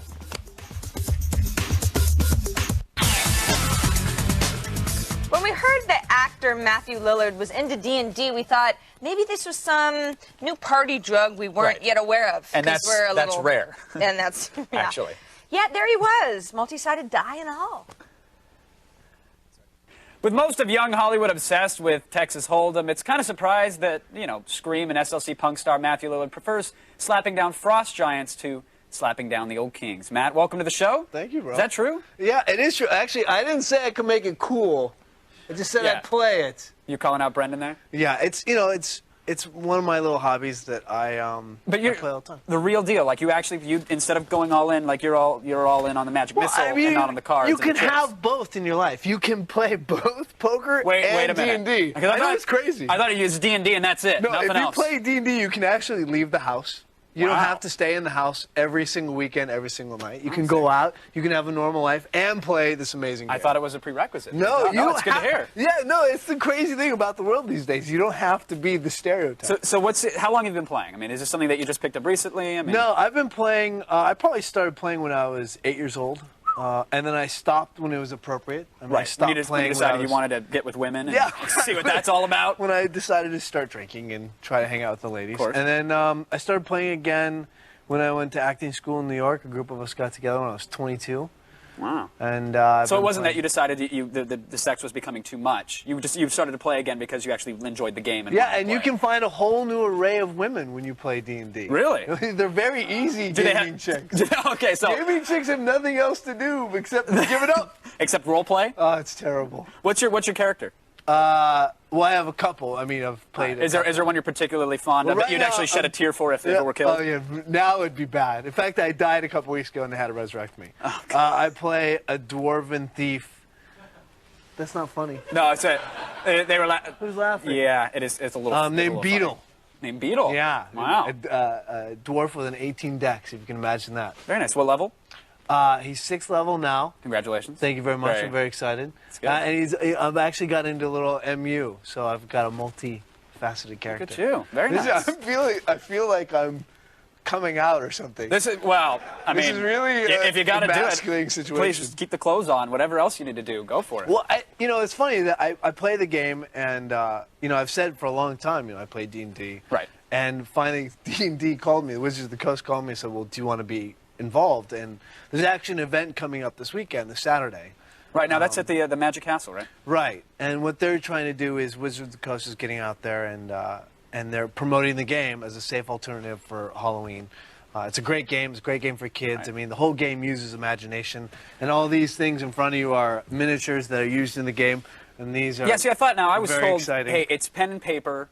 Doesn't this go against the grain of that? But apparently miniatures have been used in D&D for a long time now. Yeah, they used to have lead figures, which of course started killing kids. It's safer than Halloween, though. Yeah, it's different. Just melt it down and sniff in. This is the new generation of minis, and there's a whole new way to bring the game to kids these days. These are the Underdark mini booster pack, apparently, that is not coming out till November. And you sat down on the couch, and there was a very attractive makeup lady applying a finishing touch, but you could care less. You were like, dude, there's 3 dragons on the table. Well, I mean, look at that. Come on. I mean, anyone putting makeup on a guy, by the way, is not that interesting. It's terrible. It's all right. But I mean, this has tickled your fancy. Like you are really interested. If you're a gamer, and I'm assuming a lot of people watching are gamers. Absolutely. I mean, this is ridiculous. I mean, it's Frost Giant. I mean, so now, do you traditionally do you use minis when you play now? We don't. I mean, we use a couple. I'm actually, as I leave the set, going to steal all of these. Right. Pretty much as pay for being here today, talking about D&D. Hey, congrats. But yeah, I mean, we use them a little. But the great thing about the game is all about imagination. Right. So So now you, instead of poker nights, you actually have like a D&D night with your buddies? Yeah, we'll play like every now and then. I mean, look, we're all married, we all have kids, so it's getting a little harder. I go off the location to make, go to do films. But I play with Abe Ben-Ruby, the big guy from ER, yeah. Without a Paddle. He games with me, and Wow. he's famous. What's Come that? on, there's hope. No, there is. I like this. So there's a special game day coming up. I'm told it's like a Nerd Shoshana. It's like a Somebody said that backstage, November something. I haven't. Yeah, that's too much. It's not on your Dude, calendar I don't highlighted. You're not counting down the days. This is how you deal with D&D geekness. You do it at special times in the month, you do that one game night, and then you go on with your life, and you have a normal life. So anyone that's getting together for to celebrate the geekiness, I don't know if I'm going to be that guy. All right. So in moderation. In moderation. yes. All right. Behind closed doors. Now you have a dungeon fetish, I'm told, because you also did Dungeon Siege. This is interesting. Yeah. Tell me about this. Oh, yeah. I just did this movie called Dungeon Siege. It's really popular PC game. So great game. And then they're making the movie. Jason Statham's the star. It's me, Lily Sobieski, Ray Liotta. Did you guys play any D&D on the set or anything like that, or was that strictly? Although I did read David Eddings' book Bellagrad. I read all 7 of those books. Wow. Doing that movie. I'm assuming equally as nerdy as yes, D&D. yes. Power of Prophecy is the first book. It's a great book. You should read it. Listen, I know we joke, but it is a spectacular game, and it's good that they have someone like you out there pitching it. Well, listen, it's a great game. If you get a chance, the minis are a great way to get into it. Very nice. Thanks for coming by, Matt. We Thanks, appreciate Bo. it. Yeah, no doubt. Not only was Matt a lot of fun, He was fun. but he just maybe, did more than Clearasil could to improve the public face of Dungeons & Dragons. I think you're onto something there, Kev. Could be. When we come back, we're bringing back all the guests for a final dance number. Yes! But just so you know, so far, only Sarah and I are 100% confirmed. We'll see how it goes. Attack of the show, baby. Attack. All right, Kevin, you ready to take a chat question? Time for one. Let's for go. our VIP guest. Okay, Green Vents 27 wants to know, who are some other celebrities you hope to get on Attack of the Show in the future? Me. All right, Kevin, go ahead. Cast of Stella, cast of Reno 911, Trey Parker, Matt Stone, and, maybe Jon Stewart. Wow, you've really thought about this. I really have. They all said no. You? Matthew McConaughey, Brad Pitt, Johnny Depp, Orlando Bloom, Ethan Hawke. Have I missed You've anybody? really thought of this. Yeah. It's good. It's good that we do that. I think we've had many illustrious guests, as we've seen today. And it's only getting better, folks. You're right, Sarah. We'll see you around, folks. See you guys. Is it okay?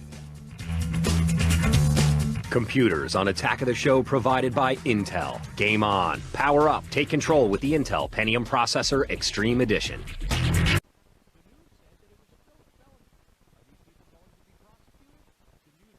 Pick up on this.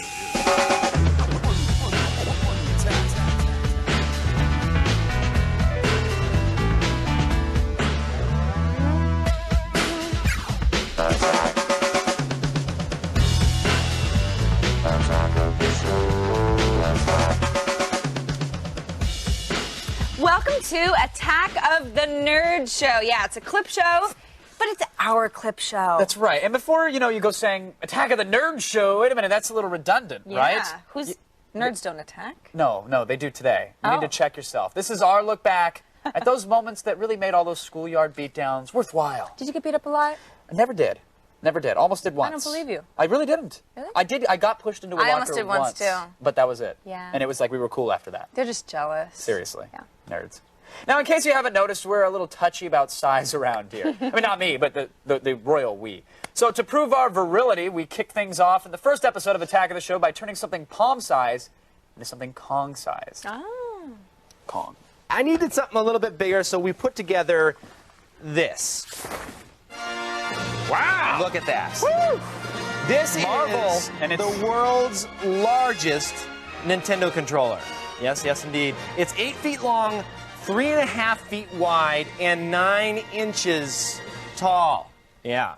Look at You like that? Are you sure it's actually the world's largest? I mean, I don't know. I did we didn't check Google the that at least? We didn't even put it in. It sounds so much better, even if it's not. The world's largest, right here, folks. Largest. Ain't seen one bigger. This entire project actually took 3 people about 20 hours and $400. It's actually not that bad. That's not that bad. You can have one of these in your living room or whatever, but you need a couple people to play it. I'd have to save for a few months, but Could swing it. Yeah, you could probably swing it. Now, we did run some switches from the wooden box that we showed you earlier to these giant buttons. So as you see, as we came out of that port, we actually ran it down to each of the buttons, and there's springs underneath here that connect the switch as you're pushing that create that short. All right. So let's go ahead and play the game and show you how it works. So it actually works. Mario Brothers. All right, here we go. Now watch. Wait, I'm going to hit start. Okay, go ahead. And we're going to, boom, it actually works. Look at that. We'll go ahead and start. There we go. All right. Okay.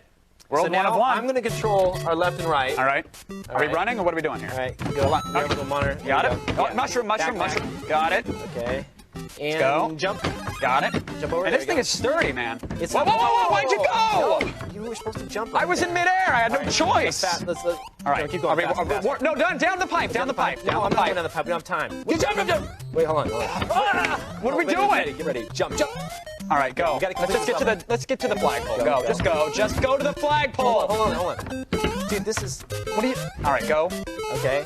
Go! Okay. You're the left and right. I got nothing. I can jump. Sorry. Are we really? Okay, let's do this. All right, go. Speed run. Go. Just go. Go over the duck. Okay, now there's 2 sets. Just who cares? Just go. Oh, you did it again! No, I did not. That's your fault. Okay, last one. We promise. All right, are we going to jump in between, or can we just jump over them? Okay, get ready. Let's just jump over them entirely. Okay. All right, good. No. Bad. Good. Okay, all right, good dodge. Good go. Oh, nice. All right, here we go. Oh, look at that. You like that? Oh, no, just run. Go. Okay. I got this. Hold on. This would be horrible for track and field. Okay, here we go. Now, all right, here we go. This is the money shot right here. Let's set up for it. All right. Okay, we're set Ladies up. and gentlemen, I'm predicting 2,000. 2,000? Let's do it. All right, here we go. Money shot. Chat room, make your predictions now. In Ready? 3, 2, 1. No, go back. Start again. Man, you fired a blank. Ready. All right, here we go. Okay, money shot. 3, and go. Yes! Yeah, what's up, buddy? That's what I'm talking fireworks. about. Get the flag up. Let's see the flag go at least. Come on. That's it. Did we get any explosions? No. Oh, man. yeah. Well, if you would have miffed it on the first round. If you're feeling a little inadequate, you can build one of these yourself. It's pretty easy. It just takes a bunch of time. And a little bit of space. We need to do a big lightsaber next time. Yeah, let's make it more phallic. That's great. That was one of my favorite hacks we've ever done on the show. I just love it. Well, it's a fun time. You get a partner, you play a little Super Mario. Yeah, and it's not just Mario. It's the first time I'll ever. We didn't put it on television, but like track and field. There's so many fun games that even Tetris. Playing it with 2 people is so amazing. And You've got to have a lot of trust. You have to, or you just have to have a lot of patience when you're getting yelled at by somebody. Right. But those things quickly became known as like David Randolph specials, and he's one of our engineers here that really cranks out some good stuff. He knows what he's doing. Also got us in the Guinness Book of World Records. I mean, Not to brag, throw but that out there. it's true. And our giant NES controller has been in some pretty cool places like E3, the inside of an art gallery, and naturally, since we flip-flop between extremes around here like a manic depressive, we had to take the NES controller in the opposite direction. Well, apparently you haven't heard the Last of Us record books this time. We're taking it to the opposite end of the spectrum. Please welcome our world record-holding engineer. You do have a world record for this, don't you? Yes, I do. David Randolph. David, thanks for joining us on the show. Thank you. I'm glad the viewers at home finally get to see you because you really were the mastermind behind this controller. Excellent work. It was a big hit at E3. Everybody loved it. But now you've got something new up your sleeve, right? Absolutely. All right, so tell us about it. Apparently, this is it right here. Yeah. It's almost easy to get lost on the table, but look, there it is. Size of my finger. What is that? It's a little bit wider than an inch, about the total mass of a quarter. This is an actual functioning controller. Exactly. Seriously. Up, down, left, right, start, select, A and B. All right, so every button works, and so this is a tiny little bad boy here, but what's in the box? What's this connected here? Are you cheating? Is this where the smoke and mirrors begin, David? I'm cheating just a little bit. All right, why? Basically, the chip that's inside of the original NES controller is a little bit larger than my actual controller, so I had to put it somewhere else. Gotcha. So this is what's inside of... this is a regular NES controller. Inside we have this, and that's the chip that you're talking about, right? Exactly. Gotcha. Okay. So it's basically hiding it in there. All right. So now, what do you do to actually build one of these? What steps do you have to go through? Well, I have to make a PCB out of this to actually make it all work. Okay. And basically, a PCB is a printed circuit board. Right. Now, to make one of those, you need a clean room and radioactive suits, and it needs to be all white, dust-free, something like that, right? No, pretty much the most expensive tool you need is an iron. Okay, an iron. So how does that work, really? Well, basically you need some paper, which is basically press and peel paper. Okay. And you're going to print on it the actual image that you want to put on the circuit board. Okay, so this is what is comprised of our tiny little NES controller. This is just a little bit smaller. Okay. We pop it on there. Plop it on there, and then you go ahead and iron it out. Now, is there a particular setting you like on the iron? I like David? polyester. It's coming Polyester's back. good. Okay, good. Good. So, working with that. And basically, you're going to end up with a piece of copper with this little pattern on it. Okay. And you're going to soak it inside of PCB etching solution. And basically, this stuff will eat straight through you, so be careful. All right, you look like the bad guy from RoboCop. Yeah, exactly. Okay, gotcha. So Great don't play with the acid. And now the acid is strong enough to eat through copper, but not through printer toner. Exactly. It's one of those magical things of electronics. Right. Okay. So this is the circuit board with the ironed on, and this is it after you've soaked it in acid, and this is after you've cleaned off the ink from it. Correct. Right. Just use a Brillo pad or some sandpaper, and it gets rid of the toner. Very nice. All right. So you're done with that, and now what's the next step? Well, the next step is I got to figure out how to make the buttons work. And basically, I did that by just taking a piece of paper and cutting out little holes for where the buttons are. Okay. And then I put that down on top of the PCB. And then I take this simple printout here that I made. It's nice and pretty. It's got all the buttons and everything we want on it. And I cover the back of it with this copper leafing. Okay, and the copper leafing, once you push down, it pushes the leafing through the holes, the spacers that you built, and that's what makes the contact to trigger the circuit, right? Exactly. Very nice. So we're going to do a little two-player 100-meter dash here. You ready? I am getting ready. I hope my sticks are in the right spot. Hold on. And don't jump the gun, Gore. Ready? Go! Here we go. All right. Hold that little thing. Ah, come on! Come on! Come on! Run! I'm hitting it! I'm hitting it! What's the matter? You stop too. Yeah, what's the matter with you? Hold on. You got a cramp, but I still have potential. Hold on. Make it dramatic for television. Stall. Stall, Gore. Stall.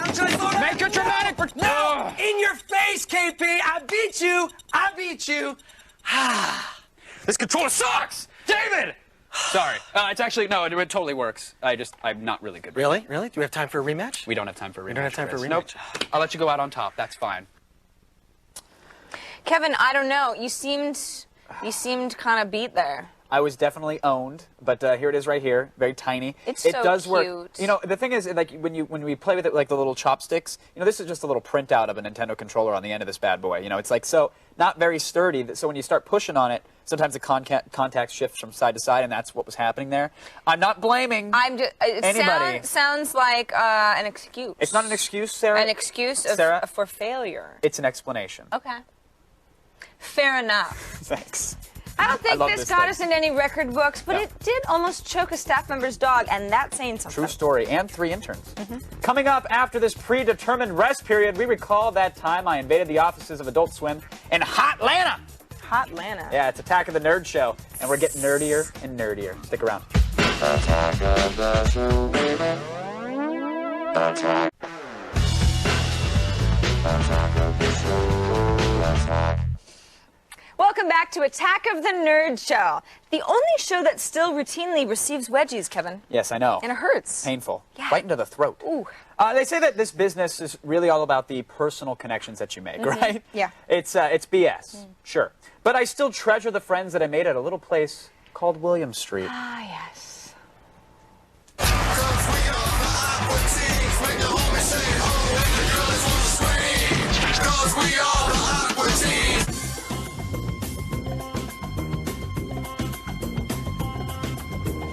Jay, tell me about how Aqua Teen is assembled. Dave and Matt write the scripts, and amazingly, they can generally crank out a script in a day or two. The hardest part really is to find out the idea, to come up with the idea that sort of ties it together. Once we have the idea, then it comes pretty naturally. Last time you were here, you threw me out an old lady's mailbox and you made me Moon Boy Scout Troop 324. We did. Well, this time we won't. Okay, cool. Let me just go get my keys. So Dave and Matt supervise the voiceovers, and as they do that, the show is kind of being rewritten and improved. And we're able to do that because we do everything here at William Street. We set up a system that is easily manipulated so that we can at any time change something. I play from the Moonanites, and I play the Cybernetic Ghosts. Occasionally I do Satan.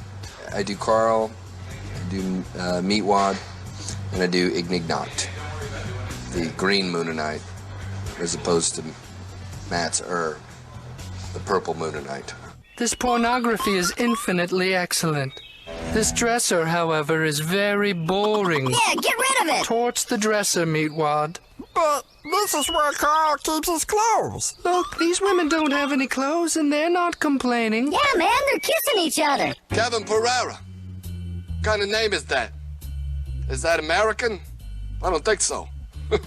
They tell me you're a little bit of metrosexual. I don't know what that means. You know, half gay. What's that? He had the courtesy to shake my hand and say, "Thank you, sir," and look me in the eye. I have nothing but the highest regard for Kevin Pereira. So what I'm given to edit with in Final Cut Pro is a QuickTime of everything that a character does. So to date, probably every of the main 4 characters, Master Shake, Meatwad, Frylock, and Carl, there's probably less than 5 minutes of total animation of everything that they've ever done. And I keep a library of that and recycle that for every new show. Because it's a show for adults, it's really more about the dialogue than the flashy colors and flashy animation that you would need to keep the attention of a kid. And thankfully the writing is so great that we can get away with that. Yeah, Frylock, we was just reading. This is pornography. Uh-oh. Where on earth did you get this, Meatwad? Yeah, where? I gotta confiscate this. Give it all to me. I need to learn how to read. Back here. At Radical Access, they do the After Effects, the finalizing of the video. We had a campfire that we shot 5 years ago. We used that as explosions. Oh, no. It's been in every show for the last 6 years. Yeah, we shot it in the woods, and then we just sort of keyed it out very roughly. And whenever a character is on fire, which is usually all the time, we'll sort of paste that campfire on there. It represents chaos. Who bothered to spawn you? And why? You know what I'm saying? No. This is the script for the Aqua Teen Hunger Force feature film. Normally our scripts are about 11, 12, 13 pages. This is a whopping 81 pages. The movie is an action piece that leads sort of in... An action piece. It is. It's an action piece, and Okay. it leads sort of into a meandering origin story told in a very Aqua Teen way. We need someone to play a mysterious character, the 4th Aqua Teen. Yeah. Get to see the 4th Aqua Teen. By the end of 2005, you'll see the Aqua Teen Hunger Force feature film. Tell them the end. Tell them what happens at the end. Frylock's a woman. He's a woman. Can you believe that? Here first. Good times. Kevin begged and pleaded for a job, and yet here he is still. But I have my Meatwad. Aww. That's all I need. Meatwad's a little smoother this time around. Yeah. It's good for volleys, not so much for comedic effect. Now, when Attack of the Nerd Show, Yes. pauses for a few minutes to put in its retainer, we'll reintroduce you to Make Magazine's Philip Terone. You remember Philip, right? Good guy. Good guy, real good guy. Mm-hmm. Yeah.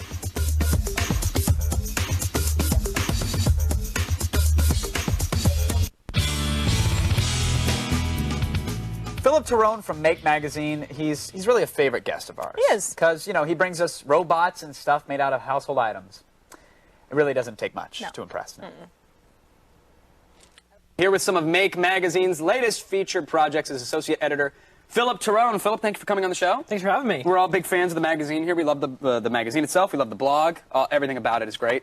What's the philosophy behind it, though? Like, how do you describe the Make Magazine to everybody? Well, Make is for people who like to bend and twist technology. Maybe they have technology that's old and discarded and they want to do something else with it. Maybe they just have something that they just don't know what to do with it, and they need to turn to people and say, I've got this thing. What else can I do? What can I twist it into? Let's wrap the banana in ham. There you go. That's clearly a project. We might not cover that. But, Right, but and you got shouldn't. it. We got it covered, believe me. 2 at a time, even. First of all, we'll start off with this thing, and you flew here today, and I'm Yes. assuming that a device like this might not go over so well when they're searching through your bags, right? Turns out it looks exactly like a bomb under the X-ray. There you go. Well, now, what is this thing exactly, though? It's Mousy the Junkbot, and Mousy the Junkbot is made from a lot of different parts. It's a beam robot, so he doesn't require any programming, but he'll do things like follow light or heat or sound, and you can make him out of an old mouse, and actually all the folks who are watching the show can download the how-to on how to do this. Oh, wow. So you're providing them with all the info on how to do this? Yep, on right our out of Make website? Magazine. They download it and build one this weekend. Very cool. Now, how complex, though? I mean, what are we talking, like, price-wise and time-wise? 20 bucks, you might have a lot of that stuff procured out of other old electronics. Sure. We encourage that a lot, and, maybe a weekend project. Very nice. Light-seeking robot. Cool. Now, this one's interesting here. I don't want to, burst your bubble or anything, but the rotary telephone has been around for a while. Darn. Yeah, you know, these have existed. They're actually kind of phased out. So why the rotary phone? What are we doing with this? Well, one of the things you notice, just like the computers are going into different form factors from yesteryear, this actually is a cell phone. So I put my GSM card inside here. This is Phone Guts. There's a company called Spark Electronics who makes all these parts, and this is a GSM telephone. And you can dial it and use it exactly like a regular cell phone. You do need to do things like, you know, use the dialer and actually go through all of the old dialing patterns of yesteryear, but it works exactly like a cell phone. It rings. Now, did you yank this out of an actual cell phone, or is this a separate board that you can buy from somewhere? You could, but this is a separate board that they use for... There it goes. All right, so the cell phone works. This is me actually calling your cell phone. That's brilliant.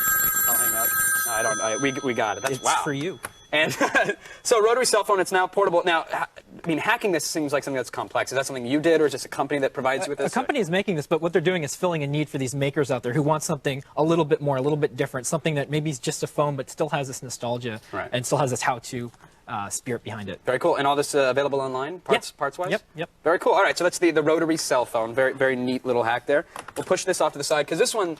Now, I've seen a Libre before. I've seen an ebook before. Right. What's hacked about this? Because, I mean, didn't these kind of get faded out? They didn't do so well in Japan. They had a lot of DRMs. So we have the how-tos on Make, and we're seeing that a lot of people are buying these now because the firmware has been hacked. It's been turned to English. You don't have to use the DRM that's been applied to it. Your books won't expire in 30 days. Yeah, is that the reason these didn't catch on? Was because like you buy a book and then 30 days later, in the middle of reading it, it's like, no, it's deleted. Would you buy a book if you knew someone was going to yoink it from you in 30 days? No, I wouldn't. Exactly. So the hackers have kind of taken this technology back, and they're promoting it, and now they're getting popular again, and they're discontinued.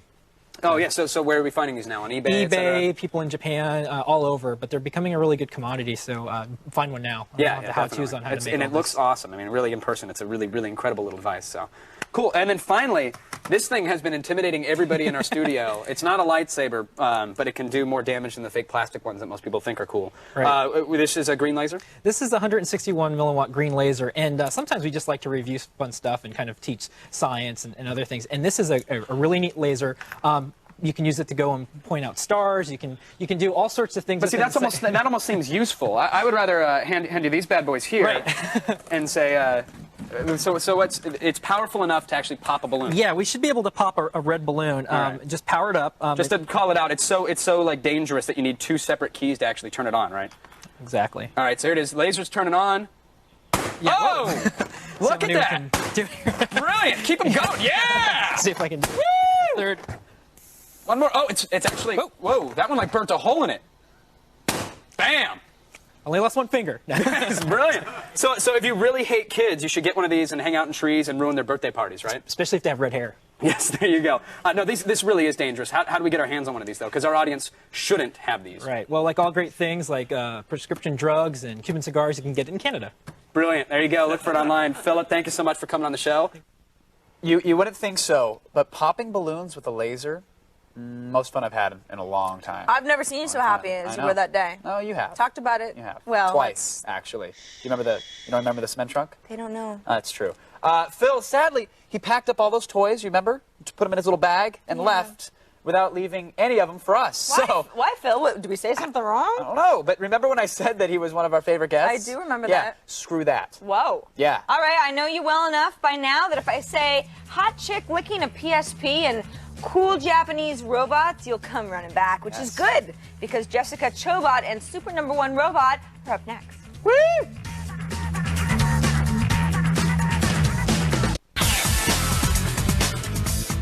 Welcome back. We're in the middle of celebrating the show's nerdiest moments.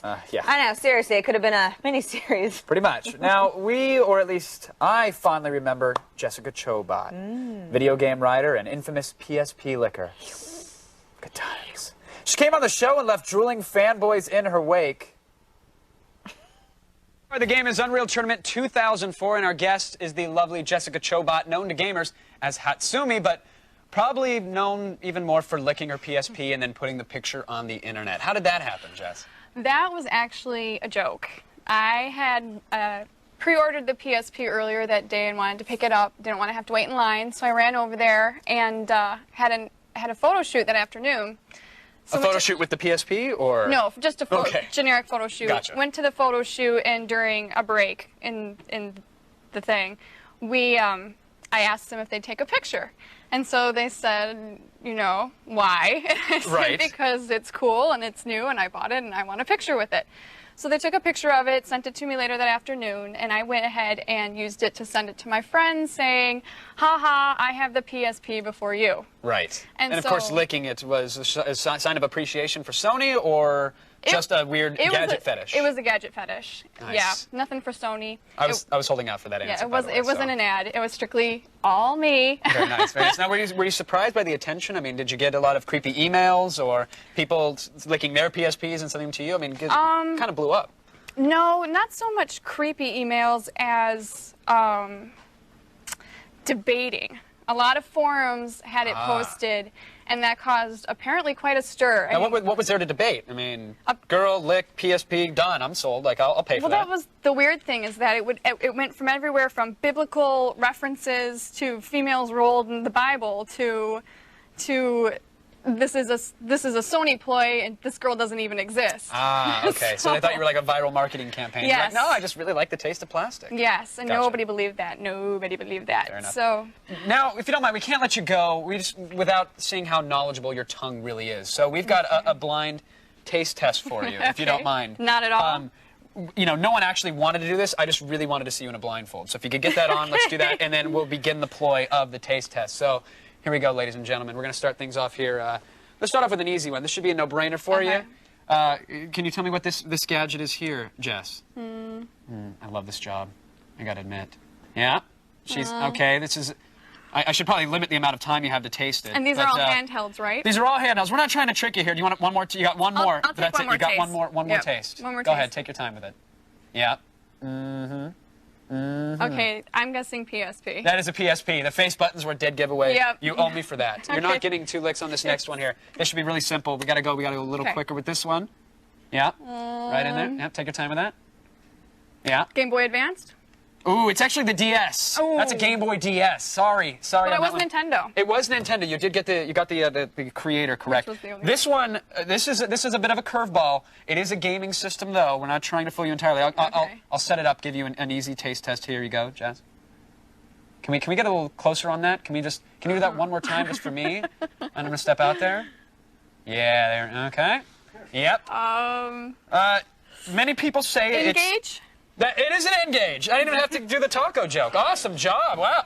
People are impressed. You know, we've had guests on, you can take the blindfold off. We've had guests on who have like created hydrogen powered cars and who've like helped solve poverty. But guessing the N-Gage with your tongue really was the one that sold them. That's the proof. It's an incredible talent. Thank I you. need a few minutes to myself, but thank you, Jessica, and Absolutely. please continue enjoying the game. That was Thank you. awesome. Yeah, we never actually had a guest that solved poverty. But she was impressed. She was impressed. And she went and had a drink with you later, You're so welcome, too. it was all worth it. She licked every single electronic device I had on my person and in my car. Really weird.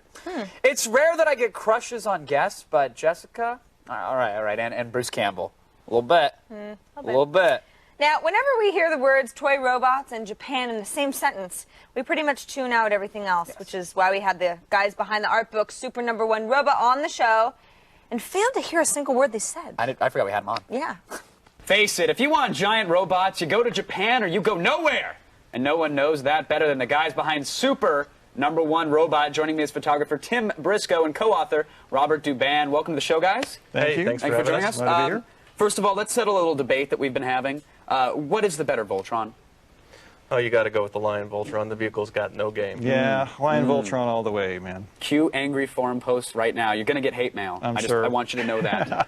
But that's okay. Now we're talking about these robots here. Fascinating stuff from the 70s to the 80s. You Yep. guys chronicled everything that is Japanese robots. Why in particular Japanese robots? You know, I know there was a great line that the Portuguese, released, and North America was huge. But why the Japanese? Well, Japanese robots are just the best. I mean, you can kind of take a look for yourself, but, between the eras the book has run from 72 to 82, they were just robot crazy in Japan. So, producing a lot of stuff, and it's just, it's great, it's like little artworks now, Right. There's such a varied barrage of aesthetics going at play here. I mean, you've got crazy, wacky super robots that are all shiny and curved.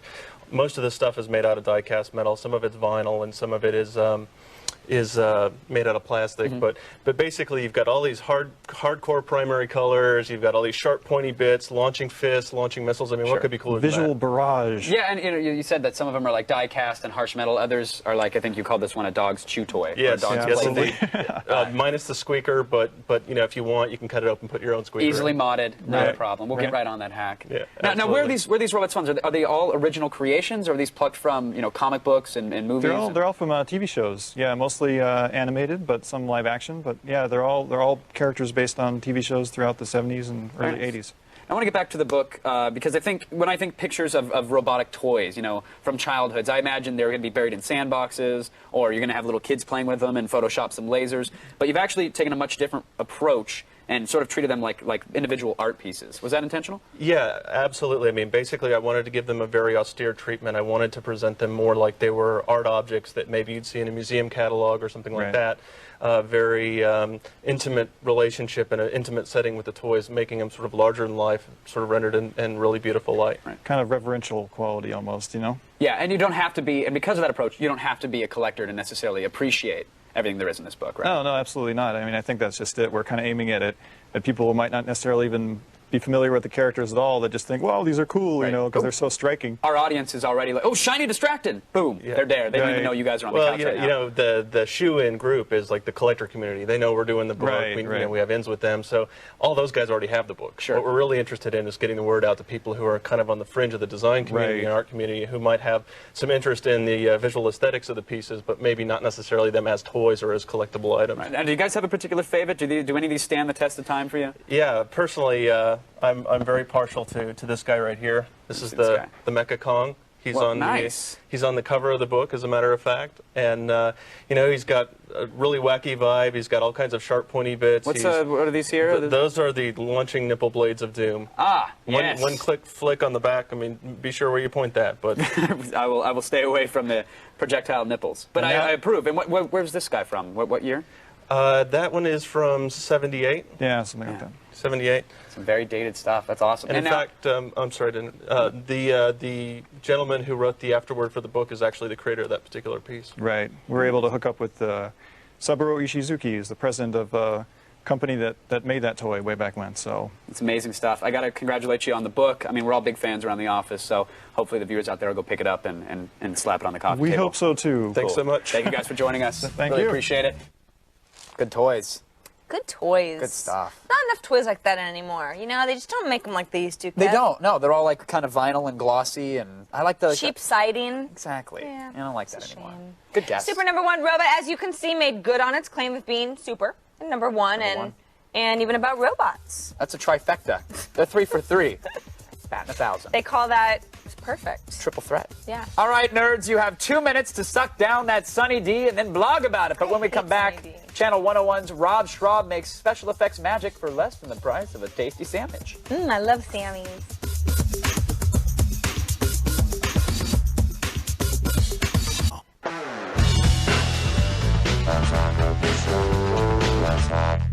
Rob Schraub.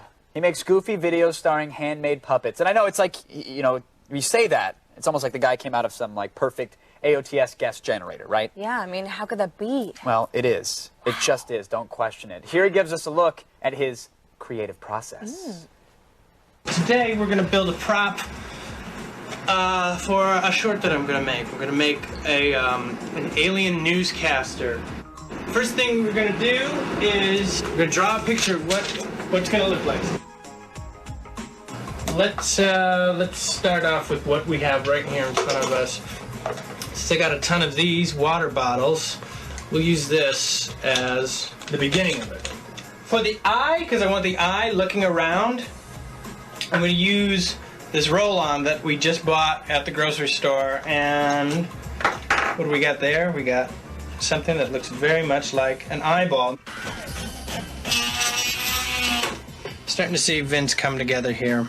Touch and foam, minimal expanding sealant. You can get this at any hardware store. That turns into kind of like almost styrofoam. So now, what we're gonna do is gonna make the teeth.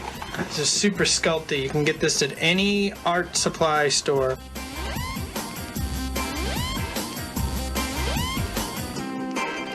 Okay, so that was a tentacle. I just wrapped enough masking tape around the wire. So I'm gluing these on there like that. And once I paint it and everything, it should look like this.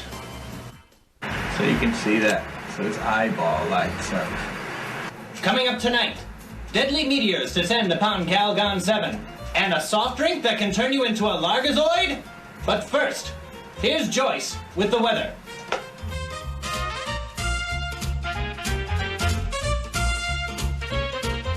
The want to make it work makes you figure it out, you know, and that's half of the fun. You know how it is, you know, I was like, oh, that's like totally makes everything worth it. News Scene 11, the 10 o'clock report with Vince Temecula. Good evening. Coming up tonight, deadly meteors descend upon Calgon 7. A giant herbivore attacks Gamma Central, and a soft drink that can turn you into a Largazoid? But first, here's Joyce with the weather. On Saturday, a rift in time and space will tear through 9 parsecs of the Vegan Quadrant, annihilating all sentient life forms. So be sure to wear a raincoat, or you will drown in the blood of your children. Wow. And you did all the voices for that, right? I did all the voices You did for that. everything It's for that. it, yeah, that's all in my apartment. You just shoot it in front of the green screen all by yourself. Just wow. Just me and my camera. You got a lot of time on your hands, Rob. I'm very lonely, Brendan. Now tell us what you've brought as well. You've got okay. dinosaurs. Let's do some Martha Stewart for nerds here. I also bought this at like a toy store. It's just you know, your simple run-of-the-mill dinosaur. Run-of-the-mill dinosaur. Tyrannosaurus Rex. Kind of cool. I took an X-Acto blade and then I very carefully peeled off the skin, revealing the Terminator endoskeleton underneath there, and got the hot glue and went. Shazam! There you go. I shrabified this up. Shrabified? Shrabified it up, and there you go. Check this out. And of course And of course it doesn't work. Well, he's a remote control. Oh, look. Yeah. Oh. Sound effects included. Daddy like that, doesn't he, Brendan? Now, what's the You've got a lot of attention to detail on here, Rob. Dude, watch it, man. Those are toothpicks. Very impressive. So there's toothpicks and cardboard and bottle caps from water bottles and a whole bunch of stuff. Creative genius, Rob Schraub. Thank you, Rob, for being on the show. Thank you. If you want to see any more shows on Channel 101, including the House of Cosby's that Rob's involved with, go to channel101.com. Or if you just want to see more of this handsome guy, check out robschraub.com.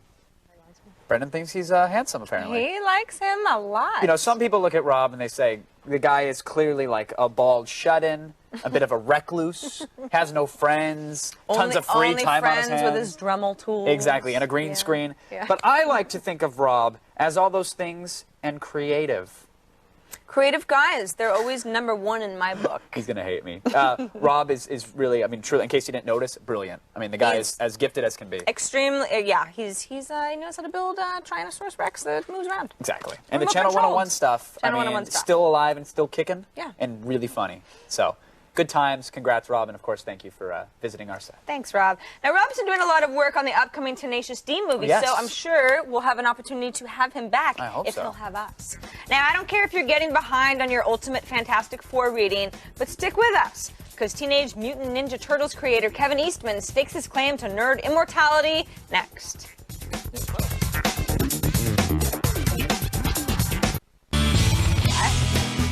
So there's this guy, and he created this comic about turtle ninjas, and he made so much money that he actually bought Heavy Metal magazine, and it's Kevin Eastman. Oh, yeah. Geek icon, great AOTS guest. Heavy Metal magazine, for many of us, it's kind of like, well, pornography training wheels. For me, it's kind of like an introduction into that whole realm, but there's so much more. I'm told there's comics in there as well. Yes. What is that? Tell me about your history with Heavy Metal magazine. No, it's so funny because I was a huge fan of the magazine. I bought the first issue of the magazine off the newsstands in 1977. It was the same thing. I was a fan of, like, you know, Spider-Man, Sergeant Rock, Daredevil, all those things. And then about the time that I was starting to grow out of, you know, those comics because they felt kind of adolescent, here came Heavy Metal. And, you know, I had comics with breasts. And, but once you get beyond... Thank you for that, by the way. No, but beyond that, it's like, so much more than that. It really is. It's like the stories I think are very intellectual. They're very, you know, science fiction based. You know, years ago when the Comics Code Authority really kind of squashed what comics were here in the States, which is comics for kids, the Europeans really kind of excelled. They were inspired by what was done here in the U.S., and they kind of excelled. So I think they carried the medium much farther than we were able to here for a number of reasons, and I think that's why it's the staple that it is and as successful as it is. I think it's interesting. You bought the first issue off of newsstands when it was out. Now, see, I bought a copy of DOS and a copy of Windows when I was younger at some point, but I never think of actually kicking Bill Gates out of the boardroom and taking over the Microsoft operation. But you are now in charge of heavy metal, right? Well, fortunately, because my first creation, which actually was inspired, oddly enough, by Heavy Metal Magazine. A lot of the artists that I found in Heavy Metal Magazine from the early issues were self-publishers as well. And so what I found in Heavy Metal Magazine led me to sort of seek out these other artists and writers that self-publish their own work, which, they could write the stories they wanted to, they could tell the stories they wanted to, no editorial control, that kind of thing, and no restrictions.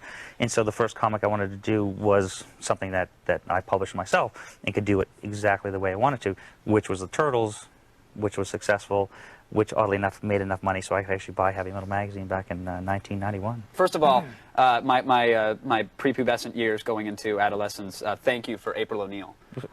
We'll leave that at that. But I want to talk, it's been 20 years, over 20 years for these Turtles. Tell me about the progression of them and where you see them going from here. Well, what's interesting is, that the Turtles started as an inspiration of my love of comics. Since I read my first comic book when I was like 7 years old, that's all I wanted to do for a living.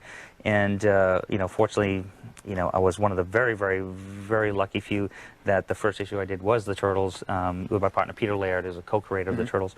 And we self-published it and had a success. And, and not a lot of people self-publishing and actually getting success around that time, right? No, not at all. It was like there was only a couple other comics at that time that were actually inspirational to us. One was Dave Sims' Cerebus. The other one was a comic by Wendy and Richard Pini called ElfQuest. And, the self-publishing market had been undergrounds before, and it was now sort of reaching a new kind of mainstream level. And, we published it as a joke. The first issue we published 3,000 copies. That was it. We had a $500 income tax return that I had. I borrowed $1,000 from an uncle. We cleared out Pete's bank account of $200. But literally a joke that blossomed into an empire. Totally, it was a joke. Because we're trying to repeat that success with Attack of the Show, but people still haven't gotten the joke, apparently. So cool. we're hanging in there. Well, good luck. Thanks. But it did. It started as a joke, and we really combined, if you think, Teenage Mutants, which were, the X-Men, and that's my cell phone beeping. Right. Excuse me. We combined, the X-Men, the New Mutants comics that we're doing, animal characters, which are always popular, ninjas, from Bruce Lee. Well, and now a new movie though, too, right? Yes, we've done 300 cartoon episodes, 26 live-action episodes, 3 live-action movies, and now about 2.5 years ago we relaunched the Turtles when kind of nostalgia became popular again, and it became again a very successful kids show, which is, to me, it's like it was a big enough a compliment the first time around when the Turtles came up and were successful. Sure. And the fact that they've come around a second time and found a whole new audience of kids, that to me is beyond phenomenal.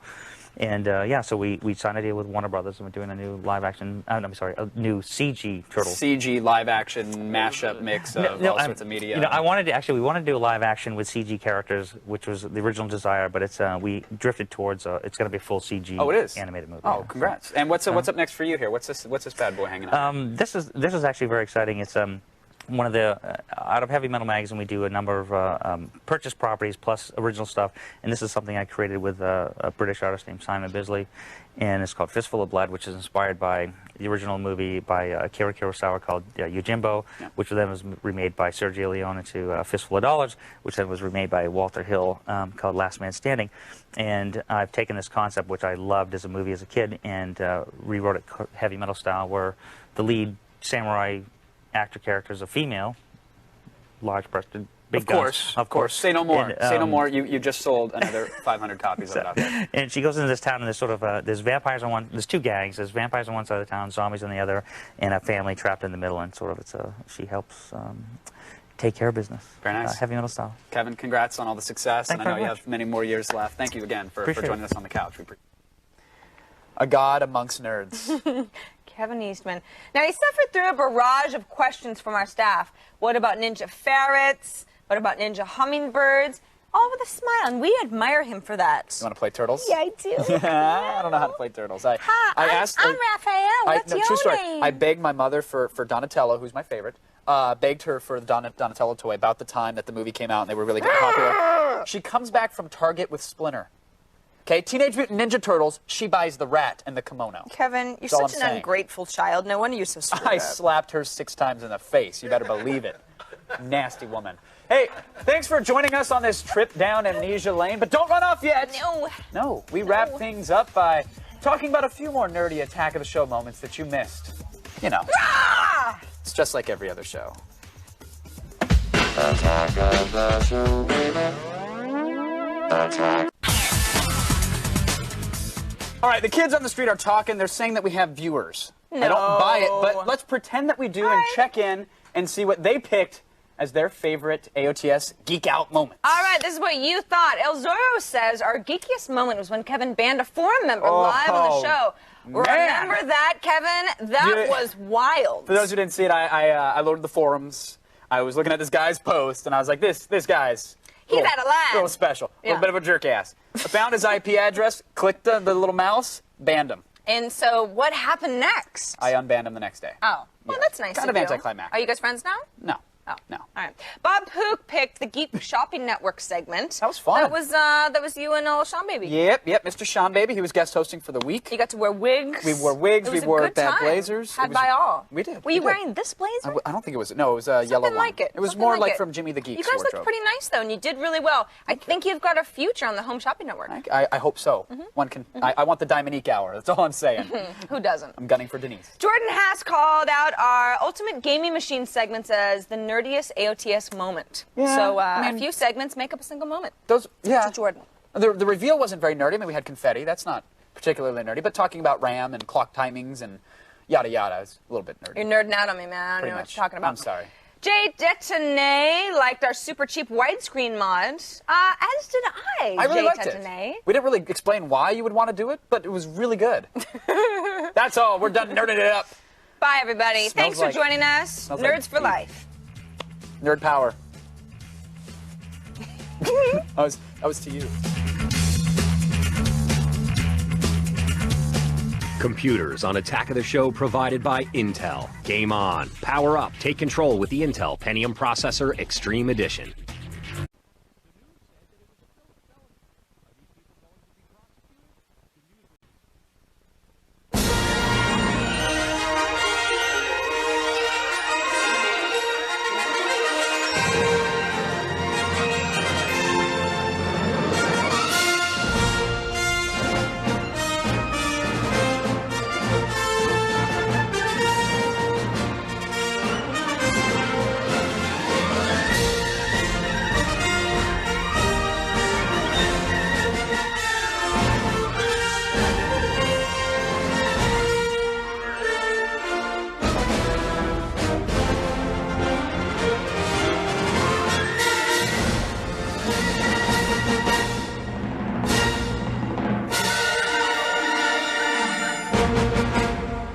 Pick up on this.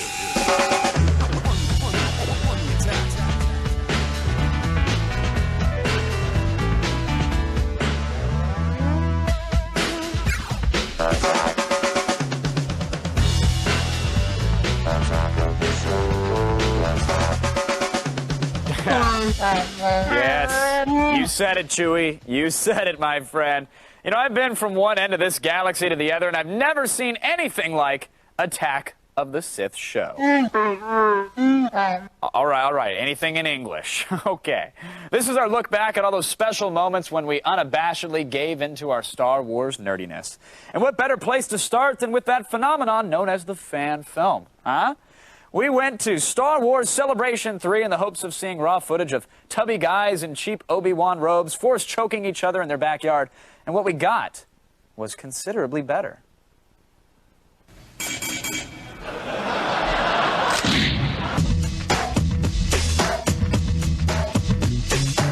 This is not the license you're looking for.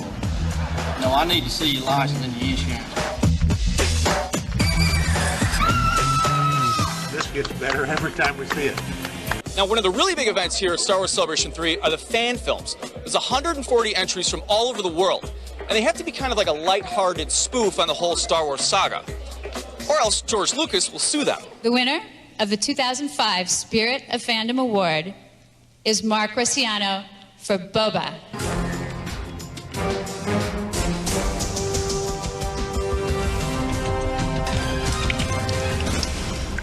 And I'd like to thank my cat Harper, who pretty much is stealing the show. It's my privilege to honor and give the best original song to Timothy Edward Smith for one season more. We're far, far away.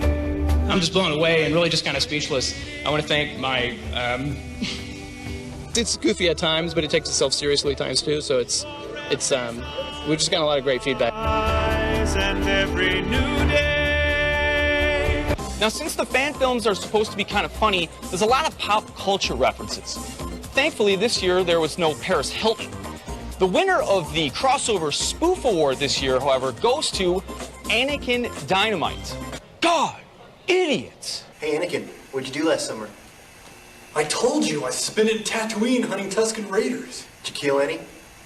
Yes, like 50 of them. What'd you use? A freaking lightsaber, what do you think? Who did the character Anakin Dynamite? That was a friend of mine's, John Baker. He's really, really good. He's the guy. I mean, there's very little acting. That's almost him. Lightsaber skills, speeder bike skills, Jedi mind trick skills. You know, skills. God. This is the Fan Film Awards. This is the film that you guys picked. John Hutchins at the printer!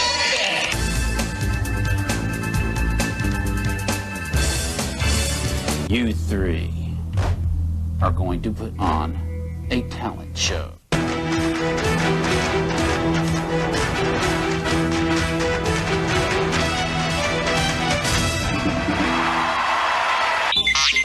No, R2, you can't read the winner. Nobody understands what you say.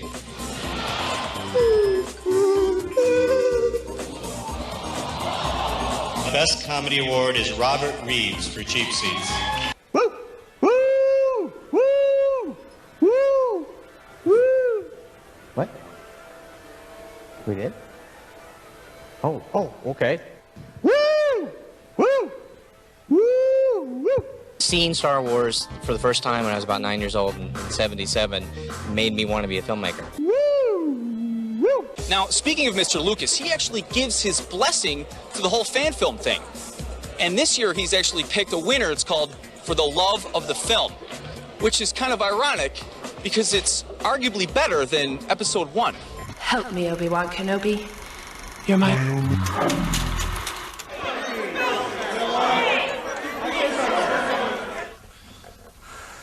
Traveling through hyperspace ain't like dust and crops, boy. Without precise calculations, you could fly right through a star, bounce off a supernova, and that end your trip real quick now, wouldn't it?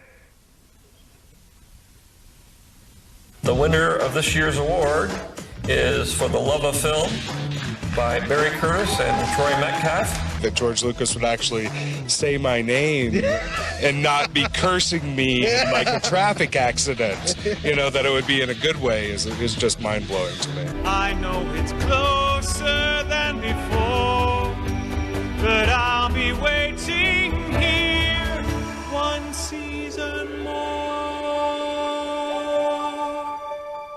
Still nothing, really? You never saw a dime? Well, you know what? It's your own fault. You should have learned from Paris Hilton. I'm just saying. Just saying. Look, Chewie and I need to sweep the studio for Minox, so give us a minute. But after that, we find some practical uses for Jedi Hocus Pocus. All right. Time is up. Pencils down. Pencils down.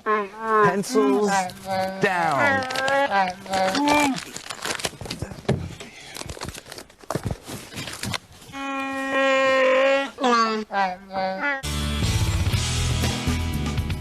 That's right, you're watching The Attack of the Sith. It's our look back at the show's favorite Star Wars moments. Now, even if you think the Force is a bunch of simple tricks and nonsense, you'd have to admit, it'd be pretty cool to be a Jedi sometimes, right? Kevin, you are an idiot. I am a bit of an idiot. Yes, I am a bit. No, and you know, you mod like a little girl. I do like to mod little girls. No!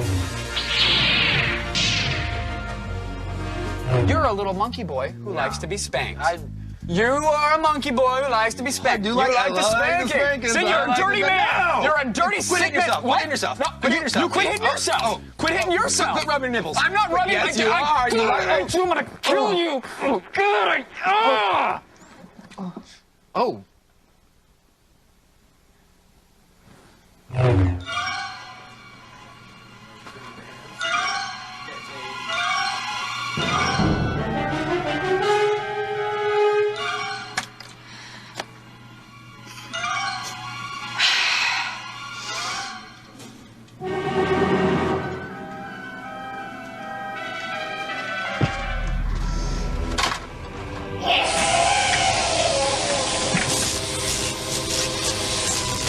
Sarah, please!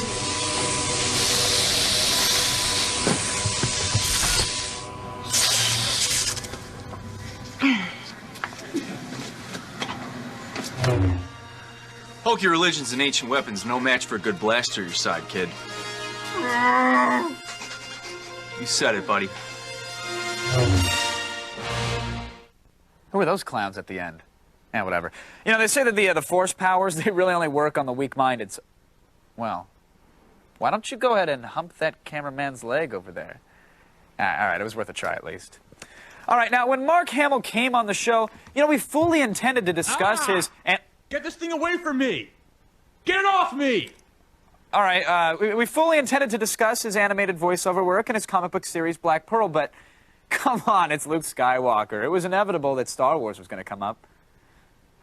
Super Robot Monkey Team Hyperforce Go! If you need a hero, that's a name you should know. Super Robot Hyperforce Monkey Team Go. That's not easy to say, is it? This one was particularly hard for me to memorize, given the Alzheimer's, which is quite sadly spreading. Did we say it right, by the way? Super Robot Monkey... Hyperforce Go. I am Skeleton King. You notice I hesitated? Because I don't want to accidentally say, I'm not even going to say what I did. I'll tell you off camera. I called him by the wrong name.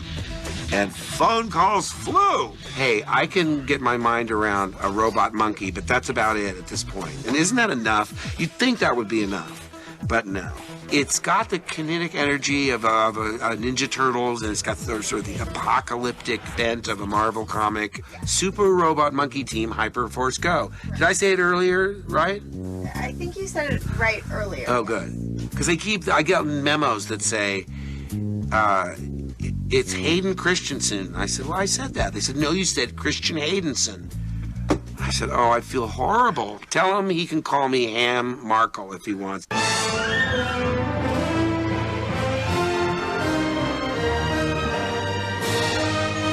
Sir Peter Hall said when he was directing me in Amadeus. I must admit, I've not seen the Star Wars films. I've never had a problem with that. But yeah, what card-carrying pop culture geek would admit I didn't see those movies?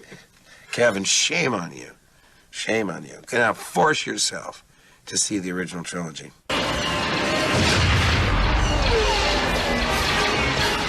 I've just watched episode 3, and it's just a whole different set of stories for a new generation. I'm not really objective because we had a beginning, a middle, and an end. And in my mind, it was really over.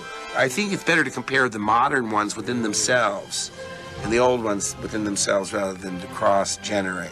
I did say, George, lighten up. I mean, get some humor in here. I mean, we had a character that said, hey, hokey religions and 2-bit.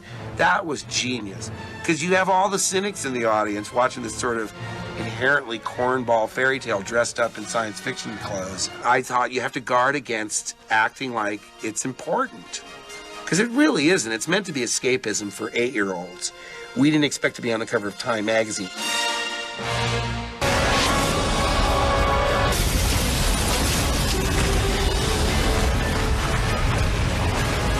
The Batman series is still one of my favorite shows I've ever done. It was so well written, had a nice sense of variety, from the dramatic moments to silliness and satire and all of it. And then we string him up and drop him in the tree. Any questions? Joker's one of those characters that'll be reinterpreted like Hamlet, and there's no definitive. I love Jack Nicholson. I thought Cesar Romero was great. I mean, I would have asked him to shave the mustache, but other than that, it's perfectly legitimate to reinvent it for new generations. Not now, Pooh. My audience who waits. I realized with animation, you're not going to be seen, you're probably not going to get a lot of recognition, and it was really good and healthy for me to realize, who cares? I mean, if you really enjoy what you're doing at the time, you're working with people that are a lot of fun. There's no downside. I really feel a kinship. I think the fans know, I mean, that I'm one of them. Vicky Vale can't go into the Batcave. Alfred is so fired, you know, that kind of, I said that. Robot monkeys, so overrated. Now, I have, in the interim, seen some of the Star Wars movies, so... Oh, well, come on, there's like 8 of them. Give me a break. Jeez. Speaking of breaks, you're getting one now, but then we let the Empire try and recruit your sorry ass, and we have a look back at the making of the Revenge of the Sith video game.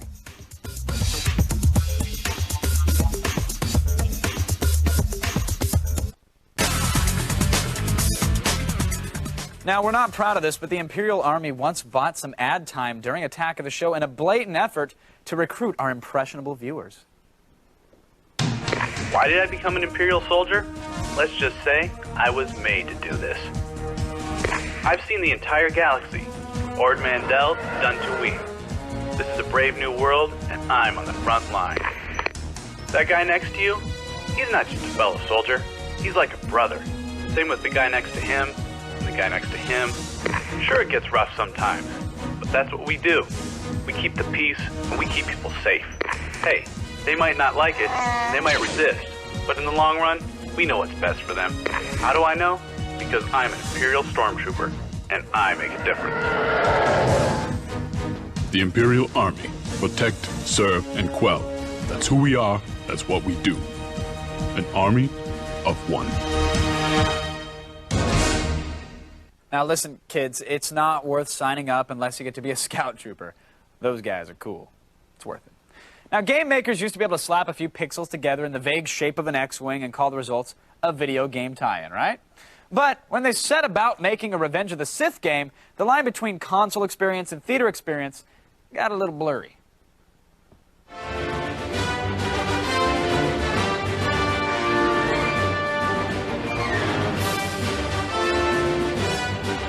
LucasArts and George Lucas wanted to make sure that the Episode 3 game experience was just as complete and as authentic as it possibly could be. So we've been working with George from the beginning. We were actually on set in Sydney, just to soak it all in, to walk around in the sets, and of course to be there the week that they filmed this totally exciting, emotionally packed final duel between Anakin Skywalker and Obi-Wan Kenobi. It was awesome. We would join George at the art department at Skywalker Ranch to view the latest concepts, just to make sure that everything we did was in step with everything that was going on with Episode 3.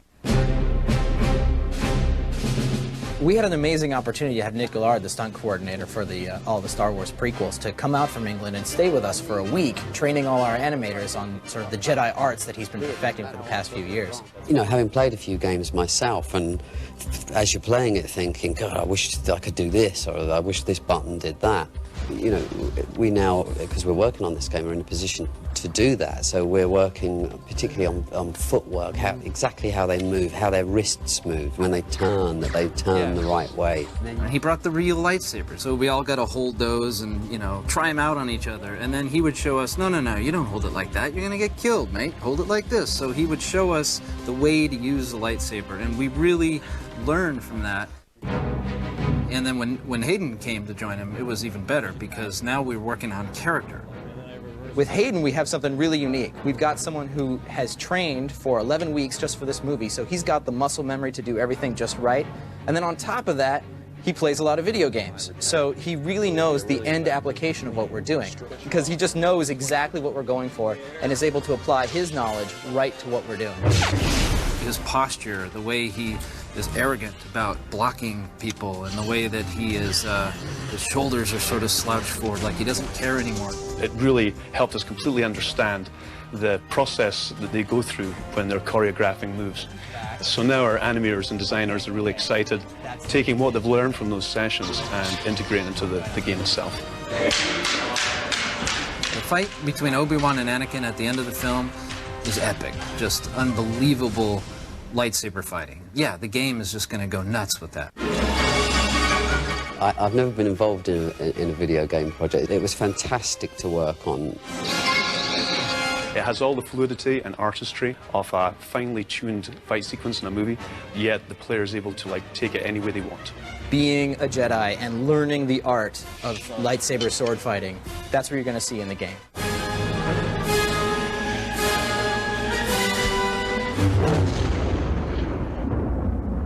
Yeah, whatever. I still say nothing beats a good blaster by your side, huh? Right, and a good sandwich. A good blaster and a good sandwich. You're always on point, buddy. All right, you scruffy-looking nerf herders. I'm taking a head count when we come back. But then we take a fond look back at the worst of Drunk Vader, and we recall oohing and awing over some Star Wars Episode 3 concept art. Have you ever been a member of the Communist or Nazi Party?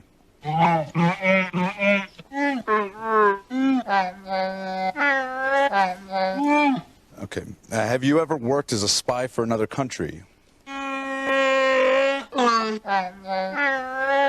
Okay, yes. No. Have you ever worked as a prostitute? Okay.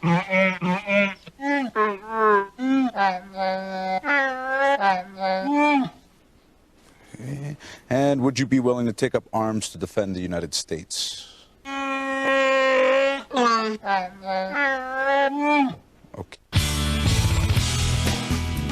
Oh, look.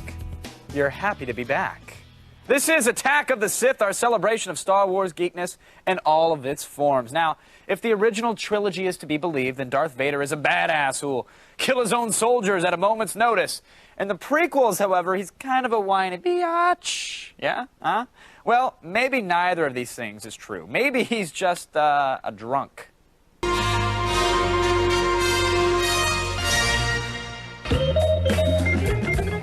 This is Drunk Vader. We're here at the ArcLight for a large gathering of sweaty Star Wars nerds. Vader here, Attack of the Sith. What number is it? What number is it? What are you looking at, buddy? Huh? I didn't like the sound of that. You know what? I don't like the look of you.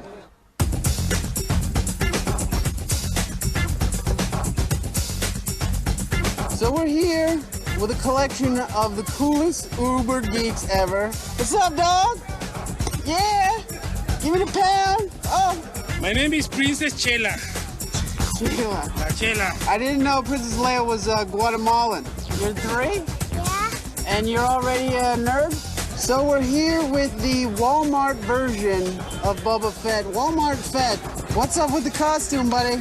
Kid Fisto? Oh, that's my Jedi name. Yeah, Kid Fisto. Yeah. That's the worst name I've ever heard in my life. This is a dream come true. You look great. You look great. How old are you? Illegal? Yes, 21. 21. Awesome, awesome. You know, you are way too good looking to be this nerdy. Excuse me, Turbo. What's your name? Becker? Is that your real name? Yeah, it's my name. Well, that's just a strange name for a gay Jedi. For what? But you got a f***ed up head, dude. You look like one of those crunch berries like old ladies collect that look like Lincoln. And this is your friend, the Wookiee? Yeah, this is Lumpy from the Holiday Special. Will you take your top off? Hell no. Will you let It's me? not a perverted show. So we're here with the Star Wars Miata. I believe it's a nerd fighter. R2, what are you doing? Get out of that car! We're witnessing an amazing event. There's some sort of nerd ballet.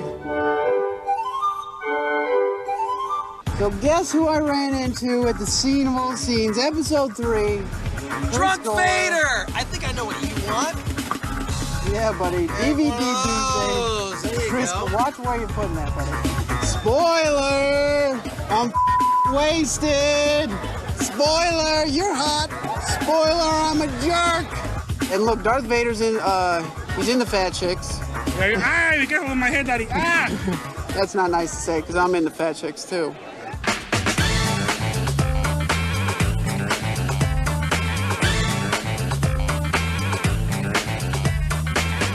See you guys later. You know what?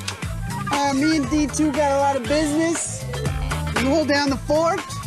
Okay. You know I'll talk to you later.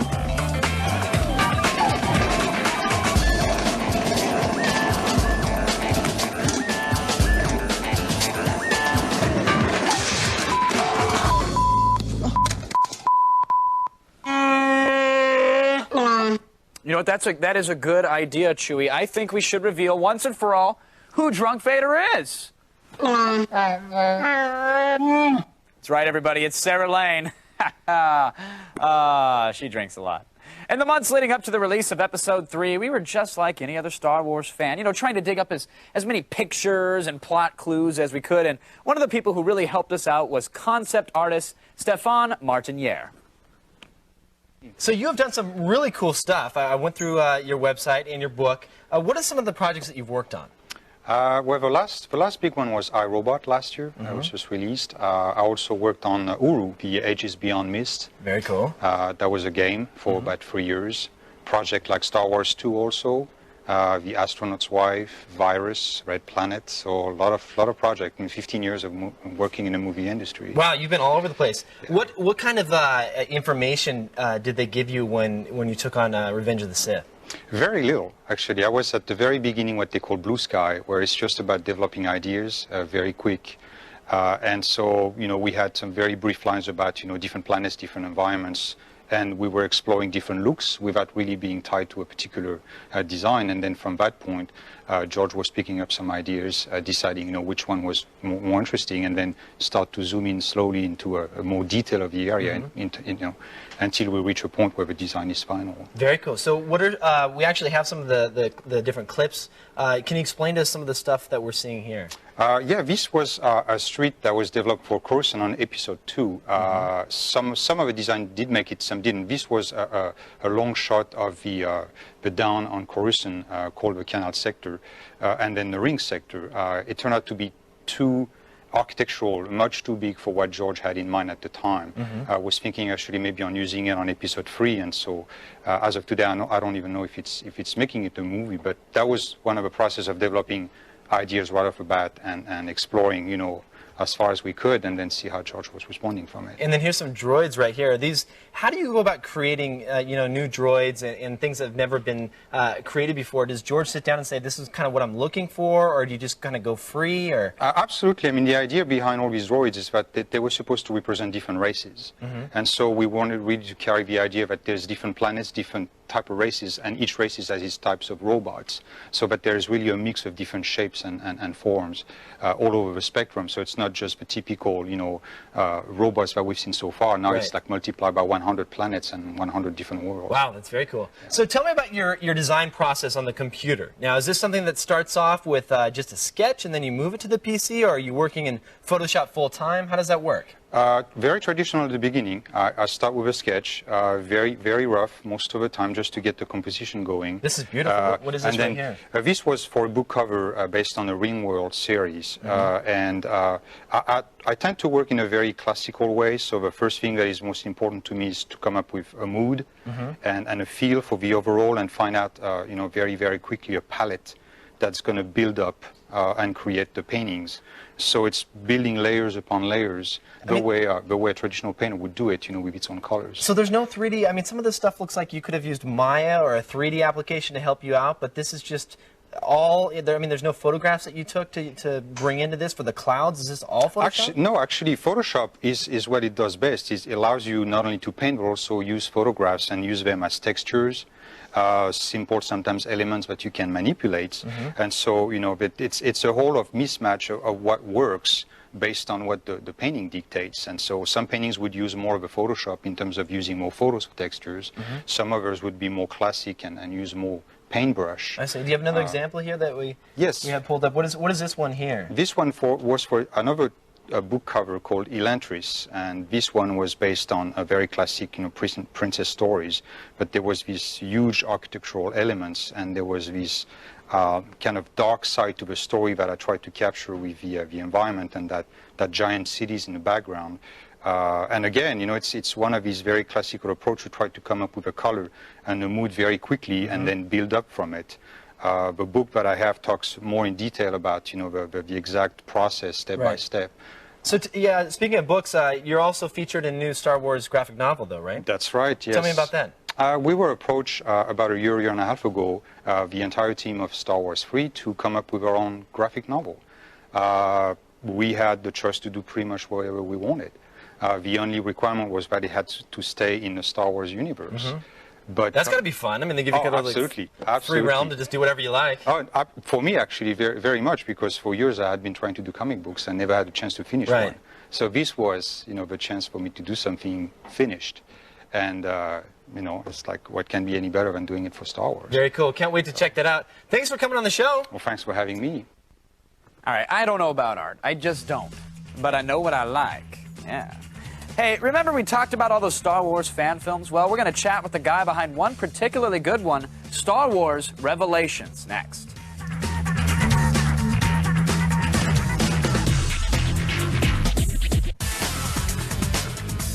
Welcome back. We've been marveling at just how many times we've had something Star Wars related on Attack of the Show, and by God, we're nerds. Yeah. It's all right, though. It's okay, because guests like Star Wars fan film creator Shane Failux, well, they know exactly where we're coming from. Terran Anwar, you are hereby under arrest for treasonous acts against the Empire. Now, Sergeant, I'm sure you can understand why I can't accompany you. I can shoot you here. But you won't. Stand out, Commander. This is Imperial business. Corsac is still the reigning authority here. I have reinforcements on the way. I say again, Commander, stand down. Is there a back door to this place? Unfortunately, no. That one?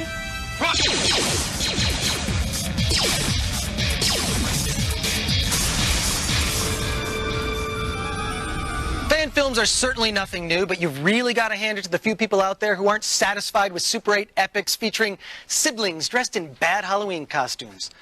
Shane Failux, director, star, and executive producer of the Star Wars fan film Revelations, is one such person. Shane, welcome to the show. Thanks, man. Thanks for having me. Cool. Now, tell us about the story for Revelations. I mean, this picks up right after Revenge of the Sith. Yeah. We think it ties in pretty strongly. I mean, it ties in which the Jedi Temple has been completely destroyed. Mm-hmm. The Jedi are now being hunted. So in our story, they're underground. So the Jedi are now looking for an ancient artifact that's said to give them great power. Of course, the Empire wants to find it to eliminate the rest of them. And then come episode 4, our story kind of helps to understand or explain what happens to all the Jedi. So hopefully it's a good adventure. Now tell us, why a fan film? I mean, the production value on this, you could have made your own big sci-fi movie. Sure. Well, I mean, first and foremost, we're fans. I mean, if you had a chance or a dream to live, be in Star Wars, wouldn't you go for it if the technology is there, the skill set is there? I mean, it's available for consumers that you can take your home computer, make a film, and live in Star Wars. Wouldn't you want to do it? Did you give yourself a cameo? I didn't want to. I swear I didn't want to act. You didn't want to put on the Jedi robe? Come on. No, and we don't wear Jedi robes, But my wife, Dawn Cowings, who's the writer and producer and costume designer of the film, she wrote Cade with me in mind. I just wanted to direct, but I couldn't find anybody since it's independent, so I said, fine, I'll do it. Let's talk about the special effects in the film. I mean, they're spectacular for something that's, gosh, homemade. I mean, what software did you use? How did you do those 3D renders? Yeah. Tell me how you achieved it. We used anything and everything in the kitchen sink that we could throw at it, and it's a unique combination because it's really never been done. We're making 3D Max, Lightwave, Bryce, Cinephore, Terrigen, making it all play together, and everything's coordinated online. So you're taking all these applications and making them work for one production. So it's kind of cool. How much is that software? Well, it varies from length. I mean, you're talking about your Give me the high end and the low end. $5,000 down to a couple $100. Okay, for which kinds? For Max, Lightwave, Cinephore, and Maya, those are your high end. Your low end, which would be Bryce, Terrigen, a lot simpler, well, not simpler, but affordable solutions. And even today, the prices keep going down, so where your consumers can pick up and start creating these things. Now, there's this amazing sequence that we're about to take a look at, the shipyard scene. Can you set this up for us and tell us what's happening here? Yeah, I mean, the shipyard almost didn't get made, actually, and wanted a whole action sequence to climax for the close before that. So it's done by one artist who did it in 2 months, believe it or not, and it's a whole action sequence. I mean, if it was rendered more high res, I mean, this is good enough to be used in Revenge of the Sith. Tell us more about the sequence. Yeah, well, I mean, the whole chase is one of these TIEs coming after him. He crashes into this array within the Corellian shipyards. We really wanted to show that, which causes a chain reaction that falls and crashes down into a bulk cruiser, which breaks loose from its coupling. And then as the exigence that's coming in, and we see the Cougar go by, smash right into that dude, and boom. I mean, you got to blow stuff up. And it blew up real good. It blew up real nice, didn't it? Cool. Yeah. How much did this whole project cost? Well, I mean, my budget was $0, but what it wound up costing me, a little under $20K. And I brought you the coveted Revelations DVD. Now, you have no idea. DVD special edition. You have no idea how. Me wanty. 2-disc set. Two-disc set. That's yours. Great. And I gotta say, I gotta throw you some props for that. I mean, there are more women in Revelations than there are in the whole 6 Star Wars movies. Good for you, man. Good for you. Yeah. I mean, if you lived in the time of the original trilogy and you weren't making it with Princess Leia, you're pretty much screwed. pretty much. But yeah, I really wanted. In the industry alone, I don't feel there's enough strong female characters. Revelations is written by 2 women, Dawn Cowings and Sarah Jaworski. It's produced by a woman, my wife, Dawn Cowings. It stars women, and I like women. So let's make a movie. I believe you. Yeah, I believe you. So, and I do have one little critical thing, and this actually applies to a lot of fan films. And you can look on this as a compliment because you and George Lucas, I think, have something a little in common, and that's. The acting is not the highlight of the film. I'm sorry to have to say. I'm being honest, but give me the DVD back. Yep. Give me the DVD back. No. Please, but like, talk about that. I mean, were you using a lot of friends or local theater actors? How did you pull together the cast? Absolutely. I mean, you have to understand from an independent level. I'm using my friends. This is also our first film. I have to say I'm very proud of my cast because I've never seen harder dedication and devotion for 2 years of shooting, and it took a lot out of them. Tell us what's next for you. I don't know. Hopefully another film, original film. Revelations 2? No, I can't afford it. No, we're hoping that if I can find the financing and the backing, because I can't afford to do it myself, is going to do an original story that's bigger than Revelations, and I'm already starting to work on the story. Well, as a showpiece, I mean, this is spectacular. Yeah, I'm hoping that this is what we did with nothing. Now imagine what I could do with a real. I'm just waiting for the first fan film director like yourself to cross over into mainstream Hollywood filmmaking. I'm trying, Congratulations, great. Thanks. Oh, Shane Faylukes. Nice guy. Fun name to say. You got to throw him some props on that one, right, Chewie? Right. Now, doing a show like this ain't like dusting crops, boys. No, we need a break. But then Chris Gore, well, I mean, that's enough to make you come back, right? Chris Gore, come on. I've known Chewbacca since he was an Ewok, and this guy's the best. I remember one time we were in Vegas. You remember that? I woke up in a bathtub full of ice, and then that Komodo dragon. This guy rubbed lotion all over my area. Not a lot of people do that. That's right. You know what I'm saying? Sit it, sit right here. Sit it. Oh, I'm done.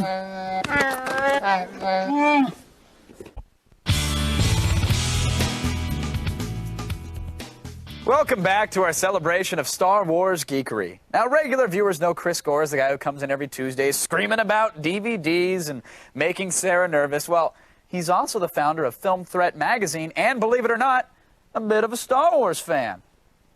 Is this the best the rebellion can send? A little girl? I'm a Jedi.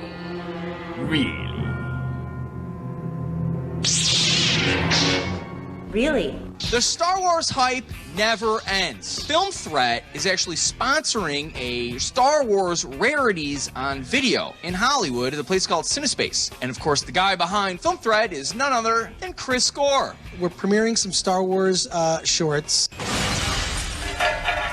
Return of Pink 5 and Nerd Hunter. I'm totally clear to land. You are totally clear to land. And you want to take me shopping afterwards. And I want to take you shopping afterwards. Pink 5 is this valley girl who is sort of peripherally involved with the characters from Star Wars, and she's kind of in the background. I don't really care what you heard. The other guy totally shot first. We get to see her in a Slave Leia bikini. Stacy, oh my. My favorite bikini ever. Salacious. No, I just took you out. Well, you're gonna have to hold it. I'm busy. Get off my leg. No, you don't. People always compare it to like Clueless meets Star Wars. In 2003, we won the George Lucas Selects Award for Pink 5, it was such a Cinderella story. It cost $4 to make that movie. And then in 2004, for Pink 5 Strikes Back, we won the Audience Choice Award, which was equally awesome because the fans picked us. What I told you was true, from a certain point of view. You're making this up as you go along, aren't you?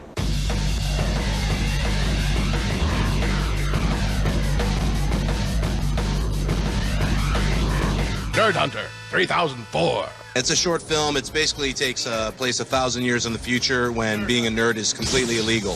So they go about and assign people, sort of like in Blade Runner, to hunt down nerds. What do you know about comic conventions? I know that they're illegal. You like toys, figures? Of course not. I don't even know what they are. Do you think that's a realistic scenario for nerds of today? I think it'll probably happen in about 500 years, not 1,000 years, but it will happen. It's frozen or something. I don't know what's wrong. Oh, freeze? That's easy. Just hit Alt-C while holding down Shift and you... Can you hold this down, nerd? You're busted. Being a nerd myself, I know that we're very dangerous and we've got to be stopped. Once there was a time when being a nerd was something to be respected. Now, don't forget what they did. We shot like 80% of Nerd Hunter green screen, and then the other shots we just stole from outside. Come on, Normal. Let's see what you got. So, are you really a nerd? Fully, full-on, geeked out nerd. Fully. Are you, what kind of... Whoa. What's that say? I heart nerds because I am one, and See, guys, it's not that bad. Plan on a comic book convention, and I can feel You don't have any proof yet. I know how they think. I did. Delete that kid. What do you care? He's just a nerd. Nerd Hunter, 3004. No, I don't know what Chris uses in his hair, but don't worry about it. You look fine. You got a good look going for you. You like it too, right? It's a little Sasquatch / Black Sabbath roadie thing. It's cool. I dig it. Don't go change it. Don't go changing. Look, we're almost done here, but we're going to answer some questions and maybe play a little Hide the Wookiee next. I meant that literally. Oh, come on. Attack of the show, baby. Attack. Just give it back. Yeah, okay. Yes, I get it. You're placing the blaster in a comical area. That's very funny. Give it... Nope, nobody's laughing. Like, it's old. It's actually kind of it's lame, actually. I don't even want to... Can you wipe it off first? Just rub it against the... All right, it's time to tackle your Star Wars questions. Here we go. Cool as Sith 345 asks Kevin, now that you've finally seen the original Star Wars movies, what do you think? That's the answer. Sai finally asks, if you had to choose between living in the Star Wars universe or living on Star Trek, or at least in that universe, what would you choose? Interesting question as well. I would choose the Doctor Who universe. And hear me out here. I have a weakness for scarves. Plus, I would never really have to ever do anything. It's a pretty sweet gig if you think about it. And a close second would be the new Battlestar Galactica universe for two simple reasons. Hot robots. Hot robots. That's good, right? You want to play with the Wang Blaster a little bit more? All right, go ahead. You sell it. That's good.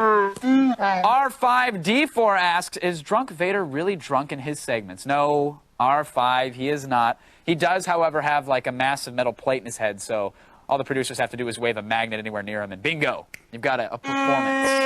That's good stuff, right? That's a little behind-the-scenes magic for you. It also works with microwaves, oddly enough. So don't nuke a Hot Pocket when he's near, or else he will piss himself, yes. Sith Blaster asks, hey, Kevin, in your opinion, who is the most annoying character or species from Star Wars? They're all lovable. Anything to add, Chewie? All righty. Look, I know that there's still some Cheetos in the green room. I'm out of here. May the Force be with you. Good night, everyone.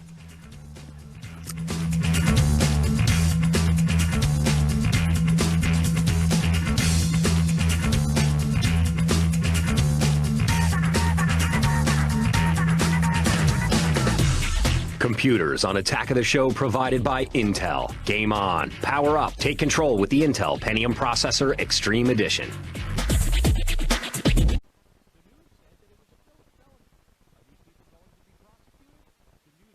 Pick up on this.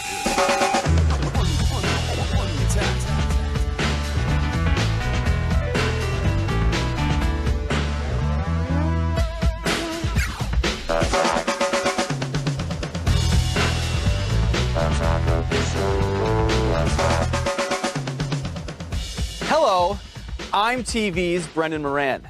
I'm here to guide you through a little something we're calling Attack of the... Now, this first story I couldn't make up. When a bunch of people get together to moon Amtrak, you pretty much just point the cameraman in the right direction and let her rip.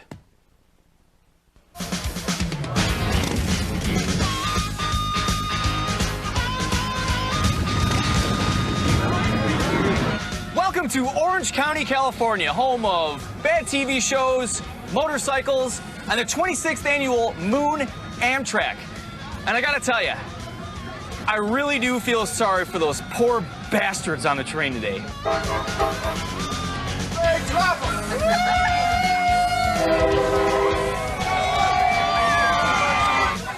Now, all throughout the day, there's about 30 trains that are coming by, both in northbound and southbound directions. And the idea is simple. Is when the train starts coming by, people just run to the fence, they line up, and they drop their pants. You know, it's about time for the 11:58. We should get going. He's gonna be right in the middle of us. Dropping down. You can be All their children know exactly what G4 is. They don't. So they're going to be in for a rude awakening next week. What does this have to do with video games? Very little. I'm being torn apart by women. This is oddly one of my fantasies. This was not the working plan.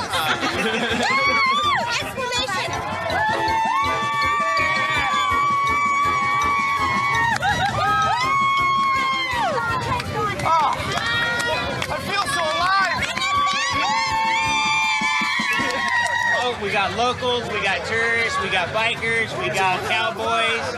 Everybody's welcome. Okay. Excuse me, sir. Can I ask you a question? What place did Lance Armstrong finish today? You were all worried about the reaction of the people on the train. And no at all. Because they'll moon us back if they got a chance. But I've mooned all over the world, man. I've mooned in New Orleans and Japan and everywhere. You name it, I've mooned it. They go by every hour. Every hour. And let me tell you this. There comes one right now. Go. I didn't even get down. to draw my pants. They slow. The 126 northbound is late. It's no wonder Amtrak's going out of business. So you say you have a special message for Kevin Pereira? What is it? Kevin Pereira, I love you, man. Oh, God. I'll drop trout with you right now. All right, let's go. Let's do it for this Mercedes. 2, 3. Done deal. I'll drop it. You actually capture the train. I will. Nobody's doing it.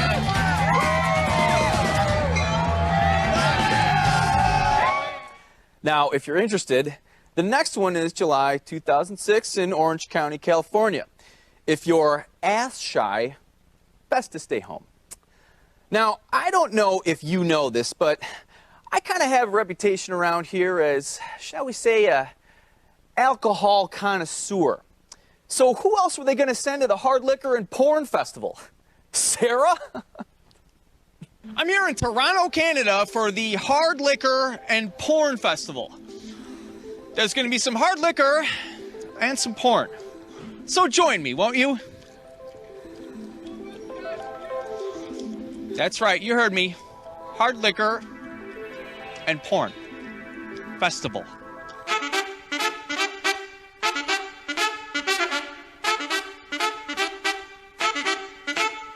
I need a stamp. Okay. You need a program? All right. Or two. You're pretty cute. You ever be interested in me any pornos? We have 36 short films that we'll be screening, and they're pretty much films that are spoofing sex or porn, and somehow tenuously related to the porn industry. So you're telling me that it's not actual porn? Yeah, that's a bit of the secret. It's Damn it! Sketchy, you have a film debuting tonight. What's it called? It's called Clown Porn News 5 Expose. It's a journalistic expose of the underground clown porn scene. I have with me here today, I got Confetti Showers and Sharon Mapussy. We got a lot of physical stuff. There's a lot of gags. Group porn. Is it difficult to break into clown porn? Oh no, it's like just so natural. What do you think of my mustache? I love it. Can I touch it? Yes, you may. It's hot. For News 5, I'm Molly Malone. Standing here with the director of the film Orgasme. Jill, tell me about the film. Origami is a folded paper comedy porn thriller. Two origami characters that meet on the street. One's a centerfold and one's a very horny guy. Things get very aggressive and out of hand, and eventually somebody gets killed. Are there limits to doing porn with paper characters? Unlimited. You'd be amazed at the positions that we could find because they're very flexible. So you're a Department of Corrections officer. That's right. Will you please lock me up? Standing next to Daryl of Daryl's Hard Liquor and Porn Festival. You've come this far. Can you believe how big this has gotten? I can't believe it. It's magnificent. I want to have a party that a lot of people will want to go to. What could I have at it? My film is about a Russian photographer from the turn of the century who was basically too poor to afford a cardboard box to make a pinhole camera. You know what a pinhole camera is? No. It works as a lens and creates a picture on the film. So basically, what he ended up doing was to stick the film up his butt and use his bum hole instead of a pinhole. My film is called The MILF Hotline. It's a short late-night chat line parody in which a pregnant woman operates the late-night chat line and eats a chicken. So as the actress in this film, you are really a pregnant MILF. I was very, very pregnant and very milfy. Oh no, I'm waiting and I'm hungry. Barbie, are you in any of these films tonight? No, unfortunately I'm not. You want to be in a film? Maybe. I have a video camera Really? Where is it? in my car. Let's go. We'll repost links to the festival on attackoftheshow.com in case you want to catch it next time. When we come back, the So Show will continue. We recall that time when I went buck wild with guns. And we look back at a Segway festival that goes from boring to bizarre in less than 60 seconds. Can you dig it? Even in Iran, the ladies love the man, but they'll never understand he's Brendan Moran. Now, if you think the people who own Segways are a special breed, imagine the kind of people who go to Segway festivals. I, sadly, didn't have to imagine. I'm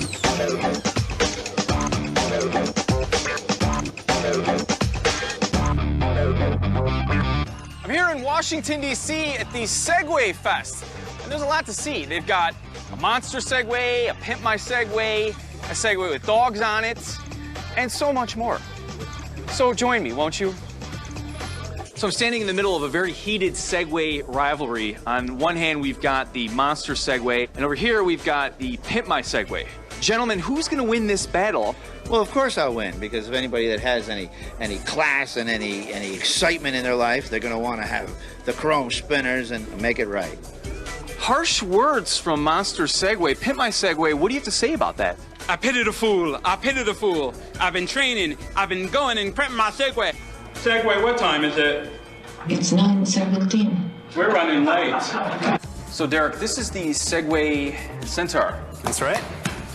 It looks kind of mean. Yeah, well, it looks it, but it's really not. Can I ride it?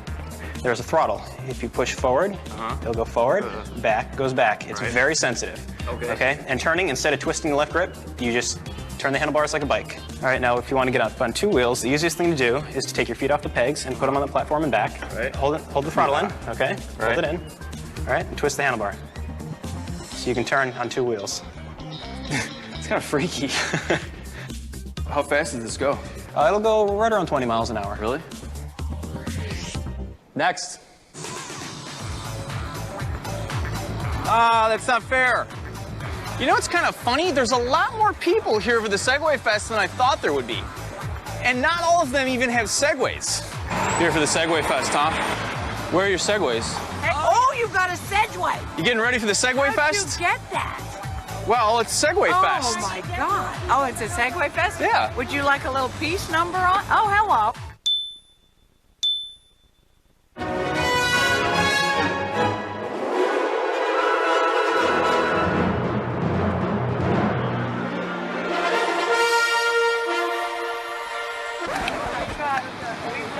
That was weird. Did you guys forget your Segways at home? Is that what happened? Yeah. I'll sell you this one for $1,000 right now. See, I can do it with no hands. Wonderful. How fast can you go? 90 miles an hour. What are all these people doing here if they're not here for the Segway Fest? We're here to protest the war in Iraq and the occupation of the U.S. all over the world. That's a downer. Let's get the Segways out of Iraq. What do you think about the sign, make Segways, not war? Do you girls like guys on Segways? Yeah. How could you not?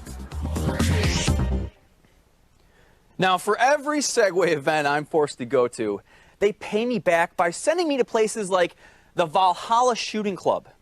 I locked, I loaded, and I got to shoot things. I'm here at the Elk Mountain Resort near Montrose, Colorado, home of the Valhalla Shooting Club. Now, if you don't know your Viking history, Valhalla means place to have a really good time.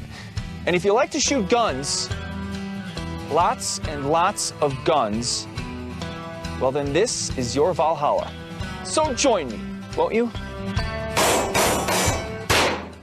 Now, as you may have guessed, I don't really shoot guns.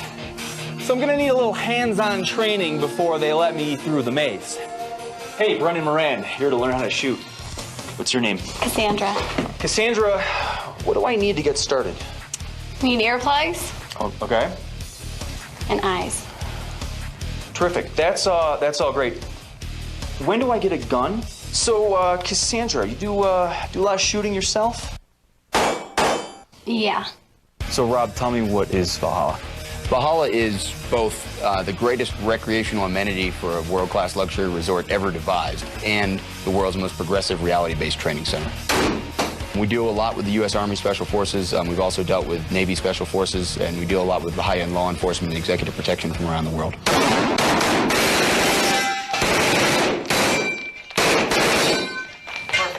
The maze. There's a lot of different bad guys around here and a lot of bad places. Like this bar. The nightclub. The warehouse. The bedroom. The convenience store. Hey, how you doing? Pack of Luckies. What? The,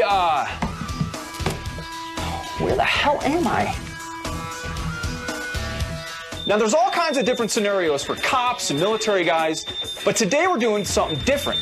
We're setting up a first-person shooter game that I'm gonna play. So I have to go through the maze, I gotta shoot guns, find other ones, eliminate the bad guys, and it's just like a game, except there's real weapons and real bullets.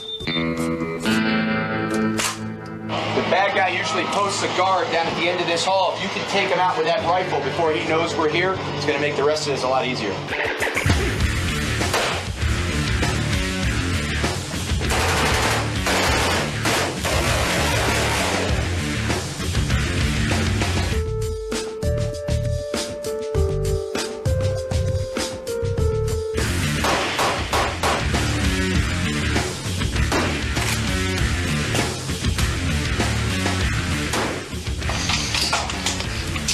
And move into the airplane.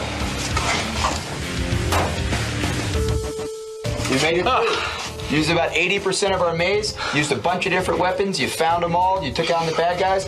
Not everybody goes down on the first shot. But just like in the shooting games, you know, you keep going till you get the bad guys down.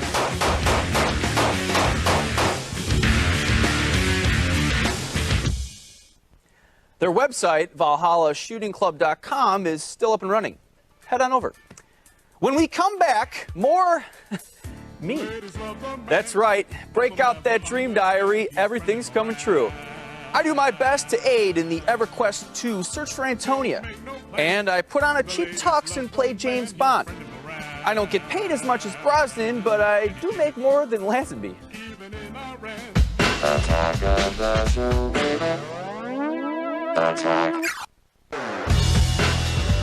Attack of the show. Attack. I get to test drive a lot of gadgets as part of my job. What can I say?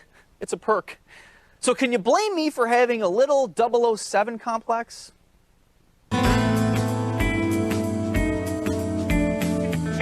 He's the man with the cool tech gadgets. He's 000. Your mission, 000, is to get proof of the clever supervillain, Double Entendre, stealing the data. As always, Q will assist you. 000, please, enter. The tech gadgets you'll need for this mission are an APC biometric mouse, a cell phone, which isn't actually a cell phone at all, but is in fact a stun gun. What are you guys doing? This is the women's bathroom. And the JB1, the first officially licensed 007 camera. It looks like a lighter, but it's actually a camera. It's so cool. I get it. Thanks. It's kind of annoying to use.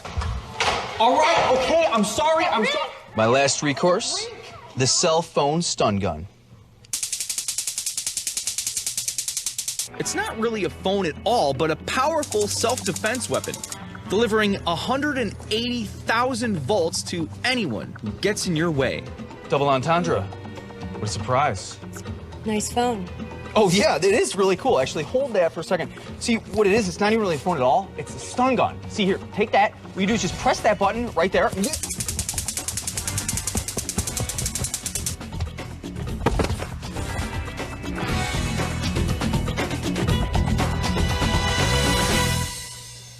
Now, we've covered the strange events, the booze, and the British spy fetish, but we haven't touched on another important component of the Brendan Moran TV persona: the search for hot chicks. Sure, it smacks of marketing, but let's hear you complain about this. Everybody says how cute and beautiful I am. I work out a lot and... You work out? Yeah, the lower half's even better.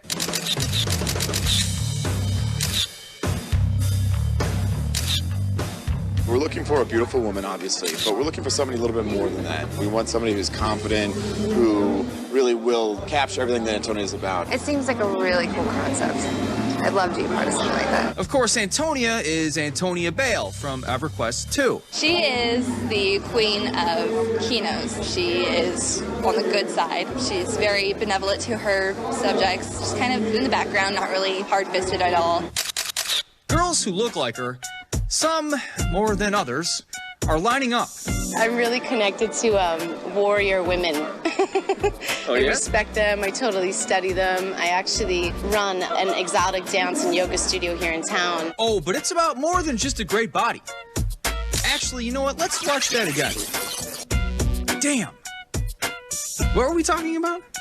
Right. They want a girl who has Antonia's qualities or something. 3, 2, 1. I've always been a leader, Brendan, never a follower. And I'm very strong, and she's just wonderful. She's gorgeous, and I want to be that. I want to be her. I'm sorry. I really feel we need to see that shot one more time. Oh, yeah. That's the stuff. I looked it up on the internet, so it's the first kind of feel that I've had of her. You know, the only difference is that she has blue eyes, which is easily fixable. See, people go online and vote for their favorite girl at questforantonia.com. And then they can go and, yeah. Now, in August, the top 5 online vote-getters are going to be flown back here to Vegas for a Vegas-style pageant with the swimming suits, the interview questions, and they will be going corset to corset to see who gets to be crowned Antonia, which is, of course, the perfect girl in the EverQuest 2 world. Now, they eventually found their Antonia, and we had her as a LAN party guest on the show. It's the circle of life, my friends. Now, when this gala celebration of all things Moran continues, I look back at my ongoing war of wills with the AOTS Valet, and I fit in a little too well at the Modern Drunkard Convention. living in Iran. The ladies love this man, he's Brendan Moran. The ladies love the man, but they'll never understand he's Brendan Moran. Now I know what you're thinking. Okay, Brendan, we get it. You drink like Gary Busey on New Year's Eve. But when you're discussing the Modern Drunkard Festival, what more is there to talk about?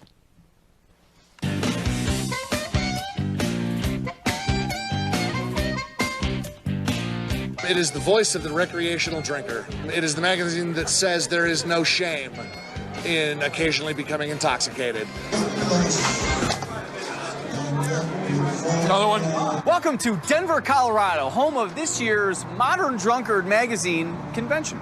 There's bands, burlesque shows, drinking contests, and oh yeah, lots of booze. Please put your hands together for Mama! Sitting here with Mama, drunk of the month. Mama, what's it take to be the drunk of the month? A lot of drinking. Consistently for months and months and months and months in a row. Falling in my own piss, walk down 4 blocks topless. Another one? Yeah.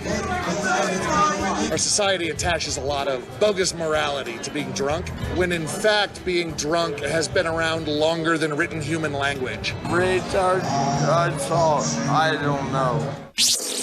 Retard, salt, I don't know. Cheers to that.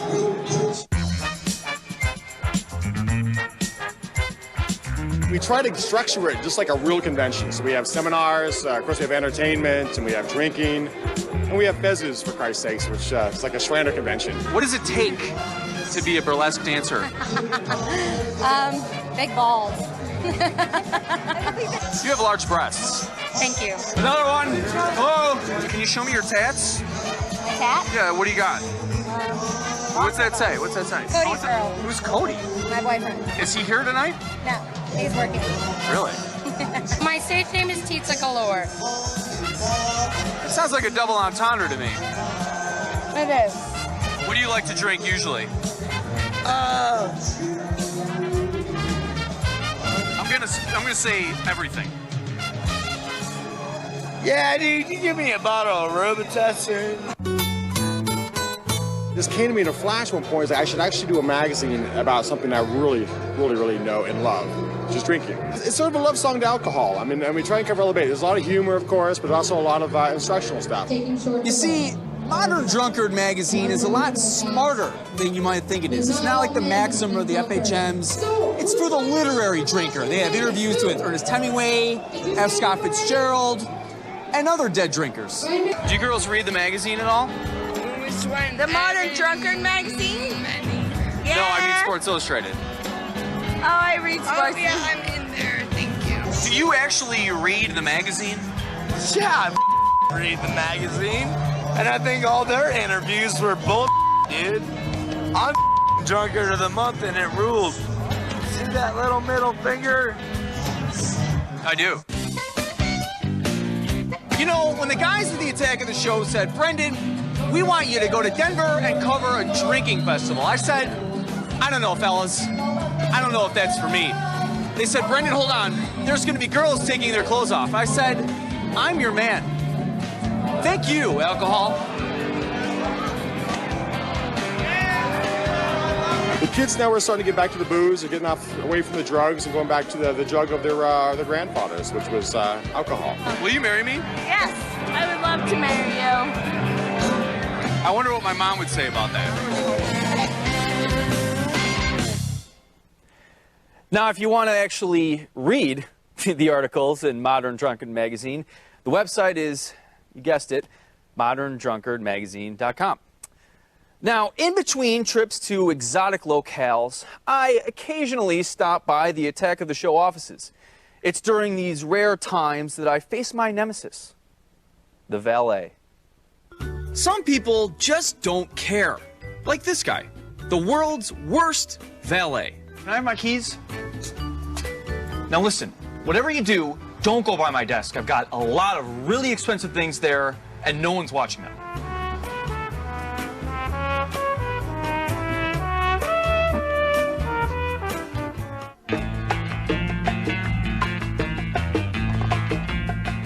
my desk, I've left the Nikon stabilized binoculars, the phone pretender from P3, and the Yamaha PSR 3000 keyboard. The binoculars are perfect for our valet, who's turning into quite a formidable stalker.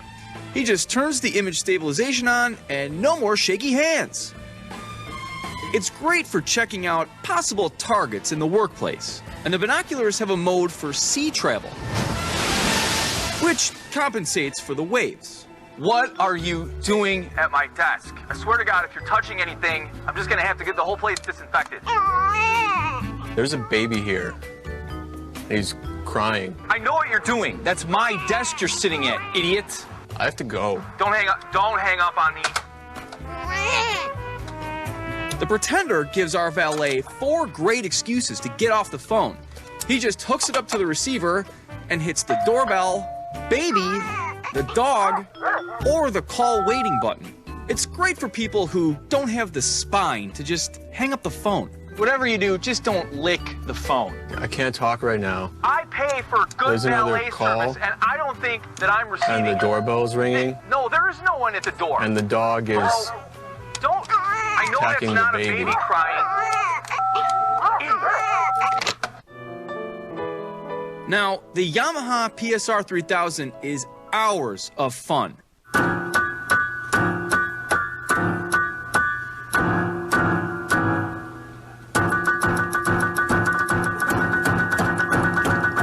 If you don't have any talent, it's probably not going to help you that much. But it does have all the buttons to compose a song by a full band. But here's the cool part. The keyboard connects to the internet, so you can buy different beats and tempos and such, and download them right onto the keyboard.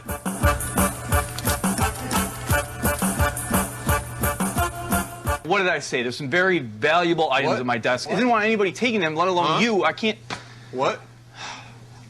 My keys!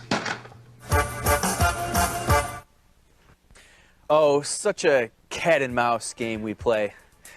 Now I'm going to give you a merciful break from all this Brendanness. But hurry back, because I'll be hitting on nerd chicks. I so rule. Attack of the show, baby. Attack. Attack of the show, attack. For some, high school was rough. We call these people nerds. But who says that awkward phase is something you have to grow out of? Witness the Geek Prom. Geeks, nerds, dorks, dweebs, and spazzes.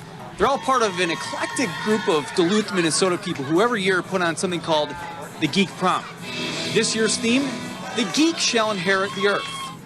Join me, won't you?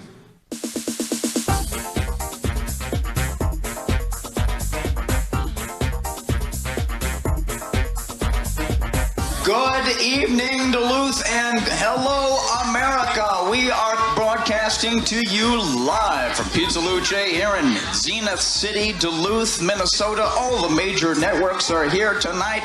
Geek Prom is a fantastic activity where geeks come out of the woodwork to say, yes, I can. I am somebody. I may not be a winner, but I've got the heart of a champion. Pizza Luce has a special item on their menu just for Geek Prom tonight. It's tater tot hot dish. You guys are some of the biggest geeks I've ever seen. Did you go to your real prom when you were in high school? I did.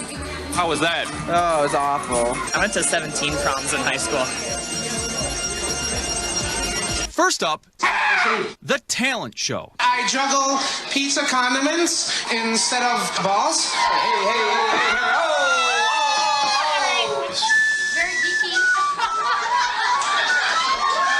If you tell me you think I'm strange, here's what I'll reply. Thanks so much for noticing just how weird I am. Are there a lot of geeks in Duluth? Well, we're a weird town. It's these people who would normally get their asses kicked or butts kicked. Shoved into lockers. Yeah. That actually happened to me. So you won second place in the talent competition. Hi. What did you win? Show us. A chocolate cake. It's pretty tasty. Want to try some? I'd love some. Why don't you try it first and tell me how it is? All right. I came without a date. Would you be my date? No, I will not. Now, just like a real high school prom, the Geek Prom has a lot of things that are very similar. For instance, they let geeks get their picture taken so they can preserve their memories for years to come. And now, the Spaz Dance.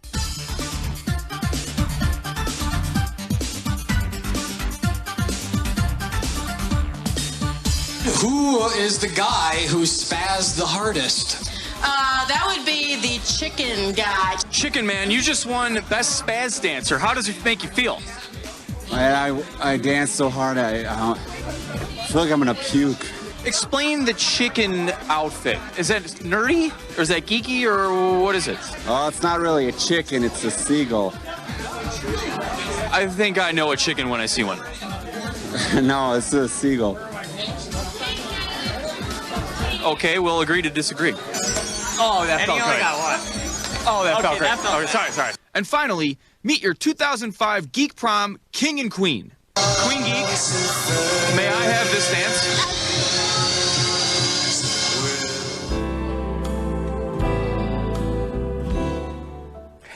It's a yearly event.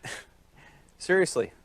Get out there and have that prom experience you missed out on, or were severely beaten during the first time. Stick around for more interesting Brendan factoids. We revisit Lebowski Fest, and we'll find out what happened during my trip to Costume Con.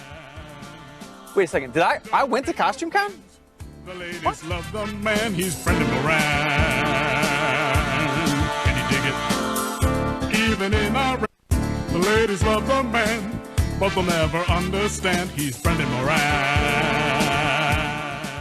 Welcome back to Attack of the... So, a look at me. Now, box office bomb or not, The Big Lebowski is proven to be more than a cult classic. I had the pleasure of joining the other achievers at this year's Lebowski Fest.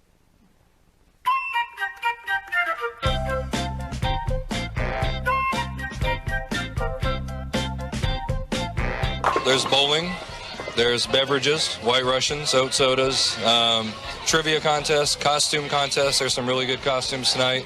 Meet and greet the actors, and then we show the movie. Now, I gotta be honest with you. I've seen The Big Lebowski a couple years ago. Thought it was pretty funny, and then I moved on with my life. Well, it turns out a lot of people haven't quite got there yet. But if you need a refresher course, basically the movie's about three things: bowling, smoking pot, and White Russians.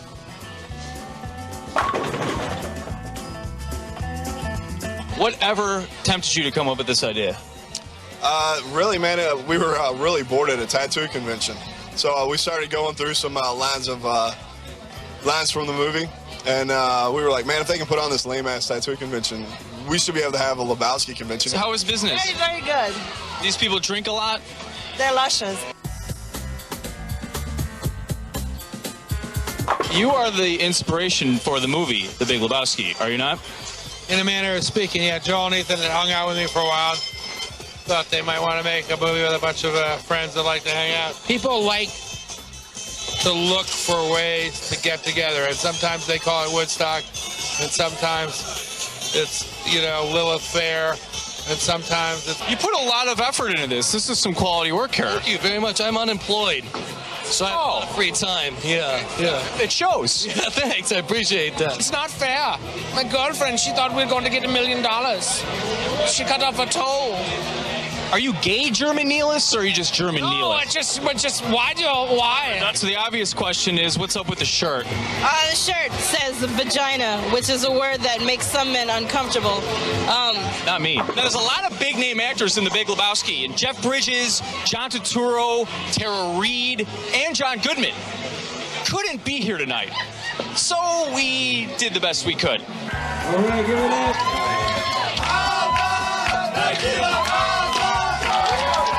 Nobody Jesus. All right, first of all, let me say that I loved you in Arachnophobia. The what? Now, I must be mistaken, but I was pretty sure you were on trial. How is that going? The trial actually hasn't started yet. You are the Big Lebowski. I am the Big Lebowski, yeah. Did you think when you were making this movie that a couple years down the road you were going to be at a Lebowski fest? Well, you never know, you know. Tara Reid really is missing, though, isn't she? Yeah, and I think she's had some sort of breast augmentation because... Tara Reid did? Yeah, well, if you watch the video, and I'm sorry that I've done this because I did some research on her, they actually, if you show it, they cut out her nipple. You could see some scar around her nipple. I think she had breast reduction surgery. Tara, if you're listening, we'd like some answers. I'm the guy who owns the Corvette. When Walter goes to Plan B and starts smashing the Corvette, and then I come out, hey, that's my baby! What are you doing, man? I just bought the car last week! I give you a car, huh? You like it? You! Huh? You! And so on. We're going to have to bleep that. Now, if you still haven't seen The Big Lebowski, don't even talk to me. Now, I admit my memory is a little hazy these days, but I seriously can't remember ever going to the Comic-Con Costume Con. Oh, no, wait. Do not roll that tape. Please don't roll the tape. Come on, don't. Every year at Comic-Con, fans get together to revel in their geekdom at the annual Masquerade Ball. Of course, I wanted to go, but after being mobbed by fans all day, I figured there was only one way to truly cover the festivities. So that's why I decided to go as television's Brendan Moran.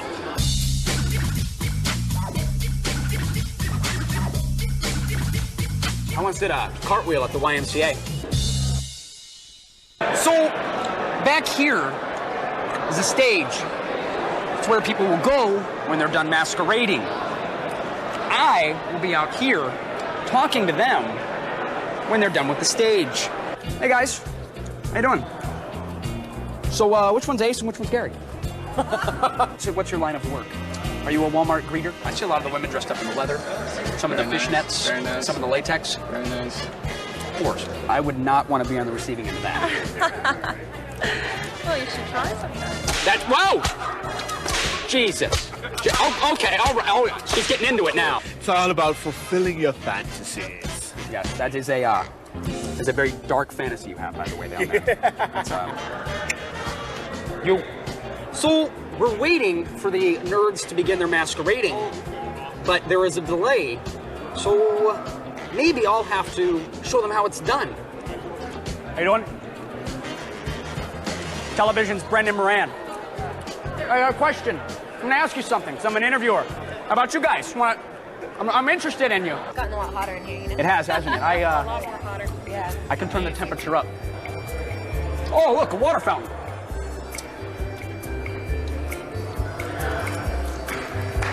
Didn't you get your ass kicked by the aliens? Tonguing. I missed this. I don't know. I don't know if can we see? Oh, that. That. You realize you're the predator? Yeah. What was tonguing again? Oh, that.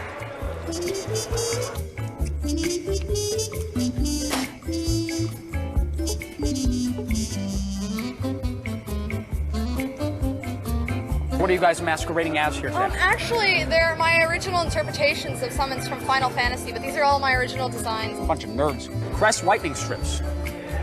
What? Just throwing it out there. You are, as we say in the business, smoking hot. Those are authentic beetle shells right there. That's 100% real. Okay, that's inappropriate touching. This is a band initiation. What can we do? At first we were friendly, but now that's, yeah. Hey, what's that up there? Up where? Oh, God! Oh, my God! Attack of the show! The Killer Robots. Starring Brendan.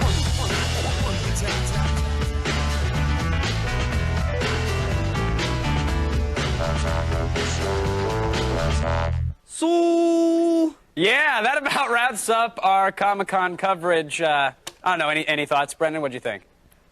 Yeah, that's really funny. Really, really funny.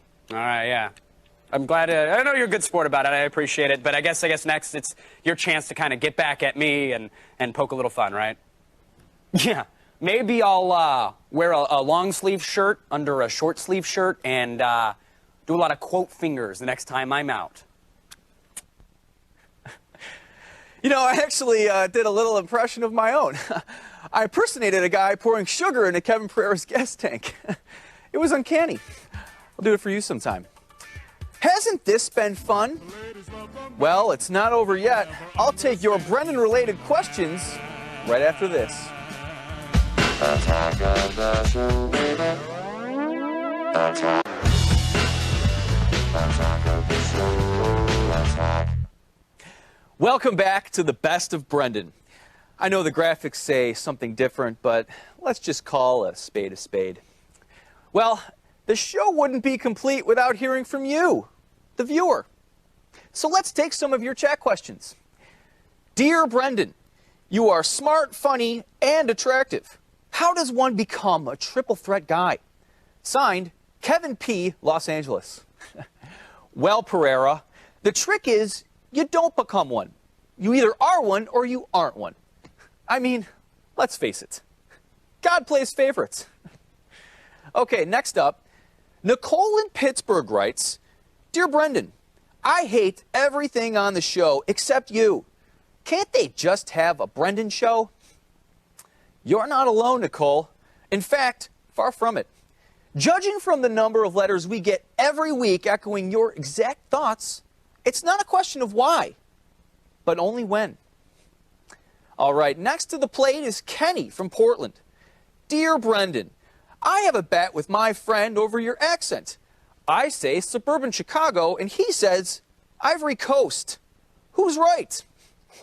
Well, while I was born on the outside of Chicago, I was actually raised in Africa and had to relearn my Chicago accent by watching reruns of The Hogan Family.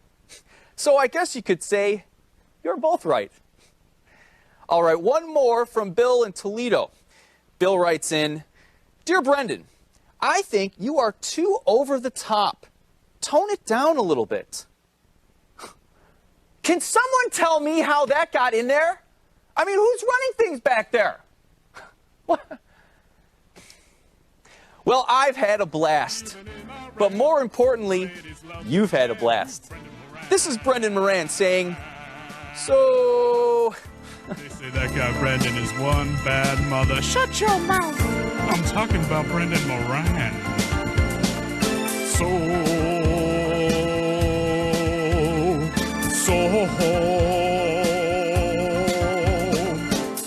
Computers on Attack of the Show provided by Intel. Game on. Power up. Take control with the Intel Pentium Processor Extreme Edition.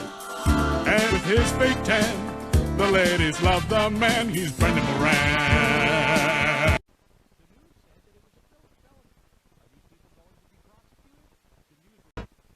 Pick up on this.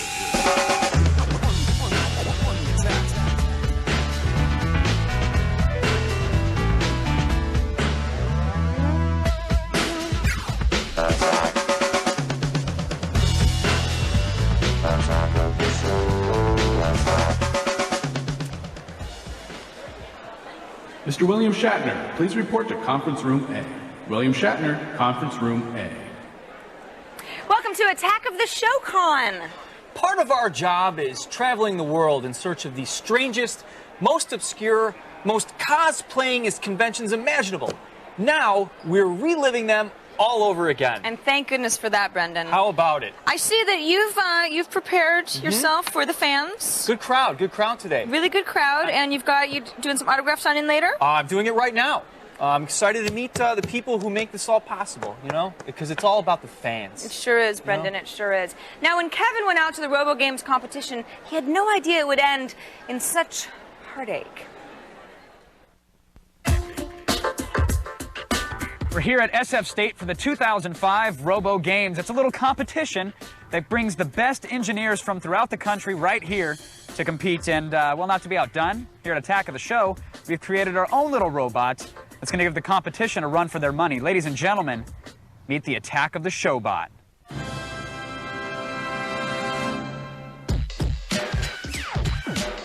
Here to help us make a little sense of all the servos and rust and metal and metallic noises is the founder of Robo Games. David, tell me about the events today. The events are across the board. We've tried to get all of the major robot competitions. We have robot soccer, 2 different types. Robot sumo, robot combat, which everybody knows from those famous TV shows.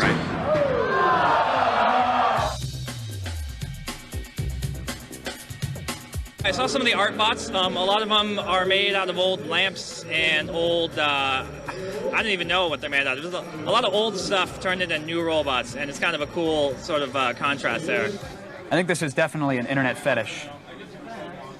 And if it's not, it needs to be. The most exciting thing is probably Robo-1s, which are walking androids, mostly Japanese robots. They're not mass marketed, they're strictly home built. Oh, wow.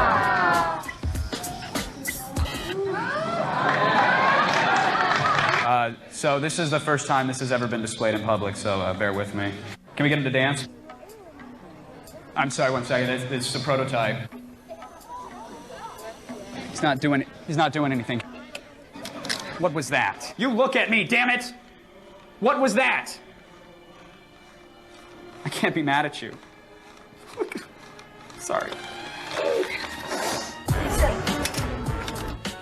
Robotics isn't so much a science unto itself as it is cross disciplines, you know? So, for example, the combat guys are really brilliant machinists, and they're really good at power consumption, but they're not very good at, say, sensors or artificial intelligence. The soccer guys are really, really good at artificial intelligence. The sumo guys are good at sensors. So one of the goals is to really get them to cross-pollinate and talk to each other. This is how it works. We're behind the scenes here. Robo Games, no rules, no money, just playing for pride. Stay low, center of gravity, you get up there and you win! You win, boy! Come on, Attack of the Show Bot! Go, buddy! Get him! Get him! You suck! I hate you! If you want to make it up to me, you'll do good in BattleBots.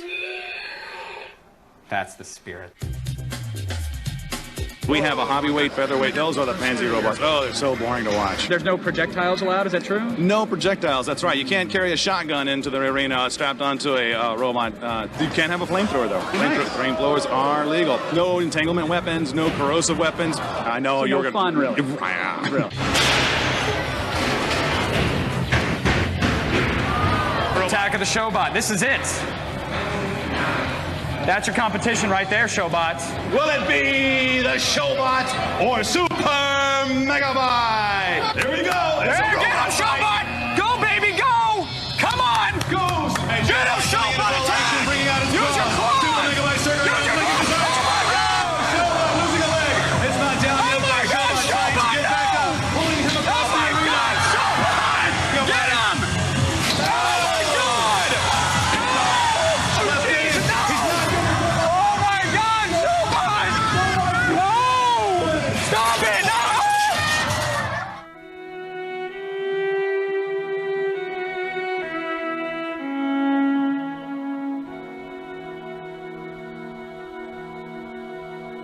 He can still come back. I think he can come back. Showbot can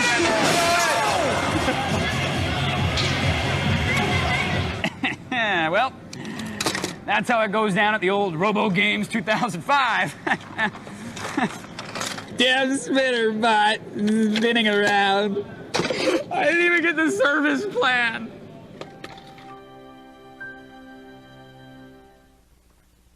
Ooh. Sorry. We'll be right back. Okay? It's okay. Too hard to say it's over. Still I regret losing you. We never got to dance. You never took the chance. I never got to touch your heart to show how much you never got to dance.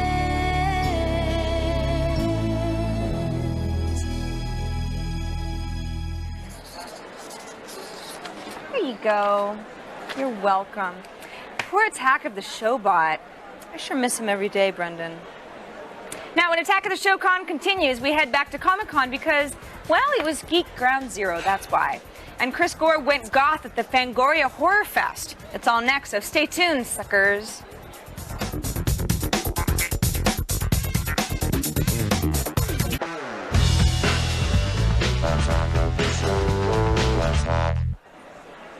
There you go. Thanks for coming. Oh, welcome back to Attack of the Showcon, a collection of the best field trips we ever went on. Now, with a name like Chris Gore, how could we not send him to the Fangoria Horror Fest? Fangoria's Weekend of Horrors is here in Burbank, California, and fans here have a thirst for blood. And I forgot my black t-shirt.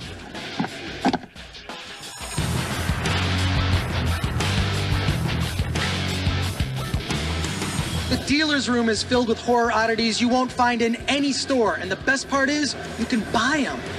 So, Edward, tell me, exactly what is this 3D art? These are known as lenticulars. They are changing portraits, and basically I've taken old orphan photographs, I've adopted them as my own, scanned them in, and brought out the inner creatures of the night in all of these people. Tom, tell me about all these cool props you brought to FangoCon. Oh, I've got one of my favorites here. It's a stunt copy from Evil Dead 2. We would use this to smash Bruce Campbell in the face with. It's covered with his sweat, spit, and blood. If you want to lick it, it's $5. Wow, Bruce Campbell's face was smashed against this book. Absolutely. This is the Book of the Dead, Anchor Bay DVD release for Evil Dead. Look at that. Now, tell me where the coded message are, because I don't even know where they are. Employees must wash hands before returning to workplace. Thanks. What was the horror film that changed your life? Evil Dead 2. He also likes it up the. Tell me the horror film that changed your life. Oh, I've never heard of that one. Texas Chainsaw Massacre. Do you own a chainsaw? I do, actually. Schindler's List. I don't see any Schindler's List merchandise at any of these tables here. I always look. At Fangoria, there's a ton of stuff to see, a ton of stuff to buy, and more importantly, horror filmmakers and celebrities are here to talk to the people. I am Chucky, the killer doll, and I dig it. In this movie, I played dual roles. I played Tiffany the doll, who's, a little psychotic. And then I played Jennifer Tilly, B-movie actress. It was just super fun acting opposite myself. They say you're only as good as the person you act opposite. And in this movie, I was just stellar. Who's your favorite horror film actor? Probably Bruce Campbell. We actually have a son, and we named him Ash. Bruce Campbell, definitely. Well, definitely Bruce Campbell, which is why I'm here. What is your impression of fans at this convention? They're a unique breed. I had a little presentation where we were showing something to a group, and I found a guy who was not wearing a black T-shirt. I kicked him out of the room. He was a nonconformist. He was a freak.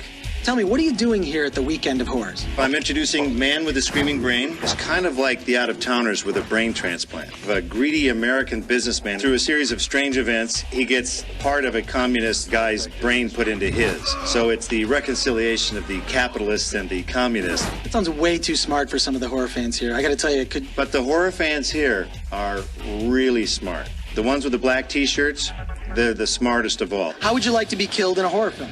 I would like to be disemboweled so my guts fall onto the floor and I get to look down and experience it. Definitely by a hot vampirist. Could you tell us more? I'd like to be decapitated. Why only decapitated? I mean, someone could skull you, right? Well, that would be cool, but they'd have to take him out to dinner first. I've been stabbed, but I think after that, they'd want to, silence me because I'd be saying a lot of stupid things. I pooped my pants! So I think next, they'd cut off my tongue. Yeah, the best way would probably be if, Kevin Pereira was committing suicide off the Empire State Building and landed on my head. That'd be great.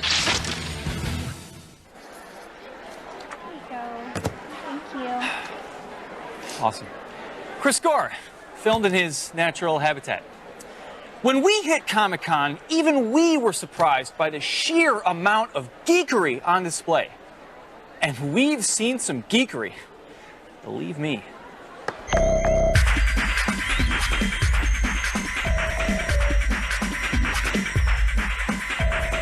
You can easily call Comic-Con a lot of things. You can call it the ultimate comic book festival or the world's biggest toy store. You can even consider it another excuse for you to cram yourself into ill-fitting tights and frighten children. The one thing you can't do is see it all. I mean, this thing is huge. We're talking Galactus huge, and if you got that reference, chances are you're probably behind. There is something for everyone here. There are comic books, there are science fiction and fantasy, there's artists, all the big movies that are coming out, all the premieres, lots of stars running around. As just an artist, as just someone who draws, it's great to come here and just be around so many phenomenal talent and just see the new work. Just curious, is there any truth to the rumor that your blaster fires lasers that are both longer and wider? I don't know. I'm looking at it. Big corks in my forehead because I'm tough, because that makes me cool. I can't afford horns. It's a little on the low budge side. If you... Yeah, I'm just... You know, here at Comic-Con, Star Wars has a huge presence. In fact, Kenny Baker and Peter Mayhew, we're talking R2 and Chewbacca, are both here, and I'm getting exclusive interviews. Let's go. You can geek out about things, and you're gonna find somebody else geeking out about that same thing. Wow! This is the rockin'est place in the whole world. This is it. Signing. Hey, get this cameras out of my face here. I thought we had something. We hung out at G4ia. Yeah. We did Comic-Con last year. I thought there might have been a little chemistry. Yeah, sure. Way to shrug it off, because then I see on my show cavorting with a gentleman by the name of Drunk Vader. Well, you know Vader. I mean, dark leather, heavy breathing. He's very, sexy. You are way too good looking to be this nerdy. I hate you, Drunk Vader. We have the best characters in the world. Wonderful universes of imagination. These guys are the great optimists of the superhero universe. We must have 75 different people who've worked on the comics over the years. Lee, I'm walking around Comic-Con. Yeah. People are telling me that it's not just all about Marvel and DC, that there's I think they use the word underground scene or independent or something like that. What is this? Absolutely. Dark Horse, we're coming up on our 20th anniversary. We are now the third largest comic book company in the country. We're a strong foundation of getting a lot of really great creator-owned titles, as well as a lot of great licensed work. Every year it feels like Comic-Con gets larger and larger, and I've seen more and more confluence between the world of films, comic books, gaming, toys. And I suddenly have a new appreciation for comic books. Everybody who's in any way involved in publishing and in books, in comics, in movies, and in the games is gonna be here. They're gonna be showing off their wares. It's also a place to do business and kind of hook up with people and say, hey, what's up? I do this, and want to hire me?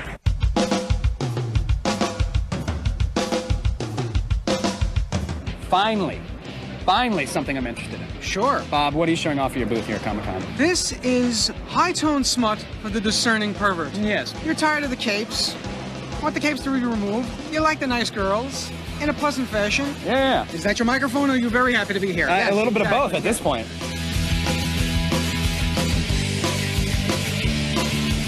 Oh, I hate Happy Tree Friends!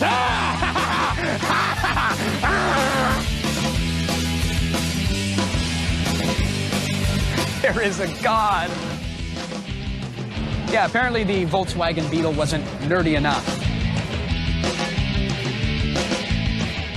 These are our people, and we're happy to embrace our geekdom here. It's Christmas in July for me. I mean, every year I come and I don't care what's going on in my life, I have to take those 4 days off. It's interesting just to see everything out on display and be able to talk to people in the industry. If you're in comics, this is where you get recharged. We love geeks. Comics and movies and video games and toys. I can't go on. Must stop talking about comics. I need a hotel bar. Hey, Drunk Vader, give me a call. I miss you. Wow, you again. Nice to see you again. Thanks for coming. Wow, Kevin came back from that trip with a suitcase full of spandex. I think it's safe to say he had a good time. Now, sometimes these cons take us to the East Coast, sometimes to the Midwest, sometimes to the outer limits. We'll relive QuakeCon and the Wired Next Fest after this momentary break from nostalgia.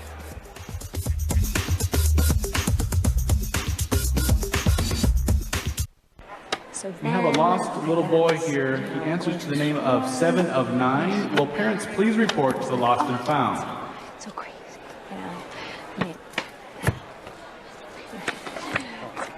Welcome back to Attack of the Showcon, where we bring you our favorite convention moments in easy-to-swallow caplets.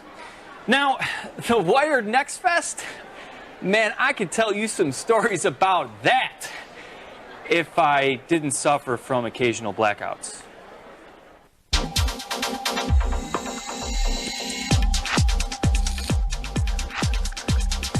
Welcome to Chicago, home of the Next Fest Wired World's Fair. It's kind of like the world of tomorrow. A world of flying cars, Philip K. Dick robots, and bionic nurses that can lift you clear out of bed. So follow me, won't you? You know what? We gotta go around the other way. So.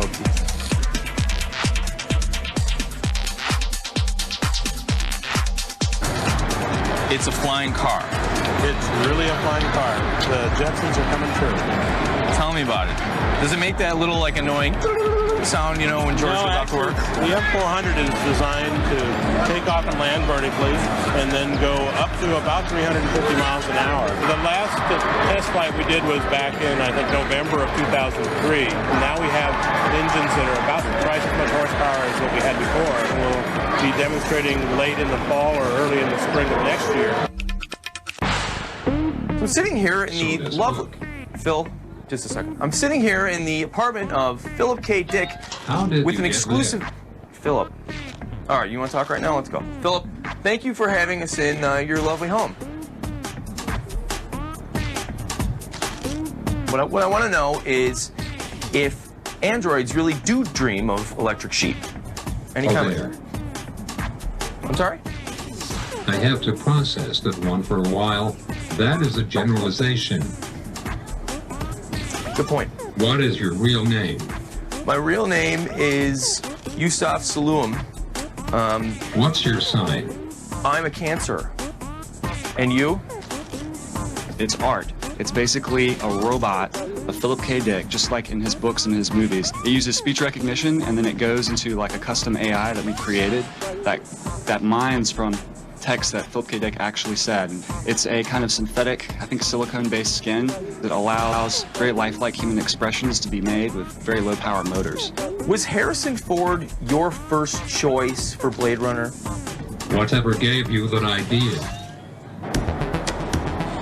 Gotcha! Couldn't see me, could ya? It's because I'm wearing this reflective coat, which is made out of the same type of stuff that they put on freeways to reflect light. What you're seeing is actually coming at me, bouncing behind me, and coming straight back at you, and that's why you can only see my hands and my face, and now you can't see me at all. This is called retroreflection projection technology. It's the Invisible Human project. In contrast to regular mirrors in which angle of incidence, angle of reflection, the light comes straight back at you in the direction that it was shown.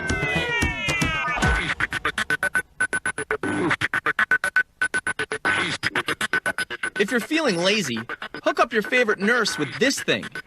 So she's getting in the power assist suit right now, and she's gonna lift me off the bed as if I were some sort of bedridden invalid, which I'm not. It's air compressed, so it knows how much air to release based on the sensors on the nurse's muscles. So is it comfortable? Yeah. It is? I think I'm right about as heavy as they'll let me be. I'm 170. I had a big breakfast though, so I'm not really sure how this is gonna play out.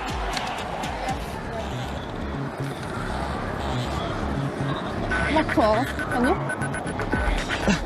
First time I've ever been picked up by a woman. My car is over there. Is that cool?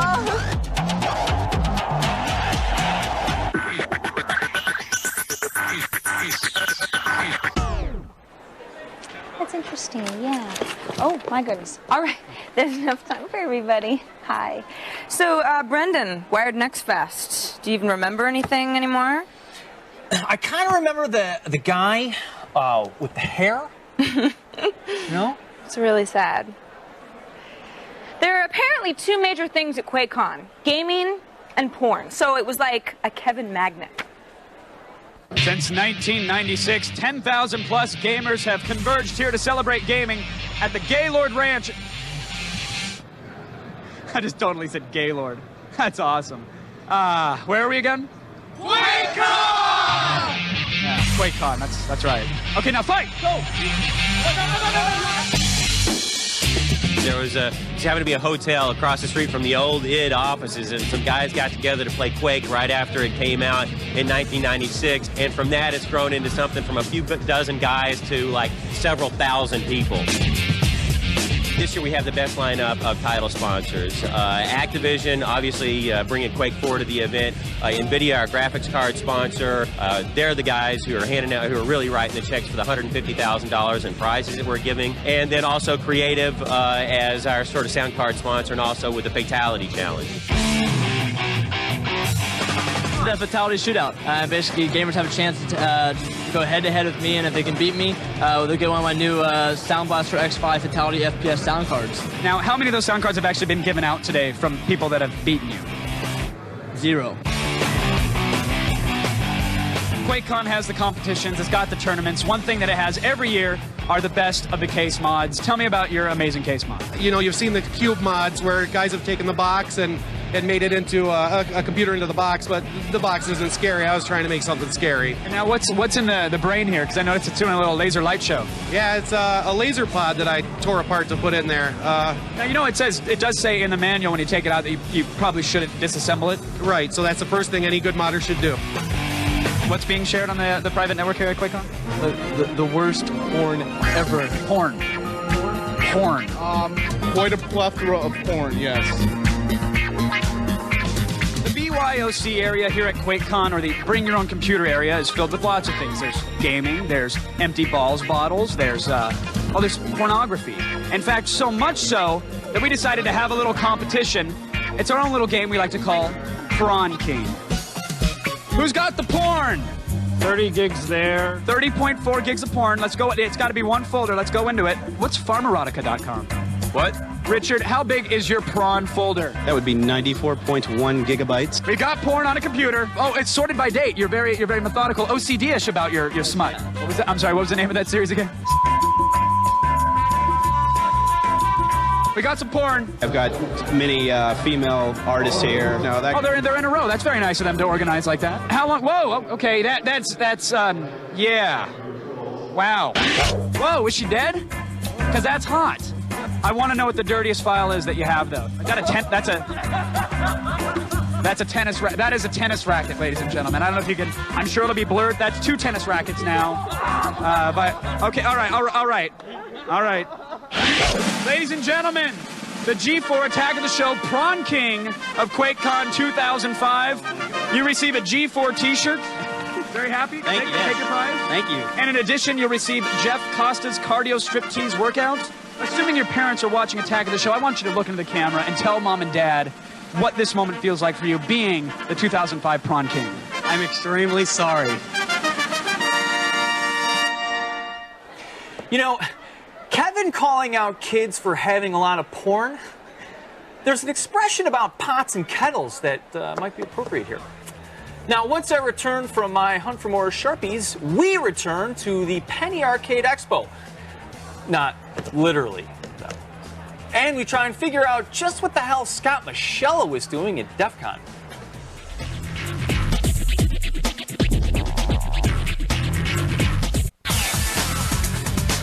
There you go. Welcome back to Attack of the Show Con. Do you think getting hundreds of hackers together under the same roof is a good idea? Well, the guys behind DEF CON did. DEF CON 13, compromised boxes, Linux, undercover FBI agents, it's all here. Today we're going to take a look inside and see if I can find the guy that's been using my credit card to play Star Wars Galaxies. I wanted to do a con on the West Coast that wasn't tied to like a time of the year. So I needed a name for it, and I also needed a location. There are no hackers in Vegas. It was just a barren wasteland of casinos. So if you wanted to come to the con, you actually had to drive here, get in a car, or fly here. So we were hoping that would self-select the people who really were into it. 4 or 5 years after DEF CON started, everything switched upside down. Linux was free, PCs are a giveaway, internet's, dial-up, or AOL's giving you 1 million hours. So all the reasons you broke into originally are all, they switched around, they're no longer there. So it's been this whole evolution of the whole hacker scene. Hacking is a skill set, in finding security vulnerabilities and security failures. And you have different people that are in niche areas. Like some people are not even really in the computer side of it. So every year that I come, I learn something. Well, Wallasheep used to be literally written on paper plates. And these guys would sniff the wireless network, and everything they saw something they shouldn't, like somebody logging in to check their mail, clear text with no encryption or protection, they'd write down the information, they'd stick it up on the wall like, this guy doesn't know what he's doing. And it grew and grew and grew, and it's gotten so big now, you'd think people would get smarter over the years, that now it's electronic and they project it on the wall. DEF CON is like the real live action version of all the things that I read in life. The best thing so far that I've seen that I got to participate in was the KegBot. It's actually a kegulator that has individual tags. They're not RFID, but they're tags that store your username and password. It's an I button, and you plug it in, it tells you your stats, how much beer you drank, and you can't get beer unless you have one of those. So what are you guys doing at DEF CON? Well, we're showing off our RFID long distance world record. We can basically read a tag that you would find at a Walmart, and we're going to read it from distances never before thought possible and never done before. It's possible that if the store doesn't have them set up correctly, you can rewrite the tags and change the codes that are on there. So say your 27-inch LCD TV rings up as a box of Cheetos.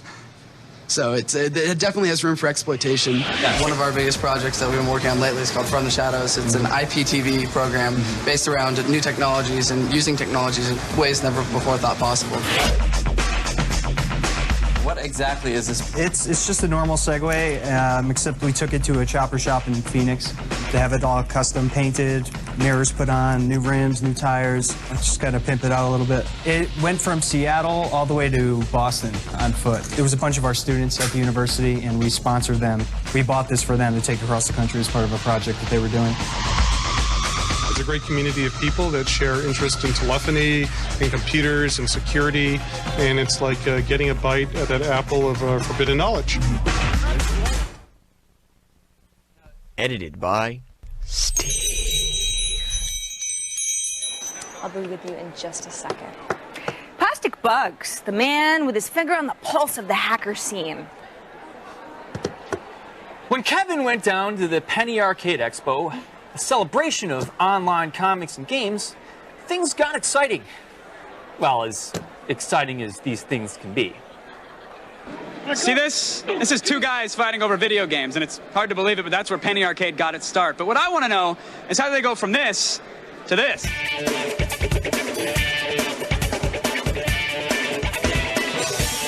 Mike, the Penny Arcade Convention. This is its 17th year?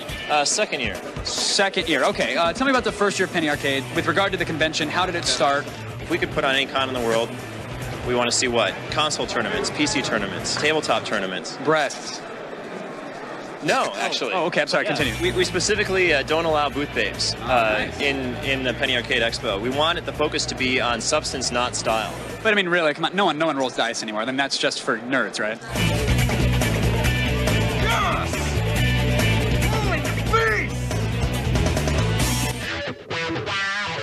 Mike, right behind us, all caged up. The nerds have been swarming and frothing all day like vultures around a carcass. What exactly is all this? That is the Omega Collection. It looks like a lot of old NES stuff. I would say every Nintendo product ever made. What does one have to do to win the Omega Collection? Quite a lot. It's 20 Omega Knots, we call them, and they're put in a multidisciplinary, multi-day, multi-genre competition. There's panels going on. Can you tell me about some of the panels in the competition? This Pitch Your Game Idea, it's a pretty popular one. Yeah. Wait, Pitch Your Game Idea, how does that work? Yeah, you go up and there's executives from the game companies and you get to pitch your game idea to them. I can just walk down there and start pitching them ideas? Yeah. Hold this real quick.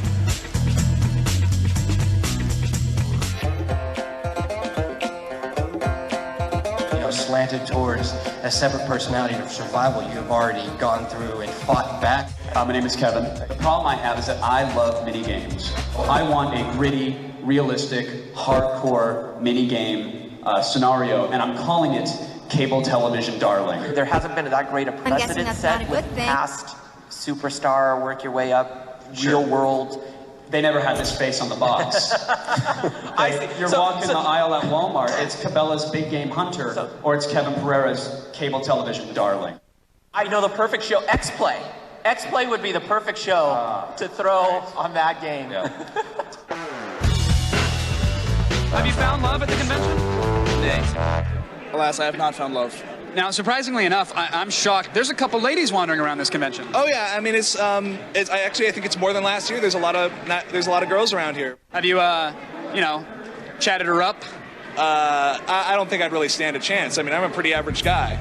I mean, I am too, but have you tried walking around with one of these?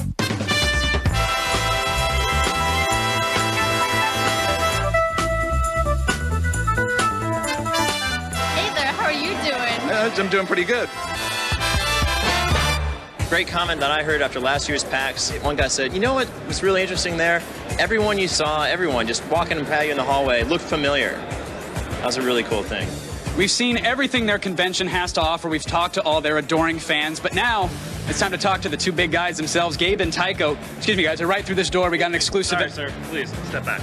No, Mike and Jerry from Penny Arcade. Yes, I'm with G4. We're gonna. Please, just. Yeah. Oh, all right. I see how this is with the enforcers, and I'm getting in there. Like, Jerry, hey, are you getting this? Are you looking at me? Hey, no.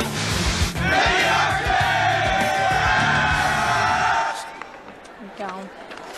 Kevin, by the way, spent hours working on his serious journalist face. I actually caught him in the makeup room a few times. It's kind of embarrassing. Brendan, some crowd, huh? Really good turnout today. How's your day going? You know, not well. Not well at all. In fact, I've had one person come by for an autograph. It was my own mother. And, you know, it hasn't gone well at all. I've got a big sign. Okay. I think they're going to come maybe after lunch. It's just... Maybe after lunch. Okay. Before the doors close on our fun look back at conventions, did we ever actually answer the question, what's up with Japan? Find out.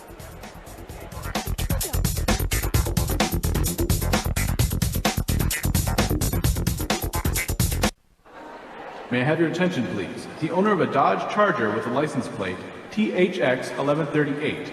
Your lights are on. Thank you. Welcome back to Attack of the ShowCon. We're coming to you live, well, live-ish, from the show floor with our favorite convention moments. Now, when Kevin headed to Japan for the Tokyo Game Show, he had some time to explore a little bit. We trusted he'd remain professional, but kept bail money handy just in case. They do things over there that only can tell me what's up with Japan. So I took a week off of Attack of the Show and traveled thousands of miles to a foreign country, and people want to know why. Well, it's to answer one simple question. What's up with Japan?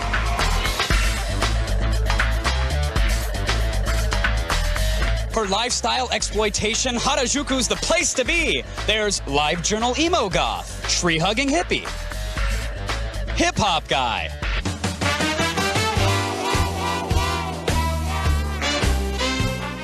Here in Harajuku, the frog purses are made of actual frogs. Real dog. Why Japan?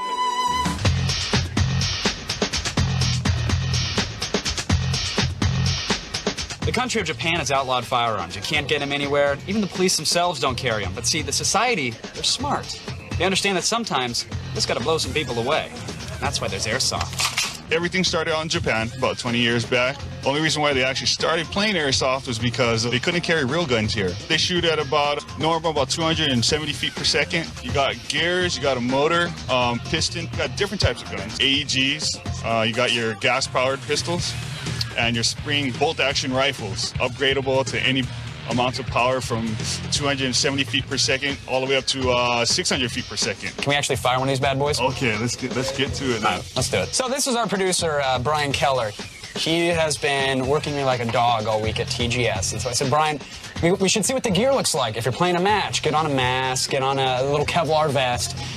But now I've got him trapped in the corner of the store because he's afraid every time he moves, I'm going to unleash hell on him.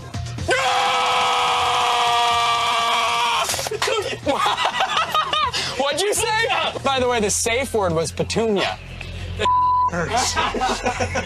Something that the Japanese consider to be ethnic cuisine involves putting eggs on everything.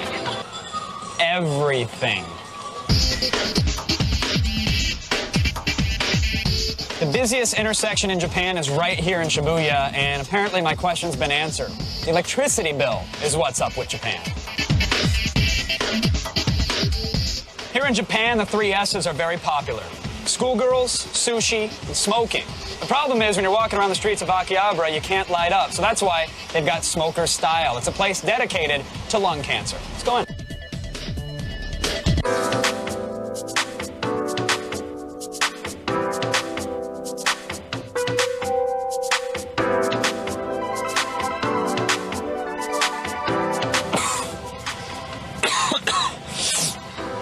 It smells like ass and salmon in there. It's not good. Seriously, every thing. Check out this, the latest in cell phone technology. 3.4 megapixel camera, holds 5 gigs of MP3s, and of course, it's net enabled. Excuse me, I have to take this one. Hello? And if this were a typical scene in a North American arcade, they'd probably still be in business. What do you know? A burger. Oh, hey, look. There's an egg on it. Yeah. You know, it's kind of weird. For a country that has video stores with dedicated schoolgirl tentacle violation sections, sex is actually considered quite taboo. You can't even get condoms at a local mini-mart. For that, you have to find a specialty shop. I don't even know where to look, though.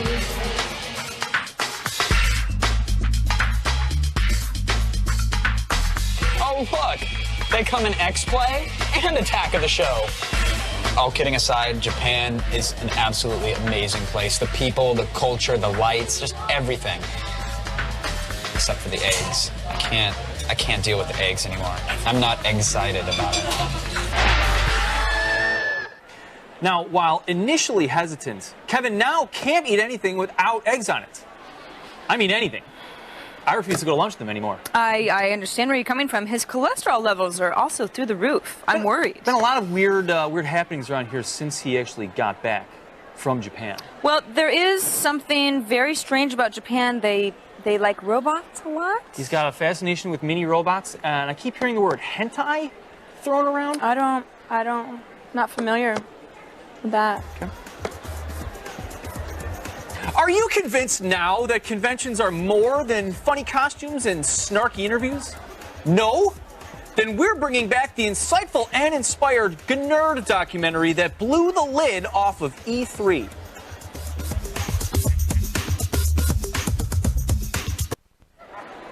If anyone lost a bat lathe, please report to the security desk on E9. Thank you. Here we are, still bringing you all the action from Attack of the Show Con. Now, while at E3, we saw a lot of things that left our jaws hanging open, but nothing could have prepared us for the first ever documented evidence of the Gnerd. G4 and E3 2005 present Seduced by Science with your host, Talisker Fernley, GED. I'm standing outside the E3 2005, where we are trembling with sensual excitement at the discovery of an entirely new species of Homo sapien. This is a species that could only be gestated here, in the warm, humid womb of E3. I'm coming, my elusive treasure. The only known footage of this elusive creature was done by a Scandinavian team who found one swag-starved outside of an N-Gage conference in Stockholm. Behold, Gnerdus ginormicus. Non-verbal, savage and unpredictable. It exists only to gather that which is more precious to its being than air.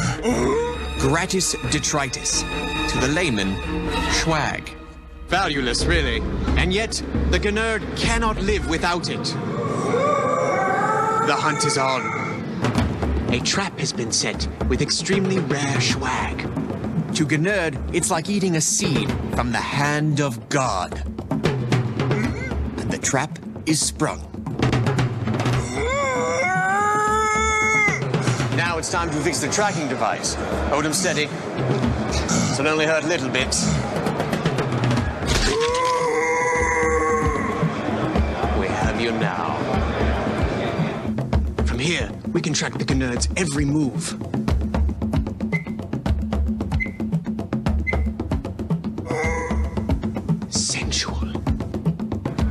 Our tracking device has revealed this to be a nexus of Gnerd activity. Let us see what happens when two of the species interact while in the midst of their swag-gathering rituals. Oh. Sensuality.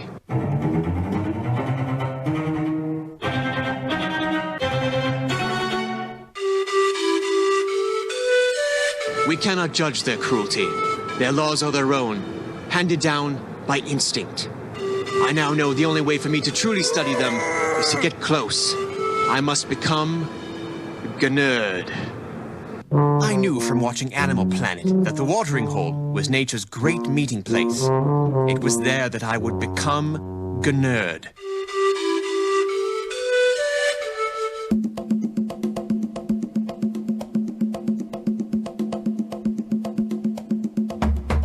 It was then I understood the liberating freedom of Gennard.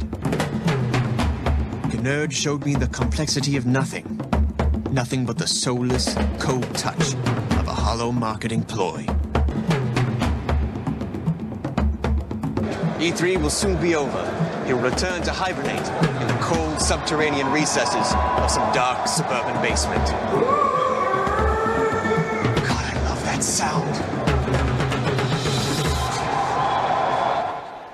Ever since that study, thousands of Gennards have been tagged and studied by zoologists the world over.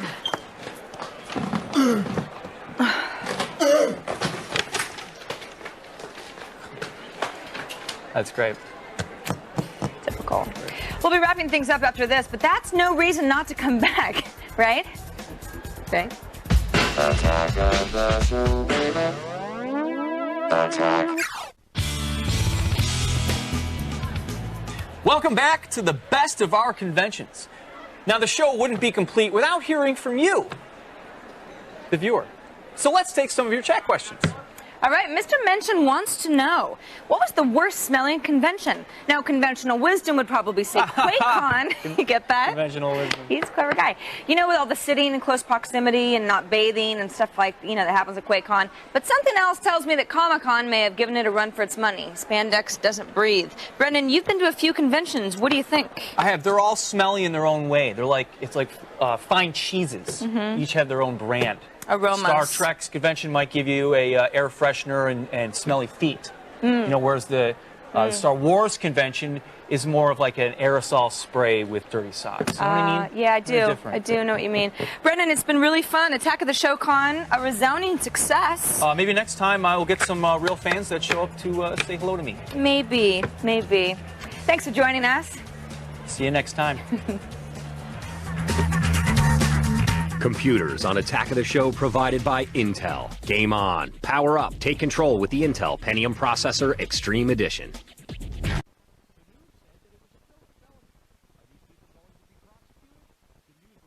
Pick up on this.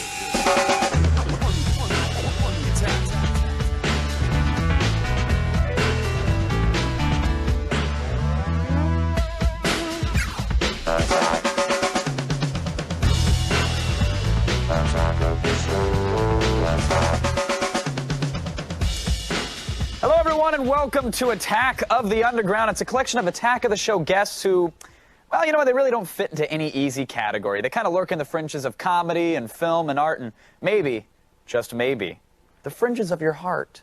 Think about that.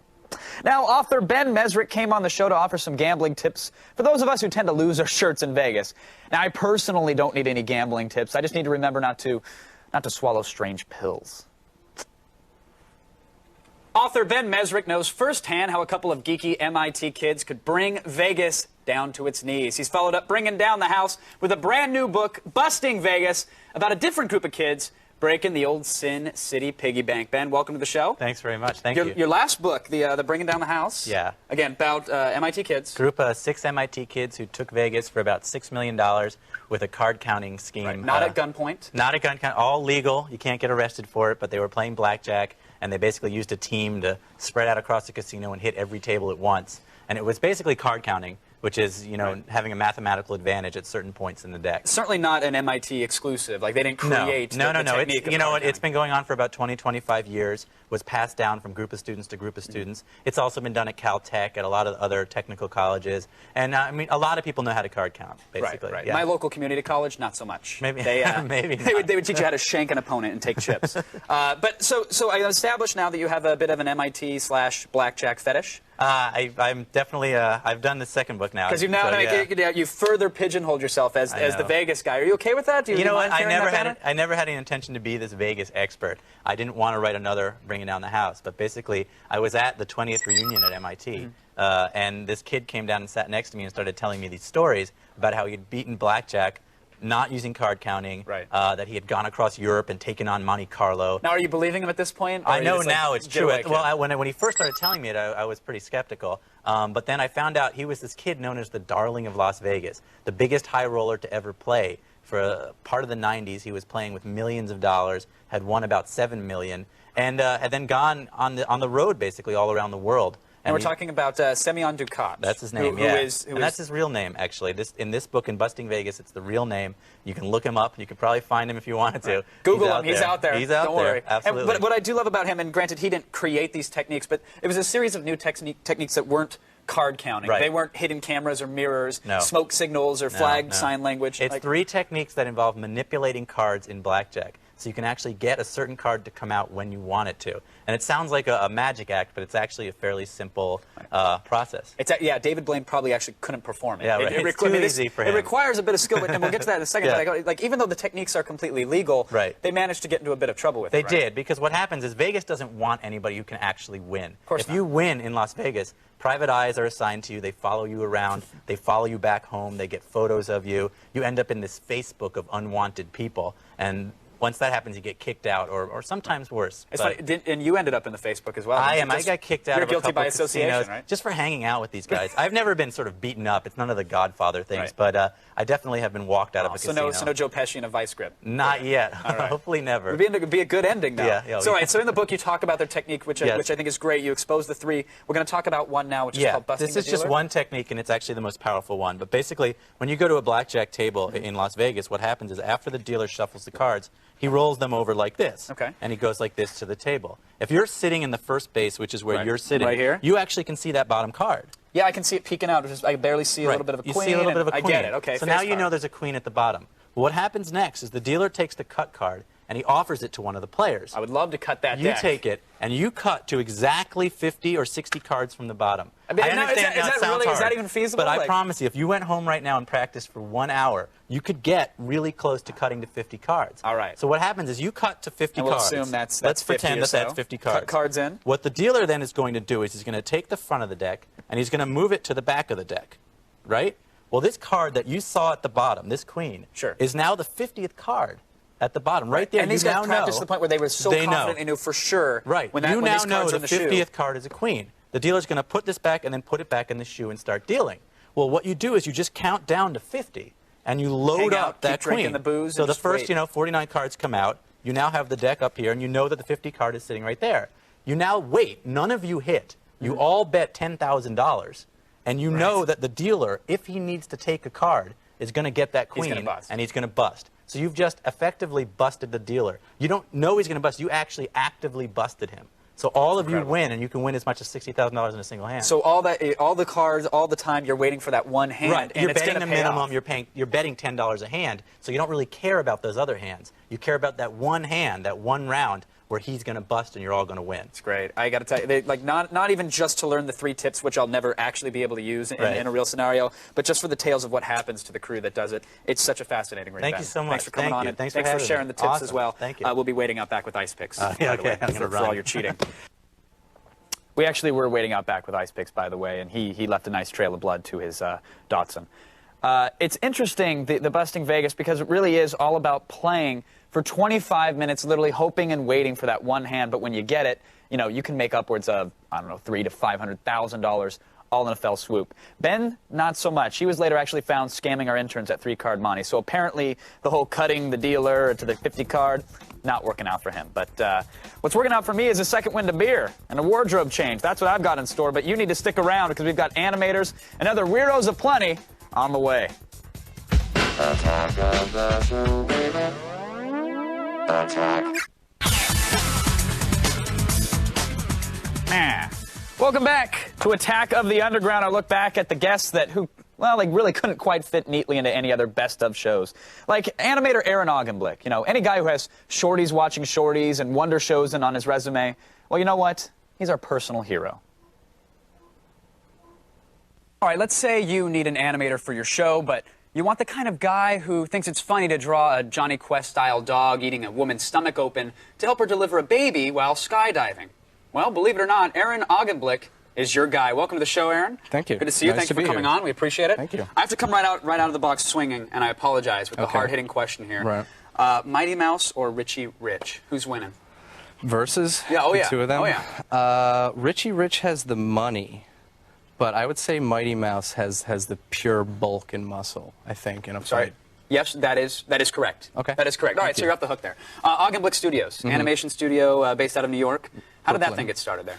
I used to work for MTV Animation. I left MTV around '99. They're the television network, right? They're a television Okay, network. okay. It's a small network. You probably don't Sure. know. Lots of animation. Not a lot though. of people have it. And then I started my own studio, so we could sort of do some more like independent, like weird stuff that I'd wanted to do, and at the same time, sort of do a lot of freelance stuff along the way. Now, your studio is solely deals with Flash animation, correct? Somewhat. I mean, we started out as a traditional studio. You did? Yeah, I mean, I got my start, you know, sitting in a hot box and a camera, shooting cells and the whole thing, and hated it, and then ended up doing stuff more I enjoy a good hot box every now and then. Good I hot don't box mind it. can be really, really wonderful. Chills it out, mellows it down It is a bit. kind of nice. But yeah, you went from traditional animation into the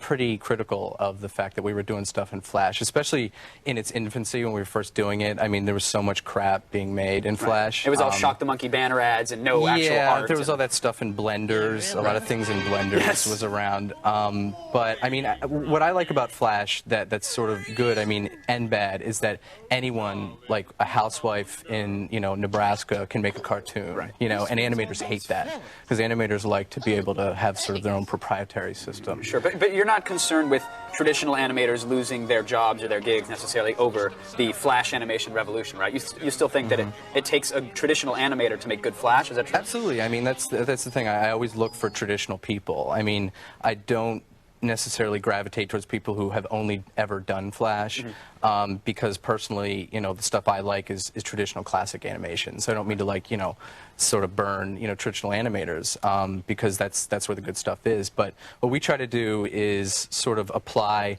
traditional methods to the newest techniques, and that mostly being Flash. All right. Now, I'm sure a lot of people are familiar with your work, and some may not even know it because they've seen it on a little show called Wonder Chosen on MTV2. How did that partnership come about? How did you start working with those guys? Well, I had seen the initial bootleg pilot they had done like a year before. Yeah, it was floating around the internet. Yeah, it floated around, and I had seen it and been like, wow, this is like the most amazing thing I've ever seen. And then at the time, I was doing a show called Shorties Watching Shorties for Comedy Central. Which has, its good and bad side, that show. But I was doing that at the time, and then when that finished up, I got a call from John and Vernon because we had a mutual friend that thought we would sort of get along, and it worked out. I met them, and it was sort of a marriage made in heaven. Now, did they come to you and say, well, here's what we want for a cartoon, and then you have to go animate it, or are you coming up with these shorts for them and saying, here's a dog delivering a baby while skydiving? It's funny, honestly. They really don't do much. They just kind of hang out. Yeah, they're not really that talented. All right. But no. But it's like actually they do everything. They're like absolute geniuses. They write everything. They conceive of everything. They act everything. Even the cartoon they do shorts all the voices. that you produce? The shorts that they script them. They'll come to us with a script and an audio track and say, this is sort of what we're going for with this. Like we want to do Johnny Quest style, but it's a dog performing a circumcision or whatever it is. That's what's most interesting to me, I think, is that I watch the shorts and the Wonder Chosen, and the style is mimicked perfectly. And I wonder, is that really hard to do in Flash to actually pull off, a look, that's long gone, that sense, I don't think so. I mean, I really don't. I mean, that's sort of like what's really exciting about doing the Wonder Shows and stuff is like going back, looking at these like old cartoons, especially ones that you like. It's really interesting to look at an old cartoon that I liked a lot, like G.I. Joe, Sure. which like at the time was like the greatest thing I'd ever seen. You go back and look and realize like that it's pure garbage. You know what I mean? And it's like you get into that stuff where you sort of analyze like what they were doing, whether it was good or mostly like very badly, and like sort of try to tear that apart and recreate it using Flash, to do those things. And it's not that hard. It's surprisingly not that hard to do it. I mean, it just takes a lot of like critical eye. Now, not too long ago, Disney dumped the kind of traditional 2D animation. They're kind of focusing all on 3D. Do you think that has any indication that 2D animation might be gone, or is your studio just another example of how that's a completely false I give statement? us 2 months. Yeah, and then we're you're done. You're We're screwed done. out of a job, and yeah. there you go. Then it's like I'm a wino. That's it. No, I think that Disney, they do the 3D stuff, and I like 2D. You know, I like personally, like you couldn't pay me to go see like Madagascar or like one of those movies. I mean, I'm not really into that stuff. So, I mean, I don't know. You know, obviously I'm sort of in the minority about like animation in general, but like I like the old stuff. You know, I like doing this kind of classic stuff. So I like doing 2D, and it's sort of the situation now seems to be that the television stuff seems to be more 2D successful, and the movies seem to be more successful with 3D. So, well, you've definitely been successful on the TV front, and we can't thank you enough. And we hope you keep producing it, Aaron. Thanks for coming on the show. All right, so right there on the couch, clearly Aaron had me beat with his stylish do. But what you didn't see was the You Got Served style hairstyle showdown that we had in the parking lot minutes after the interview. There were tubs of LA Look styling gel, cans of Aquanet. It got a little nasty, and I won, obviously, because I whipped out one of these bad boys, and it's stuck ever since. What can I say? I'm a pro. Now, I don't know what I admired more. Was it his talent or his style? I'm going to go with his talent, especially after the hairstyle showdown. All right, Hepcats, I know you like the fast cars and the hot women, so stick around, because we'll kill both those birds with one tiny little stone next.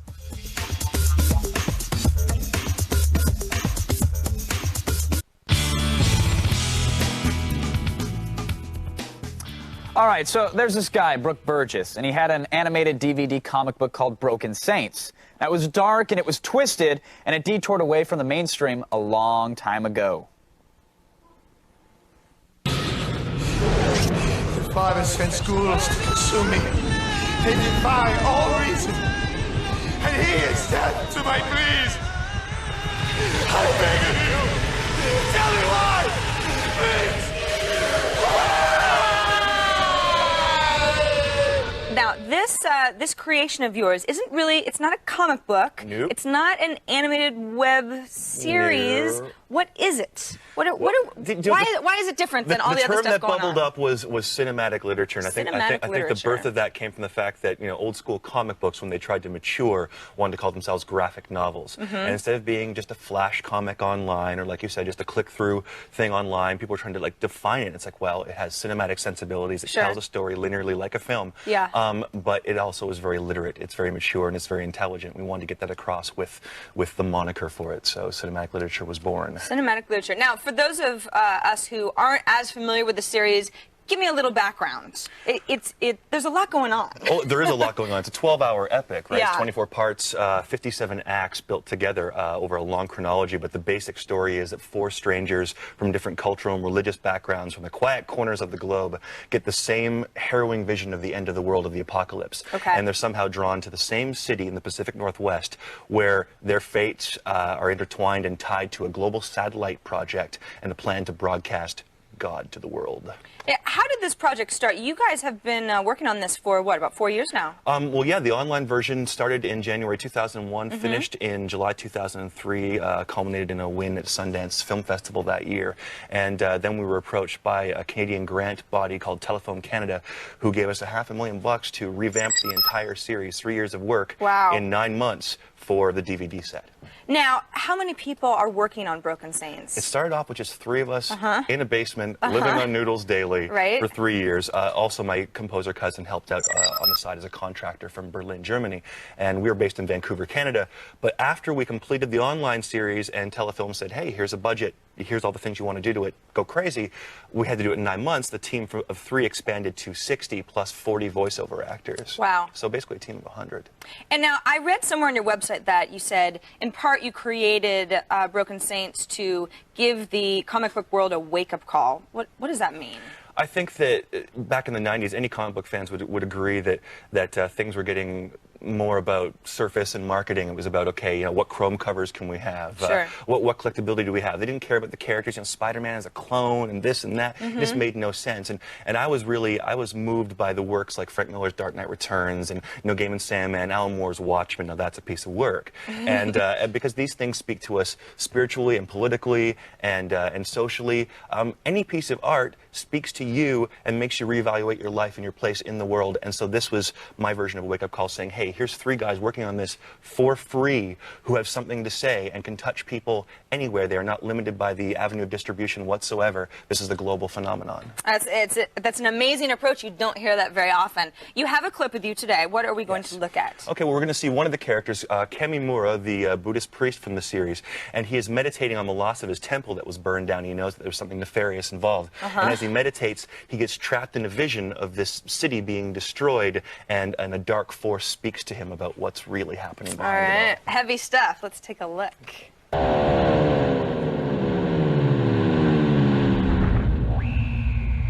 You seek me, priest. I have what you desire. The keys to Nirvana. But you must bring me the free. The threat to unity. They will not perish in flames.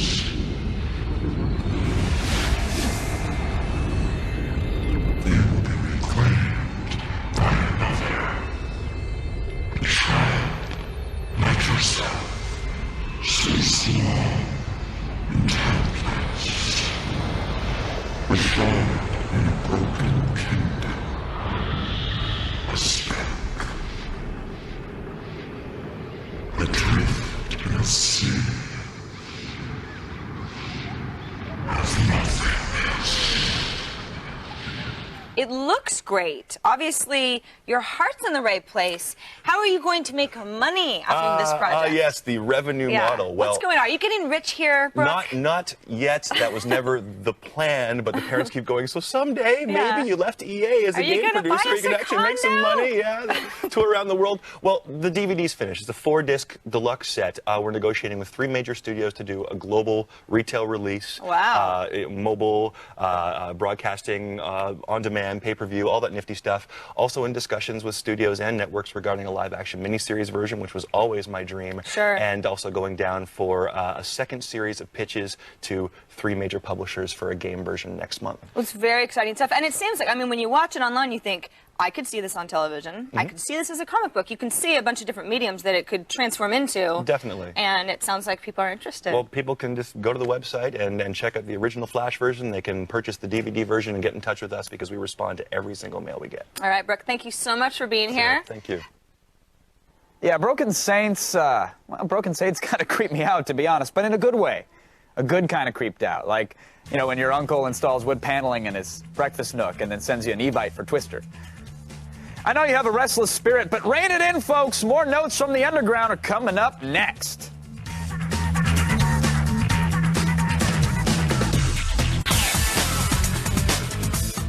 Welcome back to Attack of the Underground, our collection of cult figures, genre benders, and other indefinable guests. Like Nicole Lyons, okay? She's the woman who put the hot chick in the fast car. What? I'm not even supposed to be working today, all right? Just give me a break. Nicole Lyons has been racing cars most of her life and tearing up the National Hot Rod Association circuit. And, oh, by the way, she also owns and operates her own muscle car engine and restoration shop. Take that, Jesse James! I'm going to get beat with a lead pipe now, aren't I, for saying that? Probably. No, that's okay. Okay, good. I won't beat you. Good. Nicole, welcome to the show. It's Jesse I'm worried about, but... yeah. But fair enough. I appreciate that. No violence I am today. a black belt, too, but... What else? Anything else? Skydiving, surfing, No. culinary arts? No. Nothing? All right. Nothing else. Let me tell you, your inspiration for this, I'm assuming it's dear old daddy, right? Yes, it is, definitely. Tell me about your father. I'm curious. My dad, I have to say, he was just a wonderful guy. I'm really the ultimate hustler, if there was one. He was that. Right. He made it happen at all times, and he was a famed street racer, so he did his thing on the street, and I'm taking it to the track. So that's what kind of came from. It came from him. Right. And I read stories, Jack Davis, father, had you strapped into the child safety seat in a hot rod at Wynn? At 2. Yeah, exactly. Little baby helmet on, or no? You know what? I don't think I had one on. Why not? It's fine. He's No, good. we're okay. We're at roll cage. Were you everything, sold right then, though? I'm assuming you weren't afraid of it, even at that young of an age. He said I wasn't sold until completely till the end, and then I just screamed in delight and was like, "Come on, Daddy, can we go again?" And he was awesome. like, "All right." So how long did you have to wait until you actually got behind the wheel again and actually got to do it for yourself? Well, he had me behind the wheel at 7. so I really didn't have to wait too long. That's great. But that's when I started driving. So what was your first car? What did you actually take out there? First car I had was a '69 GTO. Classic. And yes, it was. It had only 48,000 original miles on it. So it was pretty rare, and that's kind of what I learned in. But other than that, I mean, I did a little things on the street with my dad's cars, not to give street racing, you know, a lot of glory, but sure. You know, we did our thing very early, I should say. Well, good, about good. 15, I was out there on the street. So Now, and it's not just you're not just behind the wheel. You can also work under the hood, I'm told. yes, I can. I do everything from complete auto restoration on muscle cars to building actual race and high performance engines. So. And I hate to ask the cliche question, but I kind of have to. I mean, because it's important. You know, as a female in that industry, do you get treated differently? Do the guys do they josh you? Do they believe that you couldn't possibly know how to operate a wrench? Or well, most of them don't think that my car is what it is until they hear it fire up. Once they hear it fire up, they know, okay, this girl's got to be serious, right. Or, you know, something, or it's a lot of muffler underneath that car. Sure. So they pretty much give me my respect after I go down the track. So now, we're talking about going down the track, we're seeing your car here. You know, I heard it was pro stock, so I figured, okay, this car only turns left. This has got to be like stock racing. It's a little bit different than that, correct? Well, what we're going after is pro stock, which it still resembles a car like how mine looks, you know, like a Firebird and everything like that, except this will look like a Cobalt. But to you out there, it probably wouldn't look like a Cobalt. Right. You know, but that's the whole pro stock thing, is that kind of, you know, setup. It still looks like a car to the audience. Nicole, thank you for bringing her out. Oh, no problem. We Thanks appreciate for it. having me. What's her name? What do we call her? I actually don't want to say what I call her because I don't think I could say that on television. Oh yeah, but yeah. Let's keep it. Let's not. My B kind of Fair enough. stuff. Fair enough. And what is this? I mean, I'm assuming this isn't the same kind of Firebird that we find on Craigslist or eBay Autos. No, it's not. The only thing that's stock is up here, like the control arms of the car. But this is a 900 horsepower motor, and of course that's not stock. Firebirds back in this year came with a 400. Not a Sunday driver to the supermarket. A little bit different. Definitely not. Not with a spool in the back. It's definitely not. I've been told that this isn't the only engine you have for this car. No, we run two motors, depending on what class we're trying to run. But right now, this motor has taken us to every single class we wanted to go. That's great. So we have this one, which is 900, and we have an 1100 horsepower just sitting there for backup. Now, why on earth would you run the lesser of the two motors then? Why not run the 1100? Well, we ran into a bit of a problem. We are going too fast for the classes that we run. We run Super Comp, which is an 8-second bracket. We run Super Gas, 9-second, and also Super Street, which is a 10. And we just have to slow her down for those already, so there's no need to put that higher horsepower and slow her down even more. Right. So now, how do you actually slow an engine down? I mean, do you just leave your foot off the gas a little bit? I mean, no. Something that's more technical. It is. This right here is a Diedenbar throttle stop system, and that runs off of a CO2 bottle, which will actually work with the carburetor in slowing this car down. Oh, poor thing. Yeah, it's kind of bad, but you know what?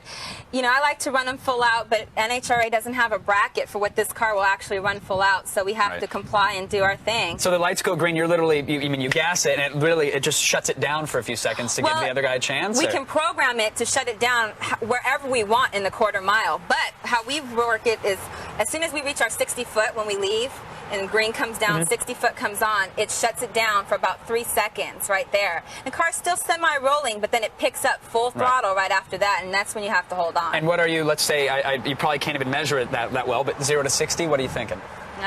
1 second.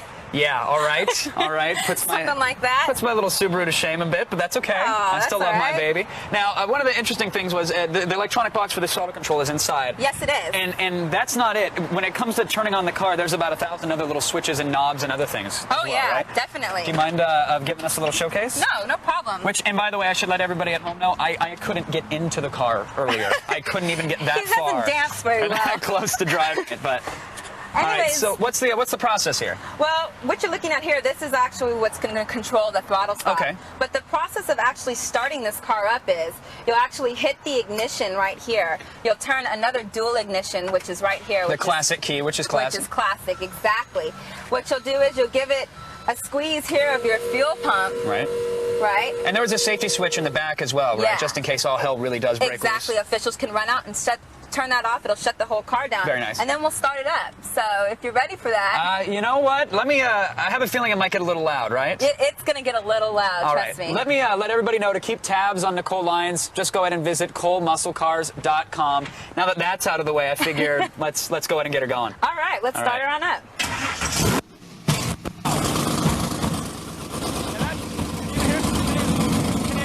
Yeah, you know it's loud when the mics just give up. They don't know what to do. They just shut down.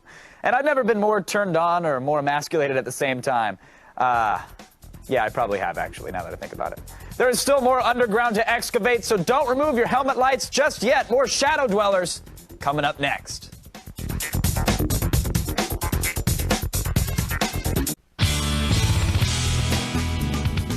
When the documentary Murder Ball about ultra-violent wheelchair rugby came out, we said, man, we've got to find out what makes these guys tick. So that's pretty much what we did. Saying that Murder Ball is a documentary about a rough sport is like saying that the Weekly World News stretches the truth a little bit, if you know what I mean. In fact, the movie is a pretty brutal look at the game of quad rugby. And here to tell us more is athlete and one of the film stars, Andy Cohen.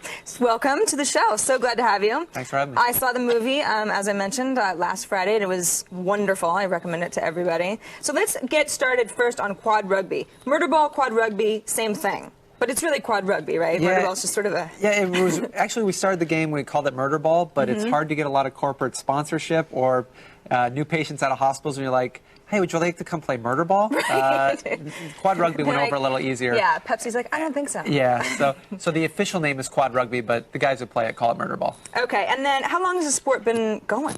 Sport's been going for about 20 years. 20 years. The last about 10 years, they've started big companies that actually just make rugby chairs, and the athletes have become more serious, and the sport has really taken off. It's really taken off, yeah. Now, you were part of the U.S. Paralympics team, went and competed in Athens. How did you get involved in that? I started playing grew up in Phoenix. I played for a Phoenix team, and it's kind of like competitive soccer where when there's a U.S. competition, they'll pick a USA team, and players from all over the states will compete, and they pick 12 players to go and represent the USA. Wow, so did someone approach you and say, we think you got what it takes? I got an invite from the coach at the time and tried out for the team and made it. In 2002 was the first time I made a USA team, and then Athens was the biggest thing in 2004 at the Paralympics. That's amazing. So now you actually are in your quad rugby chair now. Yes, I am. Which is, if you look at it closely, I mean, this thing's been banged up quite a bit. What's going on here, and how is it different from a regular wheelchair? Well, I mean, when you kind of look at it, you can tell it's just got metal all around, and that's because it is a full contact sport, as the movie shows. Yes. Even the wheels got, they put these spoke protectors over it, so because it's full contact anywhere on the chair. Right. Even have it in the back. They have little bumpers here, and it's just made to hit somebody as hard as you can, because the game has got goals on each end of a basketball court, and you have to take the ball, which is just basically a volleyball. It's got a little tackiness on it, and cross the line with the ball to score a goal. And the best way to stop somebody is hit them as hard as you can. Now, and also, there's glue involved with your gloves, and that's so you can catch the ball more easily? Yeah, it's kind of like a receiver in football. You put like a little tack on your gloves, and you can see I use like rubberized gloves just because it gives me a little bit better grip on the ball, things like that, on the wheels. So now the film Murder Ball, it's a documentary. It's totally true to life. How was it being followed around and interviewed and all that stuff? It was really not that big a deal because they followed us for 2.5 years, and I started to think that there probably wasn't even film in the camera. Right. Because I didn't see anything for 2.5 years. Yeah. And then I thought, well, if this actually does become a movie, nobody's ever going to see it. And now it's a little bizarre that so many people have seen it. But I'm so happy that everybody likes it, and it is a really good movie. It's a really good movie. Everybody who sees it walks out of there or rolls out of there or whatever, saying that they loved it, and they felt good seeing it, and it wasn't a waste of their time. You see so many movies, and you're like, why did I just sit there? I want those 2 hours of my life back. But people have really enjoyed it. Right, and I'm sure you guys feel good that there wasn't any exploitation involved at all. It's really just sort of a look at a slice of life. Well, it's not cheesy. Every time you see in the media somebody in a wheelchair doing something, it's always either focuses on what they can't do, or it's just totally cheesy and melodramatic, and it's the guy whining and struggling. Right. And in all honesty, our lives are pretty normal. They're not a struggle, and the movie does a good job of just showing us living our lives. Now, do you ever worry, when I was watching the movie, the contact involved, you guys are falling on your heads, it gets crazy. Do you ever worry, you're not wearing helmets here. If something were to happen, You really screwed. There's kind of a joke that like, what's going to happen? Are we going to break our necks again? Right. You know, so we're just kind of guys. You know, before I got hurt, I played high school football, and you know, I'd go out with my friends on the weekend, and we'd go in a park and play tackle football. And you know, just because I had the accident, I still miss that kind of aspect of my life. And this is a competitive, aggressive sport that gives me, you know, that desire to still play that sport's there, and the sport's so great about that. That's awesome. Well, we've seen a few underneath where we're talking. We've seen a little bit of video, but let's actually take a look at a clip from the film so you get a better idea of what Murderball is all about.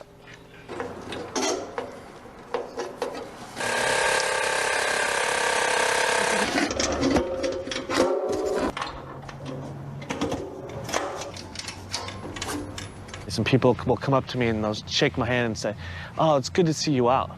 And I look at them like, "Good to see me out." You know, like, what am I supposed to be, in a closet hanging out? What I can do, and probably people don't think I can do, is I can cook and I can drive. I might not be a great cook, I might not be a great driver, but I can do both. People say some of the dumbest things. Like, I'll be at the grocery store loading the groceries into my car, and people are like, and I go to get in my car, and like, well, do you need help in your car? It's like, well, I wouldn't have come to the grocery store if I couldn't get back in my car. So, are you in training now to do another Paralympics adventure? To play at this level, I kind of have to always be in shape. Yeah. So I'm just constantly cross-training, do a lot of weightlifting, swimming. I have a hand bike.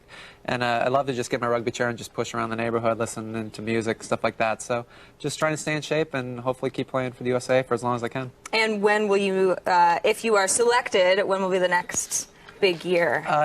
Our sport is similar to basketball in that it has the World Championships every 4 years, and then we have the Paralympics every 4 years.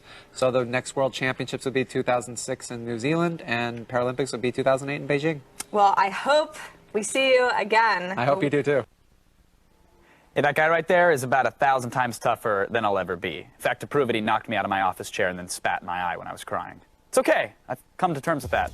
Now, you stick around. We've got improv all-star Charlie Todd coming up. So take the commercial break, come up with the name of a dead president, a favorite color, and the name of a favorite cable television darling. He's going to work magic with it. I promise. You'll see.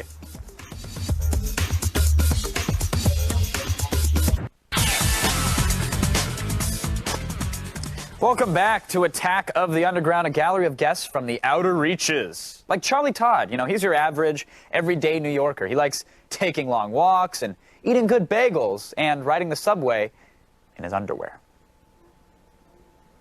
Now, wouldn't your morning commute be so much more interesting if you thought someone might just suddenly burst into song, something like that? Well, Improv Everywhere is doing their best to make something just like that happen on a regular basis. Their ringleader, Charlie Todd, is here to explain their missions. Welcome to the show, Charlie. Thanks for having me, Sarah. Now, we've been reading a lot about Improv Everywhere. You guys have been getting some press lately.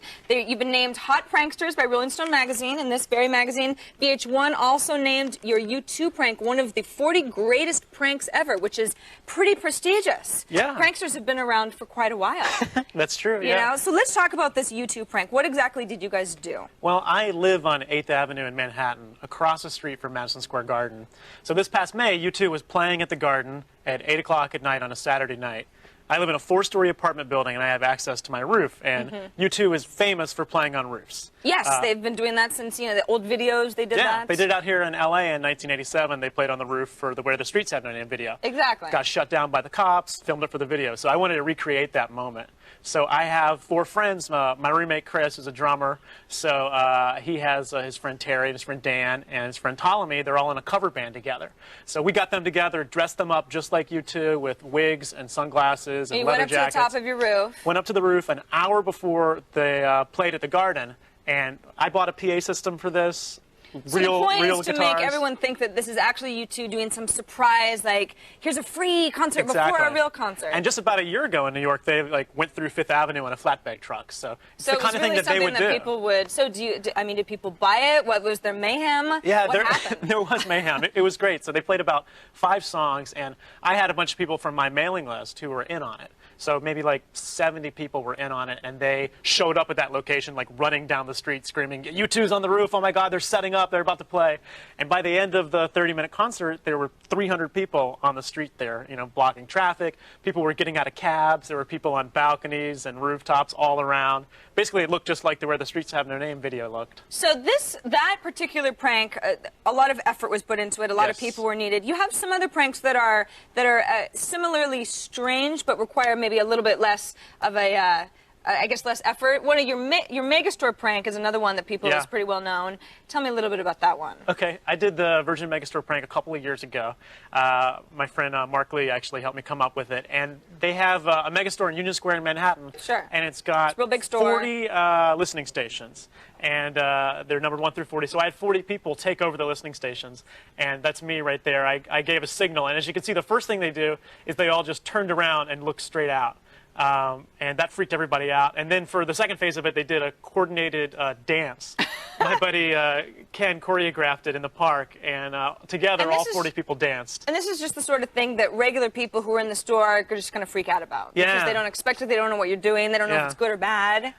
Actually, the regular people just laughed and saw, you know, this is hilarious, 40 people dancing together. The management, not so much. They actually cut off the power to the listening stations. Whoa. Under the theory that if we weren't listening to music, we were loitering and could be arrested for loitering. And then did the dancing just continue? Yeah, it continued. Because that was what you did? Yeah. That was what had been decided? Exactly. I mean, what are you guys going for? Are you trying to make people laugh? Are you trying to scare people? What are the reactions? We're trying to make people laugh. We're trying to make people smile. I guess what's different about the pranks that I do from maybe pranks that you've seen on television is it's not about humiliating somebody or embarrassing somebody.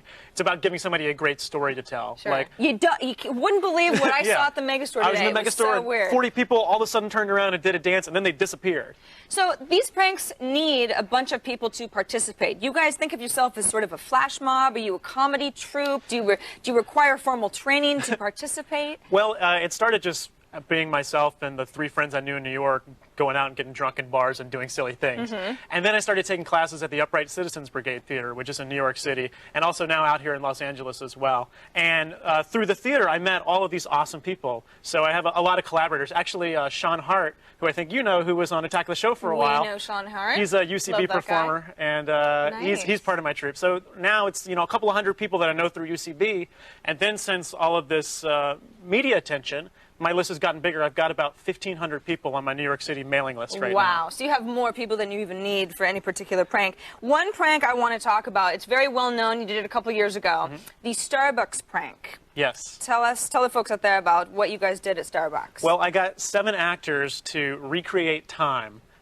Recreate a 5-minute chunk of time 12 times in a row for an hour.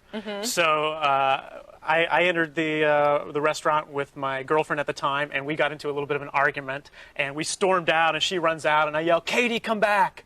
And then 2 minutes later, we come back, and we get in line again, and get into the same argument. And then after you guys leave, someone's cell phone rings, and someone spills his coffee, and so it's like anybody who's sort of paying a little bit of attention starts to go, oh, wait, what's going on? It was this coordinated thing. Like, we would run out in that argument, somebody would sneeze, my friend Anthony would trip, and then the kicker was my friend Ken would come through with a boombox playing Shiny Happy People and just walk through the Starbucks. And everything triggered it. You know, like when my friend Flynn's cell phone rang, that was the cue for my friend Porter to spill his drink. So it was all like coordinated like that. And the first 3 or 4 times we did it, nobody noticed.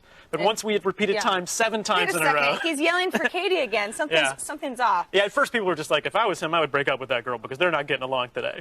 But by like the 8th time, everybody was like, there's that boombox again. This is just bizarre. So you got the reaction that you were looking for. Yeah, exactly. People notice. So you have an upcoming DVD, actually? Yeah, I'm working with an editor right now on kind of an underground DVD that I'm just going to put out on my website. So hopefully within a few months it's going to be ready because all these pranks I've done for the last 4 years, I've filmed them. They've been documented, and it's good. Yeah, people want to see it. Real quick, what's your next mission going to be? My next mission will be the 5th annual No Pants subway ride in New York City. Very nice. So every January. Are we talking no pants and no...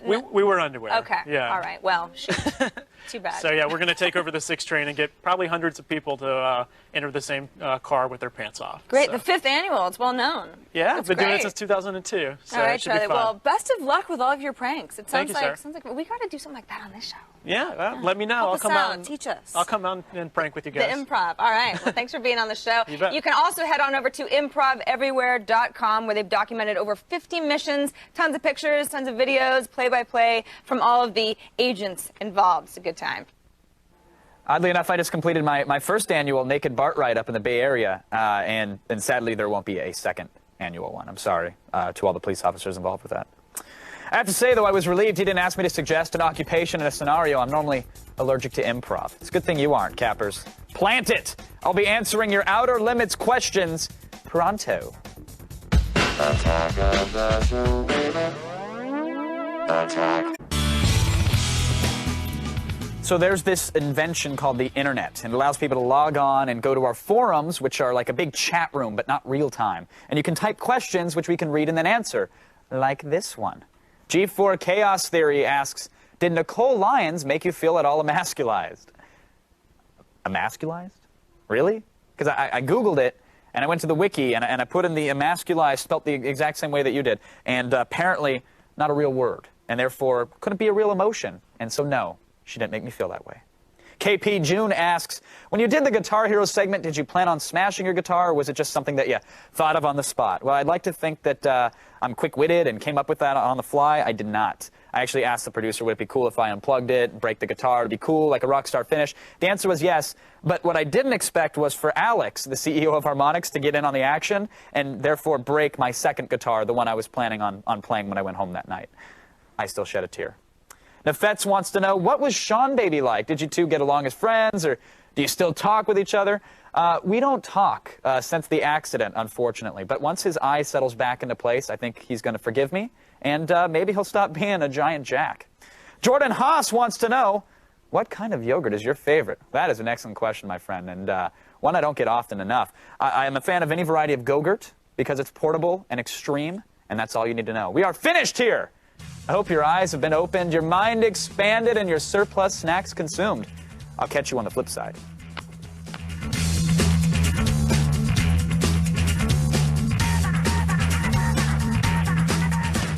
Computers on Attack of the Show provided by Intel. Game on. Power up. Take control with the Intel Pentium Processor Extreme Edition.